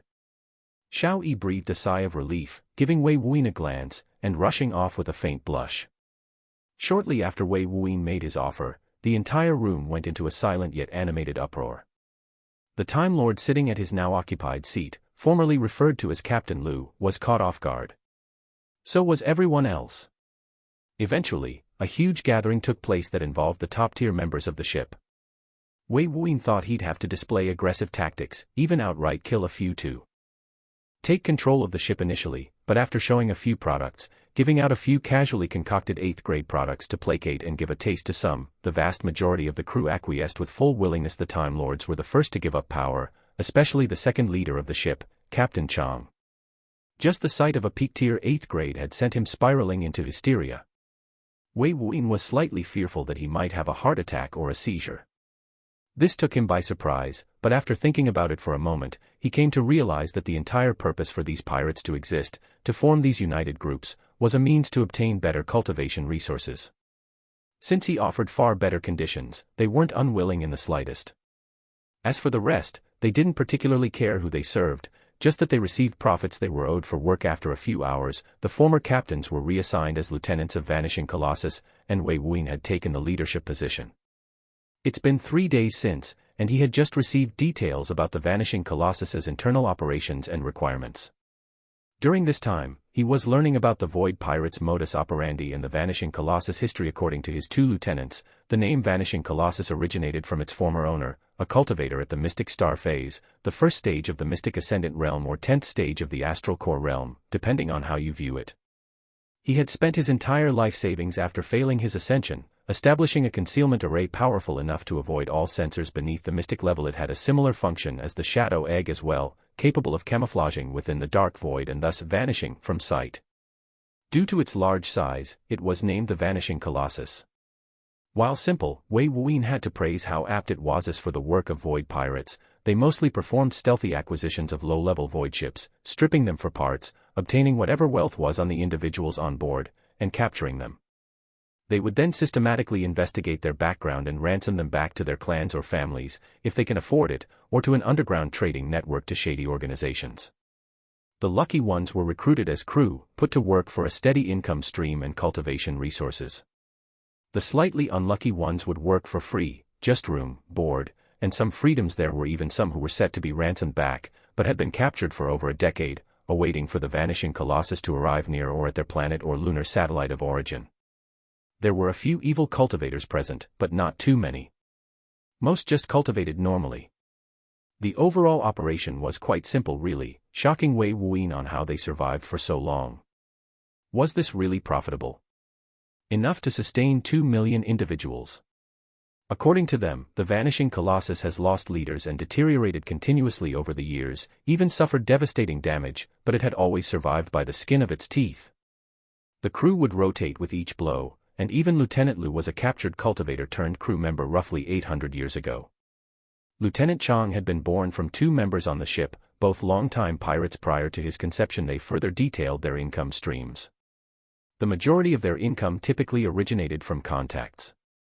They would be hired through various underground circuits or accept certain requests for whatever region they were in. They would assault certain groups, clans, forces, or individuals, even perform kidnapping of specific targets, or rob certain merchant transports. Wei Wuyin was once again reminded of the scarcity of Ascended, be it genuine or false. He was of the mind that the 9-star Starfield and Eternal Sky Starfield was vastly improved in cultivation standards, and experts littered the entire world. But that's never been the case. Anywhere he'd gone, the Everlore Starfield never had issues with materials. It was filled to the brim with them. The Starfield had enough to develop mystic ascendants and numerous Star Lords in his golden era, and this number only grew as materials went unused rather than declined due to overuse, yet the decline remained, a steady decline over the course of 8,000 years. While the 9-star Starfield and the Eternal Sky Starfield had improved environments, legacies, arts, spells, methods, higher-leveled creationist, and millions, if not tens of millions of Emperor alchemists throughout the Grand Cyclic Stellar region, he was once again reminded that these things required power to acquire, wealth to purchase, talent to maximize, and time to use. Cultivation will forever remain difficult, an arduous path for all.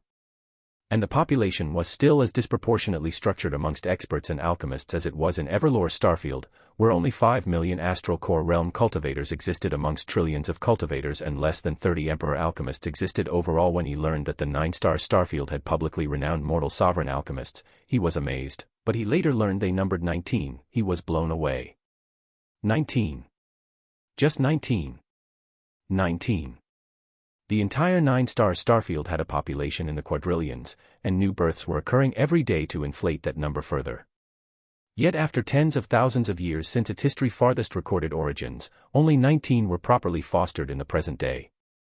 He had grossly overestimated the Starfield, forgetting that the stronger grew stronger while the weak kept struggling for scraps.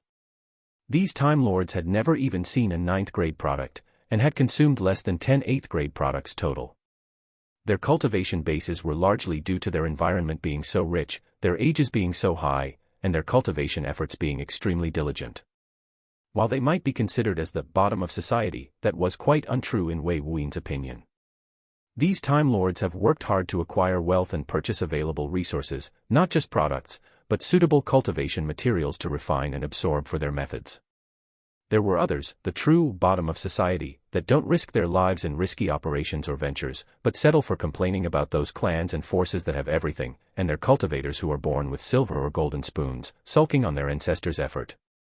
These men here understood what it takes to thrive, and they were willing to bet their lives to claim what they could. The cultivation world was brutal, and they were living in it, embracing it. Wei Wuyin admired them. When he was in the Scarlet Solaris sect, he'd struggled his way to the top of his generation through sheer effort, cunning, planning, and near-fatal conflicts.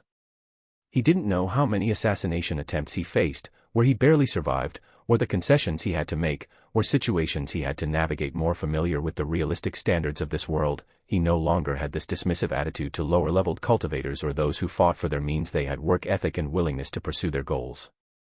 His decision to buy Vanishing Colossus felt like the correct one. It gave him a lot of thoughts towards the future, and for one, an army. Lieutenant Lu, Wei Wuyin called out. Lieutenant Lu's spiritual light emissions from his eyes dimmed, turning to Wei Wuyin respectfully. While Lieutenant Chang had surrendered after finding the prospect of a rich Patreon, he understood that Wei Wuyin was vastly more powerful than him. So he placed an obedient expression and promptly responded, "Yes, Captain. I want you to send individuals to the captured cells. Those who agree to join the crew may stay, those who wish to leave, put them on a fully fueled void ship and send them off to the nearest sign of civilization. Before they leave, have them swear this oath." Wei Wuyin sent a spiritual transmission to Lieutenant Lu after verbally saying this. Lieutenant Lu was startled by these orders. Even Lieutenant Chang's concentration was broken as he turned to Wei Wuyin. Letting them go. They were potential profits. Whether to be sold or ransomed away, they had value. He wanted to say something, but Lieutenant Lu reacted too quickly. "Yes, Captain." He didn't dally as he sprung into action, giving orders through spiritual transmissions. "Lieutenant, have a price tag. Are you suggesting we stop capturing individuals? Did he not want them to be pirates any longer? Go straight." The thought caused him to question his decision. Wei Wuyin faintly smiled, "Of course not. But these small targets are that small. And these so-called profits you speak of are too minor to matter.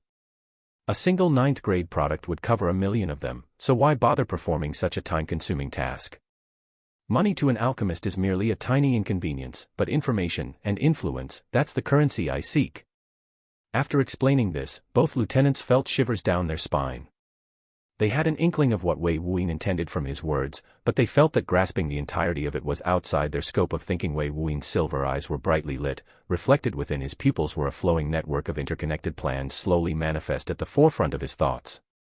Chapter 705, 700, Transcendent Soul Deity Invoker Elixir. Since Wei Wuyin's acquisition of the Vanishing Colossus, 3 months had come and gone. During these 3 months, the operations as a whole hadn't changed, but their targets and methods after capture had noticeably changed. The most prevalent was the capturing of transport ships that were carrying passengers or goods. Those caught would be brought into the Vanishing Colossus, then after a brief few days, released back into the world. Sometimes, entire manifests of passengers would be sent out just as they had been captured, unharmed. While some resistance was offered, Wei Wuyin had higher-leveled figures overwhelm the cultivators on board, or directly disabled their combat formations and let his crew deal with them. Wei Wuyin never personally arrived on scene, only sending out strands of astral force at times. Still, his swift and powerful means left a godly reputation in the mental image of the crew. They were also startled by his tactics of catch and release, but didn't mind it as they were provided 5th, 6th, or 7th graded alchemical products as profit or astral stones for currency. The crew of 2 million had never been so excited. Since the takeover of leadership, they were given far better cultivation conditions. While the pay remained mostly the same, they weren't just raw, volatile materials or essence stones they needed weeks, months, or years to refine, but easy-to-refine products. Roughly 2 months after the takeover, void ships were sent to a nearby planet, docking there, and acquiring materials and formation designs. Many of the damaged areas of the Vanishing Colossus were being rapidly repaired by the architects on board, and the forgers repaired some of the shady areas barely held together by effort and continuous inspections. The stress that most suffered from having to heavily compensate for certain lacking areas was abolished, replaced by ease. Wei Wuyin was astonished by the sheer size of the soul-rising domain, finding it quite expansive. Trueborn, the evil organization, had transported them from Blue Glow to near the center of the Soul Rising domain in a single month's time. But traveling back took a long time. While the Vanishing Colossus was a better vehicle in comparison to his archaic void ship overall, its maximum speed was roughly the same. With detours, delays, and the inability to push it at full speed without the cost being absolutely outrageous, he expected reaching Blue Glow would take 3, maybe 4 years. He was awed that cultivators had to continuously travel such long distances and how much of their time was spent traveling across planets, lunar satellites, or domains while void gates existed. Wei Wuyin had learned that their price of usage made them an absolute luxury due to the stability and strength of space from the mystic radiance belts and fusion. The vast majority of cultivators only used them for short-range transportation, and all long-range transportation was performed by void ships. Notably, the transport-designed void ships that they seized and stripped for parts. If Tua Bihan was here, he could tell Wei Wuyin about the exquisitely designed void gates with vastly reduced cost to operate, being efficient for even Qi condensation realm cultivators to travel to and fro world realms, including the prosperous moons. He would surely be amazed Wei Wuyin was going to allow time to be consumed in such a manner, spending some time to let his plans settle, but he realized from the glowing mark of his war character on his palm that his time wasn't infinite. There was a deadline approaching. The heavenly Daos also gave him a bout of stinging influence to urge him to urgently head to Blue Glow. Clearly, while it had calculated his slow arrival, whatever opportunistic fortune from his karmic luck deduction was near its initiation. If he didn't make it there immediately, he wouldn't have a chance again. That being said, he was in the middle of a crucial decision just prior to receiving the burst of influential urgings from the heavenly Daos.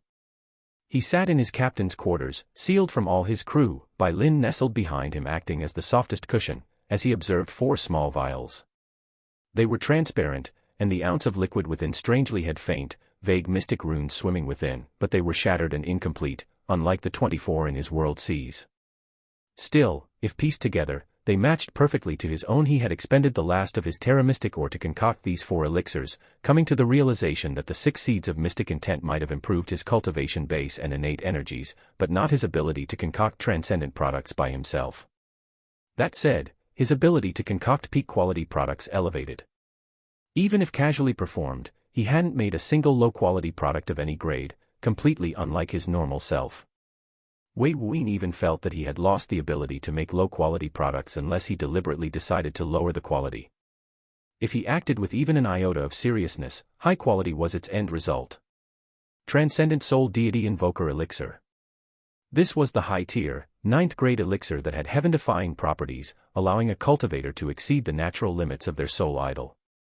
By consuming the remaining amount of unrefined manifested spirit energy and soul pulse ring fragments of a 9-ringed soul idol, a 10th soul ring could be formed. Wei Wuyin had used this product on all 4 of his astral souls, but since doing so, he came to the bleak discovery that the combination of his astral soul's outrageous absorption of manifested spirit energy from the manipulation of their soul idol astral tribulation and the 10th ring itself, he couldn't manifest a single one of his soul idols without an unbearable consumption of his spiritual energies. Those at the soul idol, spatial resonance, light reflection, and gravity emission phases were only at the strongest state after manifesting their soul idol, much like how realm lords, time lords, and star lords were only in their strongest state after manifesting their worldly domains. While these problems had lessened as he perfected his foundation, elevating to the next stage of his cultivation, he was never presented with a need to exert his strongest force. However, this war character etched on his palm gave him the feeling that his current cultivation base wasn't enough to maximize this opportunity. It was a feeling, backed not by the observation of worldly trend or influential stings, just a feeling. However, he was hesitant. Because Soul Deity Invoker Elixir used the remaining manifested spirit energy and soul pulse ring fragments to produce a stronger 10th ring. What would a transcendent quality version do? Would it even do anything at all? Could his consumption of the lesser version nullify the effects of this one? The uncertainty was so high his mind was unable to process all of it once again. His astral souls weren't in a hurry to consume a 9th-grade product without some apprehension. Even Ori, the typical reckless of the 4, was silent and anxious. According to them, all the manifested spirit energy within them had been drained and refined into the 10th ring. There should be nothing left. This was also why he felt a huge burden on his spiritual energies whenever he invoked his soul idol, because the 10th ring was too powerful. Wei Wuin's fingers tapped nervously on his leg, his eyes affixed to these small bottles. His entire mind was telling him these products were going to be a trigger for something immense. Wei Wuyin was so incredibly tense that he hoped for it to do nothing. Instead, how embarrassing would it be to die by your own alchemical product? He wouldn't even have the face to arrive in hell to be obliterated, cleansed, or whatever happens to inheritors of sin after their deaths. Bai Lin placed her head in his lap, just staring at him innocently. Her eyes were urging him to do it. After all, she knew Wei Wuyin. Since he had decided to concoct it, there was no way he'd back down even if he was as afraid as a fat pig before ravenous wolves. And she was right. Wei Wuyin deeply inhaled and exhaled out all his tension. Without any hesitation, he brought the 4 vials together and imbibed them all. His astral souls moved to split them into equal portions. After they absorbed the elixir, they stayed perfectly still and ready to combat any ill effects. Nothing happened. Wei Wuyin had his eyes shut, focused thoroughly on his internal body, and fully prepared to use whatever means he could to avoid a disastrous outcome. After a few minutes, still nothing. Did it just not work? After a few more minutes, nothing happened. But the tension within Wei Wuyin's heart was mounting with every passing moment. He didn't know where it originated from, but his mind felt a sensation of crisis so deadly that his hair stood, yet it came from every direction. Where is I? All 5 of them, Kratos, Ori, King, Eden, and Wei Wuyin simultaneously asked after the feeling reached an unprecedented high. Yet before they could finish, they were interrupted by the trembling and rumbling of vanishing Colossus. Wei Wuyin's pupils constricted to needle points, even Bai Lin's golden pupils blazed with flames. Without any hesitation, Wei Wuyin shifted through fixed space, a 10th ring spatial resonance ability, spatial shift, and arrived outside the ship. When he did, his eyes instantly reflected nothing but a cyan light. Holy Fu Dash. Chapter 706-701, Recreated. A cyan-colored radiance had been born into existence. Its light was so bright, so brilliant that Wei Wuyin's silver irises, dark pupils, and white sclera were blanketed by its hue. Those vulgar words that he wanted to spit out were forcefully severed as he observed a phenomenon that he had never thought he'd see again in this life. A familiar sound etched into his heart resounded once more. It resembled the bellowing of a great aquatic beast, and that pounded against his heart, mind, and cells with thunderous waves. The world distorted, twisting, contorting, and changing in an unpredictable, nauseating manner that left one's mind stumbling. The changes produced a visual imagery before him. A kaleidoscope-like effect of perfect symmetry was formed, split from his current perception. Yet before him was the object that emerged without reason, seemingly utterly impossible to appear. A ring of cyan light, soul pulse ring. Unlike before, his astral souls and himself were accustomed to the baffling visual and sensational changes, so they acclimated themselves swiftly, yet the intense shock from this event wasn't lessened the slightest. How is this even possible? Aren't they products of the soul pulse manifestation tribulation? Wei Wuyin was completely thrown for a loop, unable to properly react to this heaven-defying event. According to conventional logic, a cultivator was unable to experience astral tribulations with the same spirit of cultivation twice. To experience an astral tribulation again, one had to shatter their spirit of cultivation and restart anew. While mystic ascendants didn't seem to have this restriction, capable of challenging their respective ascensions multiple times, those in the astral core realm did. This soul pulse ring was as large as the first ring of his combined tribulation, exceeding hundreds of thousands of miles in circumference. Yet unlike before, the 9-star starfield was gargantuan in comparison to the Everlore starfield, so it barely exceeded the soul-rising domain. Still, it was massive. However, Wei Wuyin's heart was unable to rest, because more soul pulse rings were forming. He could see the second slowly gather and condense as the manifested spirit energy coalesced into the ring shape. The formation of the ring was slow, very slow in comparison to his original soul pulse manifestation tribulation. Back then, all 9 had formed instantly and he was tasked with racing through them. These rings seemed to be somewhat different, but the thought of racing through them again caused his heart to throb. Below. Eden shouted out. Wei Wuyin felt his mind shake as he instinctively glanced below, and when his eyes once again reflected the cyan-colored brilliance, his thoughts almost came full stop. He saw cyan-colored rings below, 2 in fact. His head whipped back upwards and he saw the same image. His first thought was a mirror reflecting it, but then he heard 2 shouts within his mind. Behind us. Kratos' voice resounded this time, causing his heartbeat to race uncontrollably. Wei Wuyin spun around to notice the vanishing Colossus blocking his sight. With a soft breath, Executing a spatial shift again, he appeared on the other side of the ship. The sight of 2 rings and a forming 3 was taking place. When he reached this thought, he shot upwards until he could view all directions unobstructed. With a complete spin, the void trembled, and he saw it all. His pupils became needle points. 4 directions. All were forming soul pulse rings. For soul pulse manifestation tribulations. Wei Wuyin was astonished, bewildered by the current events. The transcendent soul deity invoker elixir was recreating 4 different tribulations. However, as he watched each grow and form further out, establishing their 4th rings, his heart pounded fiercely. Each tribulation was as strong as his first. That previous tribulation was the result of all 4 of his astral souls merging their astral tribulations. It created a super soul pulse manifestation tribulation. But now, there were 4 of the exact same degree forming simultaneously. He was at a total loss. Do you feel control over these rings? Wei Wuyin asked his 4 astral souls. Before, they had some control over their tribulations, enough to always cause endless trouble. However, it seemed even they were taken by surprise by this. It feels the same, but it feels different, Kratos answered with a thought-filled hum.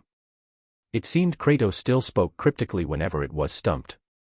He ignored Kratos, focused on Eden's understanding of events. The only reliable 1-inch, the elixir is inducing changes in each of us. We're connected, like it's affecting us, inspecting us, almost like it felt when we first underwent the tribulation. I think it's replicating our tribulations based on our recorded experiences. Since we all overcame the same amplified tribulation, it was recreated 4 times. I don't think we have any control over it. Eden's thoughts were clearer, answering most of Wei Wuyin's questions, but why? Does it strengthen existing soul rings? Wei Wuyin furrowed his brows. At this time, 6 rings had formed for each, causing the entire space between the rings to tremble faintly. When the soul pulse rings were created before, a spiritual pressure enshrouded and descended heavily upon the Everlore starfield. He wondered if something similar would happen here. Perhaps it's to create another ring. Eden guessed, but it had no clue. The effects of transcendent products were extremely unpredictable as they were. It could be to give one a second chance to overcome the soul idol astral tribulation should a cultivator fail, or to strengthen the rings, or to create another ring, or to temper one's spiritual strength. It had no idea what developments or outcome to expect. Wei Wuyin realized that Eden reached the limits of its knowledge. Pushing any further would only create wild conjectures without any evidence to support it. The only concerning detail was, will the rings pull him into 4 different directions? He didn't want to die due to this, and being ripped apart by a pseudo-tribulation was not how he imagined his death would happen. The 7th ring was created, the cyan-colored brilliance was massive, and the expanse of the 7th ring was utterly gigantic. By the 5th ring, the entire 9-star starfield was engulfed, so the 7th reached far beyond. Can people see it? Before, no one could see the manifested spirit energy, only the physical, mental, and spiritual beings of a similar wavelength. However, he wasn't certain now. In fact, there were several realm lords and stronger cultivators of the vanishing colossus and nearby planets that were soaring into the dark void with their spiritual senses fanning out. They had their worldly domains erected, and they were searching in every direction. While Wei Wuyin was only able to see the nearby planets, what he didn't realize was that this was happening in almost every location in the entire grand cyclic stellar region. While these experts couldn't see it, they could feel it. They were astonished by the faint spiritual pressure exerted by the rings building up with the passing time, trying to locate it. Some were even able to arrive directly beside the rings themselves, especially Ascended whose cultivations were beyond mortal limits. Wu Yu was seated on the huge cluster of teramistic ore, but his eyes were spinning around wildly. What the hell is this?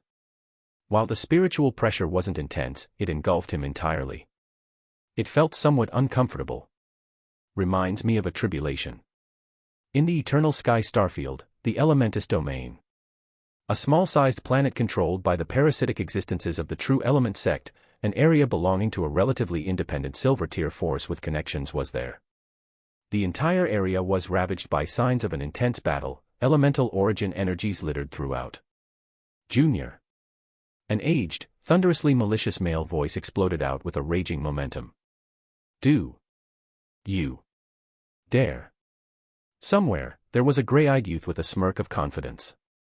With a white spear in hand, he thrusted it to pierce the flesh of a young handsome man, plucking out their heart with that single thrust. With a ferocious rage, the aura of a Time Lord erupted out, and shot directly towards the grey-eyed youth. However, he suddenly stopped as a strange, unfathomable spiritual pressure engulfed them. What is that? In the elven sanctuary, within a certain secret realm, there was an archaic palace that was dilapidated and had 99 steps leading to its doors. A young halfling, both human and elf, was within a crowd of elves ready to challenge its trials.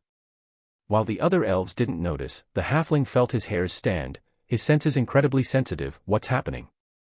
In an isolated location within a strange, unfathomable secret realm, a white-haired female figure's crimson eyes as gorgeous as treasured rubies opened with a wisp of confusion within. Spiritual pressure. A faint glimmer sparkled within her crimson eyes alongside a golden glow at her glabella. Nothing. Wei Wuyin watched as the rings completely formed. All 9 rings in 4 directions. The spiritual pressure was far too weak. If the current him had to undergo the same tribulation, as long as he wasn't split into 4 directions, he felt it would be too easy to overcome. A small smile of absolute confidence formed on his face. Wei Wuin's eyes widened. He felt his astral souls start to move about suspiciously. No. They started sharing their energies. Their auras soon became indistinguishable. And they started to brightly glow. 3 different no's said in 3 different tones, each deeper than the last, backed by an increasingly forbidding volume. Wei Wuyin could swear that he heard laughing. The 36 rings trembled and started to fracture. Chapter 707-702, Quake the World. A wave-like surging tremor. A sensation of pressure against one's body, mind, and spirit. That feeling of being surrounded, engulfed, and then tightly strangled the hearts of cultivators across the entire grand cyclic stellar region felt this singular sensation at the exact same moment for nothing more than the briefest time imaginable. Like a low whisper in the wind, tickling the ear, or the shadow at the edge of one's eyes. It attracted one's attention, but whether it was one's imagination or the truth of reality, it was very difficult to tell. Wu Yu no longer sat in a meditative pose, rising to stand as he stared at the surroundings, his eyes glinting with a ferociously penetrative spiritual light. That sensation of spiritual pressure had vanished, but not before it burst with unfathomable force. It was for just a brief moment, but he had felt it as clearly as his own hand. Wu Yu stared at the vast dark void. The edges of his lips were slightly forming downward arcs, his eyebrows were deeply furrowed, and the light in his eyes emanated a somber light. This ruminative expression was all he had for the next hour, unsure if what he felt was true or not. Since he was in possession of the Terra Mystic ore, he was far more sensitive than others. Wu Yu decided to take cautionary measures. With a hand press, he softly slammed his palm against the earthen layer that enveloped the bountiful and richly valued Terra Mystic Oregon. The slam caused a faint bursting sound to emit, and the earthen sphere started to move away from his current position. The fact that he felt spiritual pressure in such an isolated location made him question if an earthly saint or a being of the dark void had taken notice of himself. Regardless, Wu Yu felt that he should relocate nevertheless. It was a strange feeling at the back of his mind alerting him that danger was incoming. As he did, he sent a spiritual transmission through Wei Wuin's ring to inform him of his thoughts, decision, and reasons for making this decision. He included the spiritual sensation he had felt, including that strange tremor that faintly shook his mystic soul while Wu Yu cautiously moved. He hadn't realized that a few existences within the void blank space that were deliberately hidden or sleeping had woken due to the tremor, searching for the source of such an event. A few hours after his departure, the void rippled as the creature that Wei Wuyin had inadvertently come across earlier slithered through where Wu Yu originally was. The ripples in space were far more active, its movements were clearly more aggressive than before. If Wu Yu had remained there, he might have forfeited his life in the Everlore domain, the San Clan's core planet, Third Sky. Situated in a 7-storied pagoda that spanned half a mile in every direction with each floor painted in a different color, signifying the variations and aspects of the alchemic Tao, there were 8 alchemists. 7 of which were standing around a large, pristinely white-colored cauldron while one floated high above, seated in a lotus position while executing a series of timely hand seals. The white cauldron emitted a dense mist and ancient aura, containing its long-standing usage and existence. It suffused the entire area with an exquisitely refined alchemical aura. It was utmost purity mist. And it reached over 24 meters. Such standards were incredible. The alchemist positioned above was a handsome, dark-haired, middle-aged man with a well-trimmed stubble and short-tied ponytail. The temples of his hair had faint graying signs, but it only elevated his outstanding appearance.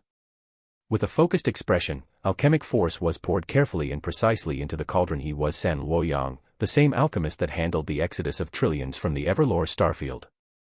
As a prime mortal sovereign alchemist, his reputation and prestige was astonishing, but not a single one of the 7 figures surrounding him were lacking in reputation either. If one looked closely, they would notice that these 7 were all outstanding alchemists. Amongst them was a veiled woman with heterochromia.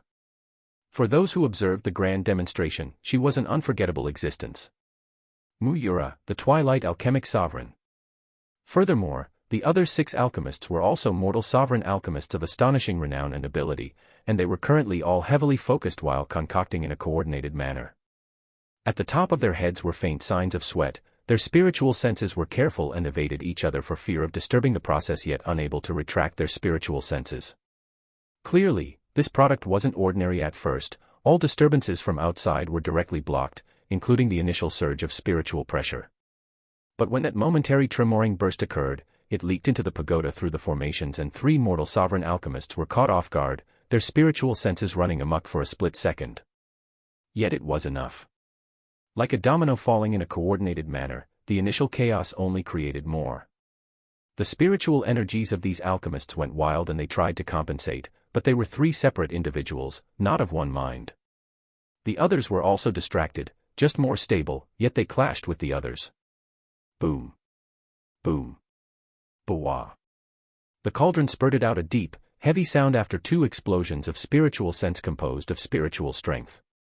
The clash was hectic and the cauldron trembled fiercely. An incredibly unsightly expression emerged on San Luoyang's expression, and he tried to hastily formulate hand seals, sending out bursts of alchemic force and spiritual force to salvage the process. Unfortunately. Shit. San Luoyang uncharacteristically cursed as he slapped both his palms together and slammed it downwards, sending a burst of alchemic force into it. Boom. A large explosion resounded, sending out a powerful shockwave that sent all the alchemists flying, crashing against the walls and spurting out blood. Their cultivation bases were profound and their bodies thoroughly refined, but the force of their crash could shatter entire planets. Even the pagoda trembled fiercely as a result. The utmost purity mist quivered in chaos, as if provoked by some unfathomable law. It rapidly began to shrink continuously until it dissipated entirely without a single wisp of its existence remaining.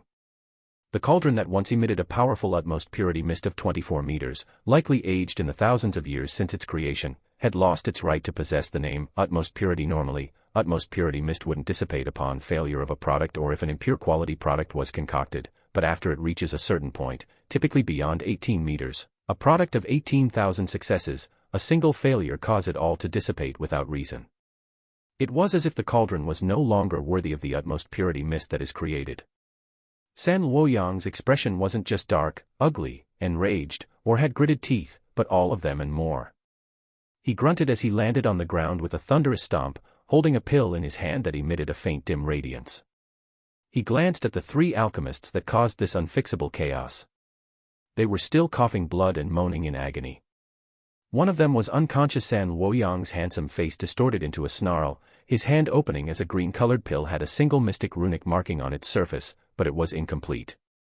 If Wei Wuyin had seen this pill, he would recognize it as one of his seeds of mystic intense runic structure. A spirit quake. A powerful voice and sense carrying spiritual strength like a divinity cascaded down, engulfing the entire room. San Luoyang's expression changed, including the remaining alchemists. He humbly bowed to no one in particular, Vice President Evergod. The other alchemists, at least those still conscious, bowed too while blood leaked from their lips and suppressing their need to cough. The voice was silent for a long moment and then sighed in a tone of deep, unfathomable frustration. It seems that little girl finally succeeded. Don't worry about the white god cauldron. Replace it with the violet god cauldron and restart. San Luoyang's body trembled, and he firmly nodded, yes, Vice President Evergod. Thank you. The voice and spiritual sense soon vanished, and San Luoyang and the others let loose a faint breath of relief. They had just failed a crucial assignment, ruined the purity of the white god cauldron that was the culmination of thousands of years of continuous success. To lose the utmost purity mist from a single failure was like eating animal feces, excreting yourself, and then eating your own feces. It was disgusting beyond imagination. If the Evergod Pill alchemic saint sought to punish them, they would have no grounds to object. San Luoyang glanced at the failed Mystic Earth product. They had spent 16 months of manpower and focus on this single pill, yet it was ruined at the most horrendous time imaginable. He couldn't even destroy the product to prevent its creation, as it was already in its last stages of concoction. The pill was not only incomplete, but it was impure. He had an urge to crush it out of frustration, but its value was still immensely valuable. He carefully stored it away, and stared at the white god cauldron. A spirit quake. Did she truly succeed? If so. San Luoyang's eyes glinted with a deadly light. Wei Wuyin was unaware that his unintentional usage of a transcendent product hadn't just resulted in a huge failure that ruined thousands of years of accumulated effort and success, but had instigated a sequence of events that'll affect the entire eternal sky starfield, no, the entire grand cyclic stellar region. Chapter 708-703, Fear the Unknown. The sudden sweeping surge of spiritual pressure had come and gone, sending countless experts of all generations into a state of hectically drawn conclusions and theories as to what they felt. As more communicated with each other, understanding that it was a phenomenon felt by almost every existence at a certain cultivation, the theories soon became wilder. However, there was one specific theory that eclipsed the others. It was related to a single individual and a single, world-shaking event, and the event had only happened once before, the world awakening of a true saint. There was only one time that this event had occurred, and it had shaken the dynamics of the entire grand cyclic stellar region. Much like the stellar manifestation of the mortal sovereign, it was the officially recognized phenomenon of the alchemic Tao. It only manifested itself when the successful concoction of a non-impure mystic world-grade alchemical product was a success by the lone efforts of an alchemic saint, indicating the birth of a worldly saint alchemist. The prevailing theory was that a saint alchemist had broken the barrier and ascended beyond their limits, causing such a phenomenon to sweep throughout the world yet again. However, while some believed this, the many forces sought to disprove it. There were only 3 true alchemic saints, yet if the long-lived experts were to compare them to the feats and talent of the King of Everlore, they would certainly be lacking. The only plausible choice was the Sky Zenith alchemic saint, the rumored disciple of the King of Everlore. The others, both the Evergod Pill alchemic saint and Enya Hall alchemic saint, were instantly disproven. The two had outright denied it, even giving congratulations to the Sky Zenith alchemic saint indirectly.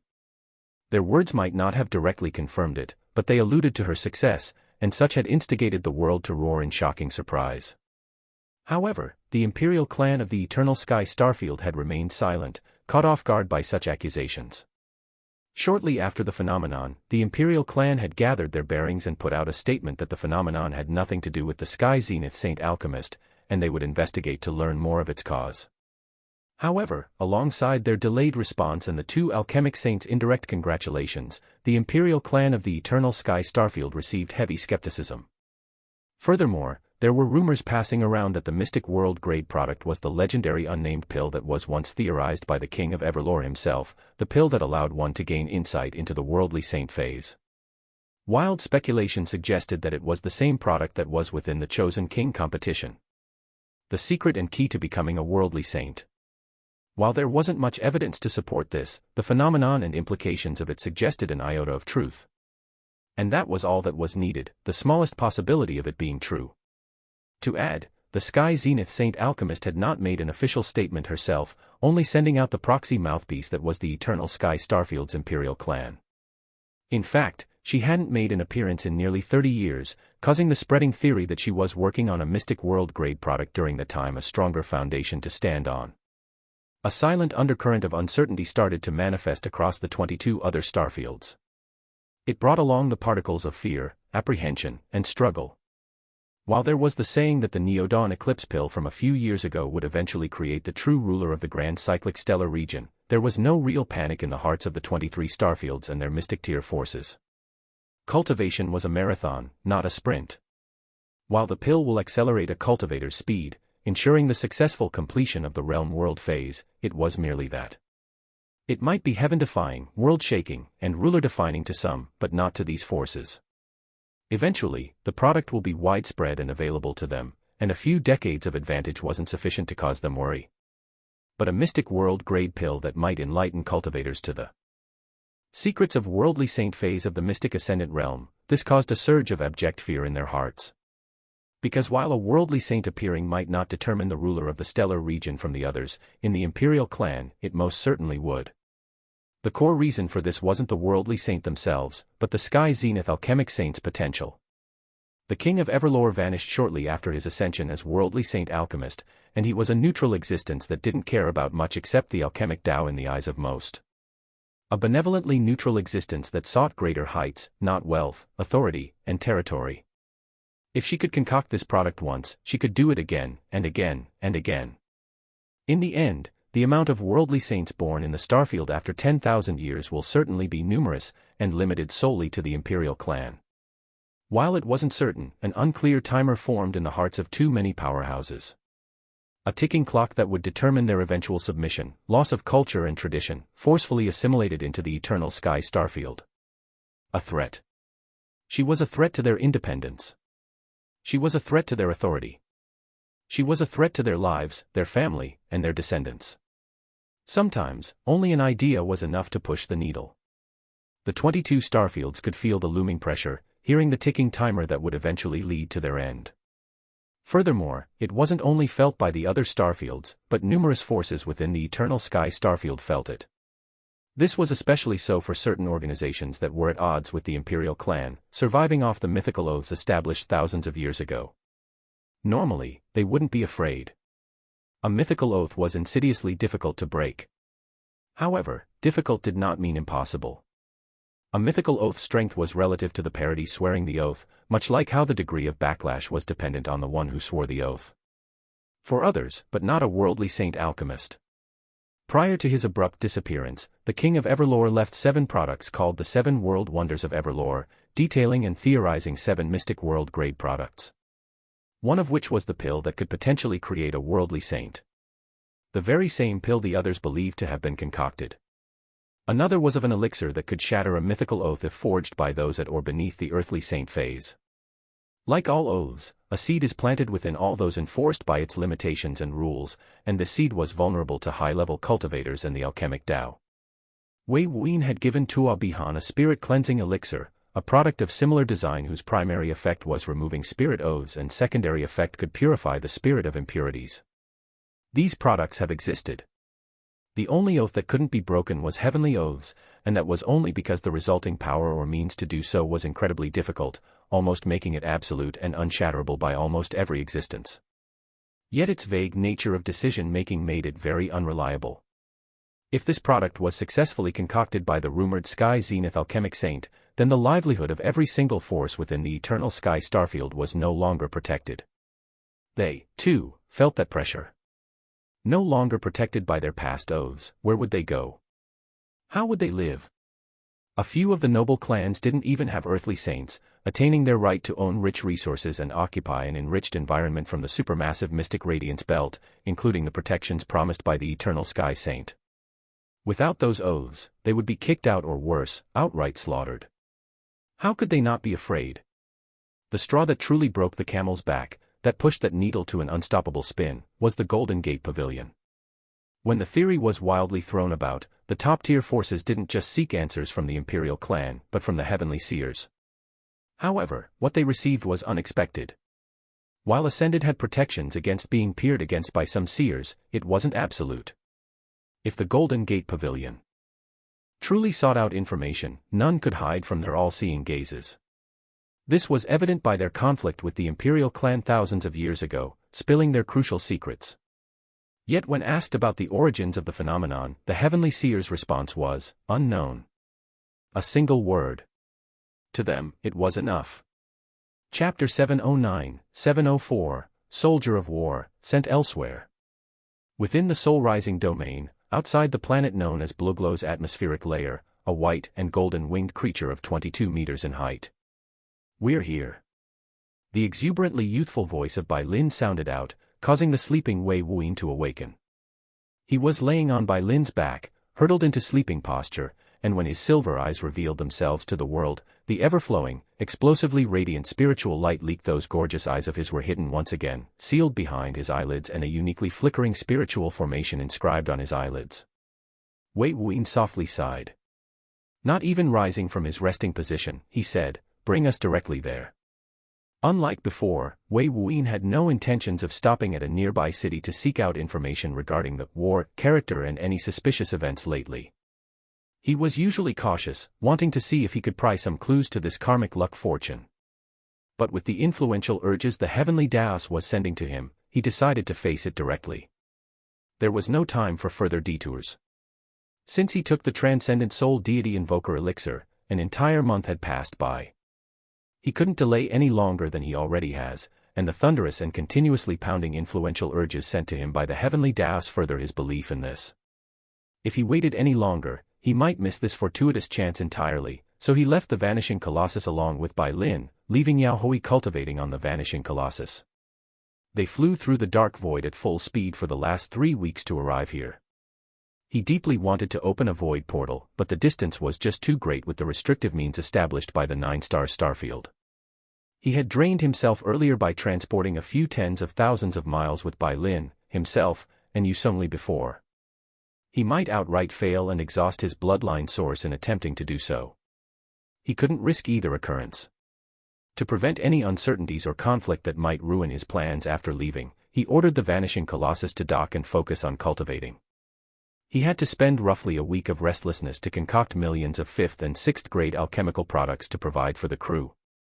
He hadn't realized it before because he mostly concocted 9th grade products, but concocting 5th and 6th grade products was absurdly easy. He could even split his attention to dozens of cauldrons and simultaneously concoct using the 33 heavenly concoction method, allowing him to produce 33 products in the span of his typical single concoction.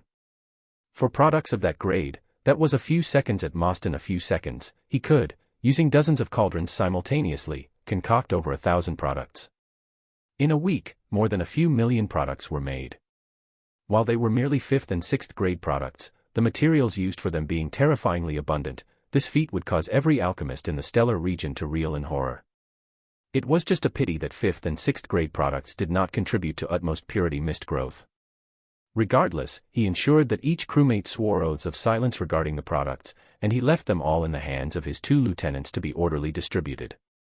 Unlike the mystic ascendants from the treasured light starfield, the sheer numbers of these pirates forced his hand in using oaths to regulate information and loyalties. This was the first time that Wei Wuyin realized that his means to develop lesser-tiered forces was astoundingly high, and the abundant resources that existed, containing volatile energies and essences that couldn't be used effectively, allowed this to occur. While he had used products before to bribe and network his way through influence and authority, he had never concocted at full speed with the intention to provide for millions of cultivators before. He had only concocted what he, his ascendants, his lovers, and those useful to furthering his goals, mostly focusing on advancing his own cultivation base or skills in the alchemic Tao. This only reaffirmed his confidence of using the Vanishing Colossus and those mystic ascendants as the beginning of his plans. Bai Lin shot directly into Bluglow's atmospheric layer, piercing the planet's defenses.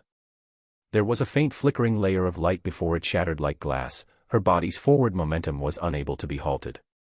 Wei Wuyin didn't care about being low profile or going through the arduous and lengthy task to gain official entry to the planet like before. The various forces on Blueglow were alerted, but considering the planet's defenses were shattered, those weaker forces only sent word to the Spiritwalker Hall, the ruler of Blueglow and the 8 other nearby planets. Blueglow was a rich planet, in terms of resources and cultivators, being the home of numerous halls ranging from the lowest hall to a Mystic Hall, overseen by Mystic Star Phase cultivators. Bai Lin's flight soon took her to a specific location.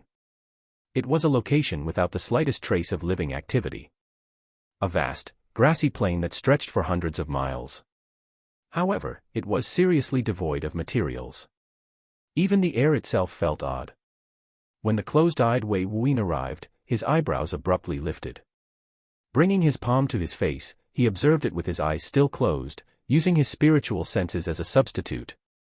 The war character was glittering with a star-like, almost cosmic radiance. It exuded traces of strange intent aura, a mixture of them. Wei Wuyin found it familiar, but he couldn't quite recall where or when he had felt something similar.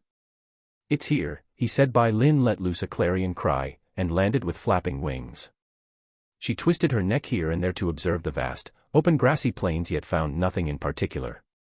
She expected some grand location, probably a palace or gate of some sort. Wei Wuyin lifted himself from Bai Lin, His eyes remained closed as he swept his spiritual sense throughout the hundreds of miles in seemingly empty land.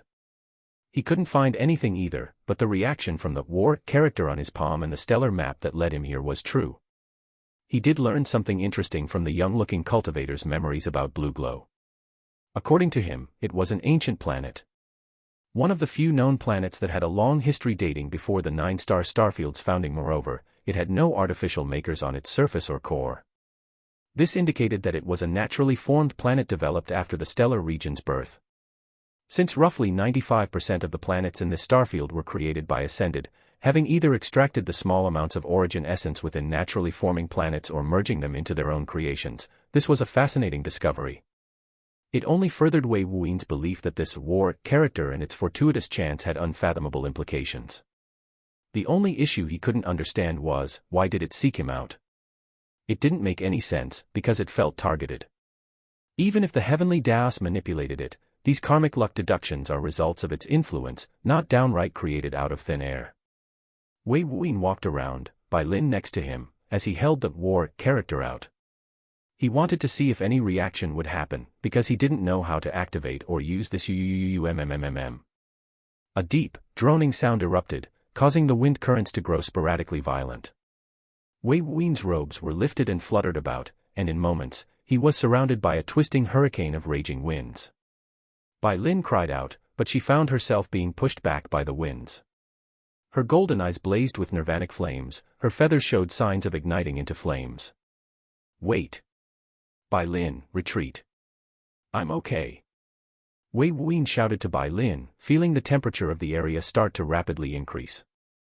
He didn't want her to force her way into this or cause her to suffer from this unknown event. Bai Lin let loose a soft cry, her feathers receded their flames. And her eyes dimmed. She shot backwards and watched patiently from the skies. Within her gaze, she saw a hurricane engulf Wei Wuyan. But there was no eye, the entire hurricane was just twisting winds. Be safe. She sent a mental transmission, but it was ripped apart by the wind. She felt uncomfortable and even winced a little. Her heart felt pressed by a heavy weight, but she trusted Wei Wuyan, so she listened. Wei Wuyan was enveloped by the wind, but it didn't harm him. There were streams of light emitted from his palm and they protected him like armor. Wei Wuyan's eyes remained closed, but his senses were still exceptionally potent. They brought him to an object within his spatial ring. It was a sealed box and it was currently glowing with white light. He instantly recalled this box's origins, Long Chen. Just as he was about to speak, the ground beneath his feet glowed brightly with a multicolored light. If he had his eyes opened, he would have been blinded by its incredibly high radiance. He felt his entire body be enveloped by a unique spatial power, and it was very active in a similar manner as his own spatial shift. He was about to be transported. Bai Lin watched it all from the skies, and her golden eyes widened as she observed the white light forming beneath Wei Wuyan. While Wei Wuyan couldn't tell, she saw the character formed by the light. It read, Soldier. Whoosh! A cylindrical pillar erupted, exploding upwards with the thickness of a mile. Bai Lin was pushed back powerlessly, sent flying off and heavily smashed against the ground. The entire world experienced an earthquake. When she regained her bearing, the pillar was gone, the hurricane was gone, and Wei Wuyan was gone. Chapter 710, 705, Soldier of War, Dragonborn Saintess. WWE Surrender. Stop. You can stop. A strained scream shook the world with heart-quivering terror, almost nearing a shrieking shrill. It belonged to a middle-aged woman. Her left arm was missing from her tattered sleeves, her forehead was covered in an icky green blood that emanated refined wood energies, and those dark green eyes of her were bloodshot. She levitated in the sky of the planet called Autumn, a small-sized planet. Its atmospheric layers reflected a dark, rich orange light. This planet was at the edge of the Endless Prosperity Domain, a location ruled by the Golden Life Pavilion, yet was open territory to all those forces that were unable to establish roots within the numerous world realms within. The middle-aged woman ruled this planet, her cultivation at the 9th stage of the Astral Core realm, Star Core phase, a long lineage of outstanding experts who specialize in wood-attributed cultivation methods. At the moment, she faced her greatest nightmare. Within her dark green eyes was the reflection of beasts, an array of unfettered, bestially violent, and scaled creatures that ravaged the planet and her soldiers. The screams of her men resounded without end, losing their lives by the ferocious jaws of these beasts or their claws drenched in blood. Her heart was in total disarray, yet her focus was on a single figure standing upon a gigantic azure-scaled creature that sundered the clouds, quaked the earth, and thundered the air with its every breath. A large portion of its enormous body was outside of atmospheric layers of the planet. Yet its head was firmly nestled on the ground, as if a firm mountain. Despite being so far from this creature, the middle-aged woman could see the figure on its head with astonishing clarity. She could see their hazel-colored eyes with navy blue flecks that emanated a bestial pressure, apex among predators. Surrender. The figure spoke with ridicule. If Wei Wuyin was here, he would easily realize that this gorgeously domineering figure that stood upright and stable upon the head of the azure-scaled horned firmament dragon was none other than Shui Fei, his concubine. She was adorned in her signature five-clawed dragon-embroidered cheongsam, form-fitting, short-sleeved, and wearing a pair of black shorts that touched her knees. Her slender arms wore a pair of fingerless evening gloves with the design of dragon scales that faintly glowed with violet light. Dragonborn Saintess. Don't push me too far. The middle-aged woman grew enraged at the utter dismissal within that voice. Yet facing the sight of winged beasts flooding the skies caused her expression to worsen, and her own voice seemed lacking in strength. Shui Fei's eyes were calm, but a cold light flickered without end. Push you too far? Did you think it was too far when you fed on my dragons? When you enslaved the family of these beasts? Her words roiled the world, her aura seething as the clouds twisted and faint draconic roars erupted. The beasts of the dragon lineage then resonated with it, releasing their roars of rage that shook the entire planet. The middle-aged woman paled, her complexion exceeding even Ghost Sanu beneath. Shui Fei snarled, his draconic pressure inundated the entire world in its might. Those beasts felt their bloodline energies rile uncontrollably, especially those of the dragon lineage.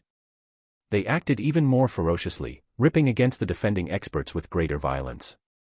Blood and pain splattered the entire planet. In the distance was a flickering black lightning, a fierce neigh of a Pegasus resounded as it impacted a gravity emission phase expert. An explosive boom resounded. A life had come to an end. From the resulting dust cloud, a winged figure with black strips like lightning flew out. The middle-aged woman was enraged but felt utterly helpless. While Shui Fei's cultivation was inferior to her, she had the terrifying azure-scaled dragon protecting her. She cursed, "You bitch. You'll regret this. I promise you that." She roared, converging her remaining strength and shot into the sky, breaching past the atmospheric limits and escaping into the dark void. The middle-aged woman engulfed herself in spatial force, about to zip away in the speediest of means she could. Shui Fei watched her flee with her tail between her legs, leaving her millions of subordinates to fight another day. However, was Shui Fei such a kind soul to leave behind a seed of disaster? While Shui Fei wasn't much of a cultivator before she met Wei Wuyin, she was well aware of the struggles of war, being a princess of the continuously conflict-ridden Bloodforge continent, including the consequences of leaving behind troublesome variables. Yuan Longshe was a complete menace to those who underestimated him, allowing him to escape again and again. She didn't even need to speak before Anu acted, clearly as merciless as she was. He lifted his titanic head, opening his bloody maw, and a scintillating light of silver started to build up at the base of his throat. The middle-aged woman was about to unleash her spatial force-infused movement art, but her spatial energies within her body started to destabilize, canceling her movement with an abrupt boom. Her eyes widened in shock. But before she could react, she felt herself be engulfed by a ray of piercing silver light. When the light that pierced hundreds of miles into the dark void vanished, a terrifying beam of compressed spatial energies, the body of the middle-aged woman had vanished without a trace. No, there was some trace. Her clothes and bits of congealed blood remained. Shui Fei stared at the gaping hole in the sky of autumn. The cold light in her eyes intensified for a long moment before it dimmed, becoming calm and relaxed. She swept her eyes over the beast-on-human fights, and the absolute slaughter that was occurring. Those who tried to flee would find their escape route impeded by black lightning or a flurry of winged dragons almost at all times. Winged dragons and beasts of various varieties were returning to autumn from the dark void after successfully chasing their targets and returning. While temporarily outrunning a slow star beast was possible, their stamina was far too high, and their speed was too consistent. These beasts didn't suffer any impediments from the dark void's hostile environment with their natural protections, while all except mystic ascendants must rely on their worldly domain. A huge consumption of their energies was required to maintain it. Anu let loose a low growl, resting its head once more against the ground. "These people never learn," he remarked. Since they've gained their autonomy, Shui Fei had decided to lead the various beasts, be it dragons, birds, or canines, to establish themselves in comfortable environments in suitable planets. While some beasts were primal and basic, most at the star level were rather intelligent. Even Xiaobai was intelligent despite being a newborn colt. However, beasts of such a high level was mostly a novelty, and some even considered them enriched food or targets to be enslaved and trained as pets, guardians, and the such. Despite only a few years having passed since, these events were occurring continuously. And such, Shui Fei decided to act. You should have acted like him sooner, Anu remarked with a little frustration. Shui Fei's attitude towards these things was that it should be handled through negotiations, hopefully peacefully. Yet these forces merely agreed on the surface and acted wildly behind her back. She nor Anu minded the occasional deaths amongst those settled beasts, as that was life. Beasts could refine humans and humans could refine beasts. It was just a matter of cultivation and life. It was difficult to regulate if she wanted to have them settle themselves properly, forming a cohabitation relationship. Yet these forces enslaved them. The powerful experts killed them all, or reared them to be slaughtered and act as food. It was disgusting. She would return to a planet where only beasts in chains or sealed by spells were the norm, causing her to become enraged. I hope his plan works, Shui Fei said as she didn't give out any orders to stop the carnage, wanting to drench this entire planet in blood. Shui Fei's words referred to Wei Wuyan's actions in the Myriad Monarch sect. He had decisively killed one entire group without mercy, setting them as an example for those who took him too lightly or didn't understand his means. While her actions were more direct, terrifyingly brutal, acts like this were quite common in the cultivation world. She was just lucky that the endless prosperity domain only regulated conflict inside the world realms, including ascended-level fights, so she had such freedoms to do this. If this doesn't, so what? We'll teach them all a lesson. Let them understand our might. Roar. Anu had no issue killing humans, especially those of the dragon lineage that suffered for thousands of years. This action was cathartic to them. Shui Fei nodded. Besides the beasts from the Everlore starfield, all other beasts in the Eternal Sky starfield were subject to being reared as food or enslaved by the Lu clan and other lesser forces. Their relative power and speaking rights was none. To live in captivity, unable to enjoy life before your death, just so your carcass can be cooked and given to others, was a horrendous fate that no species should suffer. She had to fight for those things, for these beasts' right to live and thrive, to grow and have the right to happiness. She must develop these beasts into a genuine force that commanded respect, and if not that, then demanded to be feared. She hoped that beasts and humans would be able to live as one without a lopsided dynamic and views. That being said, she would eventually have to cut off the source of such ideas to truly push forward change and set an eternal example throughout the stellar region. Her eyes flitted with a fierce light, those dark pupils of hers faintly transitioning to that of a dragon's. The dark void's gorgeous scenery was taken in by her gaze, and she knew her objective, Lu clan. Chapter 711, 706, Soldier of War, Boundless Saintess. While autumn was undergoing its slaughter, an act that will serve as a reminder to all forces within the endless prosperity domain of the prestige and brutality of the Dragonborn Saintess, 9th on the Immortal Saintess ranking, the 10th on the Immortal Saintess ranking, was facing her own set of troubles in the Everlore domain. There was a medium-sized planet named Immortal Een. It was surrounded by a ring of grey misty light, emanating out a cold, dangerous aura of Een. Housing the prestigious gold-tier force named the Dark Een Palace, the Immortal Een was heavily regarded for their gorgeous women and connections amongst gold-tier forces. At the edge of this planet, a void ship was descending through a regulated entry point established by the Dark Een Palace. All ships from the Dark Void must enter through one of its 12 entry points lest they be assaulted by the Immortal Yn's planetary formation, the Divine Een Ring Array. This particular void ship belonged to the Dark Een Palace and was owned by the Palace Master herself, Exalted Pure White or June Bain. On this ship were a crew composed entirely of women, all of which were attractive in both appearance and aura. June Bain's exquisitely enchanting figure was standing on the deck alongside another figure that was younger, even exceeding her in appearance. Nasani's beautiful countenance was marred by a frown, yet the frustrated look barely did much to harm her image. June Bain had a wry smile on her face, her eyes glimmering with complex emotion.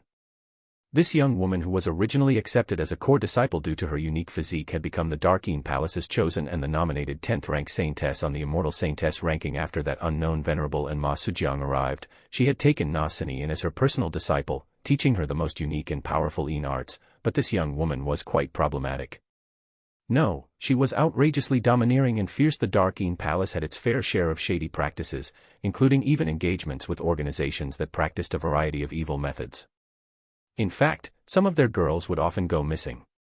They would be declared as KWT, or killed while traveling, but the truth was that they were often sold to prestigious men from high-tier forces. Their enriched, centuries of cultivated energies and retained primal would be devoured by these men. And this was just one of the dealings that they had their hands in. Then, Longtingyu had abruptly vanished without rhyme and reason.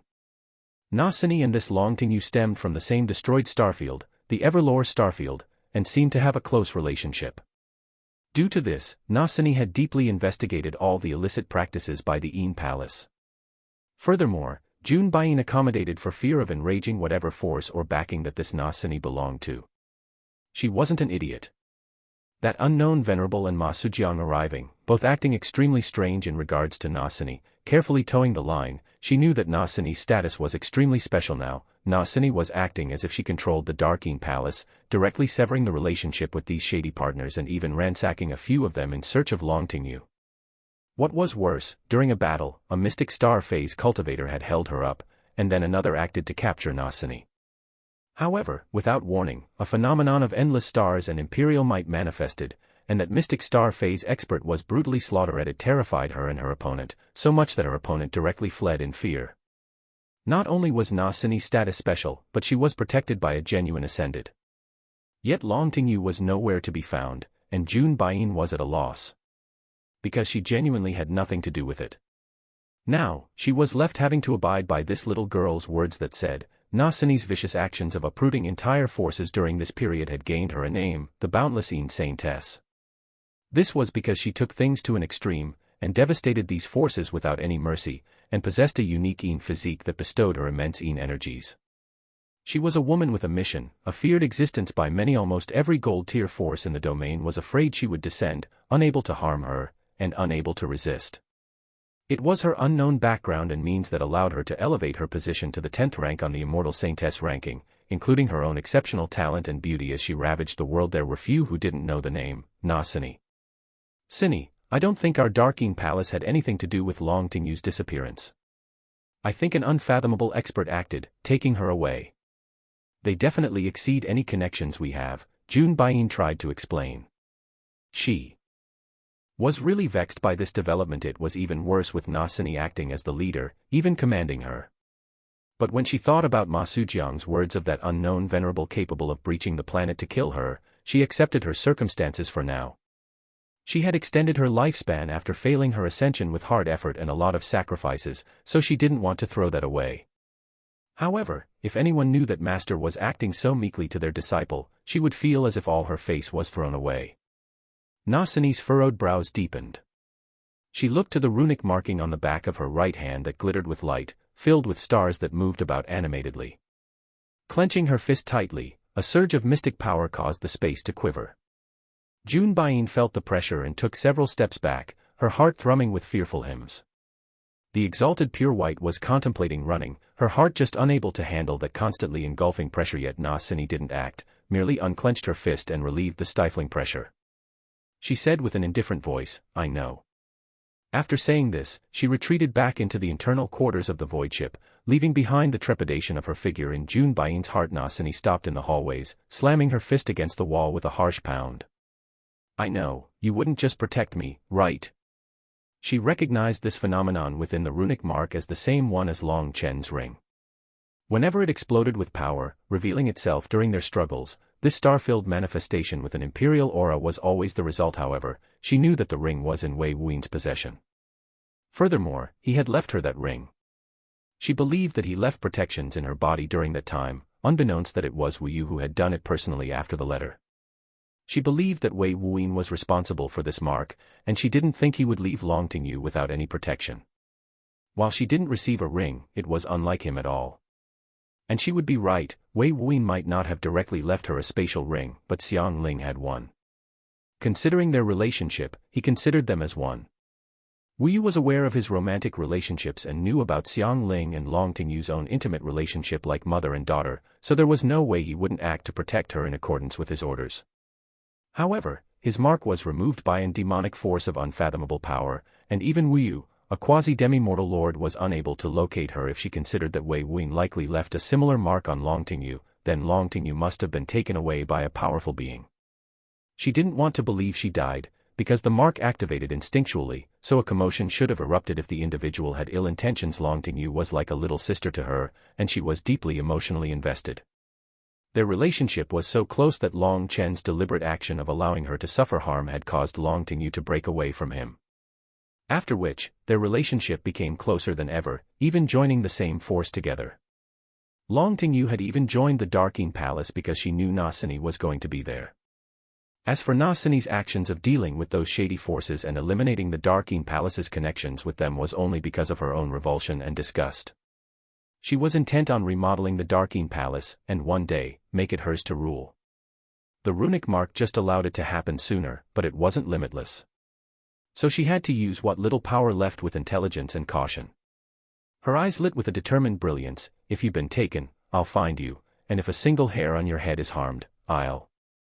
That determined brilliance was replaced by a sharp lethality. Chapter 712 to 707, Soldier of War, Mark of Annihilation. Whoosh! The sounds of rushing air and gushing surges of energies resounded, emanating from a pillar of multicolored light. This pillar of light was zooming through the dark void at speeds faster than Ascended could react. Within it was a closed-eyed figure that was being turbulently rattled within like a ping-pong ball, yet his eyes remained closed and his expression was neutral. The turbulence soon decreased as the figure slowly emanated out a deeply rich and refined spatial energies that stabilized the shifting chaos within. Such a long spatial shift, Wei Wuyin commented after his figure halted entirely, being carried along by the thick beam of multicolored light. He wasn't unfamiliar with spatial shifting, harnessing the ability after taking the spatial divine resonance elixir, a similarly heaven-defying, cultivation-exceeding alchemical product like the soul deity invoker elixir, that elevated his 9-ripple spatial resonance to 10. He was familiar with the power, but he found that this spatial shifting had some innate flaws. Mostly because of its hectic internal composition while moving. When one spatial shifted, they enveloped themselves in spatial energies and became one with fixed space, allowing them to travel through it at high speeds yet phase through things within fixed space. It was miraculous, but it had its flaws. The most noticeable flaw was that a certain level of power that could destabilize fixed space will still impact the individual shifting about.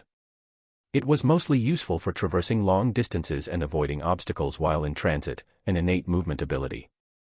There were some arts that replicated this ability, but they were even more flawed. This pillar channeled the power of spatial shifting, but the spatial energies within were very faulty, having some holes in its execution. He patched up these flaws by infusing his own spatial energies within, which were outrageously rich, infused with faint void energies. Pathetic, Kratos spat with genuine disdain. The usage of void portals was far more exquisite and efficient, eliminating the concept of distance entirely, including the need for travel time as it was nigh instant, if not instantaneous. Wei Wuyin didn't argue, because spatial shifting was low-level in comparison to void portals. When he first learned of spatial shifting, he had thought it would be similar to teleportation, but it wasn't. It was just a faster means of movement through fixed space, like traveling without air resistance in an intense battle. It was ineffective against high-level beings, and if he faced low-leveled beings, he didn't really need to use it. He even had an alternative in the Infinite Void Wings, one of his bloodline abilities that not only moved faster, but can create short-range void portals instantly, reminiscent of genuine teleportation. I hope it returns me, Wei Wuyin said as he used his spiritual sense to inspect the walls of multicolored light around him. He had left behind by Lin after forcefully breaching the planet, so there was bound to be an expert arriving soon. It was unfortunate that the terrifying twisting winds that prepared him for transport restricted transmissions. He just hoped Bai Lin wouldn't stay. If she did, she should hide herself while the so-called Spirit Hall wasn't a threat to Bai Lin. The Lord Hall and Sainthal's experts were. Unable to effect this, he compartmentalized his concerns and focused on the present. Hurtling through space in a beam of spatial light, he was being taken to some unknown place. He touched his glabella, his eyebrows furrowed. He felt a strange imprint there. From the feeling of its shape, it formed the character, soldier. This alongside that war mark and that vision he saw when obtaining it, he had an idea as to what this was about. Was I enlisted into a war? Wei Wuyin couldn't help but chuckle to himself, finding this a little hilarious. Furthermore, he was a mere soldier. He was reminded of his days as an outer disciple in the Scarlet Solaris sect, when he acted on the orders of Mei Mei, a core disciple at the time. King let loose soft keening sounds, reminiscent of a blade being sharpened by a whetstone. The sounds of war. Wei Wuyin could feel the stimulation it was experiencing. It originated from the war character, and it was trying to tyrannically override King's saber will. King. Wei Wuyin let loose a deep internal roar, causing this divine saber astral soul to fiercely tremble. The sound it emitted was fractured. Inconsistency, vanishing completely soon after. King was silent. The other three were also silent. However, there were faint fluctuations from them as they sent their support to King. It was being controlled by the war character just now, emitting boundless killing intent and filled with unnatural bloodlust. A fierce desire for blood and death shiiing. A saber howl resounded, tch. King regained itself, pushing off the influence of war. It wasn't a simple-minded weapon, but an existence that brought an end to everything with its edge: life, death, space, time, and especially war. It was meant to end, not to indulge. It was meant to end, not to slaughter. Wei Wuyin felt it reaffirm its saber will, aligning with his saber intent. He felt somewhat satisfied, but also concerned. Wei Wuyin noticed that the war character emitted multiple intent auras that were intermixed within it. He also felt saber intent. The auras within the war character were affecting King, trying to infuse its own will into it. This included battle and slaughter, two intents he was quite familiar with as both Zuhai and Long Chen had comprehended them. But King wasn't formed using those in any capacity. His saber wasn't meant to slaughter. His saber wasn't meant for battle. It was meant to bring an end to his issues, used only to do so. An absolute, total, and undeniable end. This was how his saber intent, his own saber will, formed within his mind and was reflected deeply off King. While it had taken it a step further, its foundation was that. If it wasn't for this, he would have long since comprehended slaughter and battle intent. In fact, if he wanted to, he could easily do so now. But he felt utterly no need to, because it'll taint his saber intent and went against his own identity. He wasn't Long Chen or Zuhai, he was Wei Wuyin. Shiying. A fierce saber howl resounded again. All of a sudden, his three other astral souls' auras receded, almost entirely nullified, and their energies faintly replicated King's. Wei Wuyin frowned. He looked at the war character and he was about to speak, but he decided against it. Since they wanted to act, let them. This mark sought to change King's essence, so it didn't need to exist. If he fell out of this beam of spatial energies because of it, so what?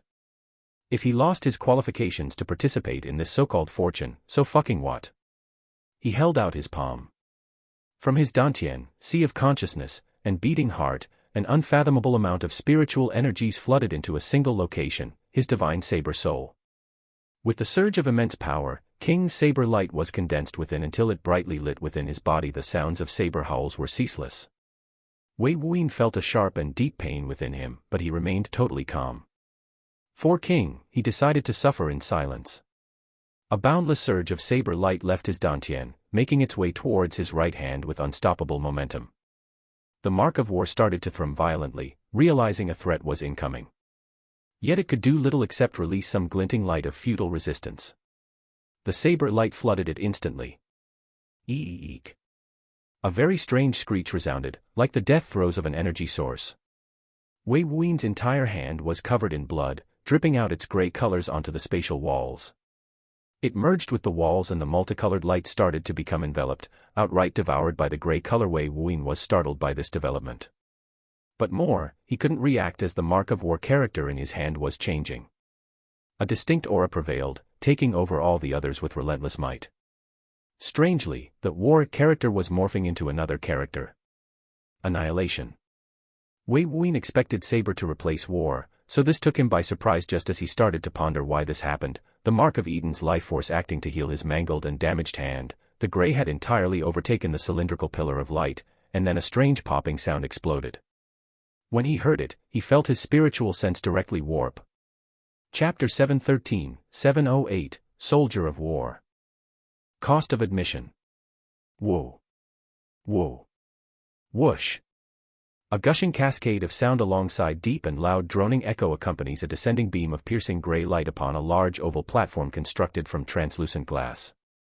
The platform was relatively small, roughly 30 meters in circumference. The gray beam crashed against the glass platform with torrential might, producing raging wind currents and twisting light. Within this gray beam overtook a few meters of space, and the base of the platform erupted in a brilliant array of white light that formed a unique character. Within this beam was a silhouette. The silhouette was currently in a half-kneeling position, its torso forward, its head downwards, and its two palms pressed against the surface of the platform. "Ayo! We have another group!" A voice casually yet explosively shouted. It originated from a single figure standing at the edge of the platform, holding a tablet-like item in their left hand and tapping around on its surface with bits of spiritual light on its fingertips. "Oh!" the figure hummed out curiously. "From the Grand Cyclic Stellar region. We haven't had a group from here in years. Was the sentry still on the lookout?" Another figure, taller, broader, and with a deeper voice arrived with stable steps and a rhythmic gait. "Grand Cyclic Stellar region. The sentry shouldn't have been decommissioned, those things almost never are." After answering this, the tall figure stared at the still cascading gray light that produced a turbulent environment. The other figure tapped away at the tablet some more. "Why is the stellar transit light gray? Is the array malfunctioning due to lack of use? Is this why it's so late?" The tall figure remained silent. While all this was happening, the beam of light finally ended its torrential arrival alongside the tempestuous and loud-sounding environment it created, leaving just a single figure garbed in black to be revealed. Wei Wuyin was taken off guard by the two developments, unable to inspect the changes of the war character's transition to annihilation, and the tainting of the multicolored light that is blood-induced. Without warning, the light accelerated by a few hundred times, and he found himself here in a few seconds. During its rapid transit, he found it very difficult to perceive the circumstances with his constantly distorting spiritual sense. Unable to accurately grasp his situation, he patiently waited until it concluded. With the light disappearing, he found himself on a solid surface once again. However, his body was in a half-kneeling position, and he felt an overbearing weight of gravity press against him. It was at least 10,000 times stronger than anything he'd ever felt normally, excluding his own astral tribulation, feeling taken by surprise. Such a strong gravitational force. Wei Wuyin was awed by this feeling. He contemplated whether he should utilize his own gravitational central mass to offset the force or use his own physical body to resist. With a faint breath, he decided the latter and lifted himself up forcefully. His physical body was outrageously powerful, refined to its limits, but due to this, it was also extremely heavy by itself. With a higher gravitational force pressing against him, it required far more physical power to lift himself up and act normally. He had to take a few seconds to acclimate, twisting his limbs and stretching out his legs. "A single person." A voice sounded, catching Wei Wuyin's attention. Still keeping his eyes closed, he relied on his spiritual sense to grasp the surroundings. When he finally extended it outwards, he was met with extreme resistance. It was as if a mountain was sitting on every stretch of his spiritual sense, trying to prevent it from moving. It took tens of thousands of times more spiritual energy to traverse the same distance and grasp the same level of detail. However, his spiritual strength was terrifying to say the least, so after a little adjustment, he instantly engulfed the surroundings of 100 meters in his spiritual sense. "Oh! A spiritualist!"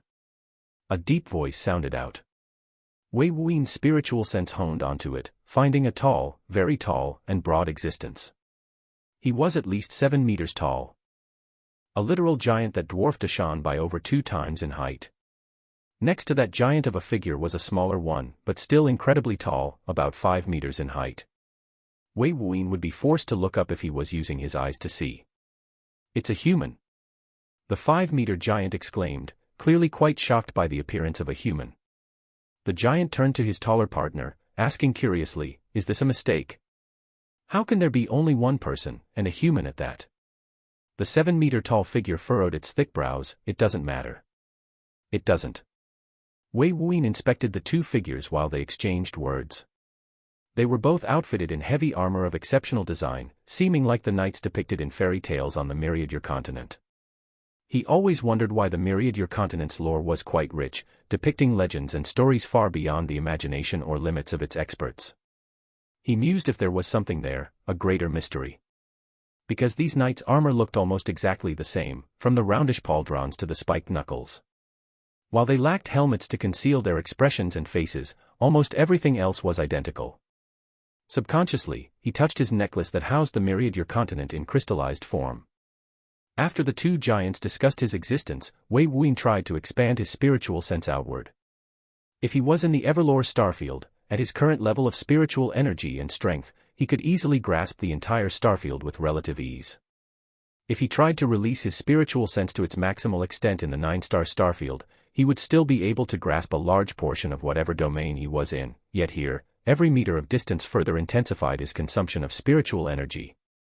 He only reached 500 meters yet only grasped the two giant knights and the glass platform in his spiritual sense. The consumption wasn't too outrageous to him, but he decided not to fully exert his greatest might.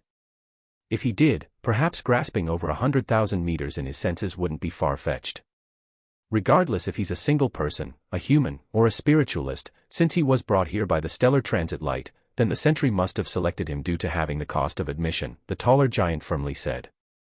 It would be best to highlight at this point that Wei Wuyin had absolutely no idea what these two were saying.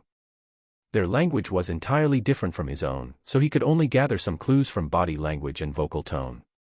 Besides some mild shock and surprise, there wasn't much else he understood. The taller giant walked forward the platform. All right. Recruit, listen. His voice boomed, causing the folds of Wei Wuyin's skin to flap like waves. It was only then that Wei Wuyin realized that this armored giant's aura carried traces of mysticism. He was an ascended. Wei Wuyin retracted his spiritual sense from exploring the surroundings and fixated it entirely on the armored giant. He gave off an aura far, far greater than Wu Yu. Wei Wuyin's heart tensed. An earthly saint. Was this a genuine earthly saint? Wei Wuyin's expression changed as the giant began to speak a series of vocal enunciations that were entirely foreign. After a few seconds in, he interrupted the armored giant even if this might irk or displease him. I have no idea what you're trying to say. The two giants were taken aback for a moment after he spoke. The smaller giant thought for a second and asked with a wisp of genuine confusion, do you not understand mysticism? These words were spoken in the language that Wei Wuyin understood, that he was incredibly familiar with. Understand mysticism? What is that? Wei Wuyin didn't know what that meant. Was he referring to a language? The two giants glanced at each other, seemingly confused that Wei Wuyin was unable to understand their previous words. It was only after a few seconds that the smaller giant jolted upwards, asking hastily, what's your cultivation level? This time, he spoke in that strange language again. Almost instinctively. Wei Wuyin frowned, I can't understand you. The smaller giant realized his mistake, repeating, what's your cultivation level? Wei Wuyin frowned. Aren't they ascended? Was he able to hide his cultivation base from them? Furthermore, the taller one's aura was far stronger than Wu Yu's. Was he not an earthly saint? It was unbeknownst to Wei Wuyin that his void bloodline caused his body to feel like an unfathomable abyss of nothingness to most. Even when he was at the spatial resonance phase, venerable figures, those genuine ascended, weren't able to sense his foundation without directly infusing their spiritual sense into his body. Wei Wuyin didn't hide his cultivation base's aura any longer, deliberately revealing its state at the 6th stage of the astral core realm, the gravity emission phase. The two giants started simultaneously, clearly shocked to their core by this reveal. Astral core realm. Gravity emission. Such a powerful spiritual strength. The two exchanged glances, seeing the shock in each other's faces. Yet understanding also flowed within their eyes. Is there something wrong? Wei Wuyin realized that his existence was an anomaly from their expressions and body language, but since it was a karmic encounter from the heavenly Daos, and requiring less than a karmic surge, he felt it shouldn't be too difficult to acquire benefits here. It was just unfortunate that he couldn't understand what they were saying. How did you get here? Recruits must have the appropriate tribute to wear the mark. The smaller giant tapped his forehead, speaking once again in Wei Wuyin's understood language. Wei Wuyin lightly touched the soldier character on his glabella. It hadn't changed despite the war character changing to annihilation. Wei Wuyin subconsciously glanced at his palm to notice that there was no longer a mark, not of war nor annihilation. A bout of confusion assaulted his heart for a moment, but he regulated his thoughts. "What is this tribute?" Wei Wuyin asked. The taller giant now spoke out, his voice once again booming with a strong, explosively hot air. "The tribute is an unrefined seed of war." "Where is it?" It seemed the taller giant was looking impatient, and his gaze even was a little unfriendly towards Wei Wuyin. Wei Wuyin's eyes brightened after hearing this. The mark of war on his palm had reacted to the box of strange material that he obtained from Long Chen's corpse. With a wave of his hand, the box containing it appeared. He wasn't able to deduce what it was, but he had kept it for further research. An object obtained from a blessed couldn't be insignificant. The taller giant's eyes lit, and then that unfriendly air vanished abruptly. He waved his hand and the box vanished from Wei Wuyin's hands, appearing in his.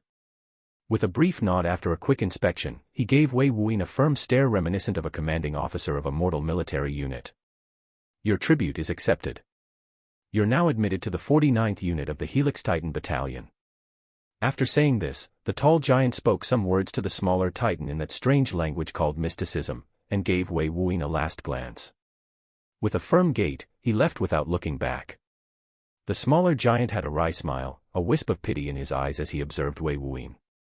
Chapter 714-709, Soldier of War, The Battlefield. Helix Titan Battalion. 49th Unit. Wei Wuyin's furrowed brows deepened as he delved further into his own thoughts. Moreover, he was beset by a strange feeling that left him feeling at a disadvantage. He had a few thoughts that many would consider ludicrous, such as an earthly saint having taken advantage of his ignorance, but he decided not to dwell. Regardless if that tall giant decided to act shamelessly somehow, he was a being whose might and existence exceeded his own comprehension, so it was best to find his bearings before conjuring accusatory thoughts towards ascended beings. Thus, he settled himself and focused on the smaller giant that remained. The small giant touched the tablet a few times, giving Wei Wuyin a series of shift glances.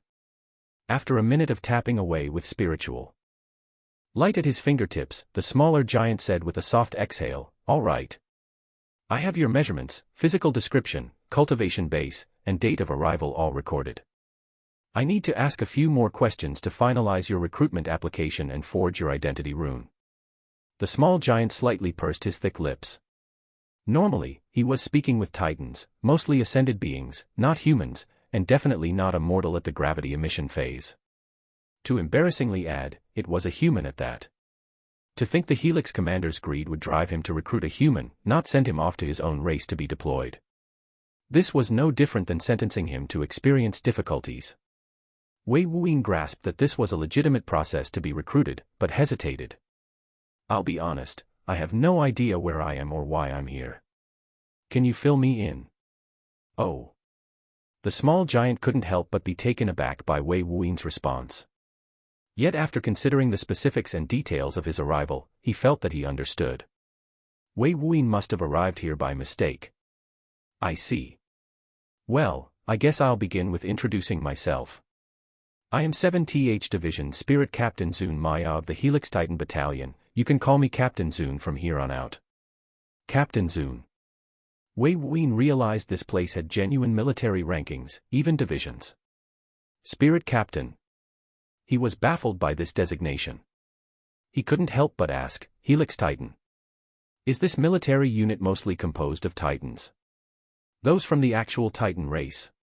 He knew that some humans and demons like Deshawn possessed the Titan bloodline, allowing them to enlarge themselves and exert incredible levels of physical might, but he had never met a member of the Titan race before. It was like meeting an actual true dragon. While he had met an azure-scaled horned firmament dragon, it wasn't close to a true dragon. He was aware that the heavens were vast, the world was diverse, and he was merely living within a small bubble that slowly expanded as his cultivation base increased and his ability improved, but he was still a little shell-shocked that those before him were of a race that he'd never met before. However, this confused him somewhat. Why hasn't he? The Titan bloodline was prevalent in the Everlore starfield, even Deshawn had it, and she originated from a crossbreed of a human and a demon. So that bloodline from humans must have also been crossbreeds, because they were notably smaller. Even Deshawn only stood at 8 feet tall, yet this Captain Zun was over 10 feet, and the other possessed mind-blowing height. Captain Zun firmly nodded, the Helix Titan Battalion is mainly composed of Titans or hybrids of our race. But after he said this, his expression became slightly awkward. He corrected himself, my race. Most of the time this question was answered, it was directed towards those of the Titan bloodline lineage, be it pure-blooded or hybrids. Wei Wuyin sensed this awkwardness, and realized that his identity as a human was as abnormal as he assumed. An urge to bombard with more questions manifested in his heart, but before he could unleash them, Captain Zun interrupted with a hand raise. I'll explain why you're here and where you are in a bit. You definitely have a lot of questions, and I'll answer them, but save them for later. I need to verify this information first and issue you an identity rune as per procedure. First, you dash. Wei Wuyin interjected, but what if I don't wish to join this Helix Titan Battalion? While he might be a mere mortal, he wasn't an individual that would leap before he looked. He didn't know what the fortune of the heavenly Daos was, and he hadn't been able to determine what it wanted him to do. Was just being here enough? If not, it was best to consider his options. Captain Zun slightly frowned, giving Wei Wuyin a locked stare. The tension within the air solidified, and an unfathomable pressure emanated from his body. It was spiritual in nature, but clearly infused with qualities beyond mortal limits. The congealed air would make it difficult for one to breathe, and the added pressure might force some to their knees. Yet, Wei Wuyin remained unfazed. While this level of spiritual pressure might cause ordinary gravity emission phase cultivators to collapse, sprawled on the ground begging for mercy, he felt mildly affected and nothing more. Captain Zun discovered this and was flabbergasted by this development. A mere mortal was unaffected by his exertion of spiritual strength.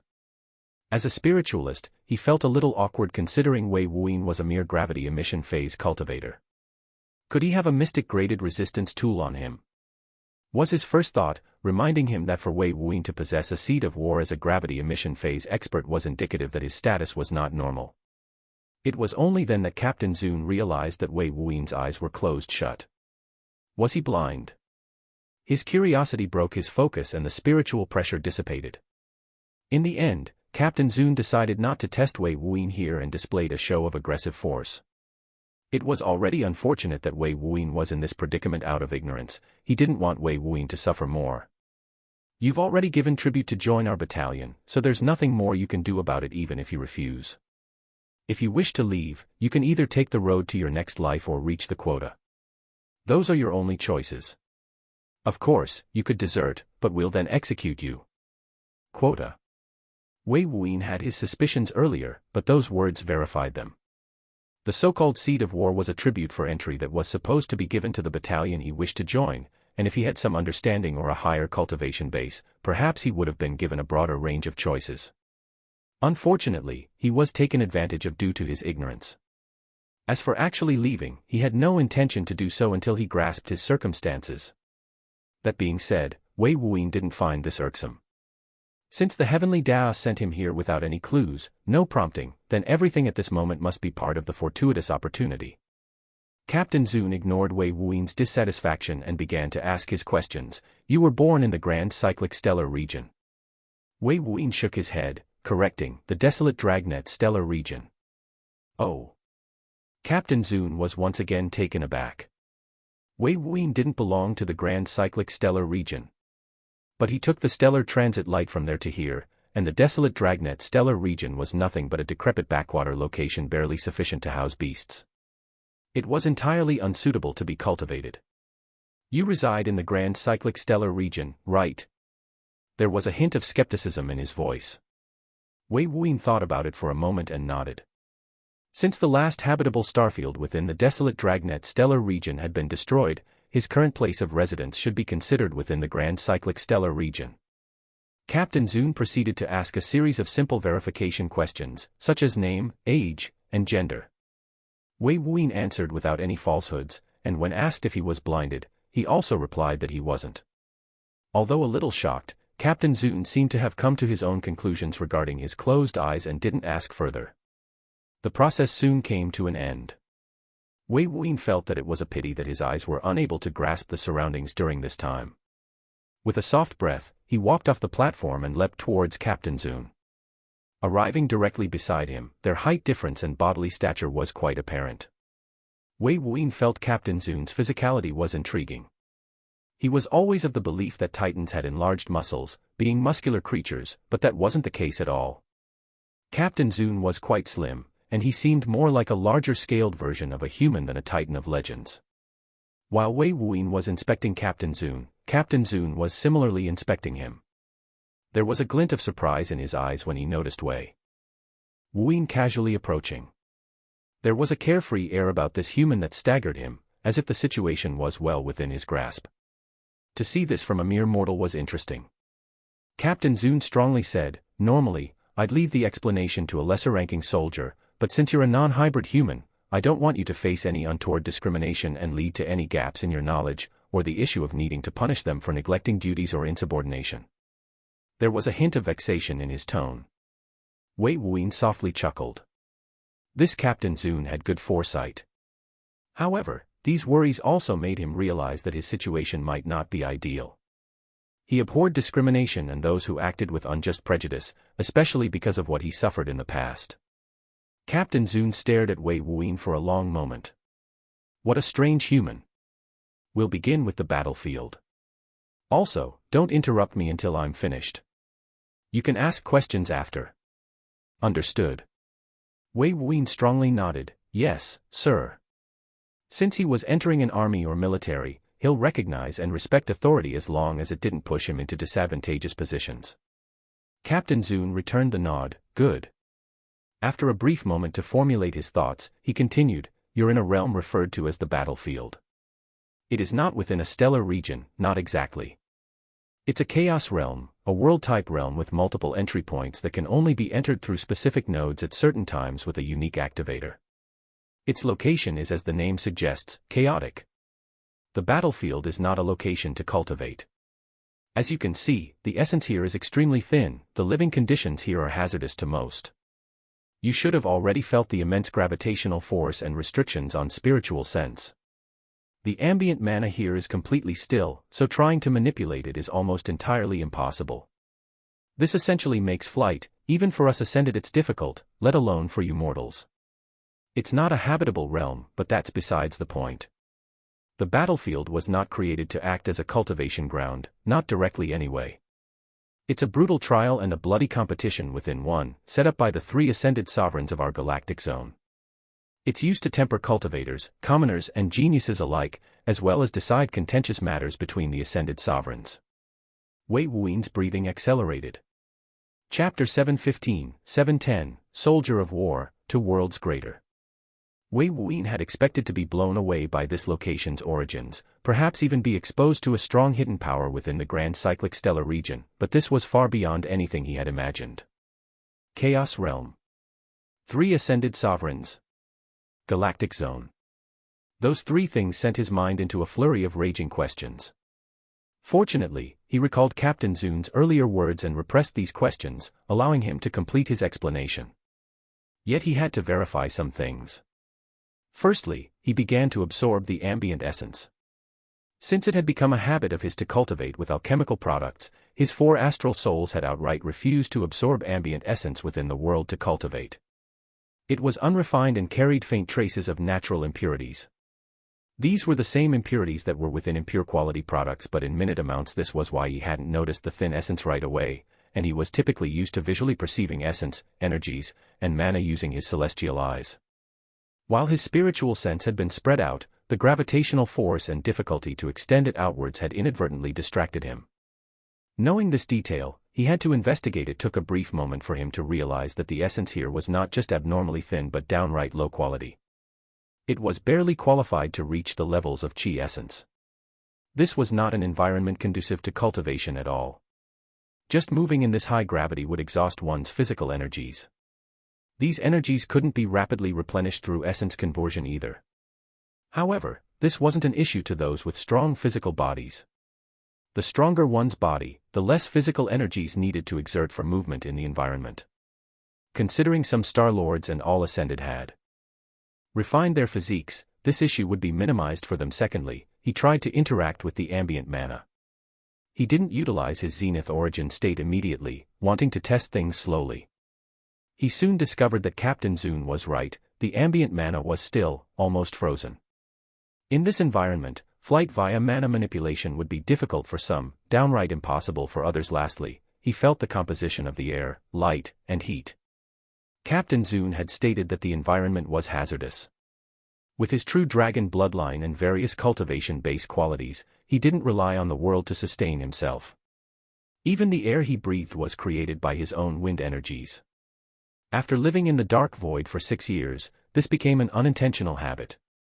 He relied on his fire energies for warmth, his water energies for moisture, and even replicated food production of plant life with wood and light energies. As long as his innate energies remained abundant, he could live anywhere. After he removed his innate self-regulatory system, he experienced it. The dusky air he breathed was toxic. The impurities within were far too high. The moisture in the air was nearly absent, and the heat was scorching and uncomfortable, exacerbating the issue further. He couldn't see the characteristics of the solar light, but he knew there was a strange quality in its energies. When he tried to absorb it, he found his body retching slightly. This was an involuntary reaction induced by his 4 astral souls simultaneously. Captain Zune noticed this and laughed. Yeah. Most cultivators keep their bodily systems contained and functioning off their own innate energies. The toxic atmosphere, the filthy solar light, the lack of adequate moisture, absurdly high gravity, and stilled mana makes this chaos realm quite suitable for its designation. Wei Wuyin hastily resumed his self-sustaining system, surviving off his own innate energies. Only then did he feel comfortable. This location wasn't as bad as the Dark Void's deadly conditions with chaos mana lingering about, but it was extremely close. If a cultivator stayed here for an extended period of time, they would suffer considerably to their health and cultivation base. Wei Wuyin wanted to ask why the environment was like this, but he decided to wait. Until Captain Zune finished, he wouldn't interrupt. So he turned to Captain Zune and stared at him with closed eyes, urging him to elaborate. You're truly ignorant of the battlefield, huh? I guess the rumors were true. Captain Zune remarked with a hint of melancholy within his voice, rubbing his chin in thought. After a brief silence, he continued, the battlefield isn't just a hazardous environment, a trial for cultivators, or competition amongst the ascended sovereigns, it's also an extraordinary opportunity, should one be able to seize it. There are many materials, items, armaments, arts, spells, cultivation methods, alchemical products, and designs for formations and arrays that can be gained through exchanging war souls. If you want to leave the battlefield, you'll also need to accrue enough war souls to do so. Now, there's far too much to explain and not enough time in this year, so I'll let you ask 2 questions. Then, I'll give you your identity rune and you can report in. Captain Zune had finally finished his rough overview of the battlefield, but uncertain whether out of kindness or curiosity, decided to give Wei Wuyin 2 questions. Normally, he would limit it to 1, but Wei Wuyin intrigued him. Wei Wuyin firmly nodded, not finding it odd that the questions were limited in quantity. They might be speaking for days if he were to ask all his questions, seeking further elaborations and in-depth details. Thus, he understood and put considerable thought into his first question. He eliminated basic questions that were easily answered later, such as what were war souls. He removed questions that didn't have much relevance to his own situations, such as the scale of this galactic zone. Captain Zune shouldn't be the only individual who understood this, and he wasn't going to waste this opportunity on something that might be commonly known. While those other titans might not be as forthright with answering, it's not like he couldn't scan the memories of others. With that capability, he should limit questions to those that only Ascended were aware of. They were beings he couldn't access. However, while he was contemplating, a strange question invigorated his thoughts. While it wasn't ideal, he couldn't help but ask, is the King of Everlore alive? It was an odd question, considering the scope of this battlefield. In fact, it went against the parameters of his intended questions. He should have asked the details about racial differences or aspects about cultivation. He had no intention to ask details specifically about the battlefield, as all of these questions will be answered as they become obstacles. King of Everlore. Captain Zune's eyes widened considerably. He wasn't just taken aback by Wei Wuyin's question, he was outright brought a thunderous surprise that caused him to visibly move backwards. He couldn't help but stammer, both confused and filled with disbelief. With animated hand gestures, he seemingly lost himself in his astonishment from this somewhat extreme reaction. Wei Wuyin realized that while his question was left field, the King of Everlore wasn't an unknown existence. This question wasn't prompted by anything but a thought regarding the King of Everlore's disappearance. It might not even be linked. And if it was a useless inquiry that couldn't be answered, he hoped to recoup his limited questions on that basis. You want to know about the King of Everlore? Why? Captain Zune was losing himself as time went on, just utterly shocked by this question and why it was even brought up. Wei Wuyan's heart raced slightly. It seems the King of Everlore really left the grand cyclic stellar region for a greater world. I wonder. It took a long moment before Captain Zune regained his composure, giving Wei Wuyan a firmly fixed stare. Alive? Yes, of course the King of Everlore is very much alive. How could he not be? Ha ha. Wei Wuyan deeply contemplated this simple confirmation and how it was conveyed. The King of Everlore was clearly not an ordinary figure to the ascendant of this greater world. Wei Wuyan probed, can I ask you to elaborate on the King of Everlore's situation, like current location and status? I don't wish to waste another question on it. Oh. You don't know. This time, Captain Zune was baffled. It wasn't too strange that Wei Wuyan might ask if a prominent figure was alive, but to not know of their general circumstances despite asking if they were alive felt strange and out of place. He wondered if he should elaborate, but considering the King of Everlore's information was quite well known amongst cultivators, and Wei Wuyan was taking this seriously, he decided to oblige. The King of Everlore should be situated in his own stellar region, the Everlore stellar region. As for his status, he's still a heavenly saint alchemist of our Azure Prime galactic zone. If you're asking if he made a breakthrough in his cultivation or the alchemic Tao recently, I can't answer that. However, I did hear he was in deep research regarding a new pill. Wei Wuyan's outward expression was unfathomably calm, but his heart and mind was throbbing intensely since he was born. The King of Everlore had always been a man of myth, forging his path ahead one step at a time in incredible fashion. Wei Wuyan kept finding marks of his existence littered across every path he'd walked thus far. Even here, from the sheer tone filled with reverence and awe at the mere mention of his situation, the King of Everlore wasn't any less of an astonishing existence in this Azure Prime galactic zone than in the grand cyclic stellar region. Furthermore, Heavenly Saint Alchemist. If the grades of the mystic rank alchemical products are to be believed, the King of Everlore had exceeded mystic world products and was concocting mystic heaven products. With a heavy exhale, he regulated his stirring thoughts and calmed his beating heart. He pondered on his last question, wondering if he should ask about the language called mysticism and its purpose. He was curious why Wang Yuqian or any other ascended like Wu Yu never spoke of it. However, before he could make further deliberations on this topic, a spiritual light and ringing sound resounded from Captain Zune's tablet. We're out of time, the 49th unit is being deployed. Captain Zune inspected his tablet and shouted in shock, hurriedly tapping away. With a few taps, a spiritual light condensed atop the tablet and rapidly spun until it congealed into a finger-sized ring. Here's your identity rune. When you find the time, refine it with your spiritual force. It'll record your earned war souls and loss of life, if you were to lose yours. Captain Zune hastily spoke, thrusting the object to Wei Wuyan. Catching it, Wei Wuyan discovered it was jet black with clear white characters internally consisting of runic markings that bore a faint resemblance to the compositional structure of the seeds of mystic intent in his world seas. Runes forming characters. Wei Wuyan was unable to understand either, but he knew those characters detailed his information. Is this mysticism in written form? Before he got an answer, he felt his body lightening.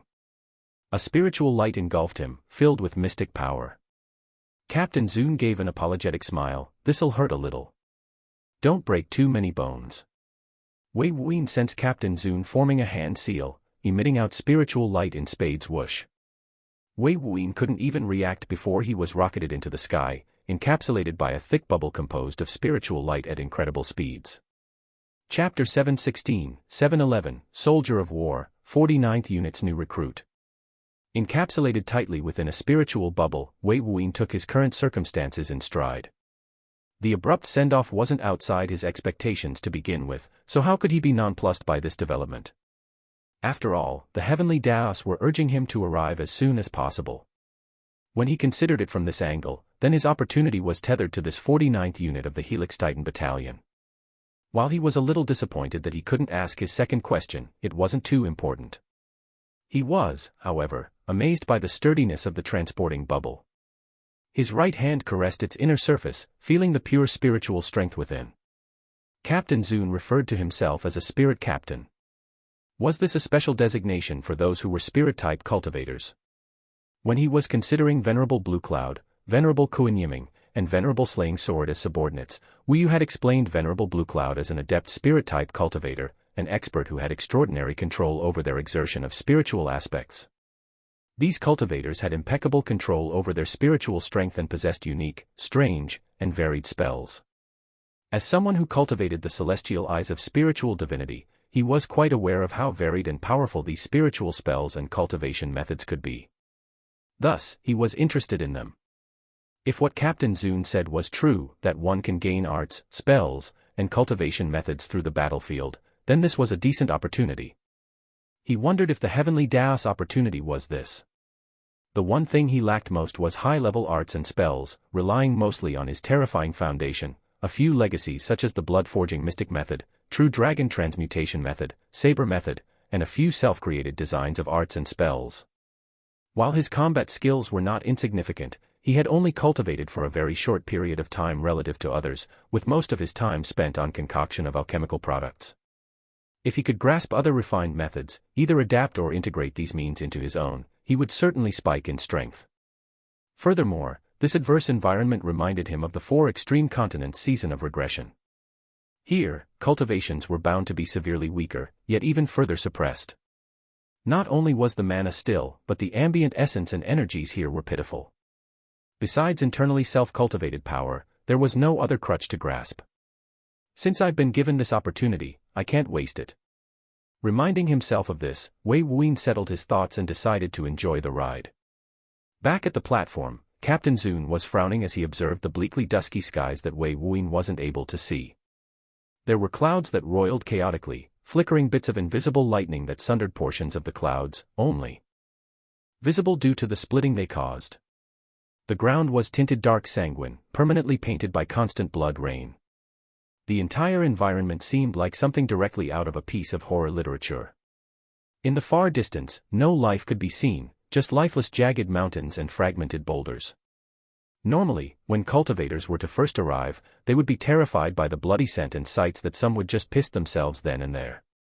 These would be full-grown cultivators with centuries of experience, but after learning about the ground's origins, few could maintain a straight face. "He's lucky," Captain Zun remarked. But then added, "or unlucky." Without understanding what to expect, one could be caught off guard and lose their lives. However, Wei Wuyin's eyes were closed shut and his spiritual sense was inhibited here. Suddenly, Captain Zun recoiled. An expression of uncertainty, shock, and seemingly realization formed on his face. He asked about the King of Everlore. He had just grasped this fully. Could he be an alchemist? Recalling Wei Wuyin's abnormal spiritual strength that could resist a portion of his own spiritual pressure and propel his spiritual sense a short distance, Captain Zun's expression paled slightly. The battalion commander had assumed that Wei Wuyin was a spiritualist, not even considering if he was an alchemist. That thought had infected his own. However, his abnormally powerful spiritual strength could be justified if he was an alchemist. If so, then there was no need for him to earn his position through life or death battles. After a long moment of silence, only a soft sigh was made. The spirit captain could only hope that Wei Wuyin wasn't an alchemist, but a powerful spiritualist with protective measures left behind by his family or clan. If so, then he'll have a high chance of surviving. If not. While he was considering this, Wei Wuyin was unaware that his original fortune, why he was given this opportunity at a low karmic luck cost, at an early age, and at a weak cultivation base, was solely because he was an alchemist. The heavenly Daos could not gauge Wei Wuyin's strength accurately, so he was given this opportunity due to his outstanding worldly reputation as a mortal sovereign alchemist. If he wasn't, then he would certainly never get this karmic opportunity far beyond the eternal sky starfield's limits at such a young age and cultivation base. The heavenly Daos would never send their blessed to die. Broaden their horizons. Sure. But never deliberately place them in extreme danger. Unaware that his opportunity to settle himself as an alchemist had passed due to a few factors, primarily his own arrival at the edge of deployment, unable to familiarize himself with various earning means of the battlefield, Wei Wuyin was rapidly analyzing the spirit bubble that Captain Zun had conjured, inspired by its form and function. Not too far away from Wei Wuyin, a group of heavily armored titans were marching forward as an organized unit. From time to time, there would be some disharmony, and even abrupt pauses or change in marching cadence. Clearly, this unit might be organized, but they were a freshly gathered unit. They numbered a total of 125 titans. If one looked closely, they would see signs of division. In fact, on the heavy armors themselves, there were designations of a horizontal double helix structure of dark gray and bright crimson design on their right torso. At the base of this double helix design were 2 numbers and 2 letters. They went from 40th to 50th. There was a group of 12 that had the designation of 49th. They were an intermix of men and women titans.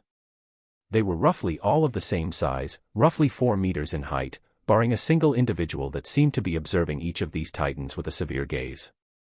These titans were the 49th unit of the Helix Titan Battalion. We've been training for 2 years, I can't believe we're being deployed today. A titan within the 49th unit discreetly sent a spiritual transmission through the unit, avoiding the hawk-like eyes of their squad leader. The titan was a female, just under 4 meters in height. She had a slim build, holding a long spear and round shield suitable for her body size. Her fist covered by metallic gloves was clenching the shaft of her spear anxiously, a tightening of its materials caused faint creaks to resound. I know. A male titan, taller by a few inches than the female, echoed her sentiment. It felt surreal. They were living in this hectic environment for so long, yet their lives were quite tame despite their discomfort. But they were aware that entire squads, or even companies like the one they were in, were wiped out after entering the battlefield. A cold grip of fear clenched their hearts. An extremely oppressive atmosphere of war engulfed them. They had fought for this opportunity, for some their clans or family paid an absurdly expensive tribute, yet when facing it directly, the thought of death was a little too strong in their hearts. The allies that they had formed in these last 2 years, how many of them will return? Will they? A few had the thought, I want to go home. Every step they took brought them closer to deployment, closer to that battlefield that had claimed countless souls. Suddenly, a cold chill swept through them as they could see the void gate that was in the distance. It was shaped as a large arc that spanned for hundreds of meters, constantly activated with a thin film of jet-black darkness and multicolored brilliance at the edge. It was as if they were marching towards their deaths.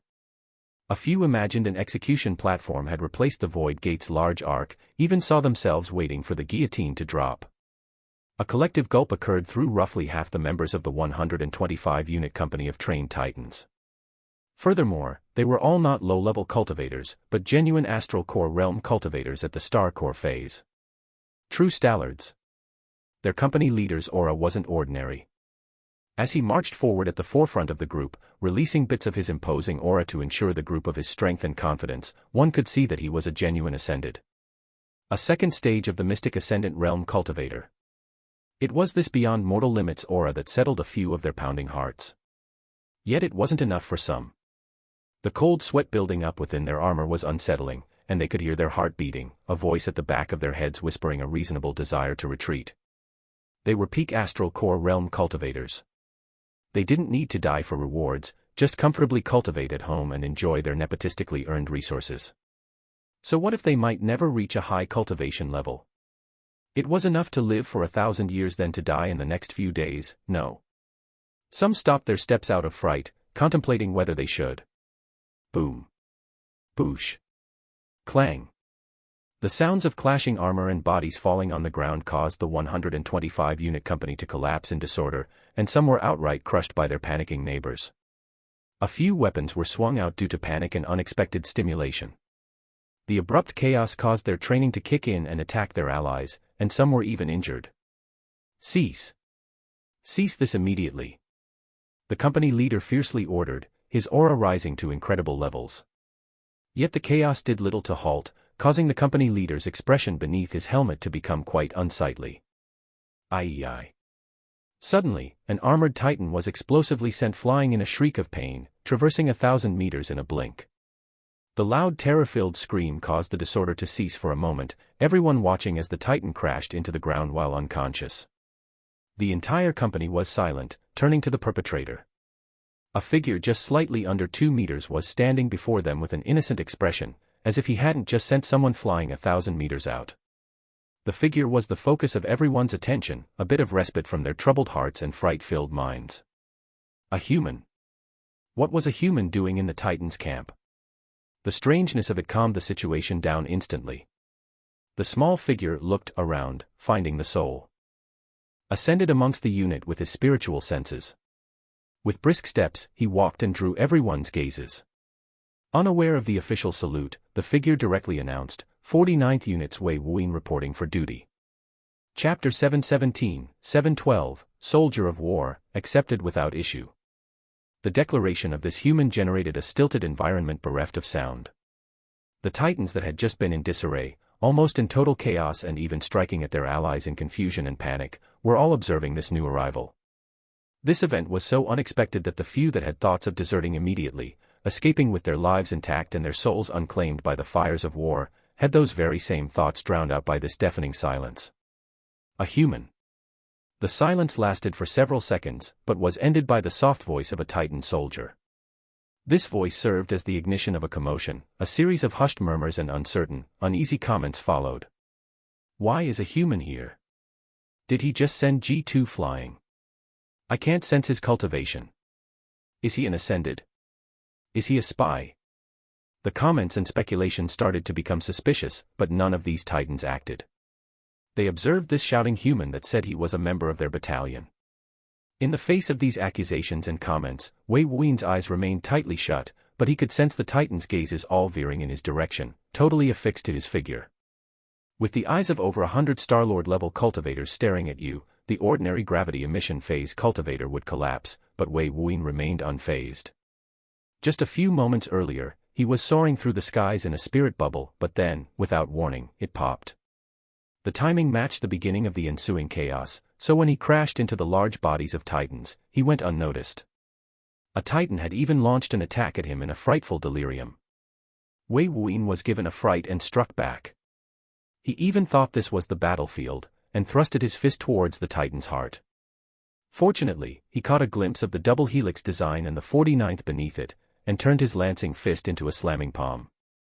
The company leader noticed all this, including observing the unconscious Star-Lord that was sent flying 1,000 meters out.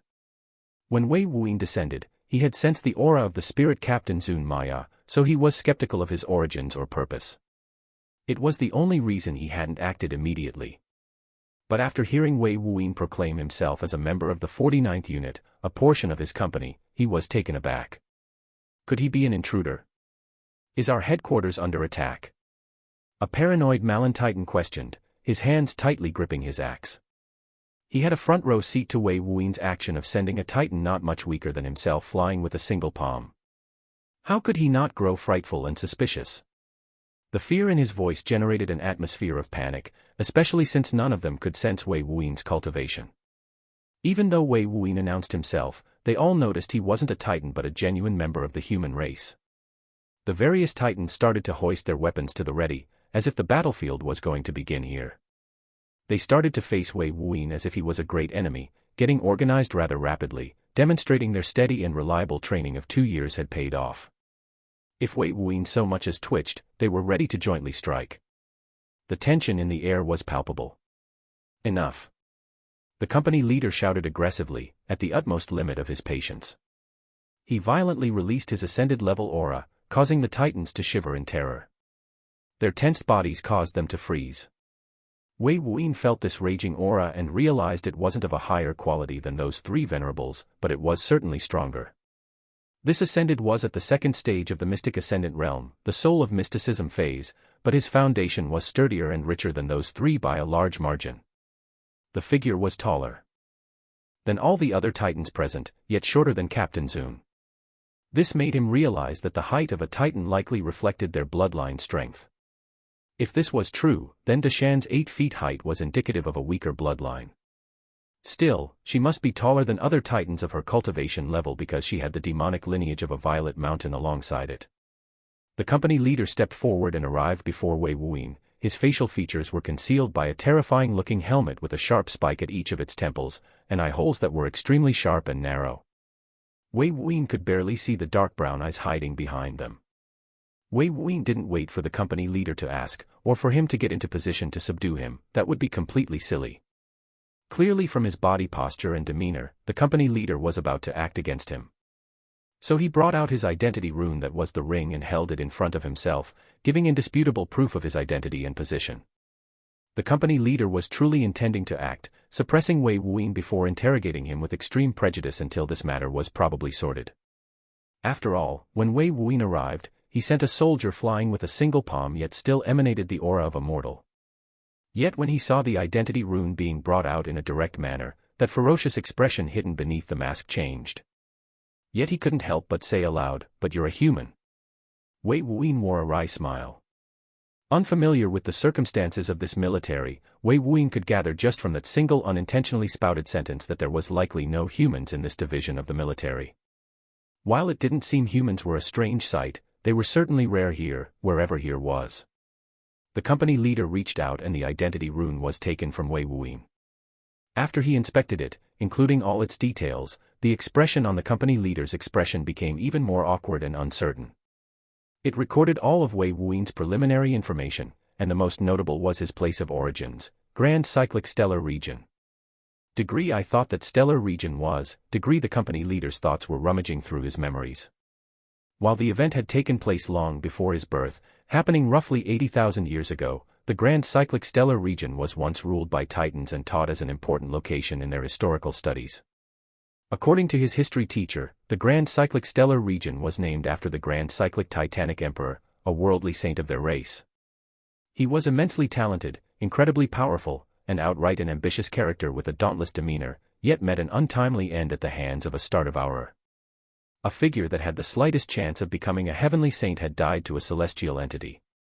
How unfortunate. Furthermore, after that event, the stellar region had been segregated from the Azure Prime galactic zone since, deliberately isolated by the ascended sovereigns. There was no concrete news regarding it thus far, except rumors that humans had somehow taken control of it.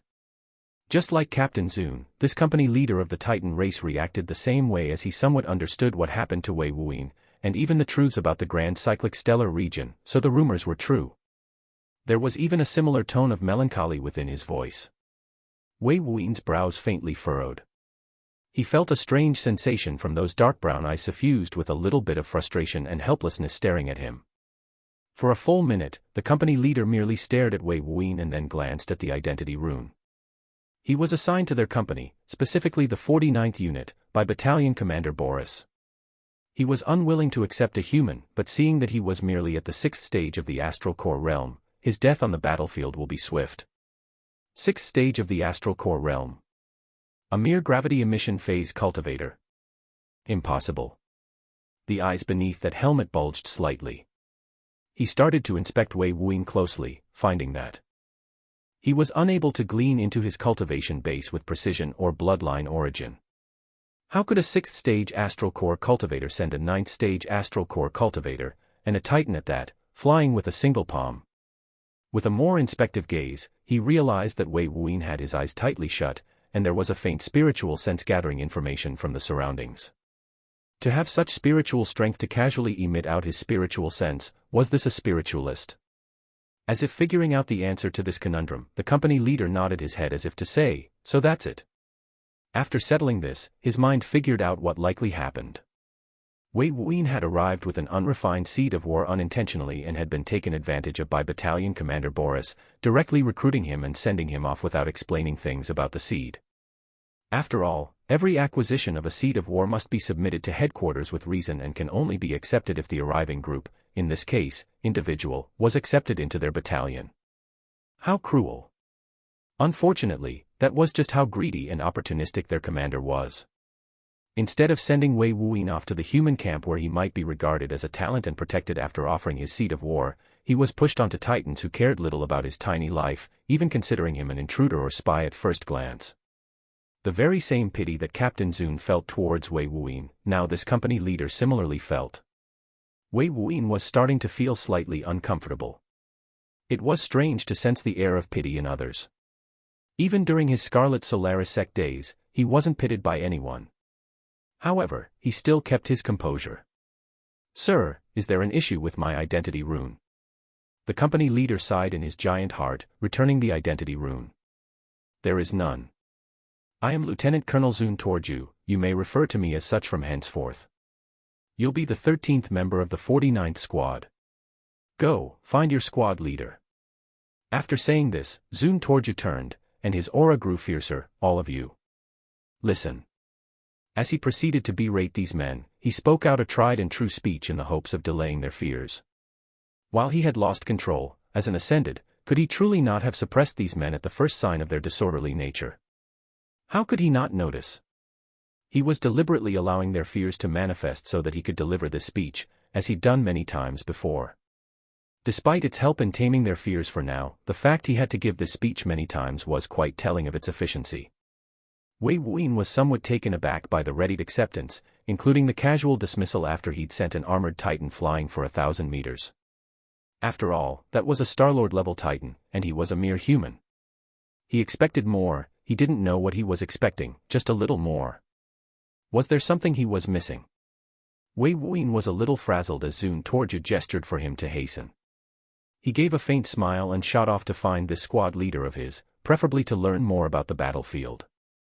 When he finally found the cluster of 49th Unit insignias, he received strange gazes all around.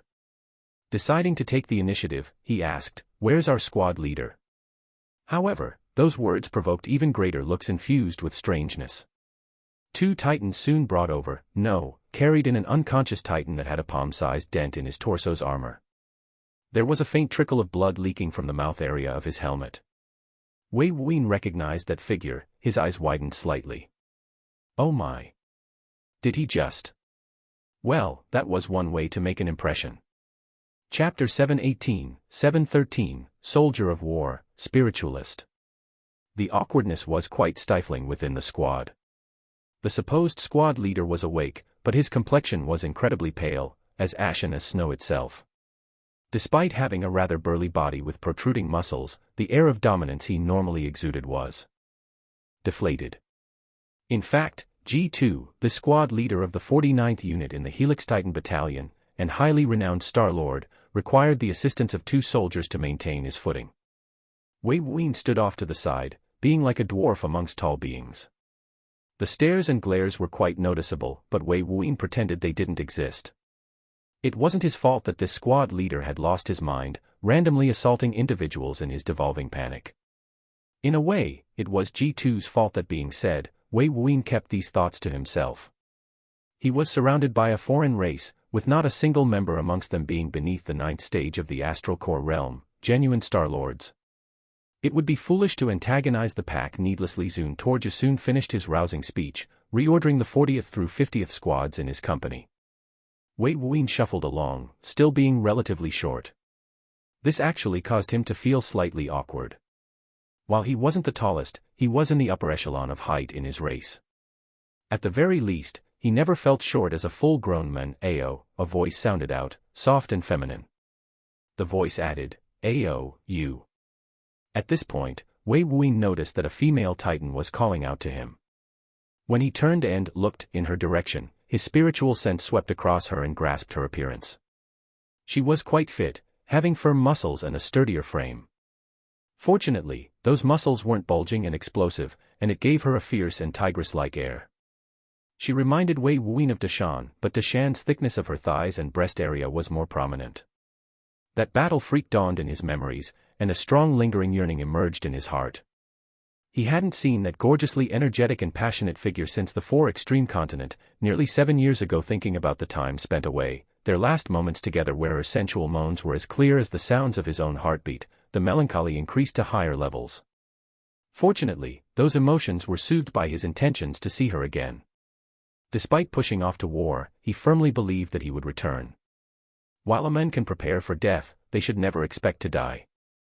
He had learned his lesson long ago before he faced the second calamity of hell, and this belief was reaffirmed upon his success. It was only after his thoughts passed that he directed his senses back to the female titan donning the uniformed armor of the Helix Titan Battalion. He gave her a faint hum and nudge of his head, indicating that he noticed her. The female titan, now grasping his attention, looked around at the other titans that were eyeing her. It seemed they were already intent on isolating this foreign human of strange origins, settling to stay with their own kind. This was especially so considering G2, their squad leader, seemed to have the light of rancor in his eyes. Clearly, that palm strike had bruised more than his body. The female Titan shrank back. The thought of being ostracized by her squad members caused her initial intentions to falter. However, Wei Wuyin snorted coldly, sending out an explosive wave of targeted spiritual bursts. The minds of a few members in their unit rung like a heavily struck bell. They tumbled and nearly fell, barely catching themselves. The gazes of many fell on Wei Wuyin once again, and even Zun Torju directed his eyes over. However, the company leader, this lieutenant colonel, merely watched and observed. Even the steps of the 11 units halted. Wei Wuyin coldly said with a shout, "Are you all not elite cultivators? Are we not about to fight a war together? I didn't know the Helix Titan battalion had children or cowards, yet here I'm exposed to the antics of both." Those words caused a few Titans to grit their teeth, more to clench their fists, and a few to look downwards in shame. While Wei Wuyin's eyes remained closed, he firmly swept his gaze to all those in his sight line. Due to their height difference, this was actually a little difficult, but the gesture was the most important aspect of his actions. He's right, our Helix Titan battalion are not cowards, and we are not children, but soldiers of war. Since you're a member of the 49th, you're no different than the rest of us, human or Titan. Shockingly, G2 stood out at this moment. While the rancor in his eye was quite apparent, he seemed to have set aside his differences. Seeing such a quick change, Wei Wuyin was both taken aback and highly skeptical. He really didn't expect it. Was this the prelude to a scheme? Yet the expression markers of G2 displayed his earnest belief in those words. However, his next words caused Wei Wuyin's expression to darken. "Since I've suffered an unintended assault at the hands of our fellow soldier, my injuries are severe and have made me unfit to lead this unit. Lieutenant Colonel Zun, I ask that I be sent back to recover from my injuries. I do not wish to drag down my fellow squad members due to my ego, no matter how much I wish to accompany them." G2 coughed at the beginning and end of his words, laying credence to his injuries. With his ashen complexion, he truly seemed to have suffered a fierce injury. Wei Wuyin looked at G2. So that was it.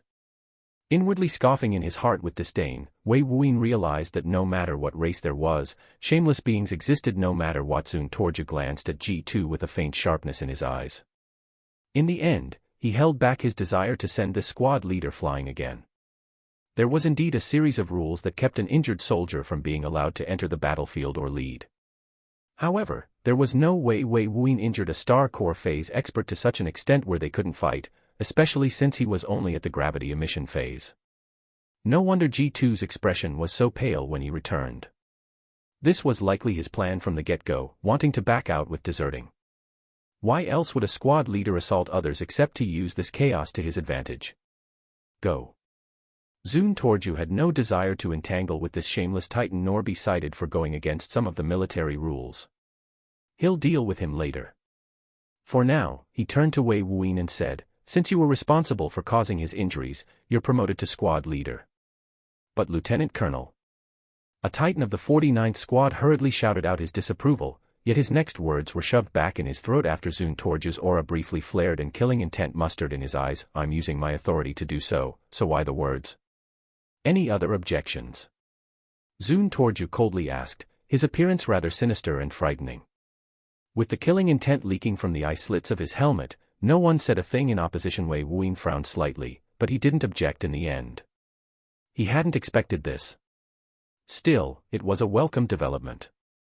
As for injuring G2, that wasn't false. The rancor in his eyes was evidence of that. He was truly made unconscious and dealt a tremendously devastating blow. As for taking him out of commission, that might not be far from the truth. While Wei Wuyin had held back his strength, turning fist into palm, he still slammed forward with astonishing force. It was clear when G2 had asked for someone to bring him back that his current state wasn't too good. He was literally carried back to their camp despite not having armor with a special design to designate him as squad leader. The identity rune of his lit with a faint radiance. Its black color had a single white strip, indicating his official rank had elevated. When he inspected it, he couldn't understand the new characters. It was quite frustrating being unable to read this so-called mysticism. The company of 125 marched until they reached the base of the gigantic arc that was the void gate leading to the battlefield. As Wei Wuyin took the lead position before his 12 Titan subordinates, the female Titan scooted over at this time.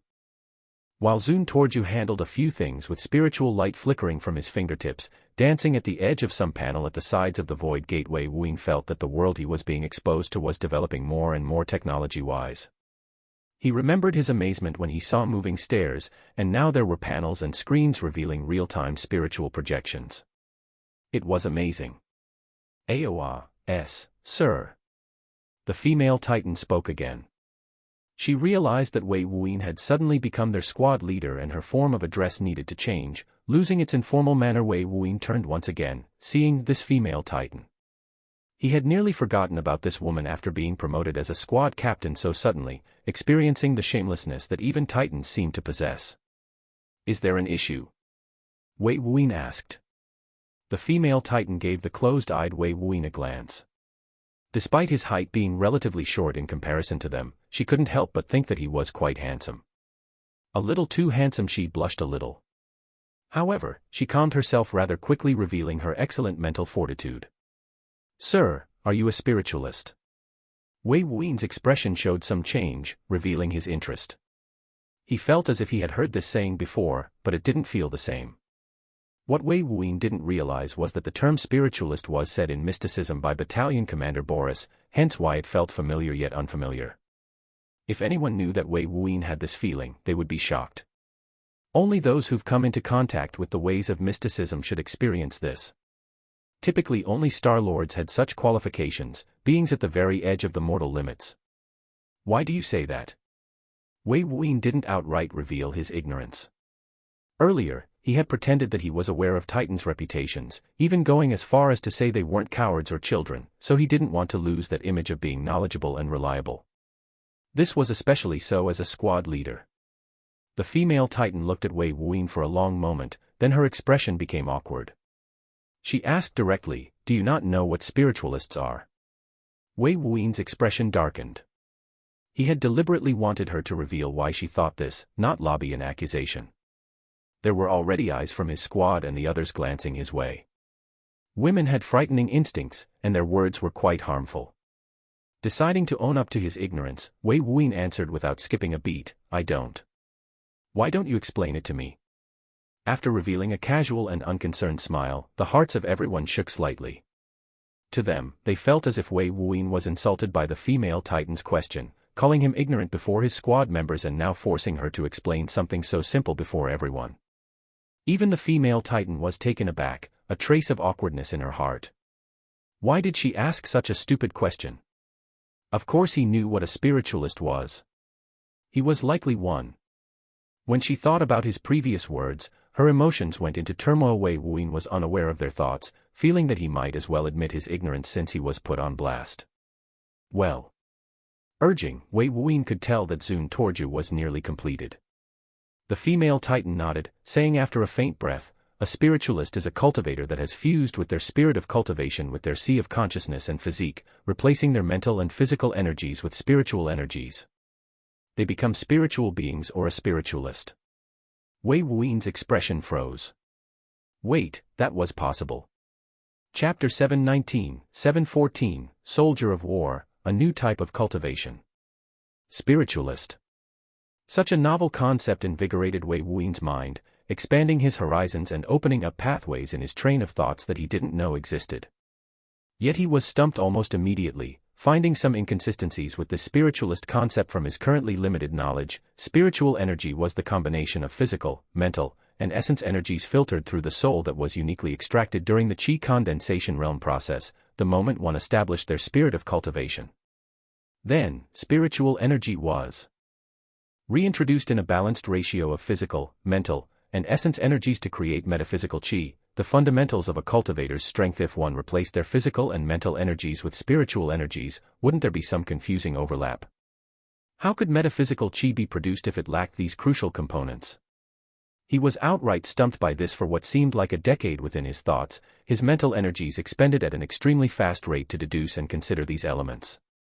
It was after a spark of realization that Wei Wuyin considered one detail he'd neglected: spiritual force. This was an evolved version of metaphysical chi that was generated during the astral core realm. It was formulated by the imbalance of spiritual energy, physical energy, mental energy, and essence energies. This imbalance heavily favors spiritual energy, transforming astral force, this evolved version of Qi, into spiritual force.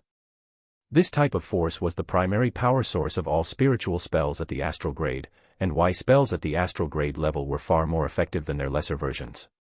If Wei Wuyin had delved into the Tao of design, creating astral-graded arts, spells, formations, and arrays, then this wouldn't have required such extensive thinking. However, since reaching the astral core realm, he'd essentially focused on the Tao of alchemy and testing out his current powers, something he still hadn't fully grasped.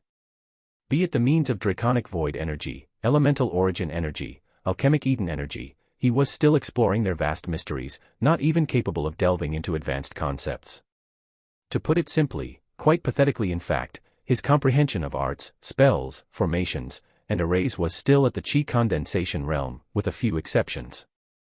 This was all attributed to him prioritizing the alchemic Tao and his short time spent cultivating overall, including the lack of guidance and pre-existing designs. Fortunately, he now understood some of the principles behind spiritualists.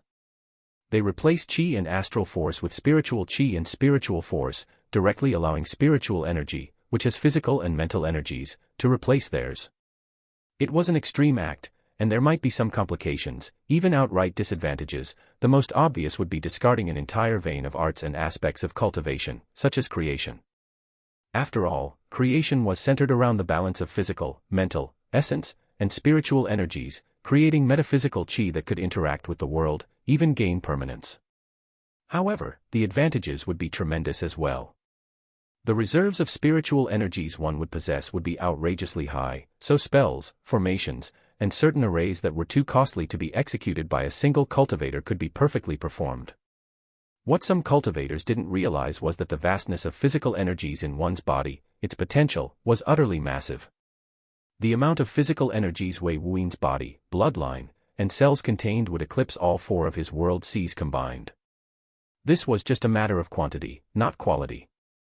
While this wasn't true for the Sea of Consciousness, the container of mental energies, it was still far greater than a single world sea.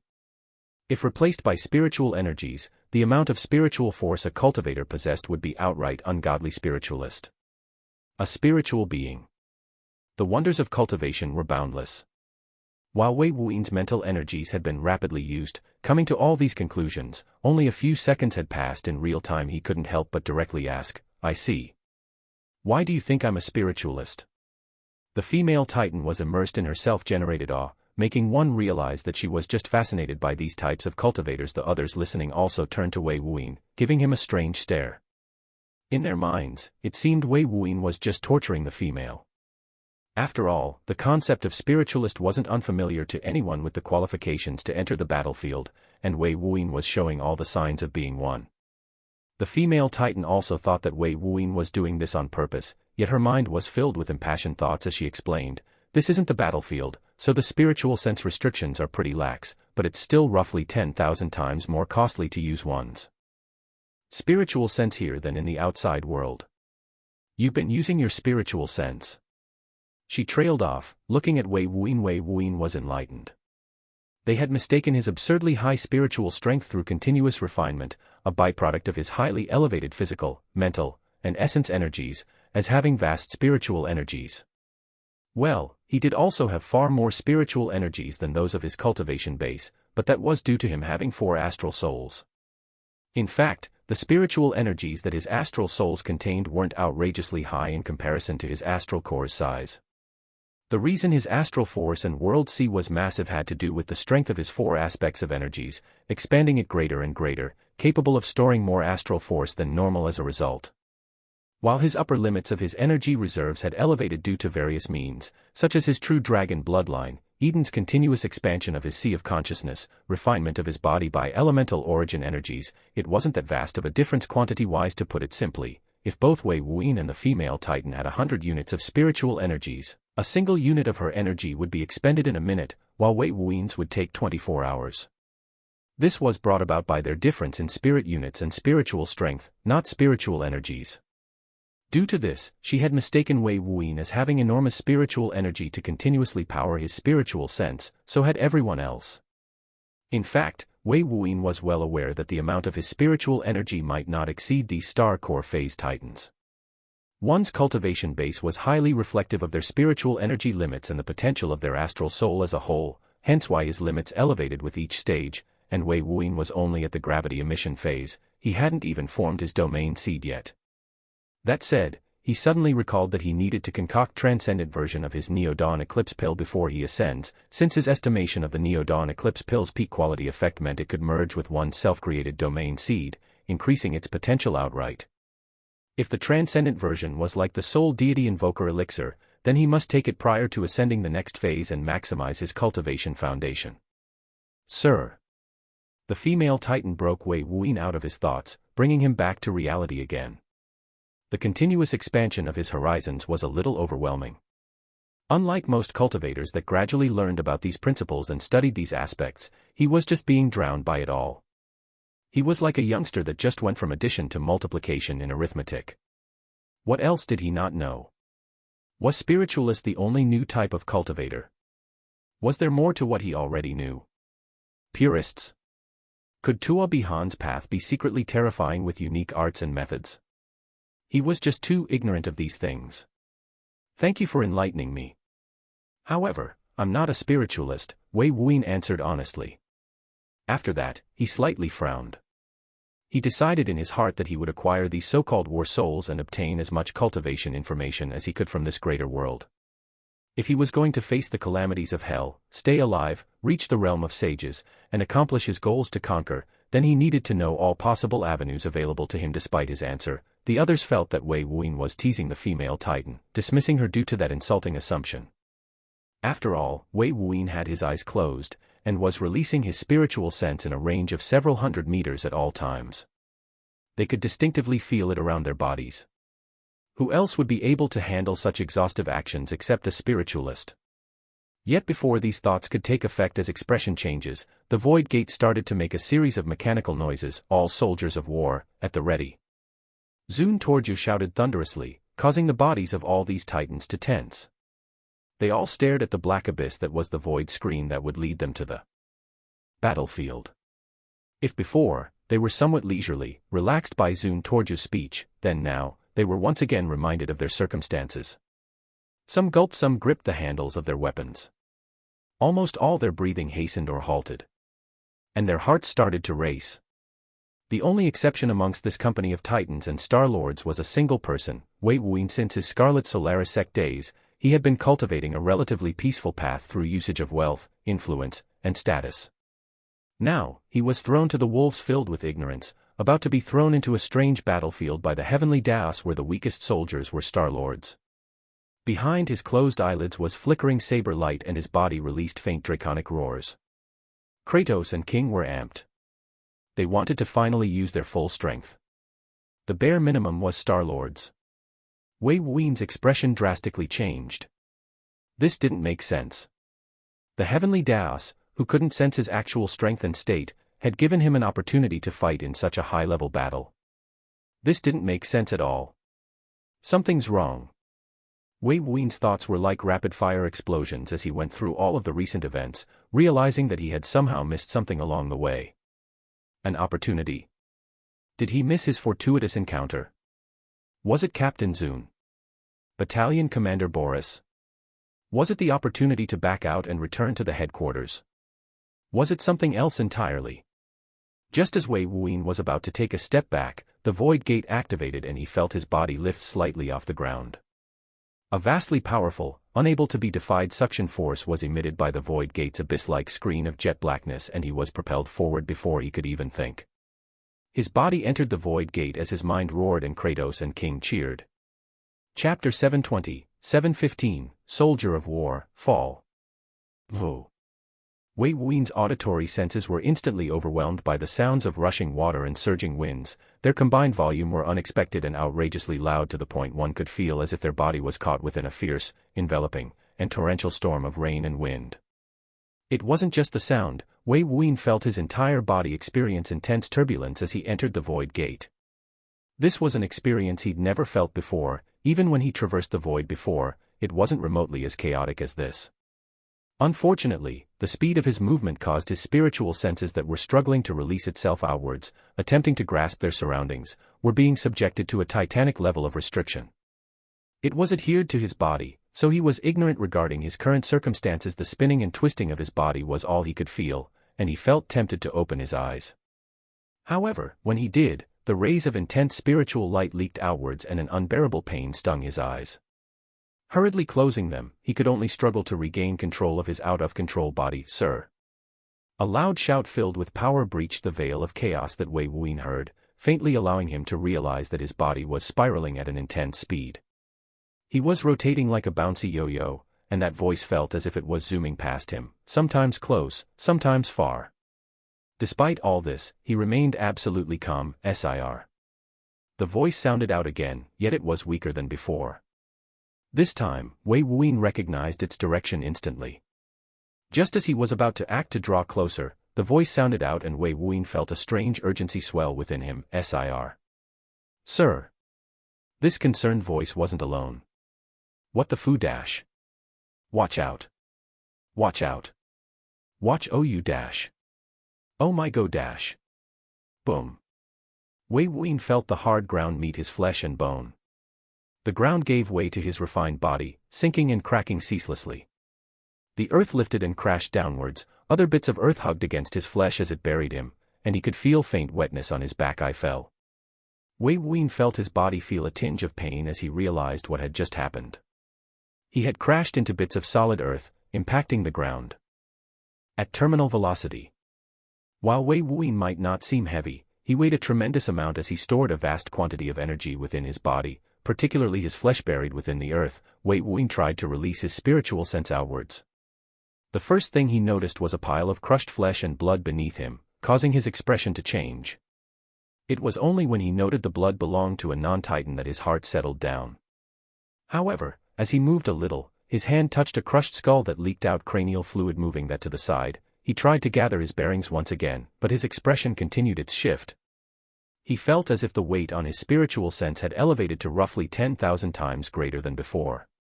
If by normal standards, it was close to 1,000,000 times more difficult to move a single inch forward with his spiritual sense. It was extremely terrifying. That woman soldier did say the battlefield's restrictions were far more strict than where we were, but I didn't think it'd be by this much.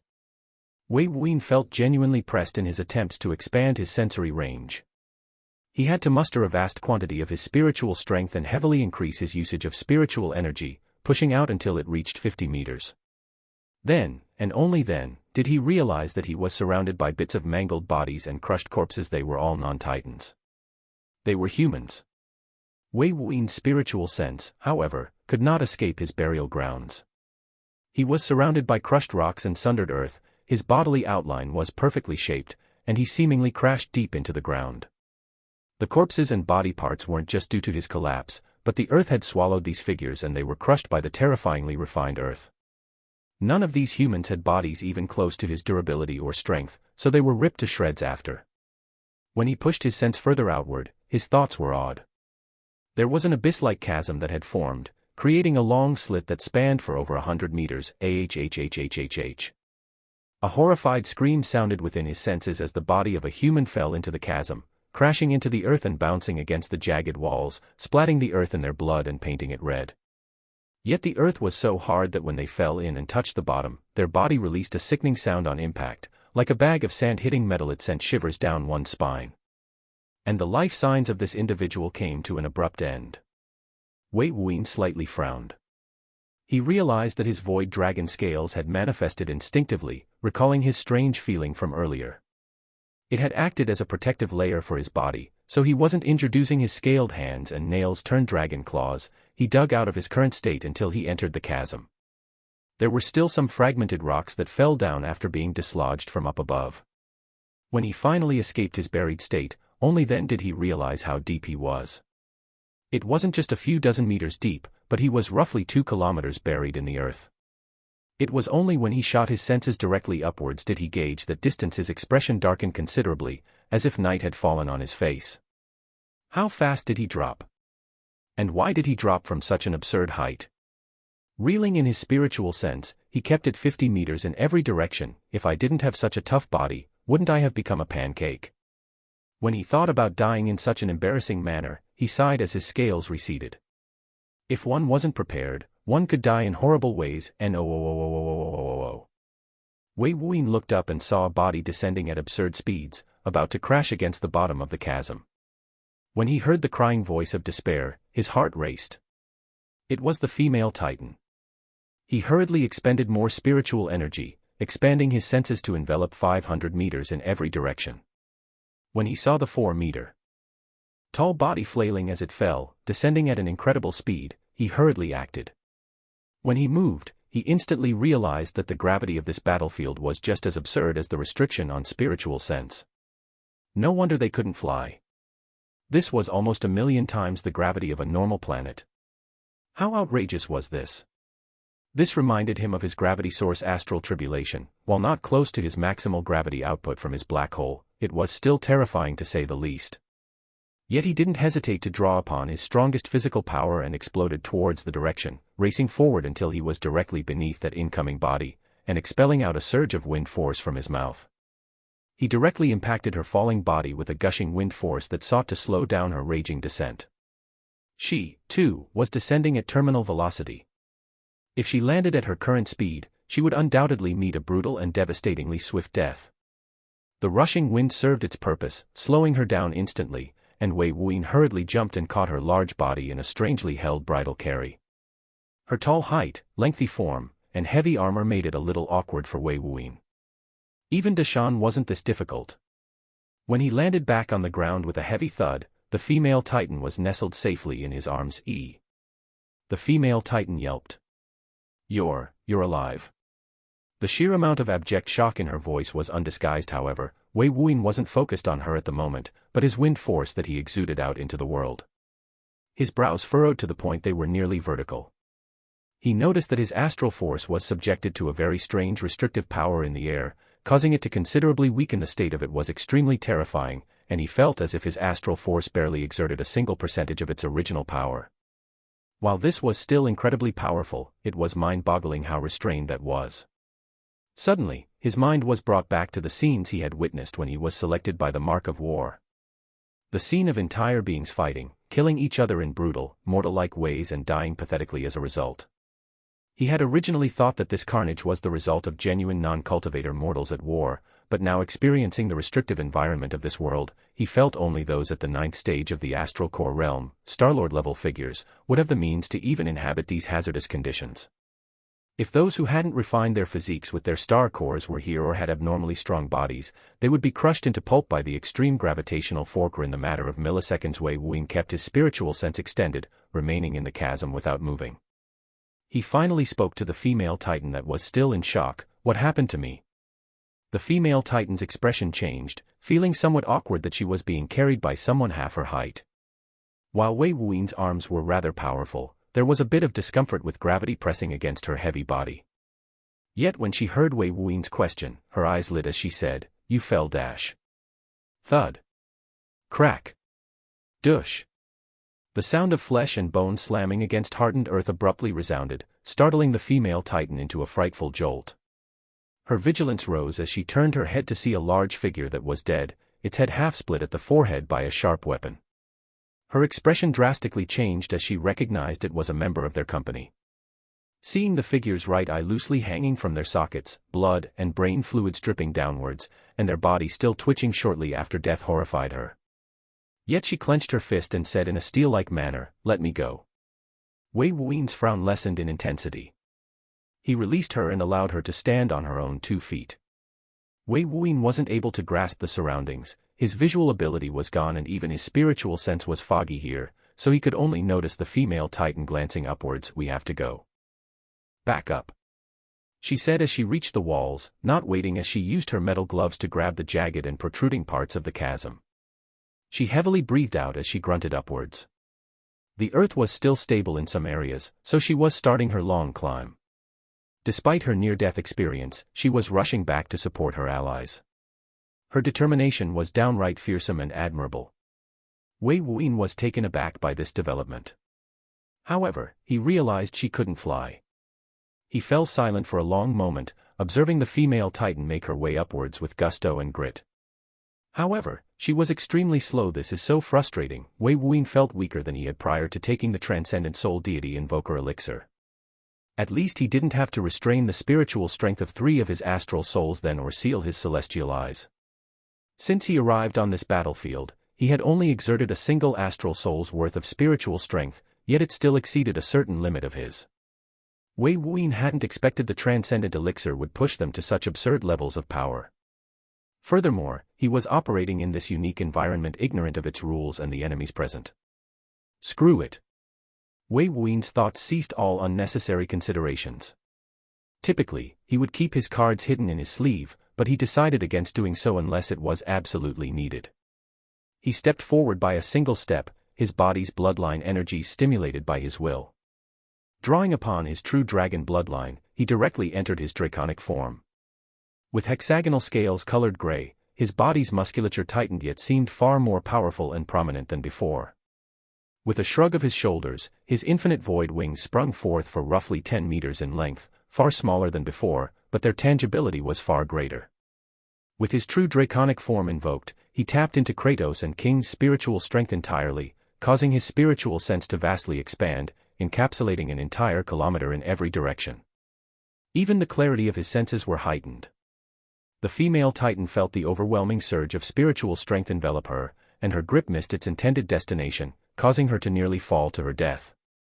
She hurriedly held onto a rocky protrusion with a single hand as she glanced at the bottom of the chasm. Spiritualist. However, what she saw wasn't a spiritual being, but Wei Wuyin's exquisitely shaped true draconic form. Her eyes widened with disbelief and uncertainty.